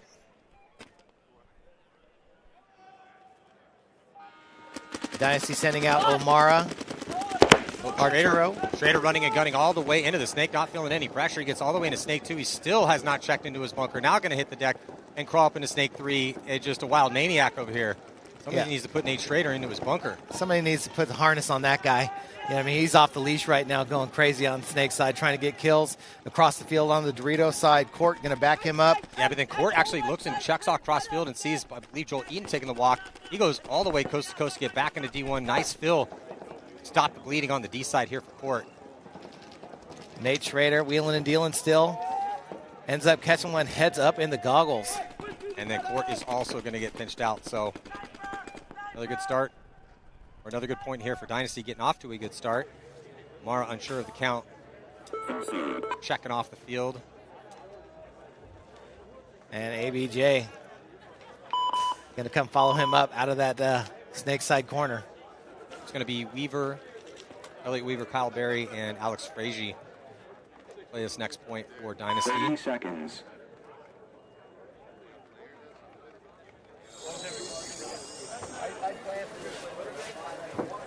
Hey, let's get Jarvis ready and then bring it in real quick. Yeah, Archie! Artie! Artie!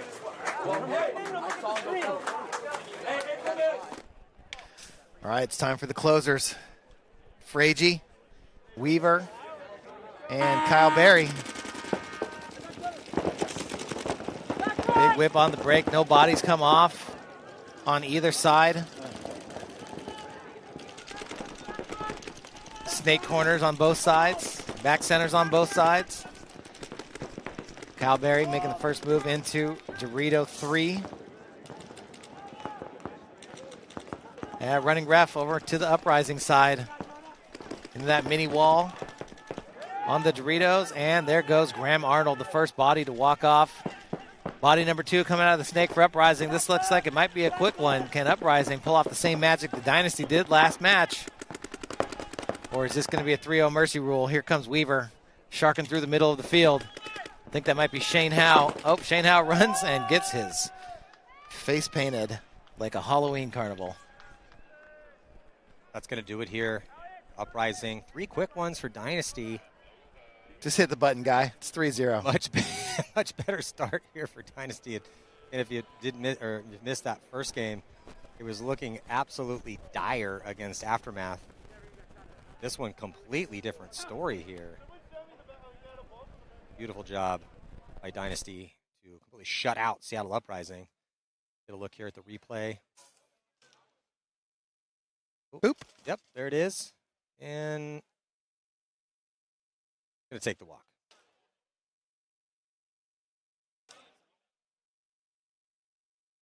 Yeah, no penalty assessed on that one. Look at Kyle, just player coaching. All right. Yosh, you go left. Arturo, you go right. Me go back center. We'll do the up and over. Yeah, sounds like a solid plan.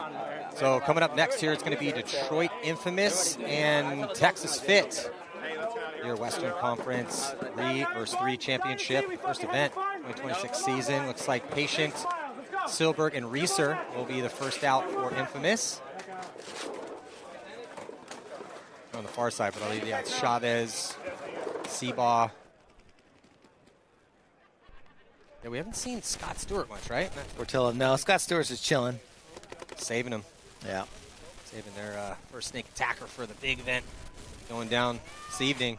How do you feel, Matty? You know, like you can either, if you're a starter, you know, you can save some energy, or you can get some reps on the layout. But we aren't playing in here. They are actually playing in here tonight. But you know, tomorrow the rest of the games will be outside. I think it's on the player. If you feel 100% and you want to go get some spins, I'm going to ask you, hey, you cool to go today? Depending on also how old are these guys? You know, if it's a guy that's 40 and he's my main guy, I'm probably not going to have him play. Yeah. If he's 23, yeah, you're playing. Zach Patient to the snake on the break. And Fit losing a body off the snake side on the break. Quickly tries to fill it. He makes it out wide. Got Patient real quick here in point number 1. Testing the guns of Fit and has made it alive into the 50-yard line. 2 teammates alive with him, so advantage Infamous. Silberg, Reeser, and Patient.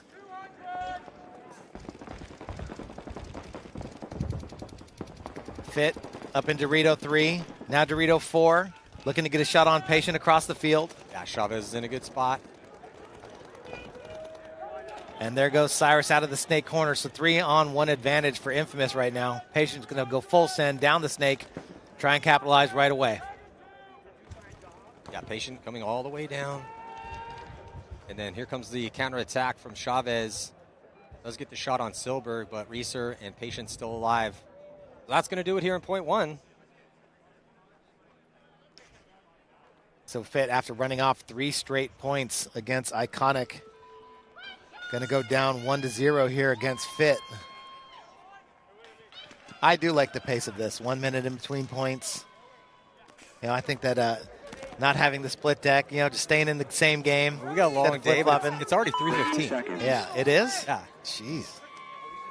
Yeah, getting through these prelims here in the Western Conference, three-man battles. He's going to make it into the semifinals. Also going to have the semifinals in the WNXL 3-on-3 situation. It's Dallas 5, New Jersey High Rollers, and then the Heroines taking on Femme Fatales.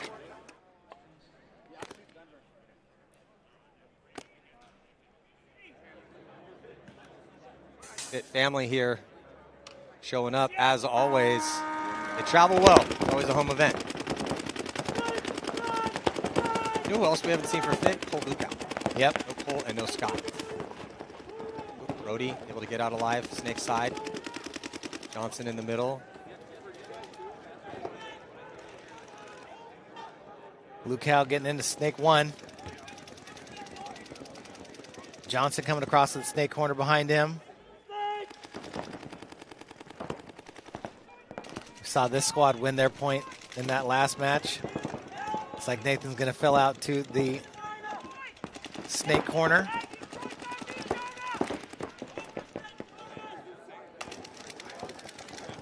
Yeah, Infamous into the Snake as well too, so slightly better field position for Infamous in the Snake. Snake 3 versus Lukow's Snake 2. Comms by Johnson behind Lukow. Ooh, getting eaten up though, trying to make something happen on the D side here for PB Fit.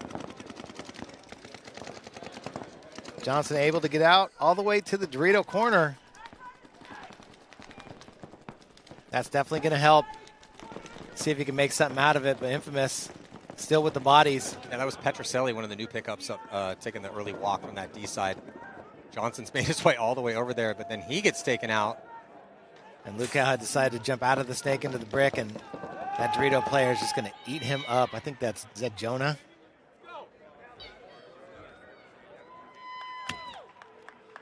Yeah, Jonah Jamrose. Seeing some traditional Snake players play the D side here at this first event. I mean, that's another thing, right? You have your Snake players play the Dorito side, Dorito players play the Snake side, flip it up a little bit, you know, try some stuff, have some fun. Why not? Learn the field. Yeah. Ryan Hall, Danny Schonauer, and Callie Rudolph out there for Infamous. I mean, there is money. There is money on the line, you know. Pride's always on the line. Well, now that PB Fit throwing, I think probably their number one line out right now is Chavez, Seabaugh, and Geringer. Yep, see if they can keep them in this game.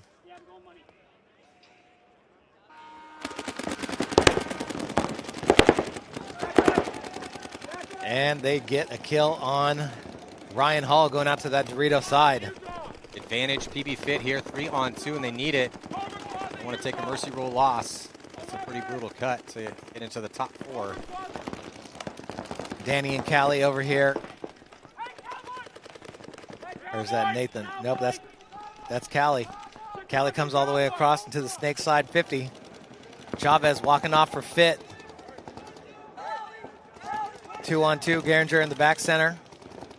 He's going to attack up the middle. Yeah, it's 2-on-2 in the battle Snake side here. There's no one for either team on the D side anymore. Geringer looking for it though, up the middle. And Seabaugh. Yeah, Seabaugh gets the kill on Hall, and then they just smoke Danny Schonauer. Nothing Danny really could do in that situation. So actually that Stewart got a spin. Thought it was Cyrus, but looks like Scott Stewart is staying fresh out there. Might as well, you know. Get involved. Get a game on the grass.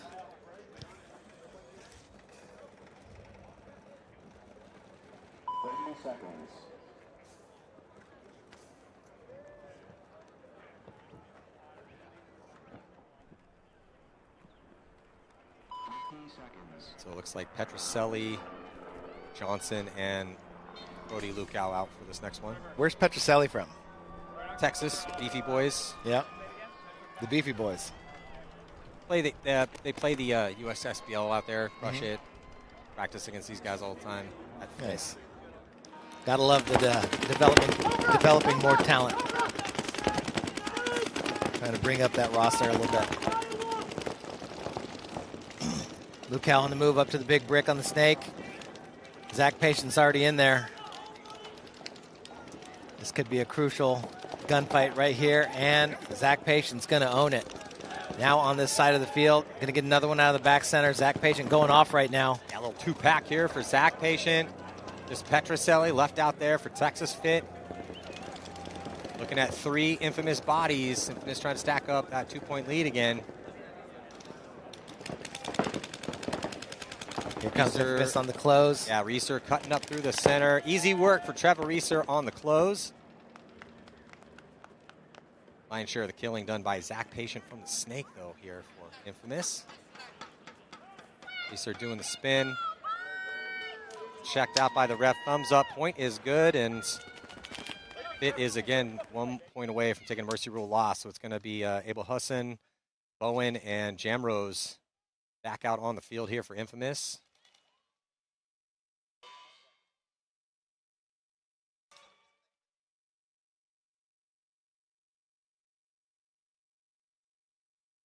It's Chavez, Stewart, and I believe Seabaugh for PB Fit. They are on the far side. Looks like 1-1-1. Shooter my way. 10 seconds.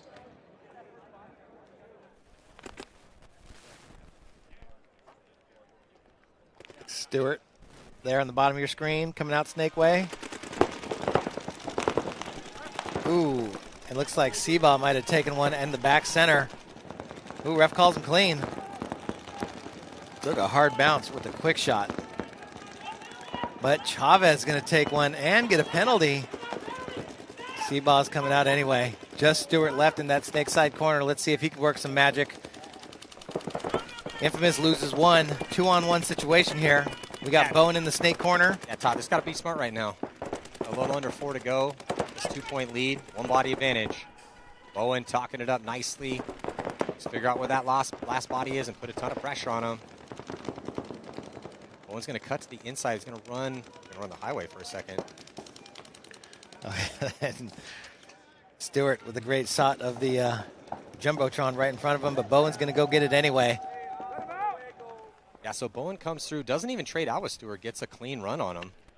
That is going to be a 4th point. So Infamous answering here, and they're going to take a mercy rule win to stay in this tournament. Infamous with the 4-3 win over Iconic, and now a mercy rule against Fit. They potentially punching their ticket here into the semifinals. So that is going to do it here for this set. Coming up next, it's going to be Edmonton Impact taking on Los Angeles Collision. For collision's sake and for entertainment's sake, let's hope they get a better start to this next game than they did to that first game, because that was a rough one for Collision. No doubt. So stick with us here. We'll be right back. More action coming at you here. Major League Paintball, first event of the year here in Raymond James Stadium. Matty Marshall with Tom Martinez. See you in just a couple minutes.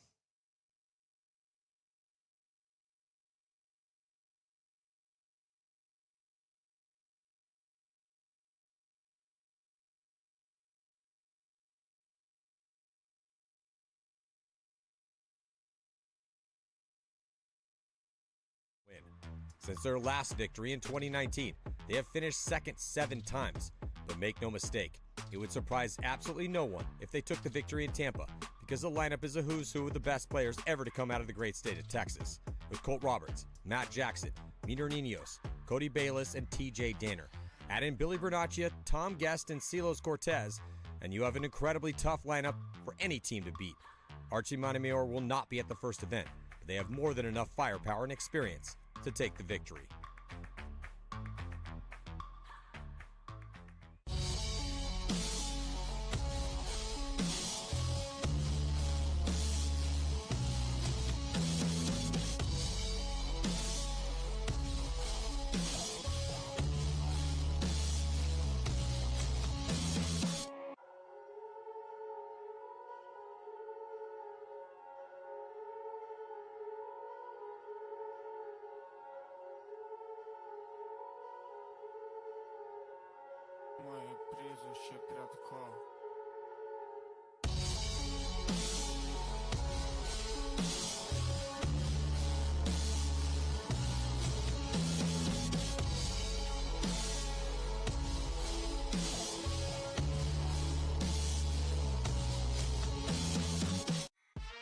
Red Legion is one of the most aggressive.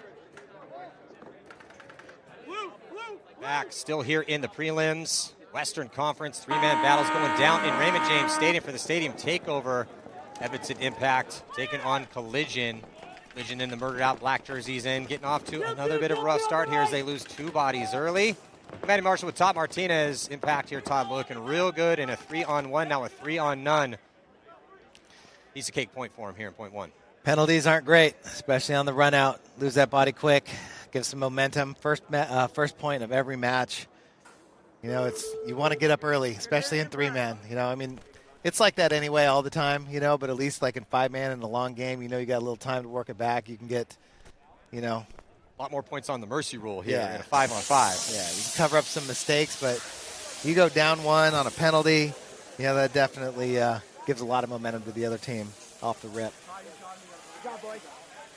Dalton Vanderbilt, Connor Kelly, and Rainey Stanzik out here for this next point. Yeah, I had an interview with Zane Yakimek, one of the coaches for Impact, talking about how we're getting everyone spins out here. All lines are playing.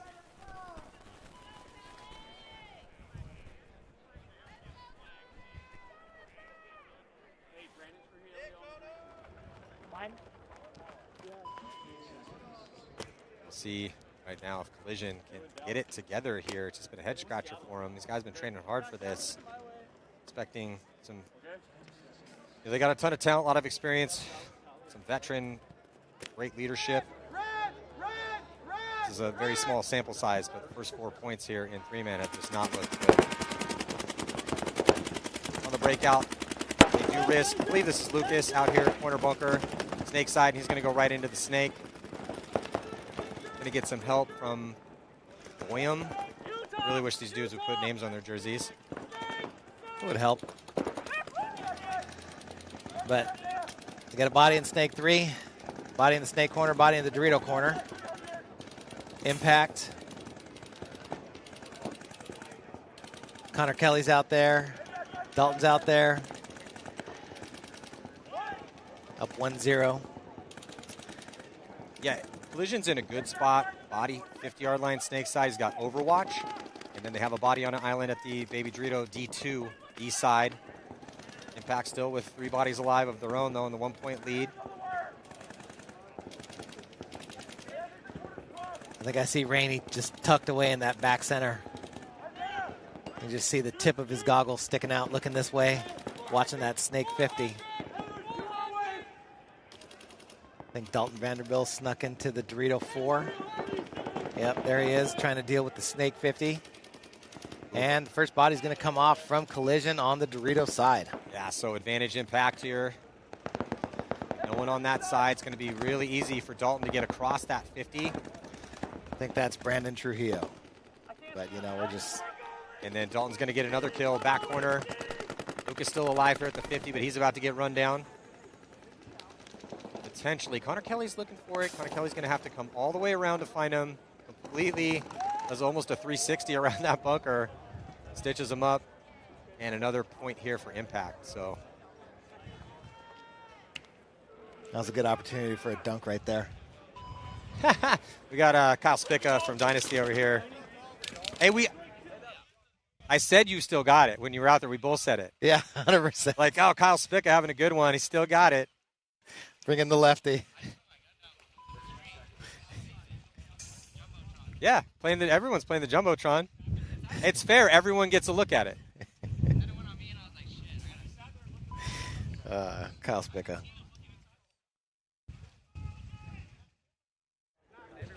So heading into a potential 3-0 loss again, or 0-3 loss again for Collision if they can't get it together. Odds on this one, Manny? Heavily favoring Impact. Laval, Parrish, and Cornell. And I think Collision's due. I think they're due for a decent one. Yeah. I mean, the odds get better and better the more we go, right? Yeah. Well, we have a D-side player extraordinaire. Oh, they got one. They did. They get him. So JC taking the walk. Parrish, so a little flip-flop here. The Parrish D-side player and Cornell a snake side player, but Cornell takes the walk. It's a 3-on-2 situation here in favor of Collision. Well, I think that's Frank Antetomaso. Came out of the back center up in the big brick now. Wearing a t-shirt. Collision into Impact Snake. Yep. Not sure if LJ knows he's there. I don't think they got their jersey shipment in time. Oh, here comes the move by LJ. He gets popped. Frank Antetomaso comes into their brick and sees Nick Laval's backside. Just gives it up. You were right, Matty. Gosh, man, you were just Matt Stradamus today, dude. I'm telling you, dude. Matt Stradamus. Golly, I'm just so lucky I could be up here to witness the fitness. You know what I mean? Of confident picks. Well, I don't know. I was just feeling they were due. Yeah, you're right. You felt it. 0.6. Been training as hard as they've been training. I feel like they were due to put at least one on the board here. Yeah. Hit the buzzer, Frank. Let's go. We got points to play. Touchdowns to score.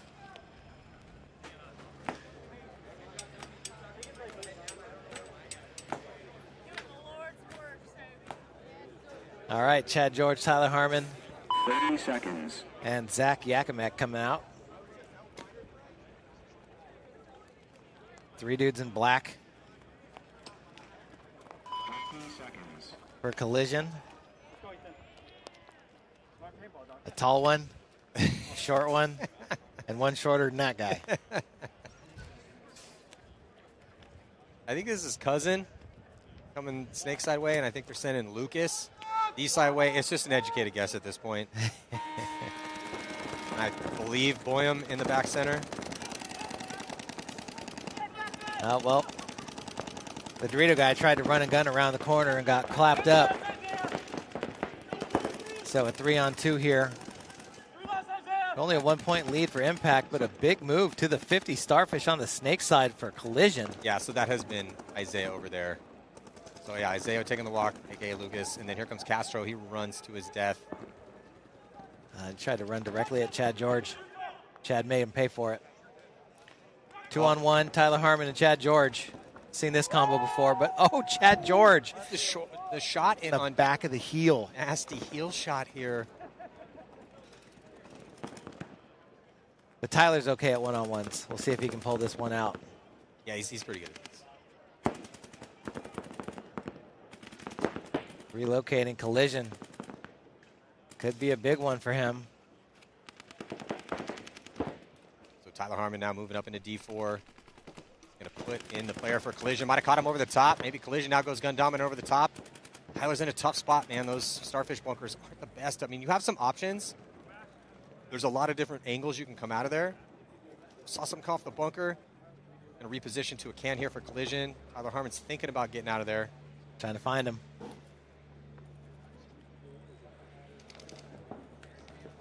Yeah, Tyler's playing every bit of that spot he possibly can. And then Tyler Harmon is going to connect here. So being very proactive in his spot, Tyler Harmon, as we get under 5, going to put up their 3rd point. Back into Mercy Rule territory. Yeah. You bet on Tyler to win on 1-on-1. That's what we call smart money. Yeah, baby. Let's go. Easy money, sure money. Yeah, I mean, everyone's got a gun out there, so everyone's got a chance. But, yeah, Tyler Harmon's an absolute savage in the gunfights. He's one of those guys that you really don't want to gunfight him unless you absolutely have to. No, it's 31. In a 1-on-1, you have to. There we go, team ball. There we go, baby. Where to be? Shit, team. Hey, I think it was 31, though. Or no, it was 21. You shot me. No, there's no fucking way I shot you. I did not shoot you. I was in the Dorito. I got shot right here in the path. I did not shoot you, bro. I'm heads up. I'm not even looking at you, sir. 100%. You're inside for a second. No, I'm wire. Unless it bounced off something. I got hit. That's the AS Paintball, man. You come off the hero after winning a 1-on-1, and then someone's like, hey, I think you shot me. You're like, whoa, wait a second.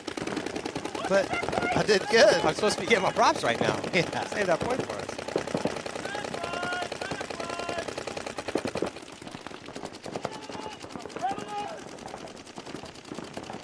Well, Connor Kelly's thinking about getting across. Sitting on a 2-point lead, doesn't really need to do it though. Rainey just hammering that snake side. Doesn't want to let Collision get in over there. 1 point away from the mercy rule. 3.5 away from just pulling it out. Frank Antetomaso filling out snake way. Collision also in the snake corner. Then gonna fill up into the snake. Snake 2, no problem. Snake 3, oh, gets clipped from across the field. Might have been Rainey, might have been Dalton. I think Dalton was pointing at it. And then another body outside coming off in that back corner bunker. Snake side. Connor knows with that. Hey, good read here from Connor Kelly. He knows that there's no one over on that snake side. He could go that way or just charge right at him. He got the bodies. That is going to do it here for this set. Fortunately for Collision, 2 mercy rule losses for them. And Impact looking very, very solid here as they had a 4-1 win over Distortion. And now another 4-1 win here against Collision.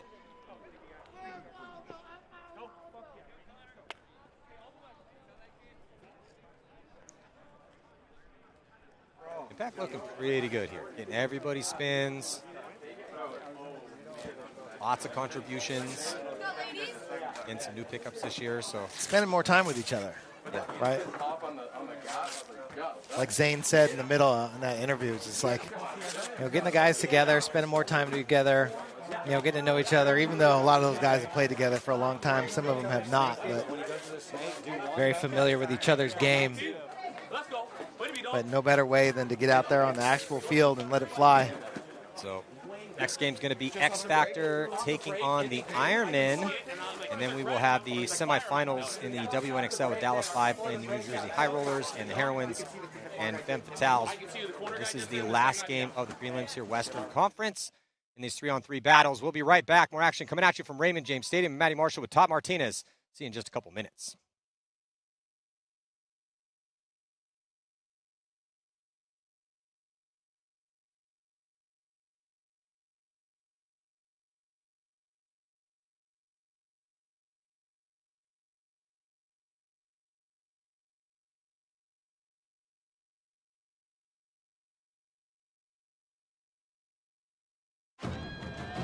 Run through the bracket of death.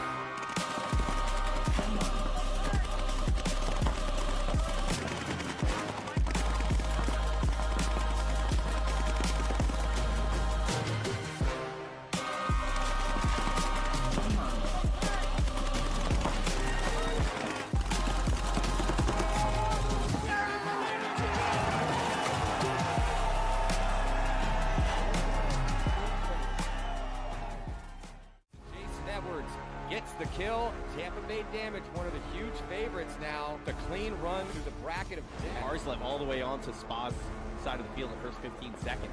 Everyone's always got a chance. The gun, the great equalizer. Here we go. Jacob Evers, he's going to go coast to coast. He's going to stitch up Dr. C. I don't care what team you are. You want to see what it looks like to try to put a point up in a minute. It's a good example of how it's done.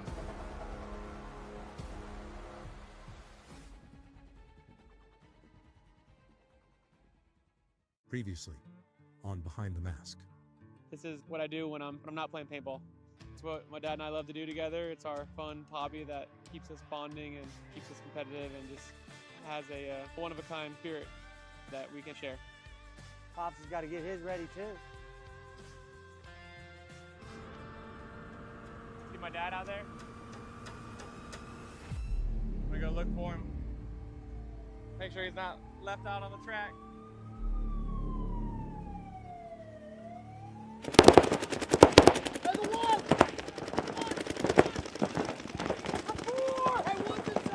Jumping into this last game here in the prelims. It's going to be X Factor taking on the Ironman. X Factor in the blue and Ironman in those murdered out jerseys. Solid break for both squads. Looks like a 3-on-3. Matt Jackson in a good position. He's the first to get out wide here. And they're going to get a kill on Kyle Nicolau there from the D side. So a one-body advantage to start things out. Going to get another quick kill here on Henry Sentz. He's just one body Todd back corner bunker. Not looking good for the Ironman in point one.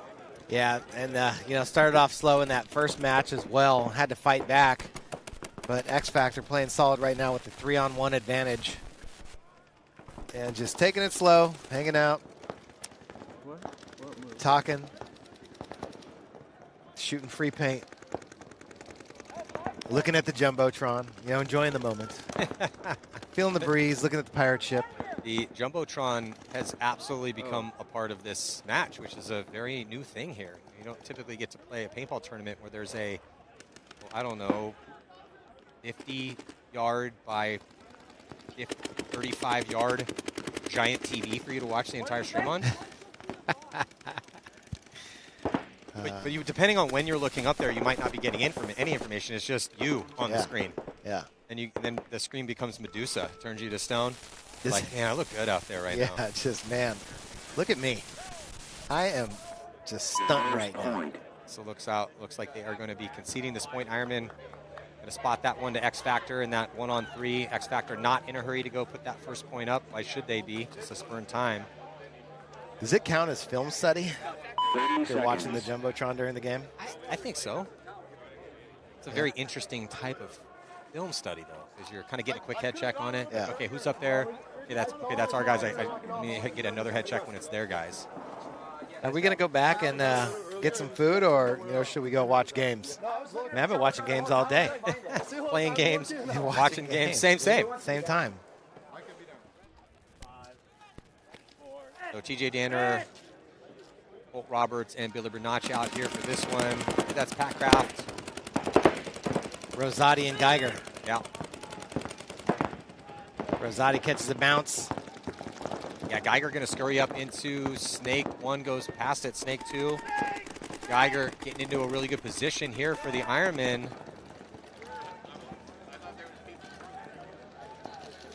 Yep, Geiger looking to make something happen here in Snake 3, looking across the field, but the Ironman might know where he is. Maybe not. I think he might have just given up his spot, though. Shooting a bunch of paint. Looks like there's a bounce shot off that big brick into Snake 3 from the Dorito 1. X Factor's trying to shoot there. Hey, we lost Snake! Zotti dying from the D side or the Ironman. Billy here on your screen looking for it. Trying to find Geiger in front of him. Hey, Billy, watch your wire for a second. Billy Bernacci thinking about making moves down that Snake. Geiger coming into the 50 Starfish. Yeah, Pat Kraft's going to get out back corner bunker here, Todd. Couple nice moves here from the... Oh, but Geiger pops the top right into a gun. Now it's going to be another 31 here, 3-on-1 in favor of X Factor. Heavy pressure from Colt Roberts and Billy Bernacci over here on the Snake side. Just got to keep Pat Kraft in that corner. X Factor playing this so smart, though, Todd. They're really not over-engaging in these high-body situations. Slowly but surely, just exerting pressure, pinching that last player out. We probably watched that Dynasty Aftermath game and went, okay, if we find ourselves in this situation, don't go try and run that guy down. Yeah, no need. No Shoot need. the paint, burn the time, send it to game point. 30 seconds. Going to be Lennon, Kyle Nicolau, and Henry Sense coming out for the Ironman. Yes, Jackson and Meter Ninos for X Factor. Hey, did I bounce? Yeah. I need a gun. And back into that versus. A lot of 10 versus today. seconds.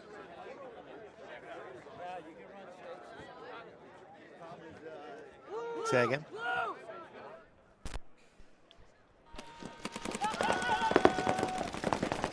Double back center for X Factor. Heavy guns, and they do shoot a body on the break.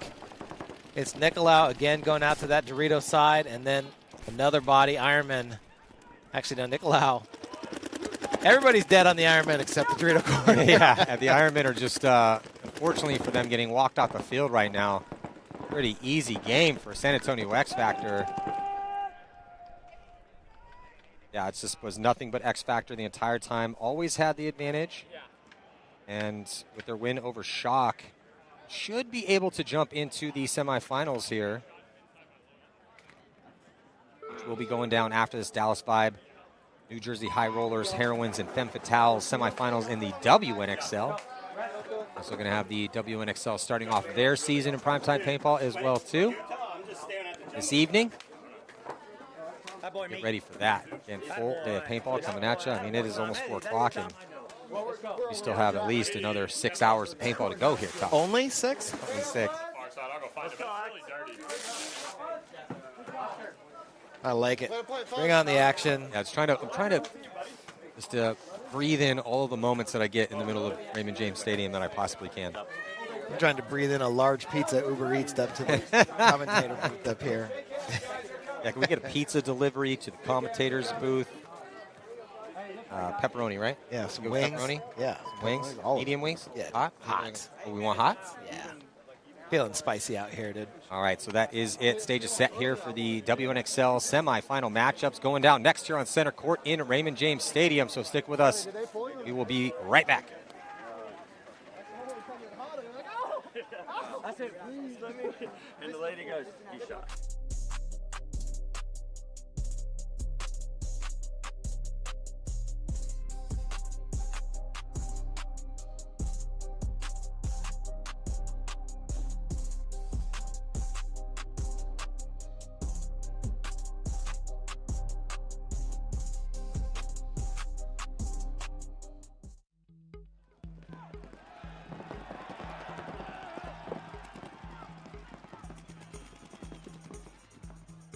World Cup is a very, very, very hard event to win. Very hard event. Probably the hardest event to win.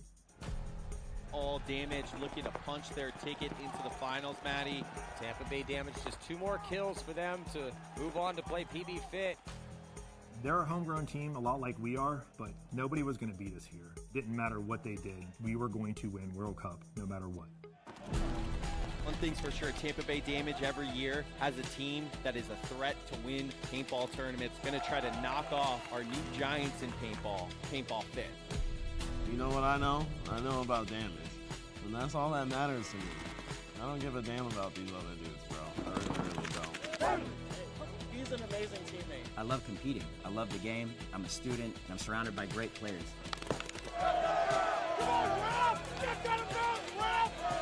He had his challenges too throughout the season and what he went through, and I obviously had mine. And for us to overcome all that and kind of put it in everybody's face in the league and come out on top.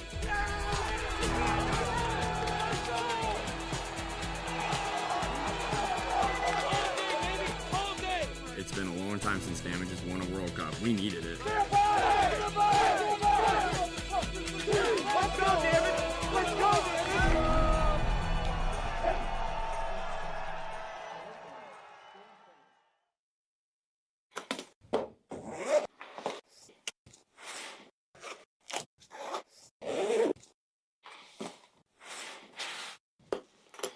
Nice read and react from Cyrus Geringer, former World Cup MVP here.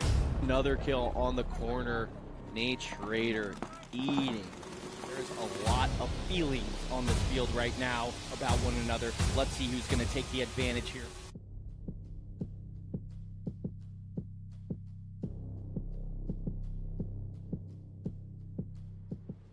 Travis Mansky here. Here to talk to you about our mod cell. This is actually the 5-liter mod cell pouch. We have 3 different sizes, 5, 2, and a 0.5. So this is the largest one we make. What's special about this one is it has our mag mod system. So you've seen a lot of the Fidlock magnetic snaps on our bags. So whether it's the Storm Vault, the M6 waterproof backpack, the any of our carry-on or large rollers or any of that stuff, this stuff will just click right on, and then you just give it a little jiggle to. They're in different directions, so you gotta kind of jiggle it to get it off, but that way it doesn't come off too easy when you're moving around. Has a great external pockets you can get at your keys, and a nice little key leash right there. Also great for pens and things that you just small items you want to get to, but keep them stowed away. This is an 840 denier nylon.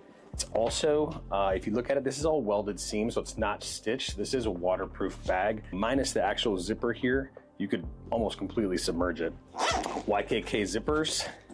It's got grab handles on both sides. Does come with a shoulder strap if you wanted to carry it around like that.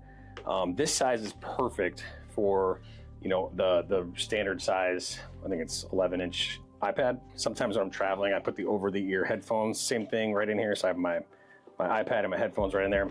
This thing is great for going right in the seat back in front of you. So you have kind of flipped open, have access to all your stuff.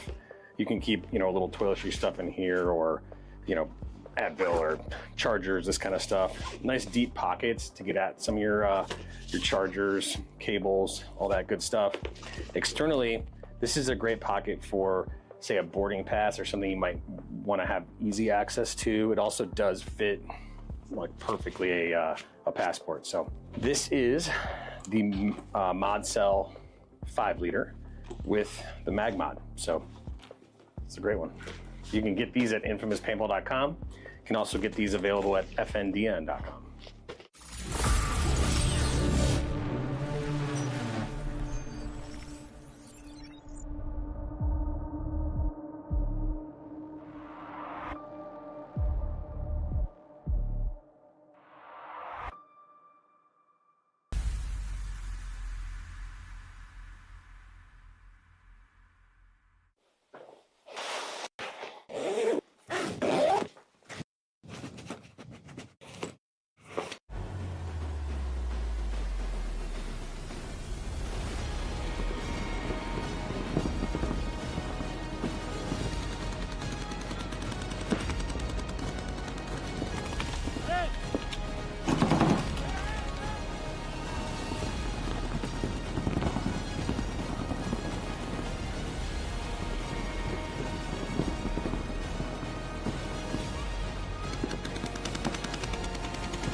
Seattle Uprising is a team with a long tenure at the professional level, as they have been in the league for a decade, but they've recently been on a run of improvement, earning the respect of the top teams, making Sundays, and they finally hit their first podium appearance with a third-place finish in Texas last year.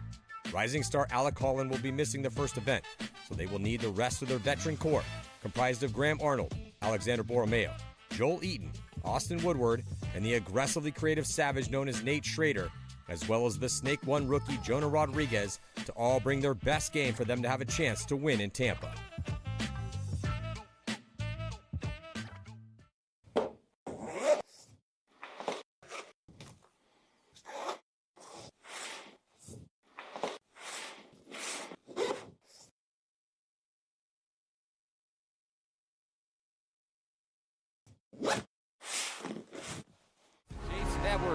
Gets the kill. Tampa Bay Damage, one of the huge favorites now. The clean run through the bracket of death. Arslan all the way on to Spa's side of the field in the first 15 seconds. Everyone's always got a chance to run the great equalizer. Here we go. Jacob Evers, he's going to go coast to coast. He's going to stitch up Dr. C. I don't care what team you are. You want to see what it looks like to try to put a point up in a minute. It's a good example of how it's done.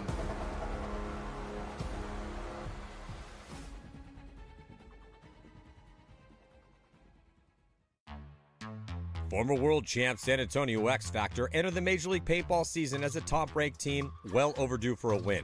Since their last victory in 2019, they have finished second 7 times. But make no mistake, it would surprise absolutely no one if they took the victory in Tampa, because the lineup is a who's who of the best players ever to come out of the great state of Texas, with Colt Roberts, Matt Jackson, Miner Ninos, Cody Bayless, and TJ Danner. Add in Billy Bernaccia, Tom Guest, and Silos Cortez, and you have an incredibly tough lineup for any team to beat.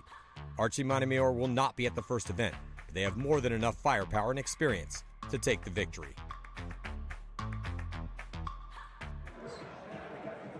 Hi, and welcome back to the Tampa Bay Open. I'm Shelley Farmer, and up here with Jen Falk, multiple Player of the Year winner, World Cup winner, with me here, Jen. So we're just giving Matty and Todd a break as we're here for the WNXL 3x3 finals. Yeah, glad to be here, Shelley. Shelley giving me the credit, but Shelley a legend in her own right. I think she's in her 30th year of paintball, so first breakout here for Dallas Vibe versus New Jersey High Rollers. Looks like we got a 3-on-3 breakout here, Shelley. First body to drop is going to be from the High Roller side, so 3-on-2 advantage here for Dallas Vibe. This is WNXL's Women's Pro 5th season. It's the first time we've seen them do 3v3. This is the first time they've been inside the stadium. It's a bit of history. Here we go. Yep, so we got Veda Ducks here hitting the Snake 50 here for Dallas Vibe. Interesting story here, Veda coming over to Dallas Vibe from the New Jersey High Rollers. So an interesting little backstory there. High Rollers make the Snake. There's a battle going on down. So Veda Ducks just got the kill. She's got the red loader. She's going to push around on the Snake to get the wrap and get the final kill. I think she's lost the kill count because she knows there's a poison and she's going to come and get Bunker. The Snake won, and there we go. Yep, so... Oh! There is a final player over in the... No, I think she got team killed. Oh, Hadley. team kill! Yeah, so that was Hadley Korsman pushing up the Dorito side there for Dallas Vibe. I think she dropped a little extra pain in there on her teammate. In fairness, Veda was in the Snake side of the other team, so looks like that was Hadley Korsman. Hadley Korsman, she's a young star. She's going to be paintball famous. Absolutely. I think she might be the youngest player in the WNXL. Team USA member as well this past season over in France and took the gold there. She's the second youngest. We now have Anderlyn Blanco. Oh, gosh, you're right. Voltage. I forgot. How old is Anderlyn? 14. 14, all right. Wow. So coming out on the field here, we got the Heroines on the left and the Femme Fatale on the right. For the Femmes, we got Casey Erb. I think that's Roxy Montano and Angie Tejeda. For the Heroines, we've got Daniela Rojas, Raylyn Burns, and Andrena Blanco. We're so lucky to be here in the Raymond James Stadium. This bracket, Dallas Vibe v High Rollers. You've just seen High Rollers get taken out by Vibe. Now we have the Heroines, the current world champions and 3 times World Cup winners, the fan favorites against Femmes Fatale, the legacy of women's paintball. Here we go. Looks like the Femmes choose to go short while the Heroines choose to get wide. The Heroines making both wide spots. But Angie Tejeda quick to get out into that second big Dorito on the Dorito side. It looks like Danny Rojas had gun trouble just now. She's just tucking in here in the Snake corner, and that allows Casey Erb to match her in the opposite corner. Yep, so Heroines with the wide body advantage up front, but allowed Femmes to get out wide on them. So both got the home, so Katie Kelly in the home. And Femmes take a loss. That's Casey Erb taking a walk in the Snake corner. Roxy Montano going to make her way out, Snake side. It's a 3-on-2 situation. Daniela Rojas pushing here into the Snake. Nice move from the Danny there into the Snake 4 and into the 50. With a new bunker. What do you think of this bunker? I love it. I think we're referring to it as the Starfish. I think it's super interesting. And it looks like Danny is going to trade out with Roxy. It's going to be a 2-on-1 situation, 2-on-0 situation as Raylyn Burns and Nana Blanco close out on Angie Tejeda over there. So the Heroines are going to go up 1-0. That's a classic pinching move there. Raylyn Burns just... Yeah, so Raylyn Burns, a new pickup this year for the Heroines, formerly of Dallas Vibe a couple years back. Took a little bit of a break, but is now back here with the Heroines. Looks like Vibe's going to head back out on the field with the same 3. Interesting strategy here. In 3-man, a lot of times you'll see a good rotation of players, but Vibe choosing to go with their 3 starters there for the High Rollers. We're going to have Caitlin Woodward, Bella. I'm going to butcher your last name. Do you know how to pronounce Bella's last name? I want to say you know I'm English. You know I'll say it in a but way. I know that's wrong. Elezaj. However you pronounce that. Somebody hit me up and let me know how to pronounce that. I'm going to go with Elezaj. I like it. I like it. Bella Elezaj. And another name I can't pronounce, but Alexis is their 3rd player coming up from their amateur line, joining the High Rollers Pro line. 10 seconds. So Dallas Vibe in the classic green home field Paintball Fit. Great program against High Rollers. So Dallas Vibe always got a point on the board. All 3 alive on the breakout. Rollers are going to take a walk. So just 1 on the breakout for Rollers. It's a 3-on-2. A body drop. Veda Ducks is going to drop for Dallas Vibe, so it's a 2-on-2 now, Shelly. Nicole Gates going to fill all the way out to the Snake corner. Great fill out by Nicole Gates there. Oh, and she wins a gunfight heads up here against Bella, so 2-on-1 advantage here and our Snake 3 is rolling away, Shelly. Oh! Oh, no. I think we'll have a timeout here. We can't lose a bunker on the field. They're going to let this I think it's a 2-on-1 still with Hadley and Nicole still alive for Dallas Vibe. Yeah, they're playing it on. They're playing it on because there's no advantage here now because Bella has already been eliminated. think the body left for High Rollers is Caitlin Woodward. Hadley's going to come down and nice bunker Caitlin. Nice move for Hadley. She's living the dream right now. She runs in for the second point to hit the buzzer here in the Raymond James Stadium. So what you can't see back home is the fact that this is on the big screen. Right. The big screen inside the stadium. This is some history here. And in fact, that was a nice point there for Vibe, especially losing Veda early, getting a kill off the break. It's a good fill out for Nicole, getting out to that snake corner and then winning that heads-up gunfight against Bella. That really broke it open for Dallas Vibe. Here comes Heroines. They got Alicia, Katie Kelly, and Tata Blanco. Yep. Now, they're wearing purple for this event. Yeah. And Heroines always rock out a different hero, being a Heroines, and they've got, K-pop? Yeah. Demon Hunters? I'm not familiar with that one, but that's what I hear. K-pop Demon Hunters wearing the purple. And then we've got Femme Fatale. I believe that's Mercedes, Andrea, and I can't see the last body there. Chloe Sereno. Oh, and that's a big pickup. That was a big pickup Dallas this 5. year, coming over from Dallas 5. Yes, it was. So a lot of interesting off-season moves here in the WNXL division this year. Keeps it spicy, though, and it's especially interesting being our 5th year of the WNXL. 5 seasons, Jen. And you're being a big part of that. Hey, leaving a legacy, letting these girls take it on from this point, you know? Outgrowing it. Everyone watches women's sports, and here we go. Heroines on the up buzzer. 1. Big run up the center from Mercedes for the Femme Fatale. Femme Fatale always known to push the envelope, which is exactly what they're doing over here on the snake side. But here comes Tata Blanco pushing up to the snake side brick. Pretty much mirrored there in the center as Femmes take the snake 3 and the 50 on the Dorito side. Big bite of the apple there for Andrea. She can stay tight. Number 20 there in the small nipple. I believe Mercedes for Femmes is also in the Dorito 50 now, so the Femmes definitely pushing the envelope here, which is what they're known to do. Back when I played in the WNXL, when we played against the Femmes, I always said, when you play the Femmes, keep your head on a swivel, and that's why, Shelly. Big move there from Andrea Martinez. Nixon packs. Oh, there's a red flag thrown by the ref. That's a major penalty there, probably against... That was against Tata Blanco. Tata Blanco for spinning. It must be something like that, yeah. Exactly what the Femmes need to make this spicy. I like that word, Jen. Yep. It's a one-on-one now in this 3v3. So those who are just tuning in back home, this format, 3 versus 3, 5 pods only, 7-minute games. And it's a Mercy 3. I think the 5-on-5 is definitely going to make a really interesting, make a difference in terms of the pace.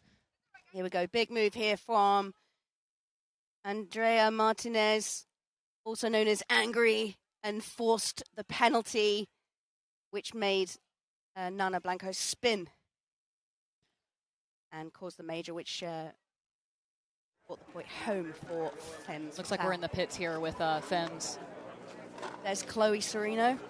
She's just come off. She was playing Dorito side, making big moves. She was playing the snake side. Mercedes, a.k.a. Flash, was over on the Dorito side, running around. Exactly that, Yeah, Jen. you got it. They keep swapping over, which is what the coach there, Daniel, is also the coach for the women's Team USA team. 10 seconds. Yep.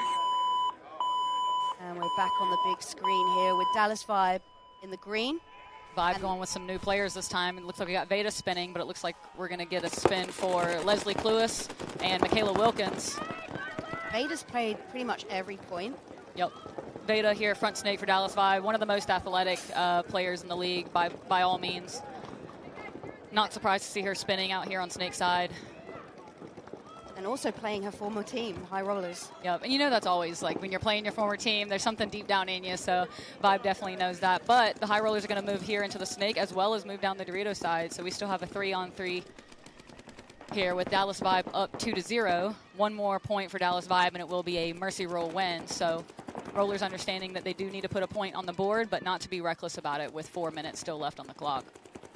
Dallas Vibe had a good morning. They 3-0'd the Royals, and they 3-2 the Immortal Angels. And they beat Femmes Fatale earlier on this morning in the prelims. High Rollers beat Voltage. And the Bear Ridge Saints, which is the newcomers here for the WNXL. It's like Leslie Cluis pushing out into the second big Dorito over there. You can hear some pretty solid crossfield comms here for Dallas Vibe. First body to drop is going to be for the High Rollers. I believe that's Christina Starr taking the walk with Amanda Setzer here in the first big Dorito for rollers, a new pickup for the high roller. She's going to get taken out. She's just going to leave the snake left here for high rollers. They also have the Dorito 3, so they've got the width 5, all 3 alive. I believe that was Carly Colomessa taking the walk there. For Oh, red flag. It's another major. And it's going to be on Dallas Vibe. So will that pull the whole team and become a no point? We will see. No buzzer has been hit, no towel's been thrown. So it looks like the ref is pointing the Vibe player back towards the pits. Shit. Sorry. So I believe that should be a no point if one of the Vibe players got a major. That would leave no bodies left for either team. Which, look, I'm all for more paintball, so I'm glad to not see a mercy rule win here for Vibe quite yet. Absolutely. I want to see a couple more points. So I love the drama of it, though. So that's a no point. Oh, no, it's not. They granted the point to high rollers. Oh, so swing point for the 3v3. It looks like it is, yep. Interesting, because I don't like eating away time like that. Right. It makes it antsy for the coaches in the pits. Yep. They change things up. But that's the difference between 3-man and 5-man. Right. Yep, so we're going to be jumping back into the Heroines and Femmes match here that is tied 1-1. It looks like for the Femmes we're going to have Monica, Lisette, and Dallas for... The Femmes Fatale, Dallas with the long blonde hair. Yeah. Iconic, should be playing Dorito side. Moni in the home. And Lisette, who was picked up last year by Femmes from Vibe. And then the Heroines on your screen here. We've got Daniela Rojas, Katie Kelly, and Nana Blanco. And Daniela Rojas is going to be a superstar in the future. Jen, she's already playing for Shock here, so 2 teams. Yep, but so is Andrea Blanco there on the Dorito side. She's also playing semi-pro for the Rejects, so. High stakes. Yep. Here About 5 we go. minutes on the clock. Big run on the Dorito side for the Femmes. It looks like Dallas is going to make it alive into the second big Dorito there. Heroines choosing to kind of go a little bit pocket with Daniela risking the corner. Heroines got the back line, where Femmes doing what they do, pushing Dorito 3. Here goes Katie Kelly through the center specialist. They're aware of Dallas's presence there and what I'm going to call the Dorito 3. In Katie Kelly's experience, she did it all with the timing, and that's what you do with a move, explode. Yep. She saw the move, missed the shot, she's got to go. A lot of players just stay in their bunkers when that happens. So, Femmes still have the home, that's Moni. Moni looking to move out Snake Way, which she does. And makes it out alive. Danny Rojas here in the corner. Nana moved out to the Dorito side for Heroines as well. So both corners for the Heroines. And the center. This could potentially have the makings of a little bit of a longer point here, Shelley, I think, with the 3-on-3 breakout. Nobody's dropping off the break. Both teams in relatively good spots. Yeah, the positioning on the field now slows it right down. They do all have enough paint. There's 5 pods, not 3 pods.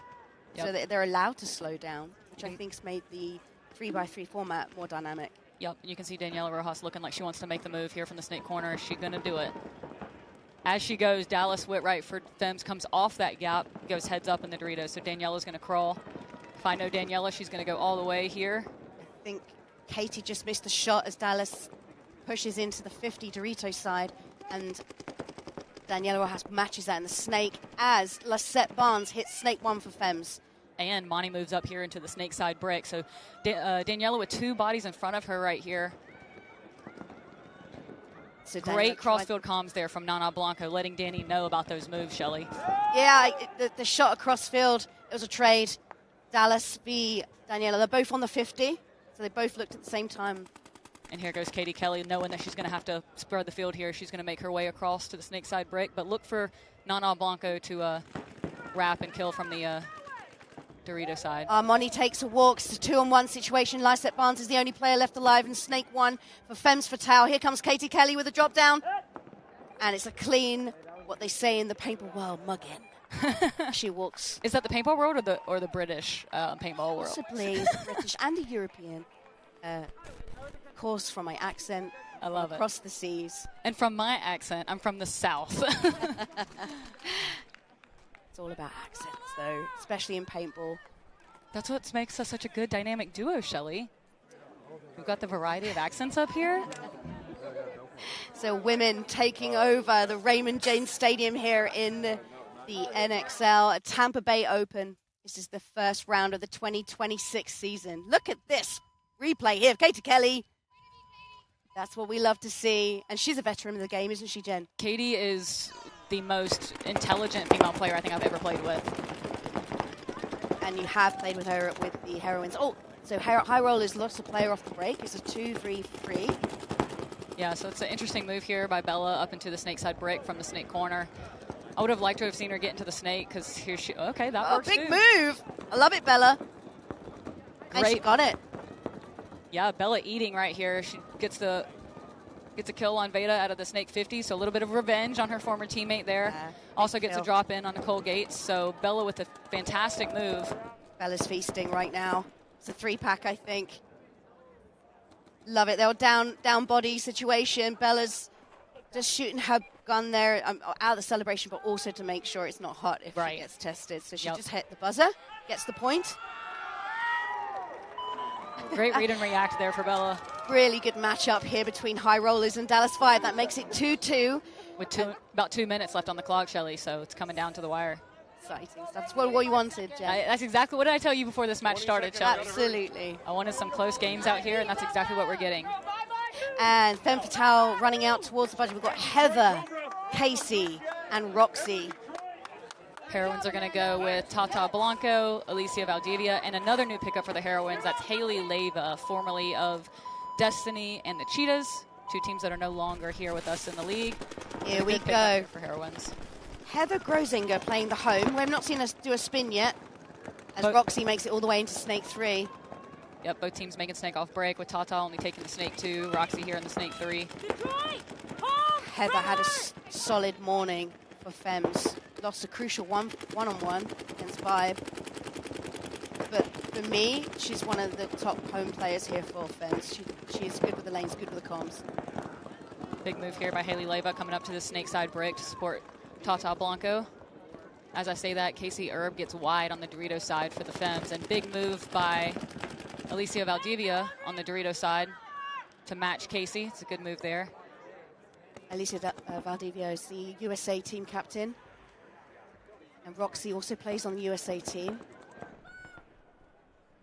So we have some real women pros out there here in the stadium. Top players in the world. As the paint stops flying, they read the field. They don't want to throw this point away. They've got the advantage against Heroines. Coming up on a minute here, Shelly, as well. And they're playing smart. They slow it down. Don't throw any bodies away. Here comes Casey Erb with the hammer. And she gets the kill. And she's still alive. Another good read and react there by Casey. So Roxy was in the 50 snake, put some pressure in on Alicia, which caused the refs to go in and check Alicia over in that Dorito, and Casey read the situation, said, now it's my time to go. So great read and react there from Casey to tie this game up. Clinical paintball there in that kind of situation. This is what we practice at the weekends. 3-on-2s, 2-on-1s. How do you like the 3-3-3-3? I think it's interesting. I think it can be played two different ways. One, pushing the layout to its limits in terms of speed and in terms of pace. Yeah. And then the other is using it kind of as a little bit of a slower game in terms of testing your breakouts, testing your off-the-break shots, and your mid-game situational. Here we go. So the ref was checking at the time. Perfect move. And then you can do that in paintball. Why not take the advantage? Yeah, while the based on player's that, distracted. And based on that replay, it looks like it was Roxy who did get the shot in on Alicia because the ref was pulling Alicia out when Casey bumped her. Let's listen in to the Femmes here. She looks outside. When she goes into the snake, she'll get up to the 2 or 3. She's an angry mountain. Sorry, Chloe. She gets to the 2 or the 3, and she looks inside. So, like, you counter it, like what Roxy just did, and you look down the tape and she's not giving you anything, try and take that bite sooner. Right, instead of getting in a good Smart fight. people there from the coach. I'm fine with that. Let's see if Chloe can do what's asked of her. as there is a current timeout here from Dallas 5.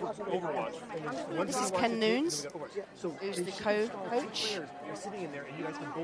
Making a play here for their last 50 seconds here on the clock in the tied 2-2 Heroines Femme Fatale game. So it'll be interesting to see what kind of play both teams call. If I know the Femmes, they're coming, so it'll be Femmes are coming with that line out. You've got Chloe, Flash, one of the fastest players in the game.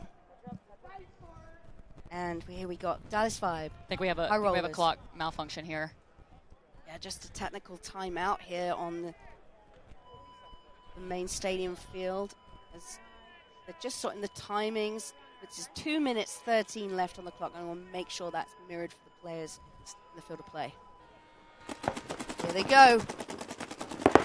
Looks like both teams. Okay, I was going to say both teams risk the snake corner, but it looks like Vibe are going to get the drop in on the snake corner for high. That was an amazing kill. Now, no one else was looking snake other than Vader Ducks. She got that on a running and gunning kill. Perfect. Nice shot there. Perfect shot. There she goes. Now pushing into snake 2, into snake 3. She's not going to stop. No, she's all the way. She's got no pressure. She knows she's already killed that player in the corner, and now she can just wrap her here on the 50. Yeah, I think the next widest body is going to be Amanda Setzer over there in the first big Dorito, so it won't be long before Veda ends up picking up the rest of these kills here. Clever move. Now, a lot of players would stop, pause, and pop up there. But we're going to take one more and make the angle wider. An easy kill straight between the eyes. Yeah, I was going to say, Shelly, I think if I was the high rollers, I probably would have towed as soon as I saw Veda crawling. Because we're at about a minute and a half. They're going to go down by 1, and you want that, as much time for this next point as possible. I agree. And there are lots of players on the rosters, but they're spinning Vader Ducks every point. Mm-hmm. So you want to give her make her a little bit more tight in getting cleaned up to come back in. That's the kind of mentality the coaches will have. So throwing the time like that, just like you said, Jen. 15 seconds. It's like a game of chess, isn't it? Mm-hmm. We say that a lot in paintball. But it's also those tiny edges and those moments that the coaches can use when players are tired or they're messed up from the paint, and it's a quick turnaround because we know that this point's going to be super quick. Yeah, it'll be interesting here. Heroines going with Danny, Katie, and Nana. Danny getting checked. Really aggressive. Looks like she's clean. For Femmes. Femmes already in snake 2. They've not stayed on the back line at all. Danny looking like she wants to get out and match that. Yeah, she went low. Perfect move. There was no one doing a cross shot on her, no lane. She was able, and she's shooting inside. She knows exactly where. Looks like she's trying to get the drop in on Andrea. It looks like she missed, or she got bounced one. Oh no, major penalty. Katie Kelly gets a penalty.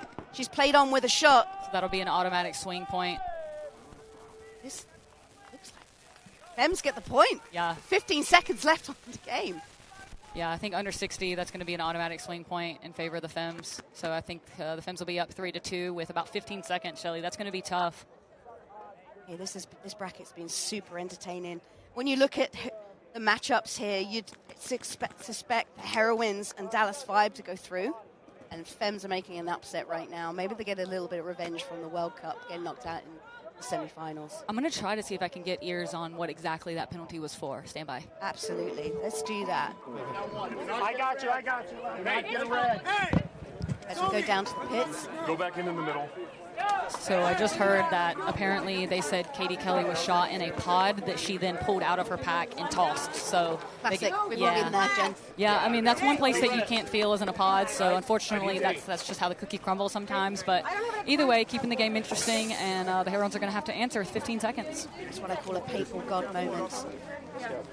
Here's Todd Adamson and Tammy Adamson, owners of Femmes. Knowing the moment is near, 15 seconds left on the clock. As we go on to the other matchup, High Rollers, Dallas 5. We're not looking for them back here. We're looking for them fucking up close and personal. And right? No fucking 1 minute penalties. 11 on the clock. So High Rollers, we can keep this game going. Just get another point here. If 5 get the point, it makes it super tight. Yeah, it looks like the way the timings are going, 15 seconds in one, 1 minute 11 in the other. We're going to end up with an X-Ball game here. I mean, potentially, yeah. I don't know, Shelly. 15 seconds in 3v3 might we'll see if it's possible. Yeah, but let's go. So, High Rollers many kills off the break. So it's a 2-on-1 here for Shelly, for the high roller Shelly. We got Caitlin Wilbur taking the walk for high rollers. It's now a one-on-one situation. Bella has the upper hand, rolling her guns, walking down the stake. Bella really needs to take her time here. She needs this point. She has the time. It is a one-on-one situation. I'm not sure Bella knows it's a one-on-one quite yet. Oh. No, she doesn't. But she's the one who has to progress here because she is down points. Her dominance has kept her going. She's not in a great spot right now, being in the Snake 1. I'm trying to figure out where the Vi player is. I believe it's Hadley, but I'm not sure. Okay, she's in the first large Dorito, and that's, so that's Hadley and Bella here in a one-on-one. Now, if you're Hadley, there's 22 seconds on the clock. You're up points. At this point, you do not want to over-engage. You're at your buzzer. Just essentially prevent Bella from coming to hit your buzzer. Hadley is fired up as well. I mean, she already got 2 points on the buzzer. She's young teenager playing pro. Let's go. Let's go, Bella. Bella's got to make something happen here. Coming up on 3 seconds. Just a little bit too late here for Bella. Well done, Hadley. Hadley playing smart paintball there. Stay tight. Keep Cats Vibe in the lead, and they win the matchup here. They're through to the finals. Hadley Korsman there, my MVP for the semifinals here as they go into the finals. Here they are in the pits.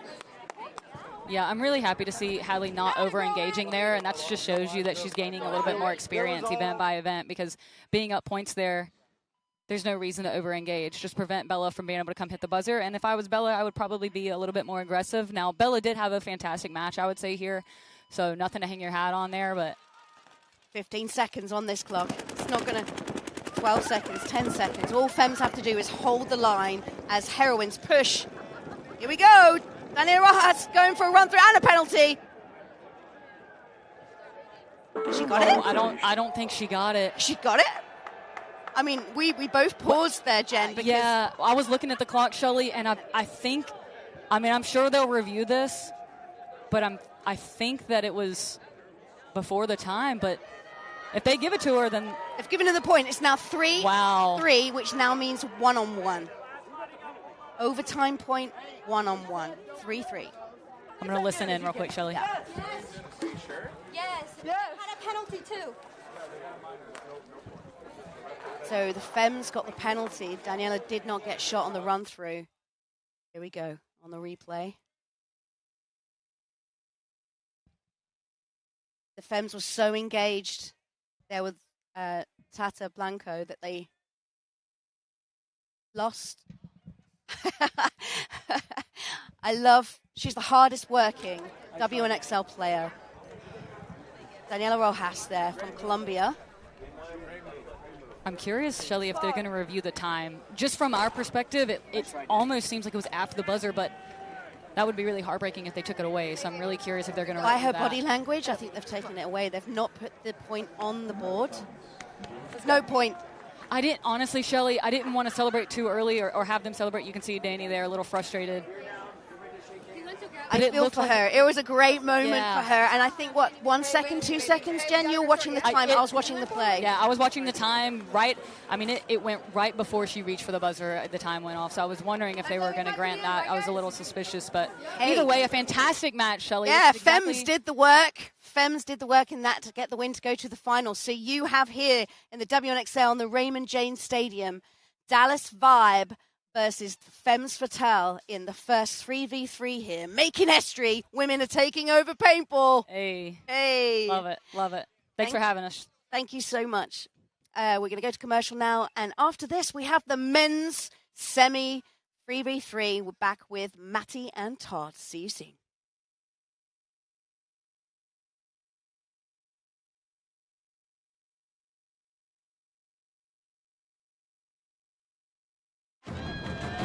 Run through the bracket of death.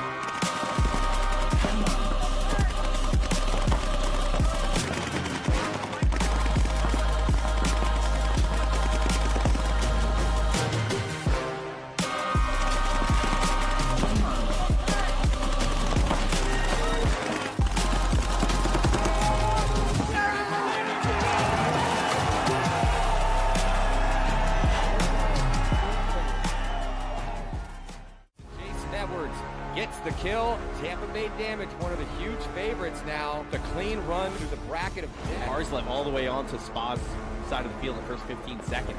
Everyone's always got a chance. They've done the great equalizer. Here we go. Jacob Evers, he's going to go coast to coast. He's going to stitch up Dr. C. I don't care what team you are. You want to see what it looks like to try to put a point up in a minute. It's a good example of how it's done.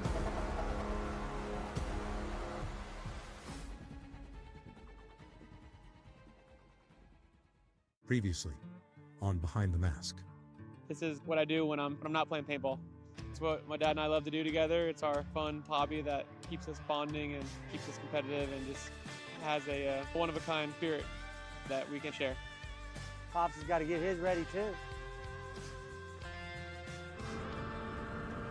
See my dad out there? I'm gonna go look for him. Make sure he's not left out on the track.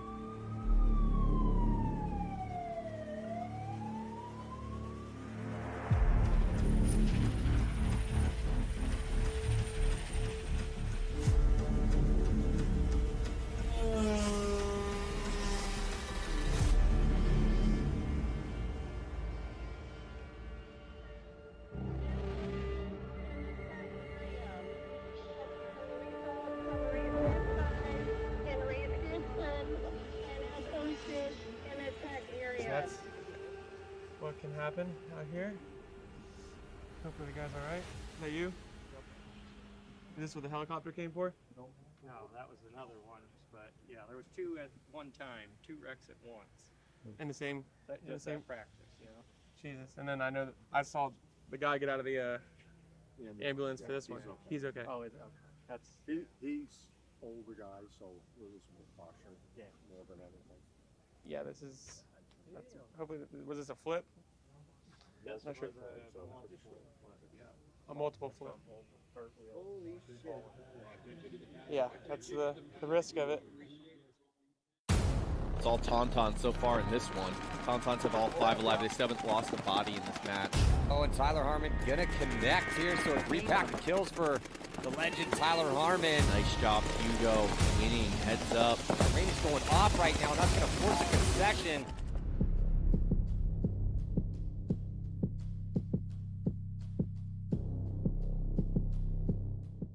Drop that shit.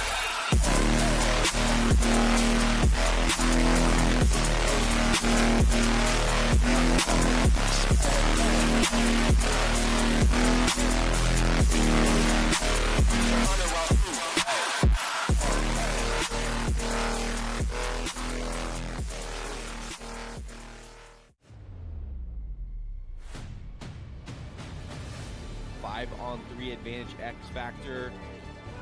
They went 4-0 in the prelims, crushing Arsenal. Oh, and Ronnie Dizon gonna be the hero here for Houston Heat, the veteran clocking in. He's been relentless and almost. He's gonna shoot another Matty. He's lost. Bayless is still alive. Hines has no idea he's there, and Cody Bayless, one of the best performances that we've seen out here. Will we see them fight each other on Sunday? We're gonna find out. We get through these prelim matches. What a game.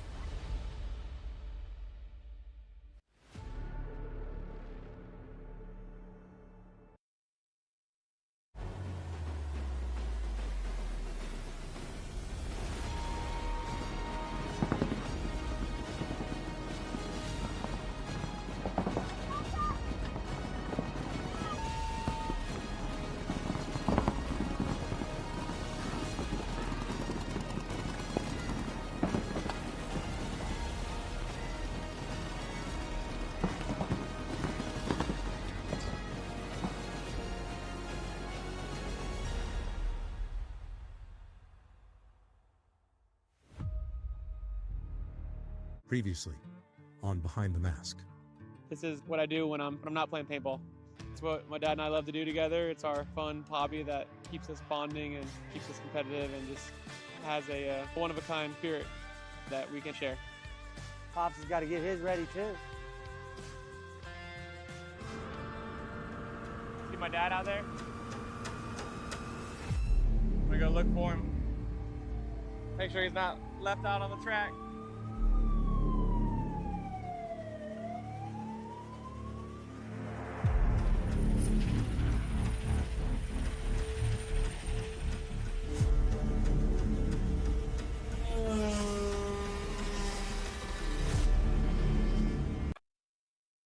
Nice read and react from Cyrus Geringer, former World Cup MVP here. Another kill on the corner. Nate Schrader eating. There's a lot of feelings on this field right now about one another. Let's see who's going to take the advantage here.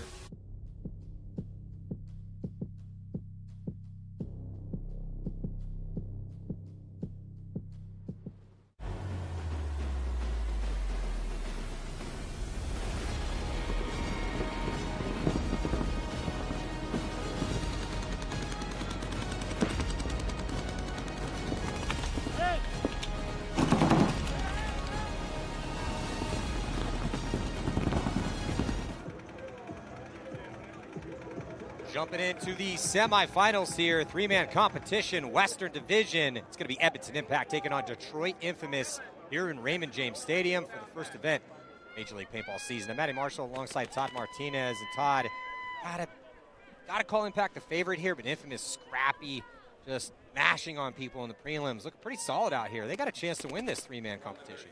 Yeah, Infamous with a couple big wins over Iconic and Fit, but it really looks like Impact's caught fire out here right now. Really playing solid, utilizing the whole lineup, getting some big production out of Tyler Harmon.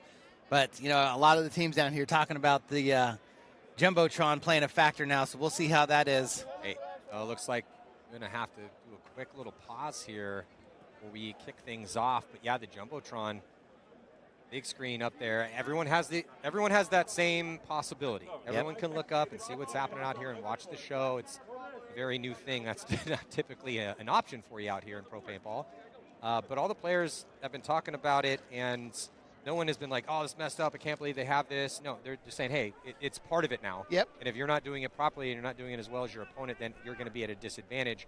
But no one's saying it's unfair because everyone can just look up at the screen. So 100%. I just wonder, is it going to make people play a little bit slower now? That it is more, being utilized in the points. But it's really always going to come down to shooting on the break in the three-man, getting that early advantage, execution. But if it's a 3-on-3 game, I think players are going to be a little bit more hesitant and be trying to play that scoreboard a little bit more. But at the end of the day, you got to put paint on people. You got to close out, you got to talk, you got to make your shots count. But Tyler Harmon, he's definitely getting warmed up over here. He's in the zone. You saw him. He's just electric out there. Talked to him here in the break that we had, and he is just pumped up to be in the stadium, pumped up to kick the first event of the year off, and always such a high-energy player, probably the highest energy player in the entire pro league. We're looking at 100% Harmon here on your screen, ready to go. Staying mentally locked in. If you could plug Tyler Harmon in, he could power a small city. You know what I mean? Sure. Awfully in the Florida Keys, if some small little island off the Florida Keys lost power, Tyler Harmon could just go down there, plug him in, and he's like a Tesla power wall. You know what I mean? But for at least 300 square miles. Love it. Yeah. So not sure exactly what. It looks like we're blowing up a bunker out here. Blow up the mini wall on the back side of the field here. Chad George and Tyler Harmon back together. I love to see that. That was the 1-2 combo when we were on Heat. Loved having those guys play together. Zach Yekemek. They're in the middle, number 10. Oh, yeah. While we have some time. Might as well blow these up all the bunkers here. Yeah, so, and then jumping over to Infamous's side, it's like the start's going to go to Sam Silberg, Trevor Reeser, and Zach Patient. It's one of those guys looking pretty solid in the prelims. Patient had a couple nights points over there. We're talking about Todd, maybe things slowing down. Got to be patient. Zach Patient. Got to be Zach Patient out there, Keep an eye on the Jumbotron. I don't think Zach Patient has that gear. He's full send all the time. He is a full send guy. Kind of ironic. Yeah. I don't know. A little more when he was younger, but yeah, seasoned up nicely. But yeah, with Reeser going up the middle, I like the reads he's been making, and Silberg's just a force of nature on that D side. When he's on, he's really hard to stop. Yeah, he's definitely one of those guys that he's going to go if there's no pressure on him, right? He's not going to sit around, wait, look around. You know, he knows that his job is to get up there as far as possible. For him, it's always just about making sure he capitalizes on it, right? Yeah, and also punching their ticket into the semifinals. The set we have on deck is going to be San Diego Dynasty taking on San Antonio X Factor, two teams that are very familiar with each other throughout the years. Good to see Dynasty with their new look making into at least the top four here in the three-man. They won a three-man last year. X Factor also won a three-man last year. Impact with a three-man victory on the ESPN show last year as well, too. So only team here in the semifinals without a three-man win is Infamous. Looks like they're actually coming off a field, so. Yeah, I wonder if they're just going to try and do the whole field right now.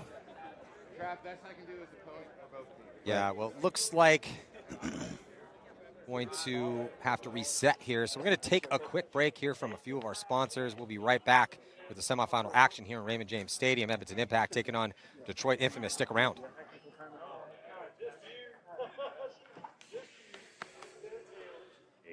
A passport. So this is the Mod Cell 5-liter with the Mag Mod. So it's a great one. You can get these at infamouspaintball.com. You can also get these available at fndn.com.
Seattle Uprising is a team with a long tenure at the professional level, as they have been in the league for a decade.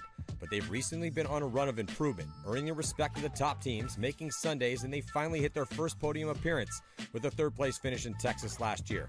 Rising star Alec Holland will be missing the first event, so they will need the rest of their veteran core, comprised of Graham Arnold, Alexander Borromeo, Joel Eaton, Austin Woodward, and the aggressively creative savage known as Nate Schrader, as well as the Snake One rookie Jonah Rodriguez, to all bring their best game for them to have a chance to win in Tampa.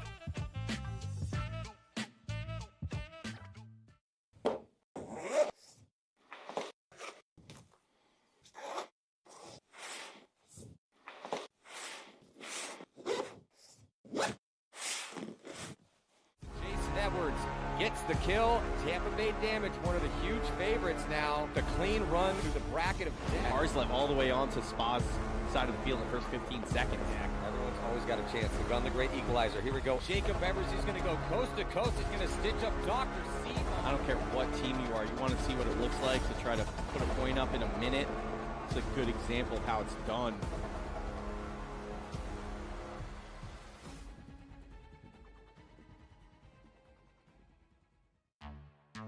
Former world champ San Antonio X Factor entered the Major League Paintball season as a top-ranked team, well overdue for a win. Since their last victory in 2019, they have finished second 7 times. But make no mistake, it would surprise absolutely no one if they took the victory in Tampa, because the lineup is a who's who of the best players ever to come out of the great state of Texas, with Colt Roberts, Matt Jackson, Miner Ninos, Cody Bayless, and TJ Danner. Add in Billy Bernaccia, Tom Guest, and Silos Cortez, and you have an incredibly tough lineup for any team to beat. Archie Montemayor will not be at the first event, but they have more than enough firepower and experience to take the victory. Trav Szymanski here with FNDN, and I want to talk to you today about our brand new sling. So this is our tech sling. It is perfect for everything you need for the day. It's a regular 11-inch iPad. There is an external pocket for stuff that you need quick access to, like a passport or something like that. The way we designed it was to hold, anything for your travel that you might need. And then it's got this ergonomic cut, ergonomic. And you just throw it on and you cinch it down. It's got a little strap thing to gather there, and then as you can see, you can use 2 hands, keeps everything nice and neat. Spin it around, you have access to your passport. Get in here. It's great for, any of your other stuff that you need to get in and out of here. This is an 840 denier nylon, and if you're taking it for outdoor use, which is obviously what it's designed for, you can easily wipe it down. It's waterproof. You've got welded seams. They're not stitched. There's no moisture getting in there. If you do need to get inside for a quick access, like I said, there's this zipper to do that. Of course, you can weave it through our backpack, strap it on the side and use it like that if you want to just keep it for when you need it. But this is a great one if you... Jumping into point number 1 here, Edmonton Impact taking on Detroit Infamous in the semifinals, 3-man competition, Western Division. Chad George going to run and gun out to the back corner bunker. Aggressive breakout for Infamous. They go heavy to the brick, and then quickly in the snake with Zach Patient. Chad George going to try to match it, though, so it's Zach Patient and Chad George. Classic snake battle here in the semifinals, Todd.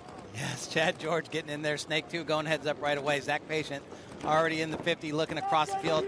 May have gotten a bouncer in on Tyler Harmon. Referee running to check him as he goes to the mini wall on that Dorito side. Zach Yakimek in the back center. And Chad George pops the top. Silberg, quick move up to the mini wall as well. Trevor Reeser fills out to the Dorito 1. Silberg into the Dorito 3 with the quickness. 3-on-3 situation as Tyler Harmon's now into D4 pretty quick. And that's going to get mirrored up, though, and actually into the 50 here. Sam Silberg or Infamous, 50-yard line, D side. Both these teams hyper-aggressive here in point number 1. It's like Tyler Harmon going to get eaten up by Sam Silberg. Puts Infamous in the driver's seat in a 3-on-2. Zach Yakimek still alive to try to stop the bleeding or Impact on that D side. He's in D1. He's going to go out to that baby, that D2. 3-on-2 advantage. Both Starfish bunkers hot for Infamous. Zach Patient looking like he wants to go get Chad George, but looks like he's having a little loader trouble right now. Looking down, Zach Yakimek able to fill out to the Dorito 2. Zach Patient looked like he wanted to make a run on Chad George, but Chad George backs up to the Snake 1. And somebody gets a shot in. Might have been Trevor Reeser, long distance on Zach Yakimek. Just Chad George now alive in Snake 1. Fighting for his life here from a terrible position, given the moment right now. But Chad George wheeling and dealing. Not able to clip anybody yet, though. And they are going to save him a little pain and some cleanup. He punches the bunker in a slight bit of frustration as the first point in the semifinal is going to be spotted here to Infamous. It's close to start out, but Infamous just a little bit better gunfighter right now in point 1. Jumbotron not in play in that point right there. Infamous just stepped on the gas and went double Starfish. Right away put the pressure with Zach Patient. Allowed Silberg to get up the field. And then huge kill on Tyler Harmon to give the body advantage and put Impact on their heels. In the pits with Infamous.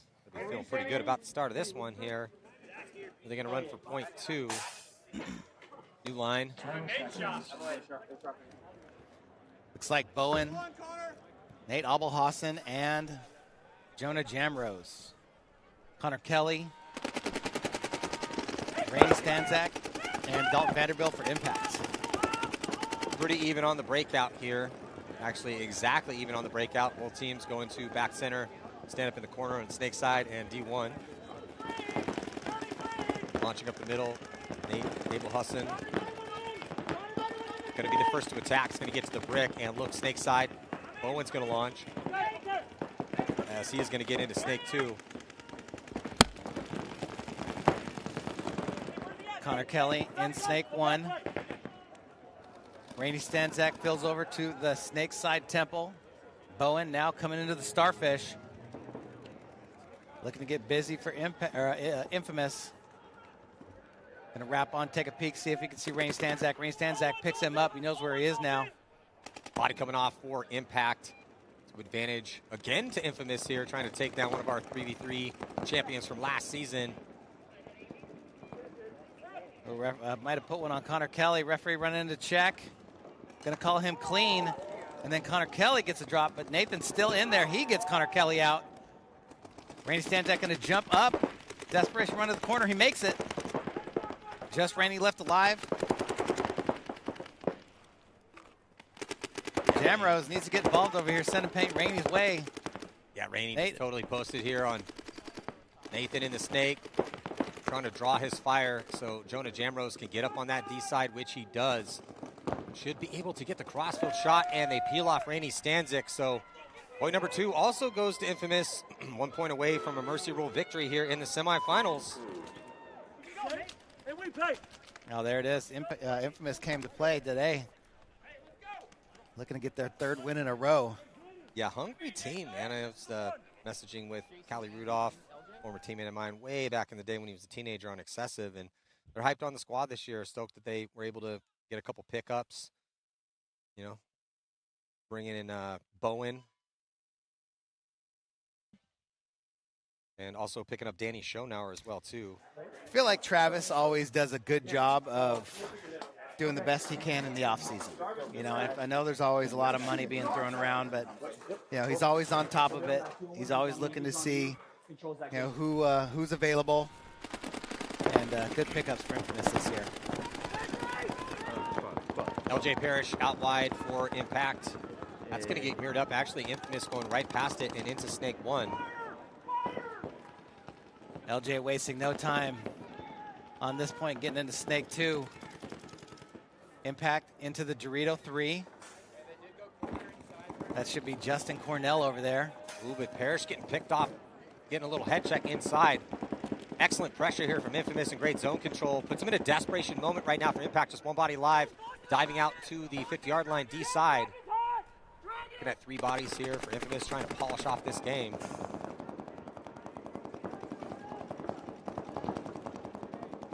Yep, just that one body left alive. It's Nick Laval over in the Starfish. Callie Rudolph on the Jumbotron right now in that back center. Infamous needs to communicate, one body away from a mercy rule victory. Nick is posted up down that sideline here. I mean, he's got to know that JC walked off as well, too. He's got to know that he's by himself. Head on a swivel now. Definitely understanding. He's definitely gunfighting, trying to bait somebody down that sideline now. Checks off on the inside as well, too. Yeah, and Callie is just hammering the snake side from the back center. They don't know that it's a 3-on-1. This would be a good time to look at the Jumbotron. Absolutely. You can get a look at the giant, huge screen just levitating and over there on the right-hand side. Maybe get a look, know that it's only Nick. He's in a very uniquely shaped bunker, so he's either in the snake, which they should probably know is clean by now, or he's on the D side. Callie's going to make that shift out, come snake side. Now come out to the corner.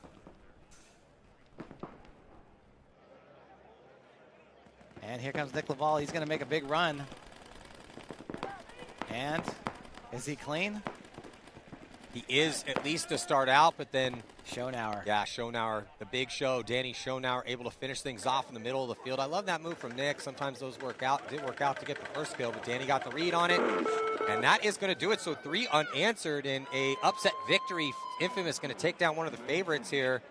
So Impact will be, I would say, packing up their bags, but probably not, as maybe just like setting their bags aside, because they are going to be playing in primetime paintball starting 7 o'clock here under the lights in Raymond James Stadium. And Infamous continuing on into the finals to play the winner of this next match. So it's going to be Dynasty taking on X Factor. Based on what you saw in the prelims, Dynasty X Factor, who do you think's the favorite in this one? You know what? I'm going to say X Factor. I mean, Dynasty was playing, you know, they started slow, then had a good second game, but I feel like X Factor is playing better right now. But it could very easily go Dynasty's way with a quickness if they continue that momentum and that positivity that they had after that second game. So, you know, we shall see. We got ABJ, O'Mara, and Arturo looking down the field at Billy, I believe TJ, and Cody Bayless. Big run for ABJ. He's going to go all the way to Snake 3, goes right to the 50, and they are going to be losing Artie. Ooh, but ABJ Going to trade out with Billy Bernacci. Advantage very quickly. No, actually, just for a second. Did X Factor lose another body? I think actually, no, it's still going to be 2-on-1 here in favor of X Factor, and they have a field spread. I mean, I like that aggressive play call here. If they hadn't lost that D-side player, would have been interesting. Yeah, I do like it, but, you know, Billy Bernacci recognized it right away, immediately came and got him. It was an aggressive play call from both squads. Yeah. Because X Factor was sending it as well, too. It's with a different route. TJ Danner trying to finish this one off. And they're just going to concede here. He did get a kill on Kyle Berry. So, first point going to go to X Factor. Mike Urena, Harrison Fry, and Kyle Spica. So the big news with the injury to Ryan Greenspan. So our, you know, I mean, in many people's book, the GOAT, greatest of all time, Ryan Greenspan, 44 years old, finally taking the injury that will take him off the field for a little bit. Looks like he might have to have shoulder surgery. Kyle Spica brought in to coach the team. Wasn't going to play this year, and now ends up having to pick the gun back up. And he's had some good looks out here to help get him into the semifinals. Yep. Things seem to work out. You know, sucks for Ryan. My shoulder's been bugging me really bad lately. I think I'm just sleeping on it, Ron. You know, I didn't go diving into anything lately, so. You are getting older, bro. And sometimes that happens every now and then. You just wake up, you're like, why does my hip hurt right now? But it's annoying, so I hope Ryan's all right. X Factor, 3 bodies alive here. Looking at Spica in the back center. Harrison Fry with that lean out of the wall on the Dorito side. Yeah, good. Pretty even for both squads, 3-on-3. A little bit of a crossfield spread for X Factor as they have Matt Jackson back corner bunker Snake's side. Dynasty's mirrored that up with, I believe, Urena out there. Tom Guest tucked into that back center, just pumping paint towards the Dorito side of the field. These guys just feeling each other out here, getting a taste for the gunfighting and see who's going to make the first move.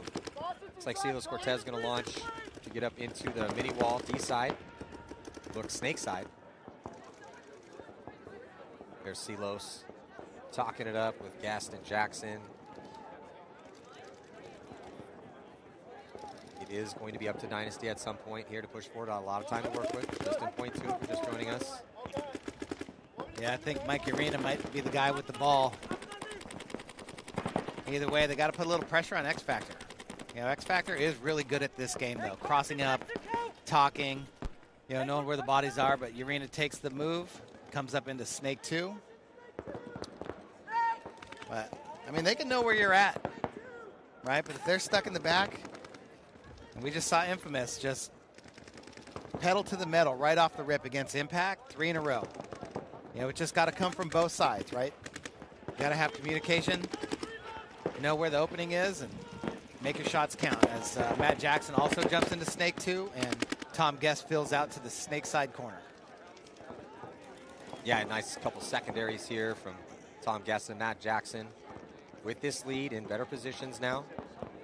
And they're going to scurry Silas Cortez. He's going to get out into D3. Kyle Spica looking to come with them, coming out here to the temple on the Snake side. Thing about Tom Guest, he's always able to use that height, especially in these tall temples. Over here in the Snake corner, and drop balls in on that Dorito side. See all the way across the field, good vision. It's a really evenly matched point here. Both these teams just gunfighting for position.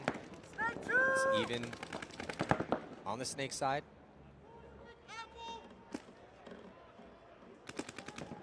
.751 on the clock. It's a little better for X Factor to have the body out behind, to look inside, have Tom Guest in a really nice gunfighting position here to try to hold this lead. Dynasty doesn't have that back corner. You're at the Aztec still inside. That does give the Aztec an option. You can tip into the middle, you can go into the Snake, go outside wide. It's got some options from that spot. There's Silos. Shooting from that Dorito 3. Watching the middle. Keeping an eye on Spica. Yeah, Dynasty over into also in D3 as well, too. Body language from all the players on both squads. Doesn't look like anyone wants to make a move quite yet. Jackson is peeking inside. Might try to improve his position here in the Snake. But gunfighting down the sideline, the way that back corner is, Tom Guest can't really help him. It's going to be Matt Jackson essentially by himself in a gunfight down the sideline. He's blocked out from shooting that D3 position here across field from Snake 2 with Big Brick in the middle. Silos announces that he wants to make a move. Dynasty, though, just made the move up into D4. Spica goes across. This is what I was just talking about. Being at that Aztec does give you options. So as that move now into D4, Spica's going to choose to go up the middle. Gunfights his way across. Jackson was looking that way, and he picked up the move. I don't think he got the kill inside. He did. Actually, that was an amazing. What a perfect moment to have the head check there for Jackson. But then Jackson's going to get shot cross field. So it's going to be 2-on-2. Urena with the tactical retreat to mirror up now with Guess. He's in the back corner bunker on the Snake side. Just Urena over here. Silos running down the Dorito side. Tom Guest in front of him. Yes, Harrison Fry also taking the walk. Look for a potential concession. They're going to give Mikey a little bit of time to work with here if he can win a gunfight, turn this into a one-on-one. Guest intelligently deciding not to gunfight Mikey. They have the lead, no reason to. If you're getting a gunfight, you are giving your opponent a chance. It's a 2-on-1 if you're X Factor. Yeah, Guest also out of paint and breaking paint. Let's see if that makes anything for Urena. But nope, there goes Guest on the attack. This is what he's good at. Ooh, but Guest gets picked up by Mikey. And then here comes Silos. Silos now all the way into the Dorito. Might have got picked up, though. Crossfield looks like he made it through the gap clean.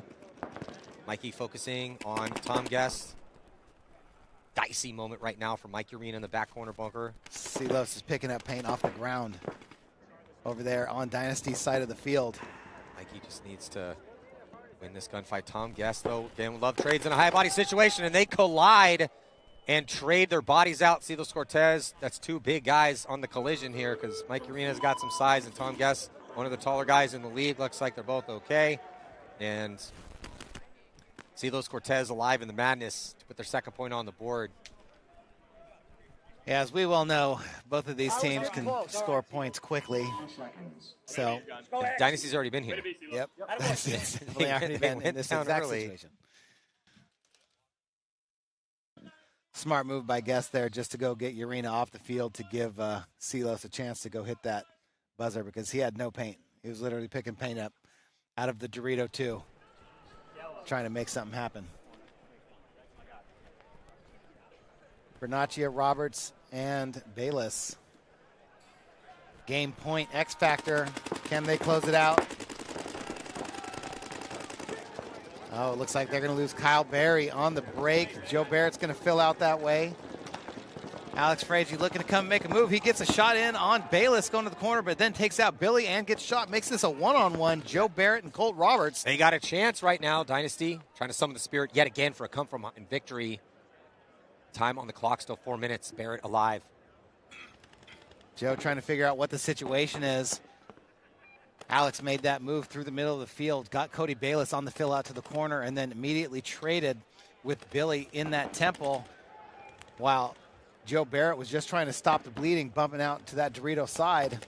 And the Jumbotron only on him, no information to be had. Yeah, like he looks at the Jumbotron, he's waiting for it to switch over to Colt. See what bunker he's at. He knows where Colt's at. Colt knows where he's at.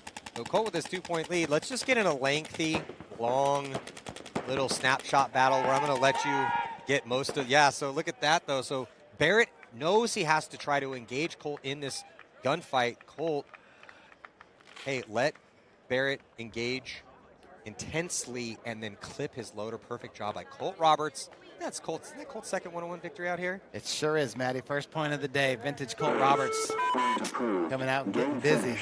Still got it. Still got it. See, Colt, I keep telling you, you can't retire yet, bud. No. Can't be winning 2 one-on-ones, punching the ticket, the one-on-one victory against Barrett, who's legit, going into the finals. So that is going to be the final score.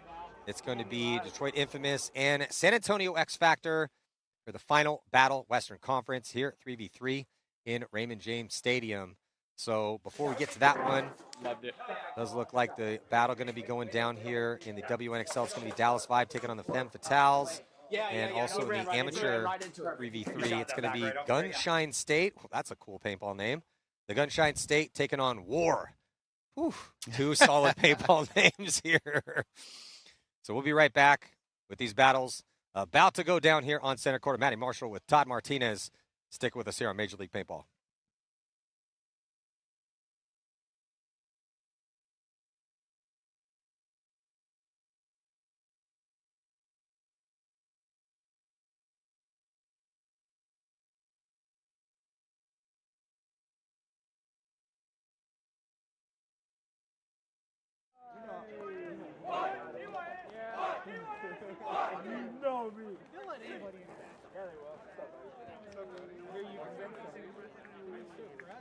Used to you our other mod cell. This is the 0.5 liter, so it's our smallest one in the family. As you can see here, you have it so you can clip it on the outside of a bag. I actually like to drop mine in anywhere it fits in my backpack, and then I have this nice handle just to pull it out when I need it. Perfect for chargers, cables. There's little side pockets for any kind of SD cards. It's also great as keep pens and pencils, that kind of stuff in there, but super small. It's made out of this 1040 denier nylon material. Super easy to keep clean, wipe off, waterproof, all that good stuff. So yeah, this is the 0.5 mod cell. These are available on infamouspaintball.com. They are also available on fndn.com.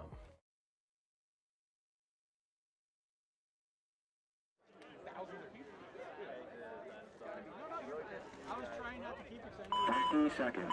Time out. Okay, so you got this one is a split deck again, and then we have the finals from that.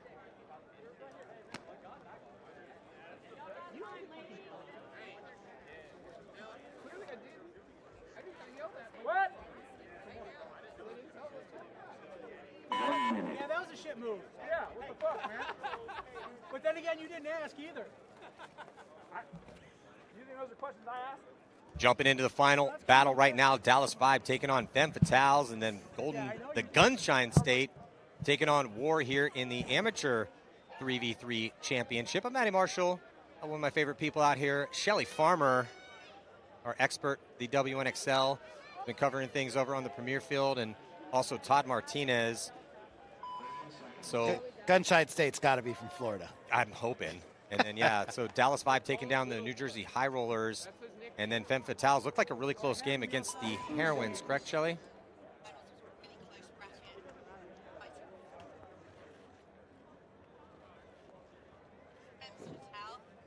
Seconds.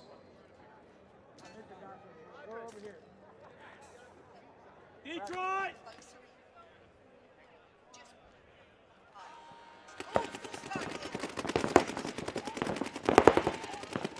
Yeah, it looks like body coming off right now for Vibe, though. So, and a body coming off for the Femmes. Not sure if she got called on the false start, but very quickly it devolves into a 2-on-2. Gates, the nice read, gets out to the corner bunker here on the snake side of the field. So quicker to react. Looks like Dallas Vibe has spread the field, whereas Femmes more trapped in the middle, still D1 and that back center. They had a horrible start there, Matty. Horrible start. Full start for the Femmes. It was Chloe Serrano. But in these top games, though, it's who gets the read on it quick. Bad things are going to happen. And I just believe Dallas Vibe got a better read on it. But Gates deciding to go to the brick instead of trying to get outside on the snake side. I kind of would like her to make the move across if she can. It's going to be tougher now, as looks like Femme Fatale is able to get that corner bunker. Yeah, Casey Erb been playing really well for Vibe. Pushed the width. That's allowed Andrea Martinez to do a big run through. And it paid off with a trade in the center of the field. They're going to trade, so it comes down to a one-on-one here in point number one. If I'm Femme Fatales, I'll take that trade out. Andrea Martinez coming down the field to get Gates off, leaving Casey Erb in a one-on-one. I don't know if there is a one-on-one. I think... Pretty sure it's a one-on-one. If it's Casey Erb, actually, it is Casey Erb, and they're matched, they're mirrored in their positions right now in the corners. I was literally in the mindset of Hadley Korsman there, counting the bodies. I think that might actually be Mercedes out there in the corner for the Femme Fatales. Yep, she's got the odd shoes on. You see the cleats? They're odd. One white, one black. Bang on, Todd. That's Mercedes Dozel, a.k.a. Flash. It looked like blonde hair. Yeah, great shot there from Hadley Korsman. She's having a great tournament. She's only 14. 14 years old. Hadley getting it done here in a one-on-one to put get Vibe up by one.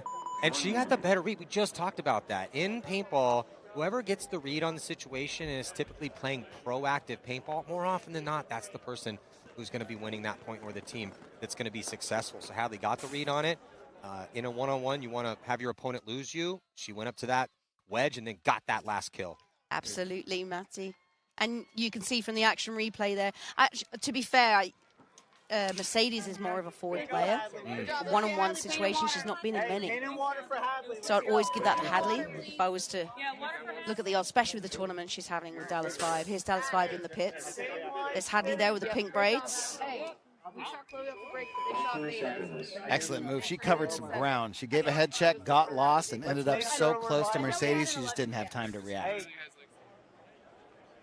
Now about to jump into point number 1 with Gunshine State and War, 2 awesome paintball names. So it's Trey Beatty, Jaden Bruckbauer, Anthony Lennon, Cameron Lowrance, and Joshua Whiting here for War. And it looks like Gunshine State going to be dropping a body here from the Snake side. They immediately fill the back corner bunker. So I believe a 1-body advantage here currently for War. War, I believe, is from the Carolinas. One of those teams that lets it fly with Chad Boucher. As they get another body off the Snake side, looking to attack. Up the middle now, 3-on-1, coming down the Snake. Yeah, only 5 bodies here for War. If you roll with 5 and make it to the finals, that's a great day, because you need everyone to contribute here, even a 3-on-3. And they're going to blast that last body here for the Gunshine State. A little chirping going on early here. Not as much time to work with here in the amateur division, as we're hitting the end of point 1 with only 5 minutes to go. Making sure he's there we clean. go. Yeah, Matty, you were saying about just a short roster, but it's clearly working for War. Maybe because they're getting more spins, but they need stamina, right? Yeah, but the good thing, though, is the weather has been a blessing. Sometimes we come to Florida and it's blazing hot, high humidity. Today it's just been absolutely perfect. 72 is the high today. This is probably the least humid I've ever, maybe except for beginning of last year. It's just perfect paintball weather. So when you're running just 5 bodies, even in a 3-on-3, it does help, though, because if you are getting everyone spins and you get that solidified roster, everyone's feeling good. Ooh, kind of a little slow to get on the box here. Looks like the Towels are able to get a good break, though, so it's going to be a 3-on-3 break, a little bit more aggressive for Vibe. They send a body up to the brick, try to shut down the Snake side. Fems Patel has rolled out Casey Erb for this point, gone to Rito's side. You've got Angie in the center, and Roxy's just pushed into Snake corner. On your screens right now is Vader ducks. Vader wasn't high rollers last season. It's now just been picked up by Vibe. Great pickup. Yeah, I like these this 3 lineup right here for the Femme Fatales. Roxy, also a girl from California. Great baller. She also plays for the Team USA team. And Vibe making a move out to the Dorito corner. What was the girl's name again? That's Vader Ducks. Yeah, I just like that Roxy's rocking a backwards baseball cap. Do you know what Vader said to me earlier today? Stop calling me Ducks. I can't help it. It's Dukes. It sounds so much better. So Vader, sorry, it's Dukes. Angie getting tight here in the home. And Nicole Gates. This is her 5th season, having started the WNXL with the Heroines. It's picked up by Dallas 5 2 seasons ago. Roxy with the dive here into Snake 1. Going to crawl up into Snake 2. She's going to check off on that D side angle. Yeah, blocked out, though, from D3 to D4. But here comes a move into D4 for Dallas 5. Well, if the Femmes didn't know that the Starfish was hot, they do now. Here comes Angie. Nice. There's a trade here for the Starfish. Roxy plays off of that nicely, sees the trade out, and then improves her position, gets to the 50-yard line, and hit the deck, see if she can crawl up. Try to put the pinch on these last bodies here for Dallas 5 and tie this game up. It's good paintball here from Roxy, just spreading the angle.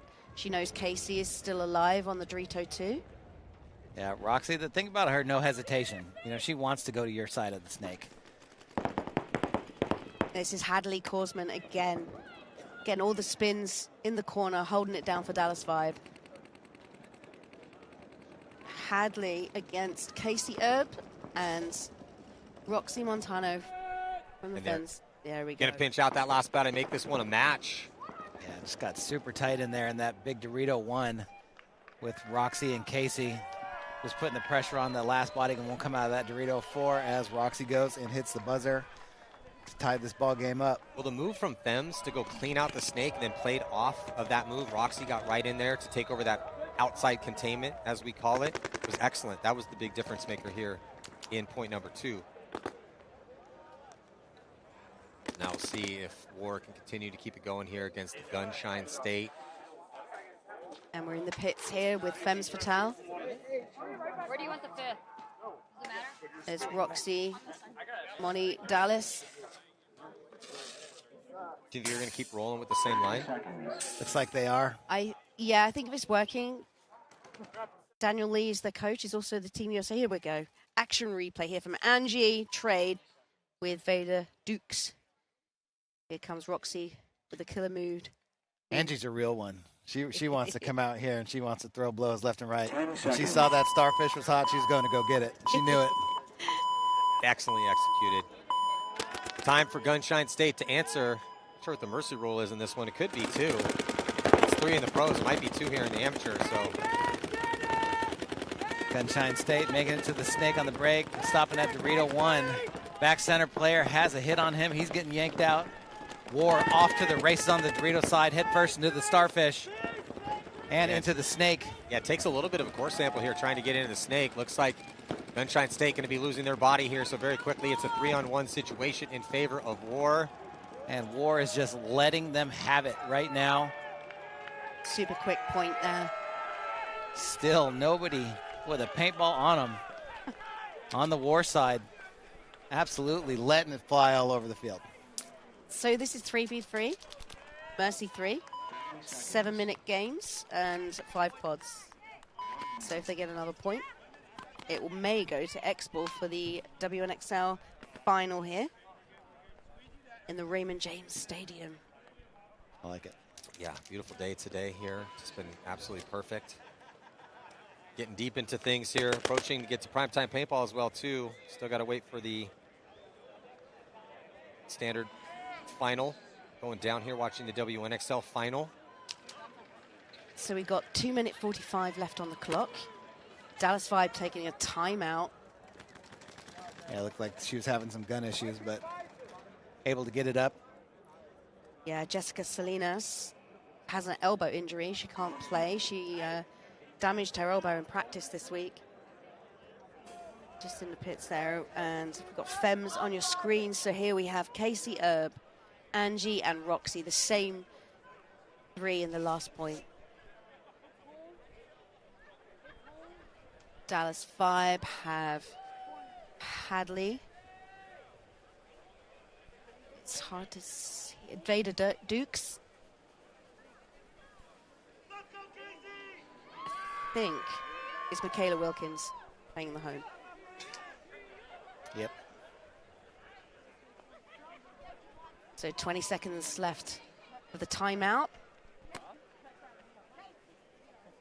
And that's just to take the moment in. It's 1 point apiece, 2:45. This next point, gents, could be the deciding point for... Yeah, Shelly, you're right. This is the point right here. Whoever is going to win this, I mean, we could see some one-on-ones, but... So jump in, out here. Dallas Vibe able to make it out wide and make it clean. On a secondary, though, getting torched, trying to get into Snake 1. Femme Fatale's losing their first attacker. It's going to be a 3-on-2 situation here. Vibe making the most of it, diving into Snake 2. That's the risk of putting the same liner out. Vibe knew exactly what they needed to do. Michaela in the home put a lane on the Snake, and so did Vader Ducks running and gunning into the corner. So just laned Roxy breaking out into the Snake.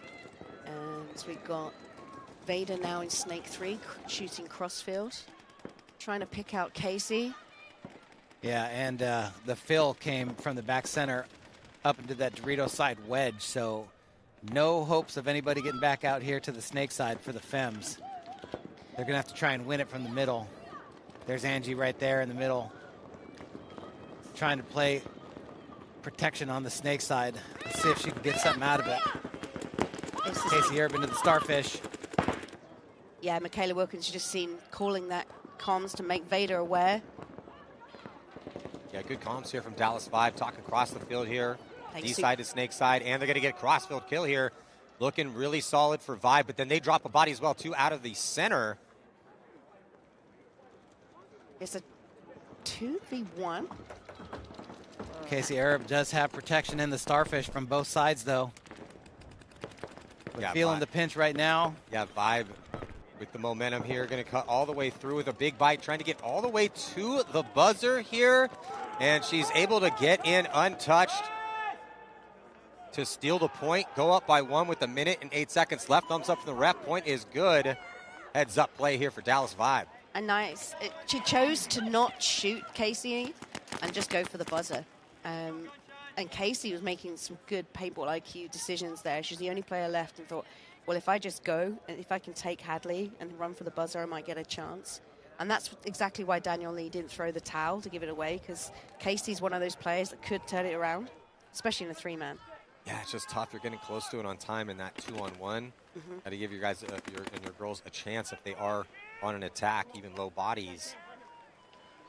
So War, big advantage for them here, 2-0. It's been all War pretty much. They've been dominating pretty much every part of these first 2 points. See if Gunshine State can stay alive on the break.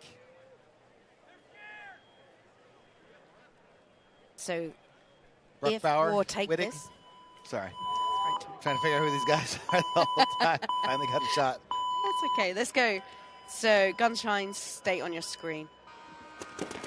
Yeah, 6 bodies out there are on the roster here for Gunshine State. Curtis Dugan, Patrick, Josh. Oh, minor penalty going to be assessed here on Gunshine State. So that could be the, as I call it, coffin nail in the coffin here. They just got 1 body left alive. They did get 1 War player, so it is a 2-on-1. Yeah, the Sunshine State Dorito player took too big of the apple here and got a 1-for-1, took out the home player, and there we just lost the final player here for Gunshine State. But hey, War, put it down. Hey, they got to play in the stadium.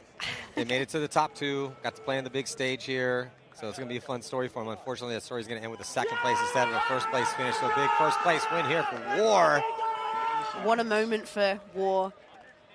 Bruckbeyer taking in that special and being present. That's what it's about. Raymond James Stadium, right in the middle of the NFL Buccaneers home ground. With 1 minute and 9 seconds left here, Vibe also trying to seal up a 3-on-3 win. Vibe on your screen here in the green. See if they can get it done. So Fem's going to attack wide. They have Chloe Sereno, Andrea Martinez. Ooh, they and get 1 Flash.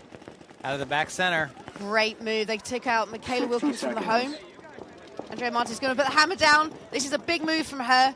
No penalties. She's going to, I think she got the trade. And it's 1 player left remaining for Vibe. No, they're still in both corners. She didn't get the kill. I don't think Andrea got the kill going through. No. Time ticking off the clock, though. Just 45 seconds left to go. Well, they're going to be dropping the body here. Femme Fatale's losing their attacker on the D side. Here comes the counterattack from Vibe. Yeah. That's Hadley Korsman. Just take out Mercedes Dozel on D side. So they're just reading the field. As Leslie Kloos. Yeah, no concession from the Femmes as the time had ticked off the clock to the point where they weren't really going to have a chance. So the Femmes going to be taking 2nd. Dallas Vibe, the spin and the buzzer hit. Oh.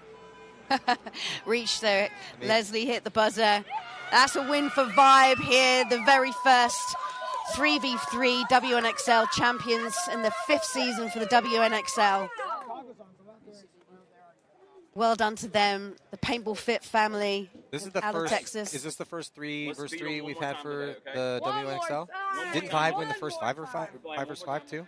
They won the first 5v5. Yeah, so they're making history. They won the first 3v3 and the first 5v5. That's a great story for their franchise here. Excellent. And there's Hadley Korsman. I think Hadley MVP for me.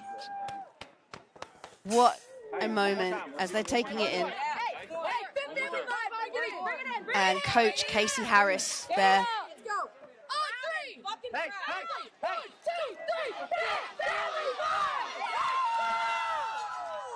Dallas Vibe, your 3v3 WNXL champions here at Tampa Bay Open. That's our responsibility. Inside the Raymond James Stadium. So we are going to reset. It's going to be Detroit Infamous taking on San Antonio X Factor here in the Pro Finals 3v3. We'll be right back. Stick with us here.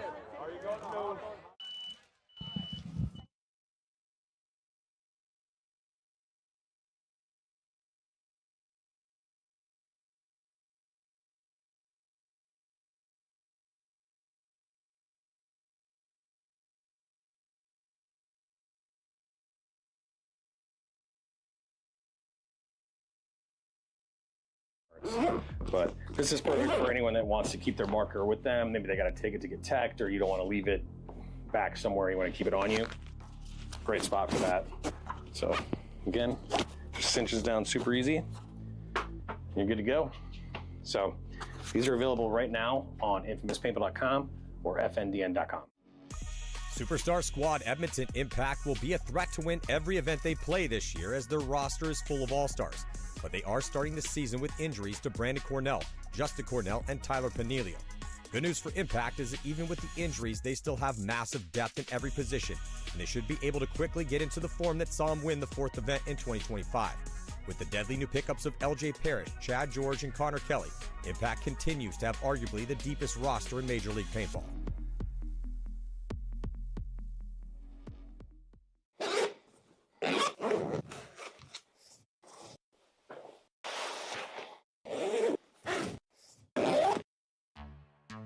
Former world champ San Antonio X Factor entered the Major League Paintball season as a top-ranked team, well overdue for a win. Since their last victory in 2019, they have finished second 7 times. But make no mistake, it would surprise absolutely no one if they took the victory in Tampa, because the lineup is a who's who of the best players ever to come out of the great state of Texas, with Colt Roberts, Matt Jackson, Miner Ninos, Cody Bayless, and TJ Danner. Add in Billy Bernaccia, Tom Guest, and Silos Cortez, and you have an incredibly tough lineup for any team to beat. Archie Montemayor will not be at the first event, but they have more than enough firepower and experience to take.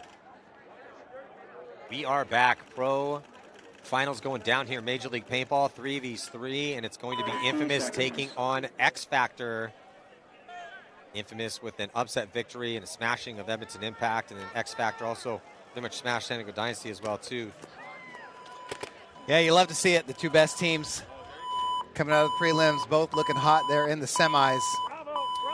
This first point, you want to get in control of the game right away. Infamous in the white and black. X Factor in the blue and black, and it looks like quick to go into the snake is going to be Zach Patient. 12 minutes on the clock in regulation. If we can't get a winner, it goes straight into one-on-ones. Yeah, this is what Infamous did to get up on Impact right away. Zach Patient straight to the 50 Starfish on the snake side. Then quickly Sam Silberg with the counterattack. Looks like Silos over there coming out to the corner. Silberg going to dip out to the Dorito corner as well. See if Zach Patient can capitalize. Silos, the first move up the Dorito side. Yeah, gets very quickly into that D3 position here. Zach Patient, though, dominant in the 50-yard line for Infamous. So better field position on the D side. X Factor, better for Infamous. Snake side, still 3-on-3. Yep, Tom Guest. Gun up over there on the Dorito side, trying to keep Silberg from coming down the field. Help Silos out a little bit. Trevor Reeser, the back center player, coming over here to help Zach Patient. Silos Cortez crawling up, scurrying to get into D4. Silberg just trying to stay alive over there in that Dorito corner right now, not shooting his gun, communicating with Zach Patient. Zach feeling that he needs to put his gun inside because he's yelling at Reeser, hey, Trevor, stay on that back right. So stay on the closest enemy to me. Keep him out of that snake. Trevor listening to his front player and dedicating his gun snake way. Yeah, but you got to KYP, man. Know your personnel. I don't think Matt Jackson's going to come blazing out of that snake corner with any sort of quickness. They're going to try and work Silos over there on that Dorito side towards the island of Silberg. Zach Patient going to elect to back up now. Trevor Reeser helping out heavy over here, but you see Matt Jackson posted up there. Casually looking around the field, checking his pods. Zach Patient going to back up to a spot where he can put Payne in on the bounce shot, looks like off that tall tower into Silos. Good heads-up move there by Zach Patient as Trevor Reeser backs up. Come back to the back center, get another view. Patient's voice carries well. Talking to Trevor Reeser. Reeser also with a big booming voice. Good comms here for Infamous.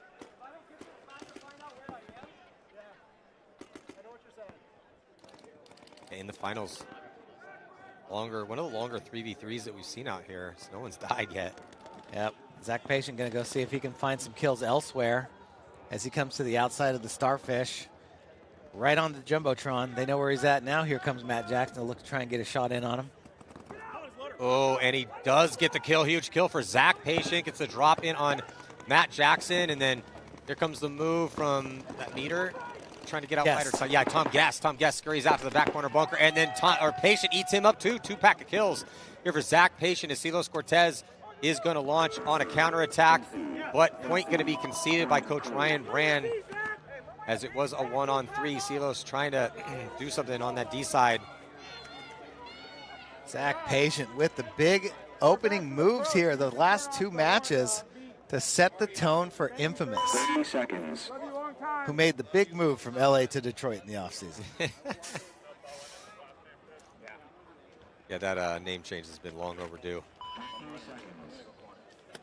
So I'm wondering, long first point, do we send that same, because they've been going back and forth with lines. Does Infamous have faith in their next line? The second line's been fire as well. Yeah, no, I mean, obviously they got here.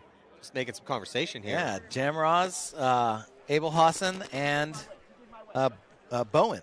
Yeah. They've been playing really well. Next line also playing really well for X Factors. TJ Danner. Oh, but Colt Roberts trying to push quickly here into D3. And he's going to take the walk. So one body advantage in point number 2 right now for Infamous. So TJ Danner going to try and lock off that Dorito side from the back center. Jamrose got that whole side to himself. Let's see if he can take advantage of it. Billy and TJ going to cross up. Callie Rudolph in the back center for Infamous. Bowen with the short breakout on the snake side for Infamous, still in that inside tower. You can see him right there on the Jumbotron. Billy going to launch to get into the snake. Bernaccia all the way past snake 3, goes into the 50-yard line. Oh, gets a free kill inside. Possible. Billy Bernaccia, no, staying alive. Another kill coming off right now. Billy Bernaccia being a big difference maker here. Does lose TJ Danner. One-on-one situation right now. And Bowen just with that mistake of just standing up big to try and find where the bodies were. Leaving Callie exposed as well, turning this point around. Big moment here in the finals. If Billy Bernaccia can get the kill. He doesn't, though. Oh, wow. And Jonah Jamrose going to strike here in the one-on-one. And he's jawing at Billy as he runs towards that buzzer. Not even going to need a hit. Quick concession here, but a 2-point lead on the precipice of another Mercy Rule win here as Infamous trying to join the list of teams that have won 3-on-3 tournaments. 30 seconds. Wow. Give them some momentum heading into the big 5-on-5 going down. All right. This weekend starting with primetime paintball here at 7 p.m. Here's the closers. We got Callie, Schonauer, and Ryan Hall. That's nice, though, too. You know, if your whole squad gets a point, runs the table, you know. That would be nice. Everyone gets a taste. Everybody gets a little piece of that prime rib. Can they do it?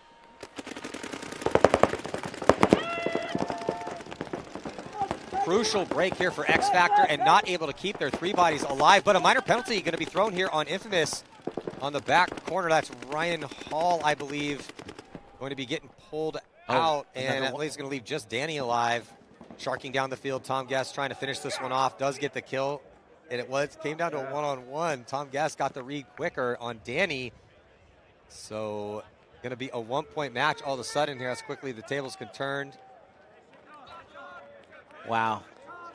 So how much of a momentum shift is that going to be here for him? Yeah, Schonauer just didn't have enough time to see that the Dorito corner walked off for X Factor. Didn't know it was a one-on-one, trying to figure out the situation. All he sees is the referees pulling his players on the penalty, so he's trying to sort out what's going on. But great reaction there by Tom Guest to go right away and go secure that point. Yeah, sorry. The one I just shot him a barrel. Bayless taking the field here. Cody Bayless going to be playing the D side for X Factor. In the pits with Tom Guest, the hero of that last point, winning the one-on-ones. It's going to be Bernaccia, Danner, and Bayless. Looks like Patient back out there, going back with line one. Silberg and Reeser, or Infamous. 3-on-3 break. Evened up on the positions to start out. Billy Bernaccia, though, Todd, first to go. Yep, no, Zach Patient tries to round the snake corner on the break and go to snake 2 and gets clipped going in, which is going to allow Billy Bernaccia now to come to the starfish and just start wrapping on that back center. Infamous going to be in trouble right now.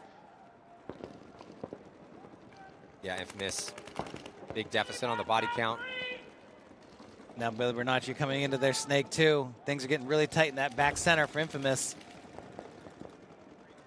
There you see Billy Bernaccia on your screen. Trevor Reeser trying to tuck in as much as he can to that back center. TJ Danner over here in the snake corner. Sending paint to the Dorito side. Trevor's going to make a move up the middle. Oh, he's going to catch Billy sleeping and take the advantage back for Infamous. Infamous looking good here. Possibly dropping their body. Silberg get clipped out. He did. So Silberg with a tough death out of that 50-yard line with a lead over battling. 1-on-2 here in favor of X Factor with 4:20 on the clock. Wow, but a lot of time here. Trevor Reeser doesn't have enough paint to burn out 4 more minutes, but he's going to try and make something happen. Here comes TJ Danner. Trevor's just got to win a gunfight. TJ Danner can't turn this into a one-on-one. He's going to back up. Trevor Reeser on the move again. Going towards the Dorito side. He's going to catch one from Bayless. So X Factor fighting back. 2 unanswered right now for X Factor, making this one a match. Points are going quick. Still 3:50 to go. Running clock in between these breaks. Locked it. I mean, the momentum has definitely shifted here towards X Factor. Next line out is Nathan Abel-Hussein, Kyle Bowen, and Jonah Jamrose for Infamous. Try to stop the bleeding right now. Try to put another point on the board. Try to get this victory. So Infamous went up 2, and then got a little conservative, made a mistake, and then cost him. All of a sudden, X Factor's back in this game. If you're Infamous, Yeah, I get it. they've been going to the corner out here with Let's go. well, actually, no, Bowen on this one. Bowen's floated. He's ran to the corner, got into that snake pretty quick. What do? You put the pressure back on like you were getting success with earlier, or are they going to pull up short? All the way to the corner, Bowen makes it. Even on the breakout for both these squads, but quickly into the snake is Bowen for Infamous. Going to get quickly, go past snake 3, get right to that 50-yard line. He's going to go the outside of that 50. He could go low and go even farther if he wants. He can wrap around, try to get a shot in on that back center, but the back center, I think, is picked up where he's at. Yep, and they've filled out to that snake side corner. Infamous with the gun shifting towards Bowen. Going to get to the 50-yard line D side. Nathan coming here behind Bowen. Nathan going to decide to actually go all the way back to the corner. 3-on-3!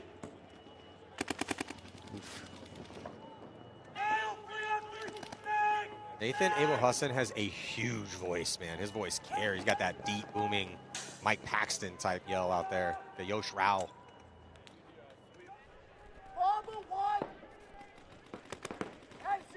There's Tom Guest in the back center. Silos in the Dorito corner. I mean, Todd, it's 3-on-3.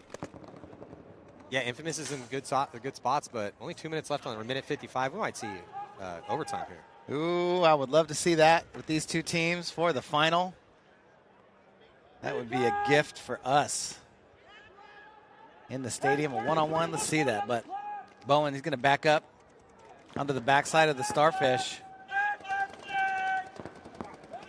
Oh, and looks like he shreds paint. He might have had a shot on Silos, but broke a bunch of paint as he came out. Nathan still calling out calls from the snake side corner. Is Jamrose in the Starfish on the Dorito side? Yeah, he's been there for 2 minutes.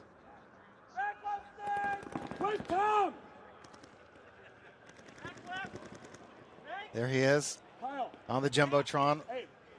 Working on Silos. Silos makes a bump up into Dorito 3.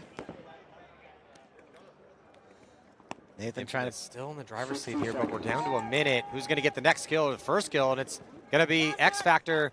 And then here comes the big move. Silos runs through. It's just one body left alive. Abel Husson, back corner bunker here in a 2-on-1 situation.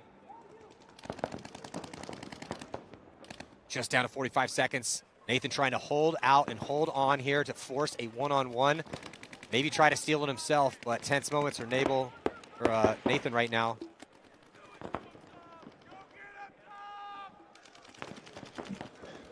And they are going to clip out Nathan, and they're going to concede the point. Frustrating turn of events here as they were in dominant position, but Infamous squandering that moment. Scrappy performance here from X Factor, trying to win their second 3-on-3.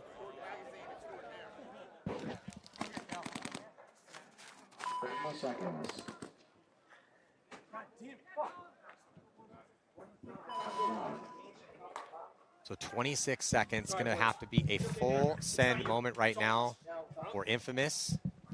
All right, hey, come on, let's go. 26 seconds, let's fucking go. Bowen, totally focused right now. Trying to pump his boys up. Big kill off the break and go. Wow, Matty. Bowen. Hey, we asked for a close game. Yeah, we asked for a close game. Bowen had the ball there, got caught. And now it's X Factor on a 3-point run here. How close this was to game point for Infamous. X Factor fighting all the way back with the lead with 26 seconds. Going to be a full send, though. 3-man, it's definitely possible. Then don't break moment here, and no penalties for your X Factor. Just get to your spots, roll your guns. They're going to send 2 runners out and 1 gun up with Colt Roberts in the back center, and here comes everyone from Infamous joining the attack. They lose their first body with Danny. They do shoot Billy Bernaccia. 2 bodies are past the 50 and still alive at 18 seconds. Infamous has a chance. They're going to launch together, and they're going to cut through the scene. They shoot Colt. It looks like they're going to dunk on the last body here, and with time, looks at the clock, and he's going to wait for it. He's going to hit the buzzer. No buzzer hit. I think they traded. Oh, they must have traded. He didn't hit the buzzer, so it does look like our champions are going to be San Antonio X Factor, but maybe they're waiting for the official confirmation because no celebration quite yet. I think they're trying to see if Ryan Hall got the big Dorito first, because that was the body, right? You would have thought that he would hit the buzzer and start selling it, try to... I got a giant hit on his elbow. Yeah, no, I know, and you don't want to hit it for sure, but... Yeah. Just to kind of have a chance and then hope the refs sort it out. Yeah, so here it is, right? Good move to come wide and get, well, I guess he shot both of them. He shot Colt. I don't think Callie shot Colt. And then he's got his gun up. But he had enough time to stand over the top of him and get him. But, I mean, that's a tough one to say bang, bang went one way or the other. Yeah, you can see he wanted to hit that buzzer. He's looking at the clock, and as he sees, it's like, should I hit it? Should I not hit it? And he sees time expire. So it looks like congratulations now to San Antonio X Factor as they are going to take the victory. Their second one here, 3v3. We're going to reset as we're going to see Primetime Paintball 7 p.m. But first, the Summit Awards. Stick with us here, the Raymond James Stadium takeover. We'll be right back.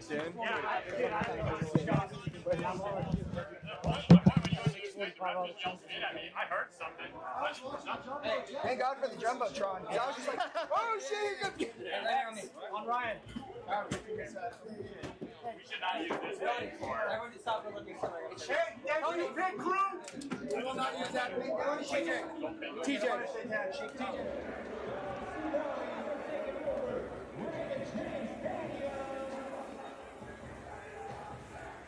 Clocked in here, Major League. Yeah, so Major League Paintball YouTube channel is where you can tune in to watch the battles here. Primetime Paintball live and free in Major League Paintball's YouTube channel. 7 p.m. here Eastern Time for Legion and Tampa Bay Damage and Impact and Tonton's Arsenal kicking off Primetime Paintball in Raymond James Stadium. So Please tune in here in about an hour and a half, hour and 20 minutes for the big show here under the lights. Manny Marshall with Todd Martinez. We'll see you guys then.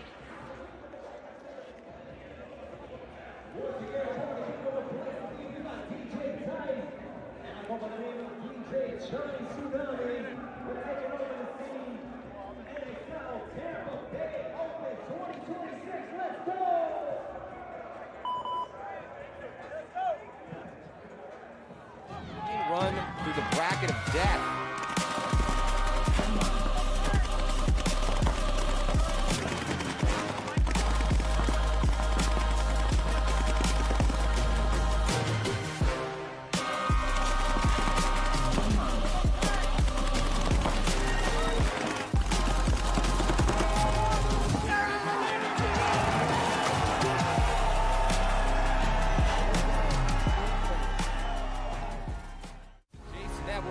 Gets the kill. Tampa Bay Damage, one of the huge favorites now. The clean run through the bracket of death. Arslan all the way onto Spa's side of the field in the first 15 seconds.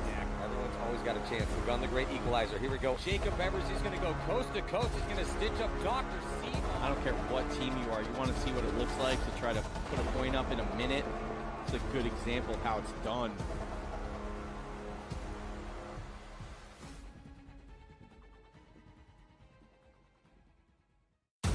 It's all Tonton so far in this one. Tontons have all 5 alive. They still haven't lost a body in this match. Oh, and Tyler Harmon gonna connect here, so a 3-pack of kills for the legend Tyler Harmon. Nice job, Hugo, winning, heads up. The rain is going off right now, and that's gonna force a concession.